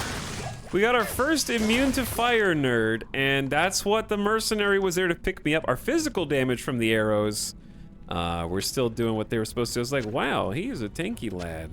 Yeah, fire immune means fire damage doesn't hurt them at all. And in that case, you just need to have a secondary damage type. I can't carry anymore. So that's why we're eventually gonna have cold. We're eventually gonna have cold damage. I need to look at these boots. I doubt we need this military pick. I can't carry anymore. We can start getting a little pickier, no pun intended. Because the blue items just aren't gonna sell for very much, so we can stop picking them up. Is that a fancy merc weapon? It's no. We need a polearm.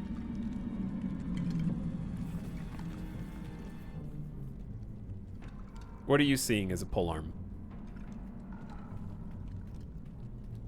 Okay, anyway. I need the brain! We have the brain. Stop shooting me. The last piece is Kalim's heart in the sewers under the Kurast Bazaar. So what we're gonna do is, instead of walking all the way back through the dungeon, we open a town portal, go back to town, where we have a couple things. We have the Gid bin, which the blacksmith asked us to find in order to protect Kurast here, the city, from the demon spawn. Good day. Wait, who do I bring it to? Oh, to Ormus, not you. Well, while I'm here, you can repair my stuff. To Ormus. Should we destroy his brain and eyes? I have to imagine that they couldn't destroy them. Like, that's the only reason that makes any sense. Is that they were indestructible. If you're able to resist a prime evil, your body parts are probably indestructible. Right? You have done well, noble hero. Ormus congratulates you. The old spirits of Skatsim will watch over you for returning their sacred blade. Now, after all these years, Ormus will once again use his powers to protect the innocent from the shadow. The spell that protects the dark side shall now be reinforced. We must reinforce it. the spell. Okay, so the town's protected. This is most fortunate. Khalim's brain knows Mephisto's weakness. Exactly. Place it in the Horadric cube along with Khalim's other relics. The eye, the heart, and the flail. We do not have the flail. That is next on the to-do list. Good day. Okay, we can't use any of these. We need to put the brain up in my little body part collection. And then we got this sorceress. We just have stuff to sell, basically. I love that. This magic ring does me no good. Here, wear it proudly. A quest reward! So, for finding the Gidbin, Ormus has given us a ring. It's a rare ring. Is it any good? Not really. It's got a really good attack rating. But I have to ditch it for magic find. And it's only got 6% fire resist. So we'll pass on that. I appreciate the effort, Ormus.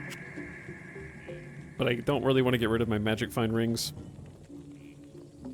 So you can have it back.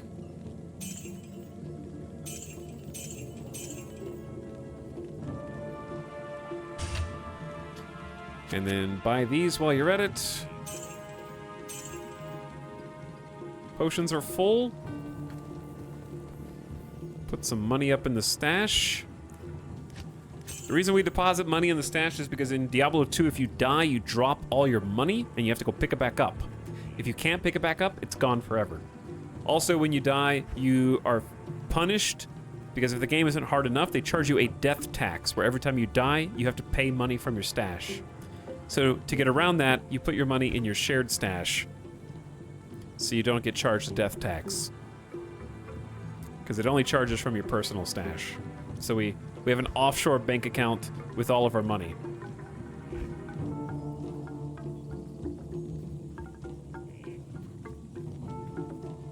Diablo 2 rip-off Dark Souls? What's up, Kaibo? Good morning, Grey Fox Hound. Hey, guys. Kaibo's brain is indestructible. That's correct, yeah. Chat, we're making good progress, dude. Talk to Ashira. We're making really good progress. We're getting some good loot, getting some good magic finds. Now that fewer of the Iron Wolves are needed to guard the dockside, some of them have volunteered to accompany you free of charge. Okay, so you can now hire one of these, basically sorceress mercenaries if you want. I'm quite happy with our mercenary though. They're doing exactly what we want them to do, which is just be a melee distraction for any of our enemies.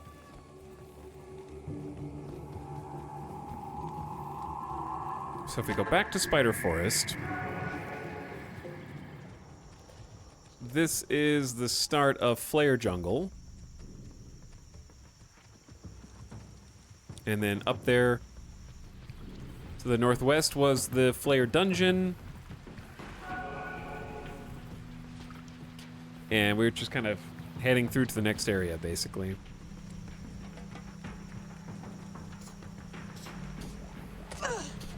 They're blowing darts at us! Okay, we just gotta pick a direction and see where it goes.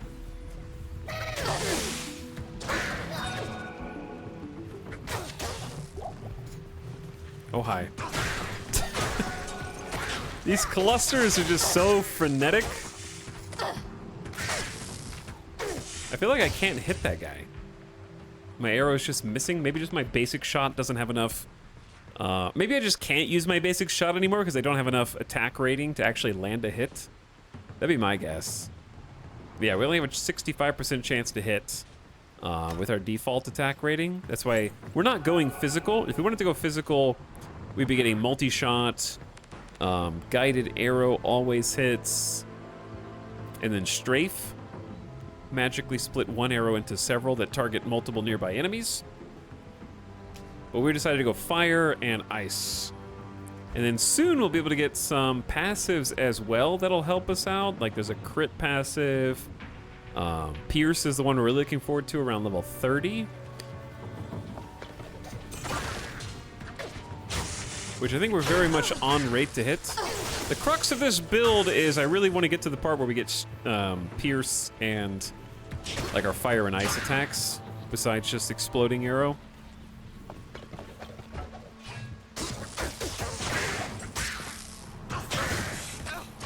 And we're getting really close to that. All right, where are we up here? Some beautiful ruins.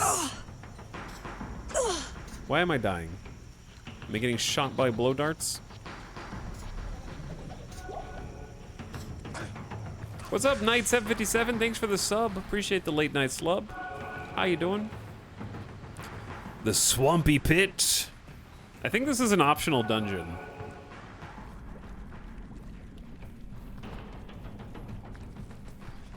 I might regret going down here. I'm almost dead. Can you kill that guy? Jesus, dude.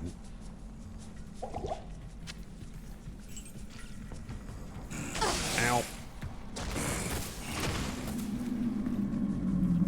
We just want to get... Oh, there's glums. Hopefully they're not too bad on normal. But glums shoot the little electricity. They're a huge pain. On the higher difficulty levels. Well, we found an XP shrine, so... let's just try and make that count. Good God. I'm here to find a sparkly chest, and that's the only reason. And get that sweet, sweet XP. Yeah, they're not too scary on normal.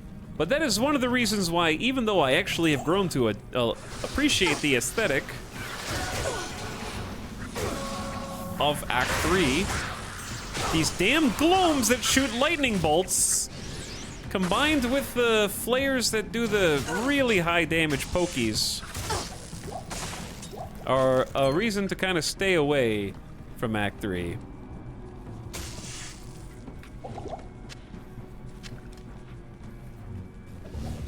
I think it's respectable for those who prefer to avoid. I get it. I understand why you feel the way that you feel. Alright, level 2. Take me down.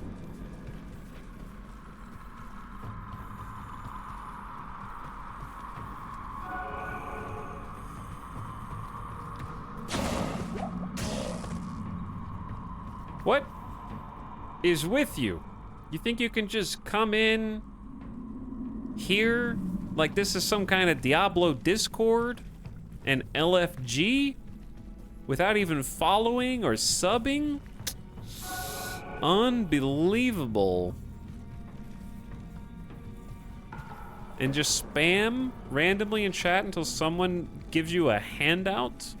Where do you think you are?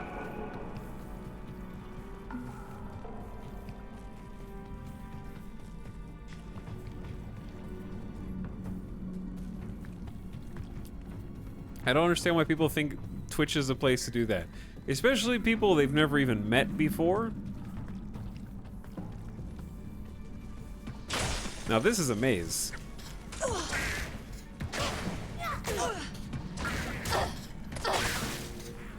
I bet you don't go into Mr. Llama's channel chat and go like, hey guys, help me, please, run me through game right now. I need someone beat game for me, please. Please, come on guys, please. Someone just run me through right now.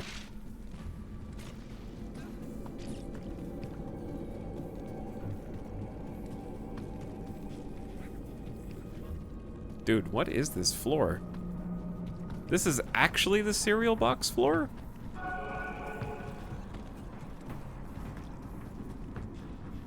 I'm running out of mana potions.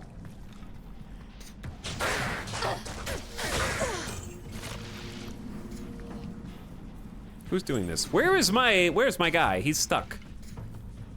He's trapped. He's stuck inside the maze. Help me, streamer. You're my only hope. What's up, Gamba Addict? How you doing? Is it okay to point out something you missed if it was on the screen? Sure.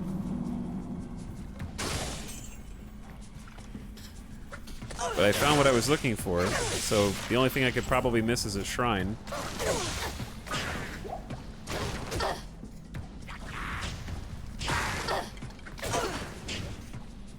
I need mana.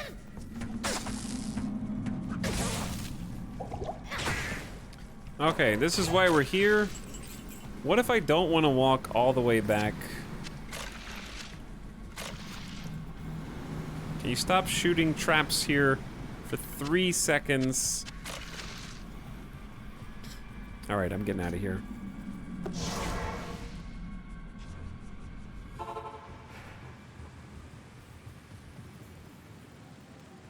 Okay, we need to go back to Spider Forest. I must have missed the... I need to find the marsh at some point.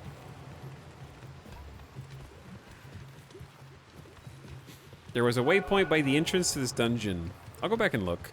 I was going to go back anyway. It's on the map right there. I just didn't want to walk back through the dungeon. But yeah, it is on the mini-map. But good call. Because I didn't see it on the way in. Probably should have just...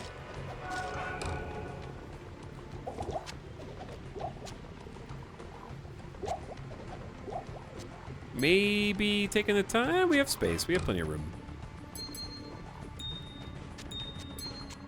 Good noises. Hey, Reanimated Bit. How are things going? They're going awesome so far, actually. We killed boss of Act 2, Duriel, on the first try. So yeah, we got Flare Jungle, but not Great Marsh. I haven't even been in Great Marsh yet. Oh my god.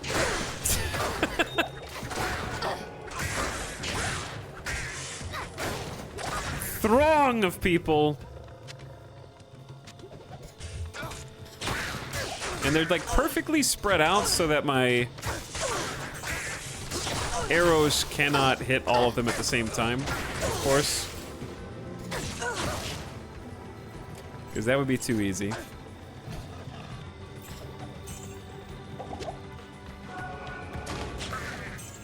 But yeah, things are going really good, Reanimated. Thanks for the sub, by the way. Appreciate the 29 months. We beat Act 2. We are on Act 3 right now. But yeah, we beat Duriel first try. He almost got me. He's a little spicy with a ranged build. And now we're just working our way through. I don't think I can use a full helm with 41 strength. But I might hold on to that. Chat, what do you need to make lore?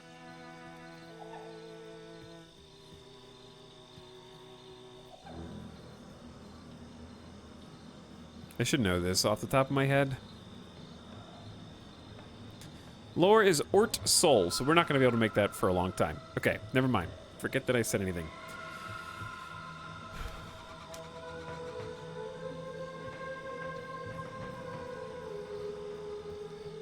Forget about it. But yeah, we've made some pretty good headway into Act 3. We've almost got all of Kalim. We're just missing... ding! The sewers under Kurast Bazaar.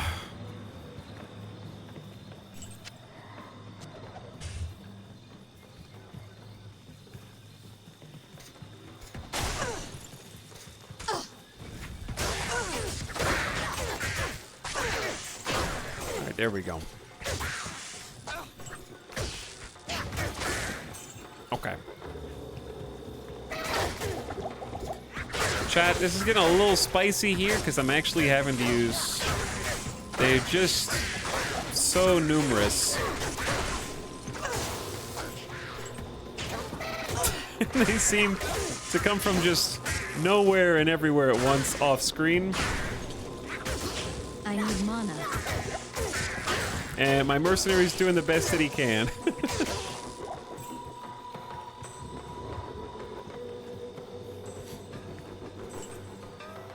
I waited through chat to apologize. Thank you. But actually, the serious answer is this is not a normal Diablo 2 channel. We're just doing a Diablo 1, 2, 3 run through before 4 comes out. So, a lot of these people have never played Diablo before in their life. Chat, have you... Raise your hand if you've never played a Diablos before in your entire life.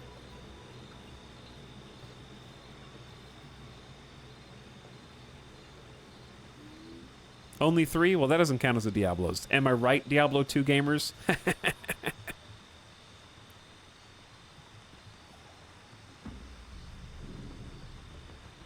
I played a couple hours of the D4 server slam, and that's it. Well, I mean, that is ever in your life, but we'll allow it.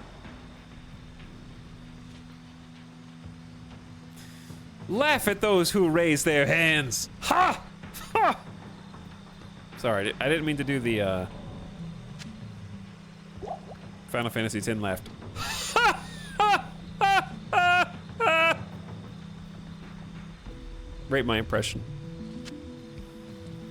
I forgot how many ha's it is, though.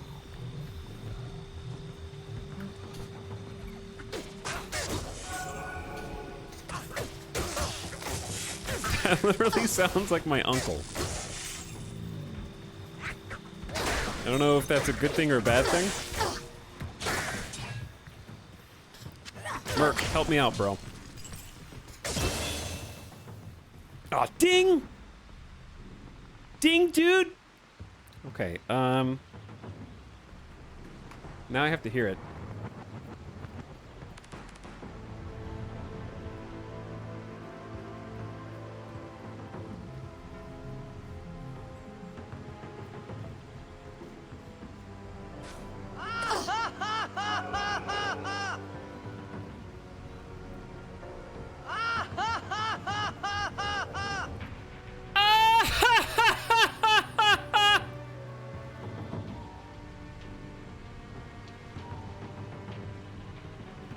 Better? I think that was better. I had to hear it first. I had to hear it at least once. Titus! New sub sound. That would get so annoying. Alright. Give me some more vitality. We got 99 vitality. Chat, this is it. This is the last point we're putting into Exploding Arrow for now. And then it is the highway to Immolation Arrow. We need one more level up. Strong Exploding Bolt.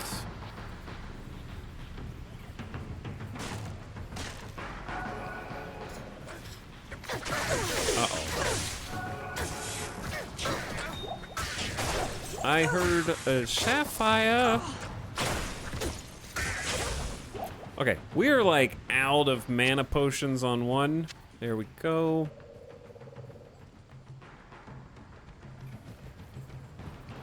It makes sense in context. I will die on this hill.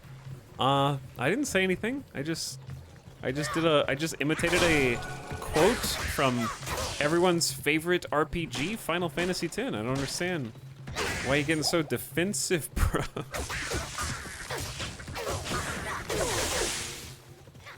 Oh my.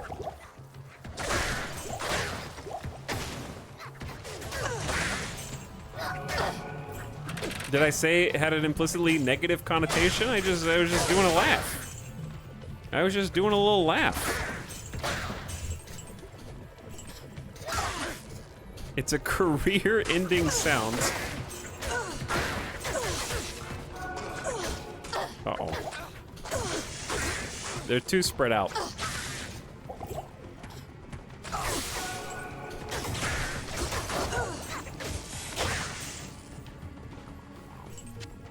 Okay, and our health pool is actually getting too big for these little paltry heals.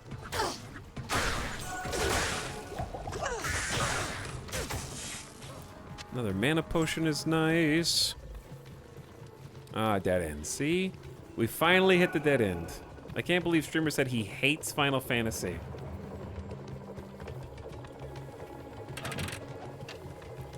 I remember really liking Final Fantasy X as a kid and then giving it up because there was one area that just had so many awful random encounters, and I remember getting lost and having to go back through kind of the same area a few times.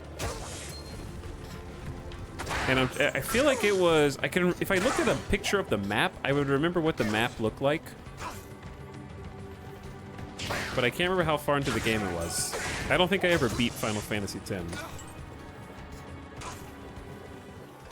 Oof.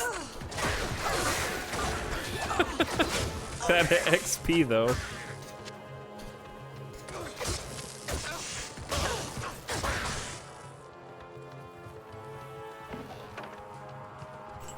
Okay, we still got 3 mana potions. It is satisfying getting to the point where we're starting to kind of just like blow through large groups of these nerds all simultaneously, so that feels good at least. Where the heck does this go?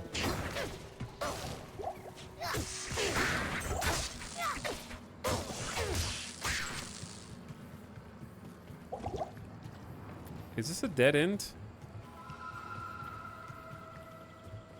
Wow, this is very rude. There's not a way to get to the other side, right? I don't think so. Can we go further up, or is this also a dead end?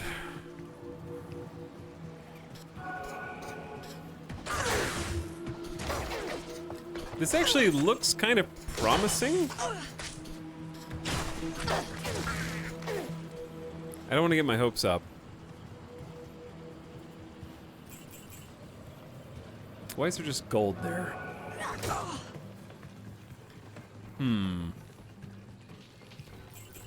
Tree people?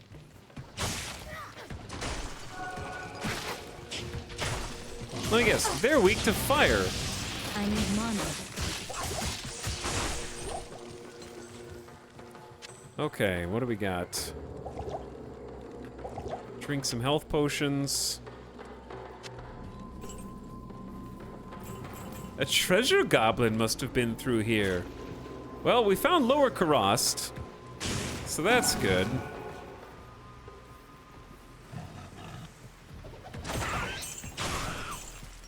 So this is more or less what we were looking for.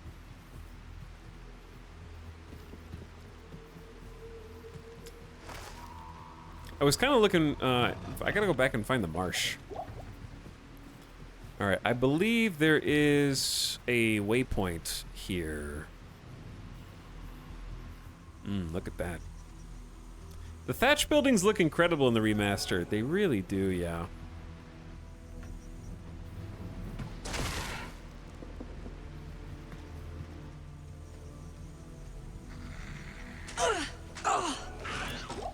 Excuse me. Okay, we got some. Are these new enemies? Tree lurkers? Maybe we've been fighting them the whole time. I don't know.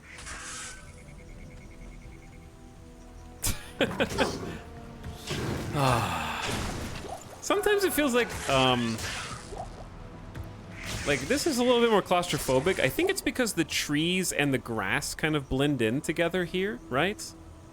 And there's a little bit less depth. It is funny that in the remaster they added kind of like more, so it doesn't look like you can go over here. But yeah, Lower Karast is a really good spot to grind for runes, I think, in higher difficulties.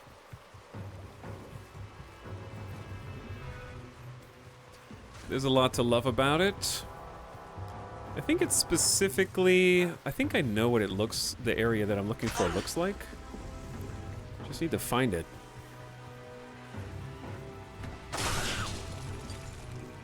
I'm also just looking for, oh God.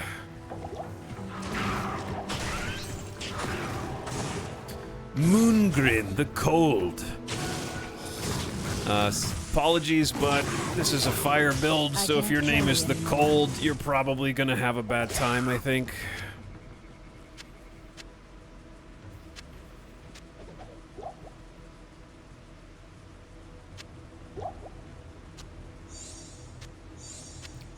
Impossible. Impossible.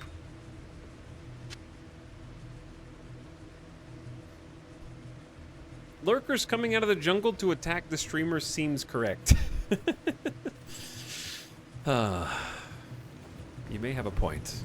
Oh, it's right here. Okay, so it's like this fireplace, and then the places that you loot are like the chests that are inside the houses that I can't surround carry it. anymore.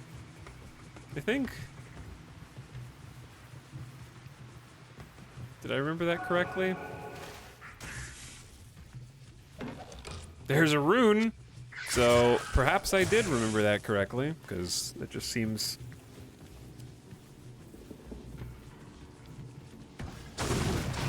on cue, no less.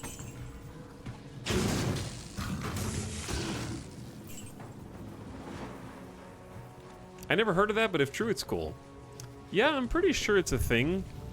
I think it's because the treasure class level of the chests is a specific level.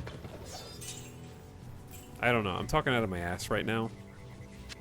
But I'm sure it's a thing. Talk's favorite D2 act.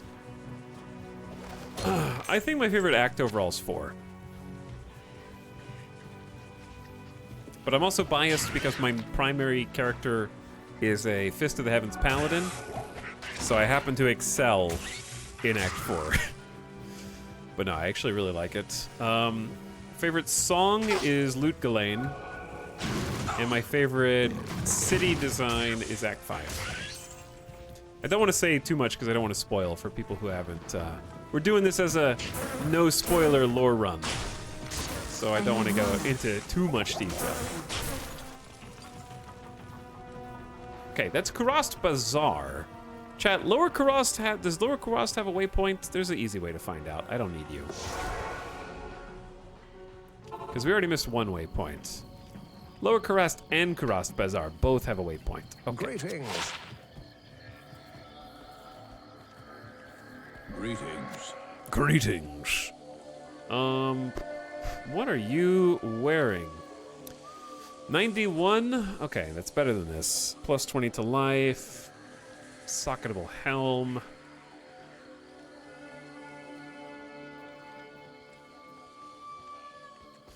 I might actually just socket a helm with gems and give it to my merc if we don't find anything better.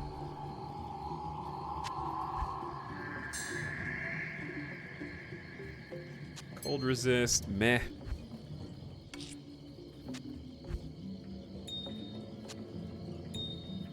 It's time to start cubing some gems soon. Why do we find so many rings?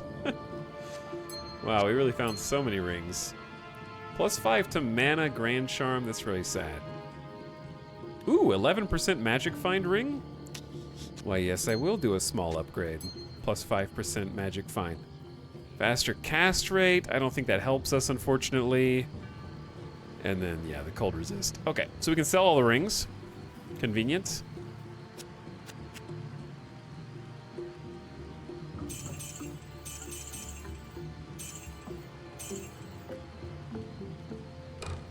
And then there's bow, which we don't really care. It does have more damage. We lose the +1 to mana after each kill, but we get 2 plus 2 damage. I don't know, we add 1 to 2 cold damage with eagle horns. I feel like that's the same thing. Goodbye.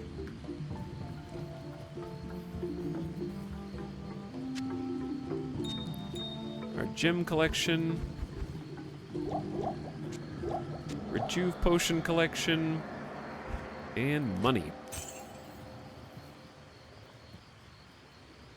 Chat likes Act 5? That's understandable. Act 5 is awesome too. I like Act 5 quite a bit. Okay, we need to at least find the Lower Kurast. Wait, no, that's not where I want to go. Thank God for load times here. I need to find the waypoint here, which should be... We've explored quite a lot.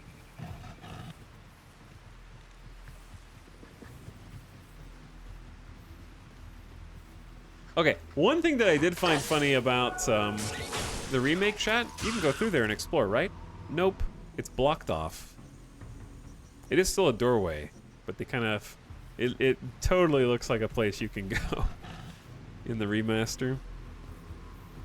Yeah, finding waypoints in Act 3 is a challenge, let's say.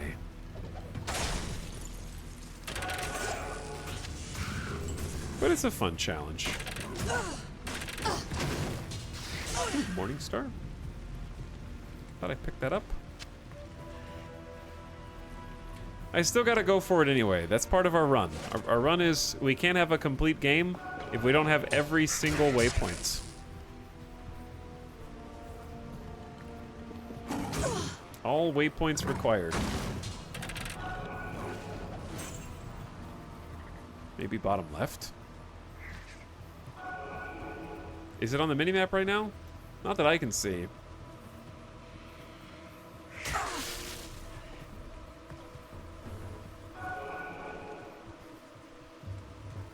Oh, hi! What's up, antagonists? Welcome, late night gamers. Oh, we haven't been over here at all. It'll be the last place we look. I don't want to run past everybody because I do want to. I really want to get Immolation Arrow.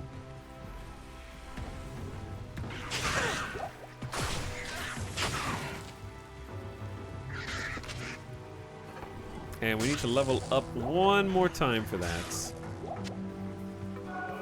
Well, it's gotta be right here. There it is. Almost in the middle. Kind of just went all the way around the edges.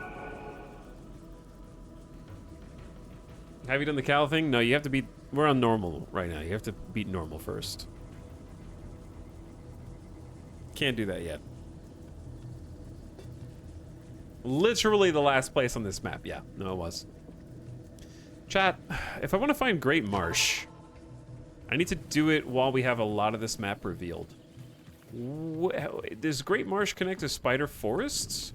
Like, I don't understand how I skipped it. Would it be like, is it not? Yeah, it's got to connect to Spider Forest. If we go up, that's Flare. Chad, this is what we really appreciate. Remember the few runs we did at the beginning of the stream to get stealth and get that 25% faster run speed? Yeah. We're reaping the rewards now.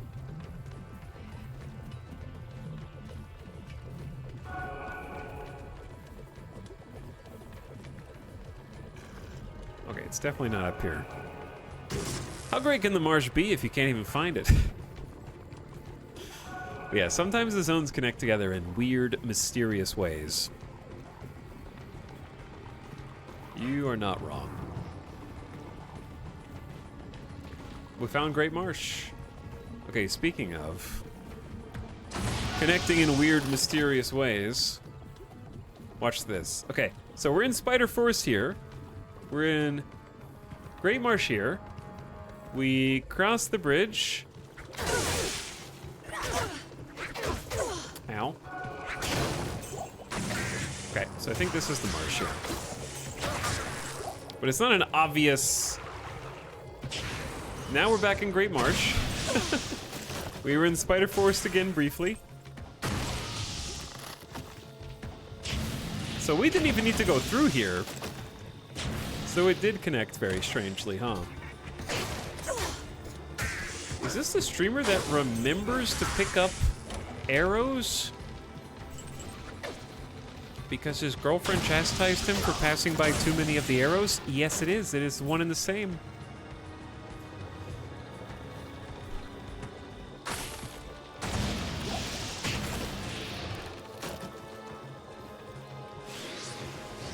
Ah, the globes. Oh yeah, I like that. I think Diablo 2, you get into a nice rhythm. You just get into a nice rhythm where you can walk and talk. You know what you're looking for, and when you find it, Feels good. Okay, I don't know why this waypoint is over. It just ginned in a really strange place in my game. But that's okay. Easy peasy, though.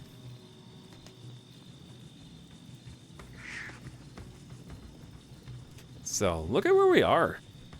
Look how much progress we made, dude. It's pretty sweet. However, chat, it is 11:30, and it's getting late here, and I'd like to just play this some more tomorrow and hopefully just finish up. So I think I'm going to stop here since we have the Lower Karast waypoint. It's a nice stopping point because we need to head into the sewers under the Karast Bazaar, so we need to clear Bazaar. We need to find the waypoint, go into the sewers, and then I think from that point on we kind of steamroll through the rest of Act 3, and then we just steamroll through Act 4. That'll go really fast, and then I think we just power through and finish Diablo 2 tomorrow. So I'm gonna try and start early at like 2 p.m. Pacific or so.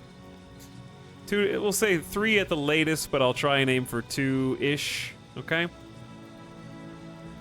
And we'll have ourselves a nice Diablo 2 Resurrected finale.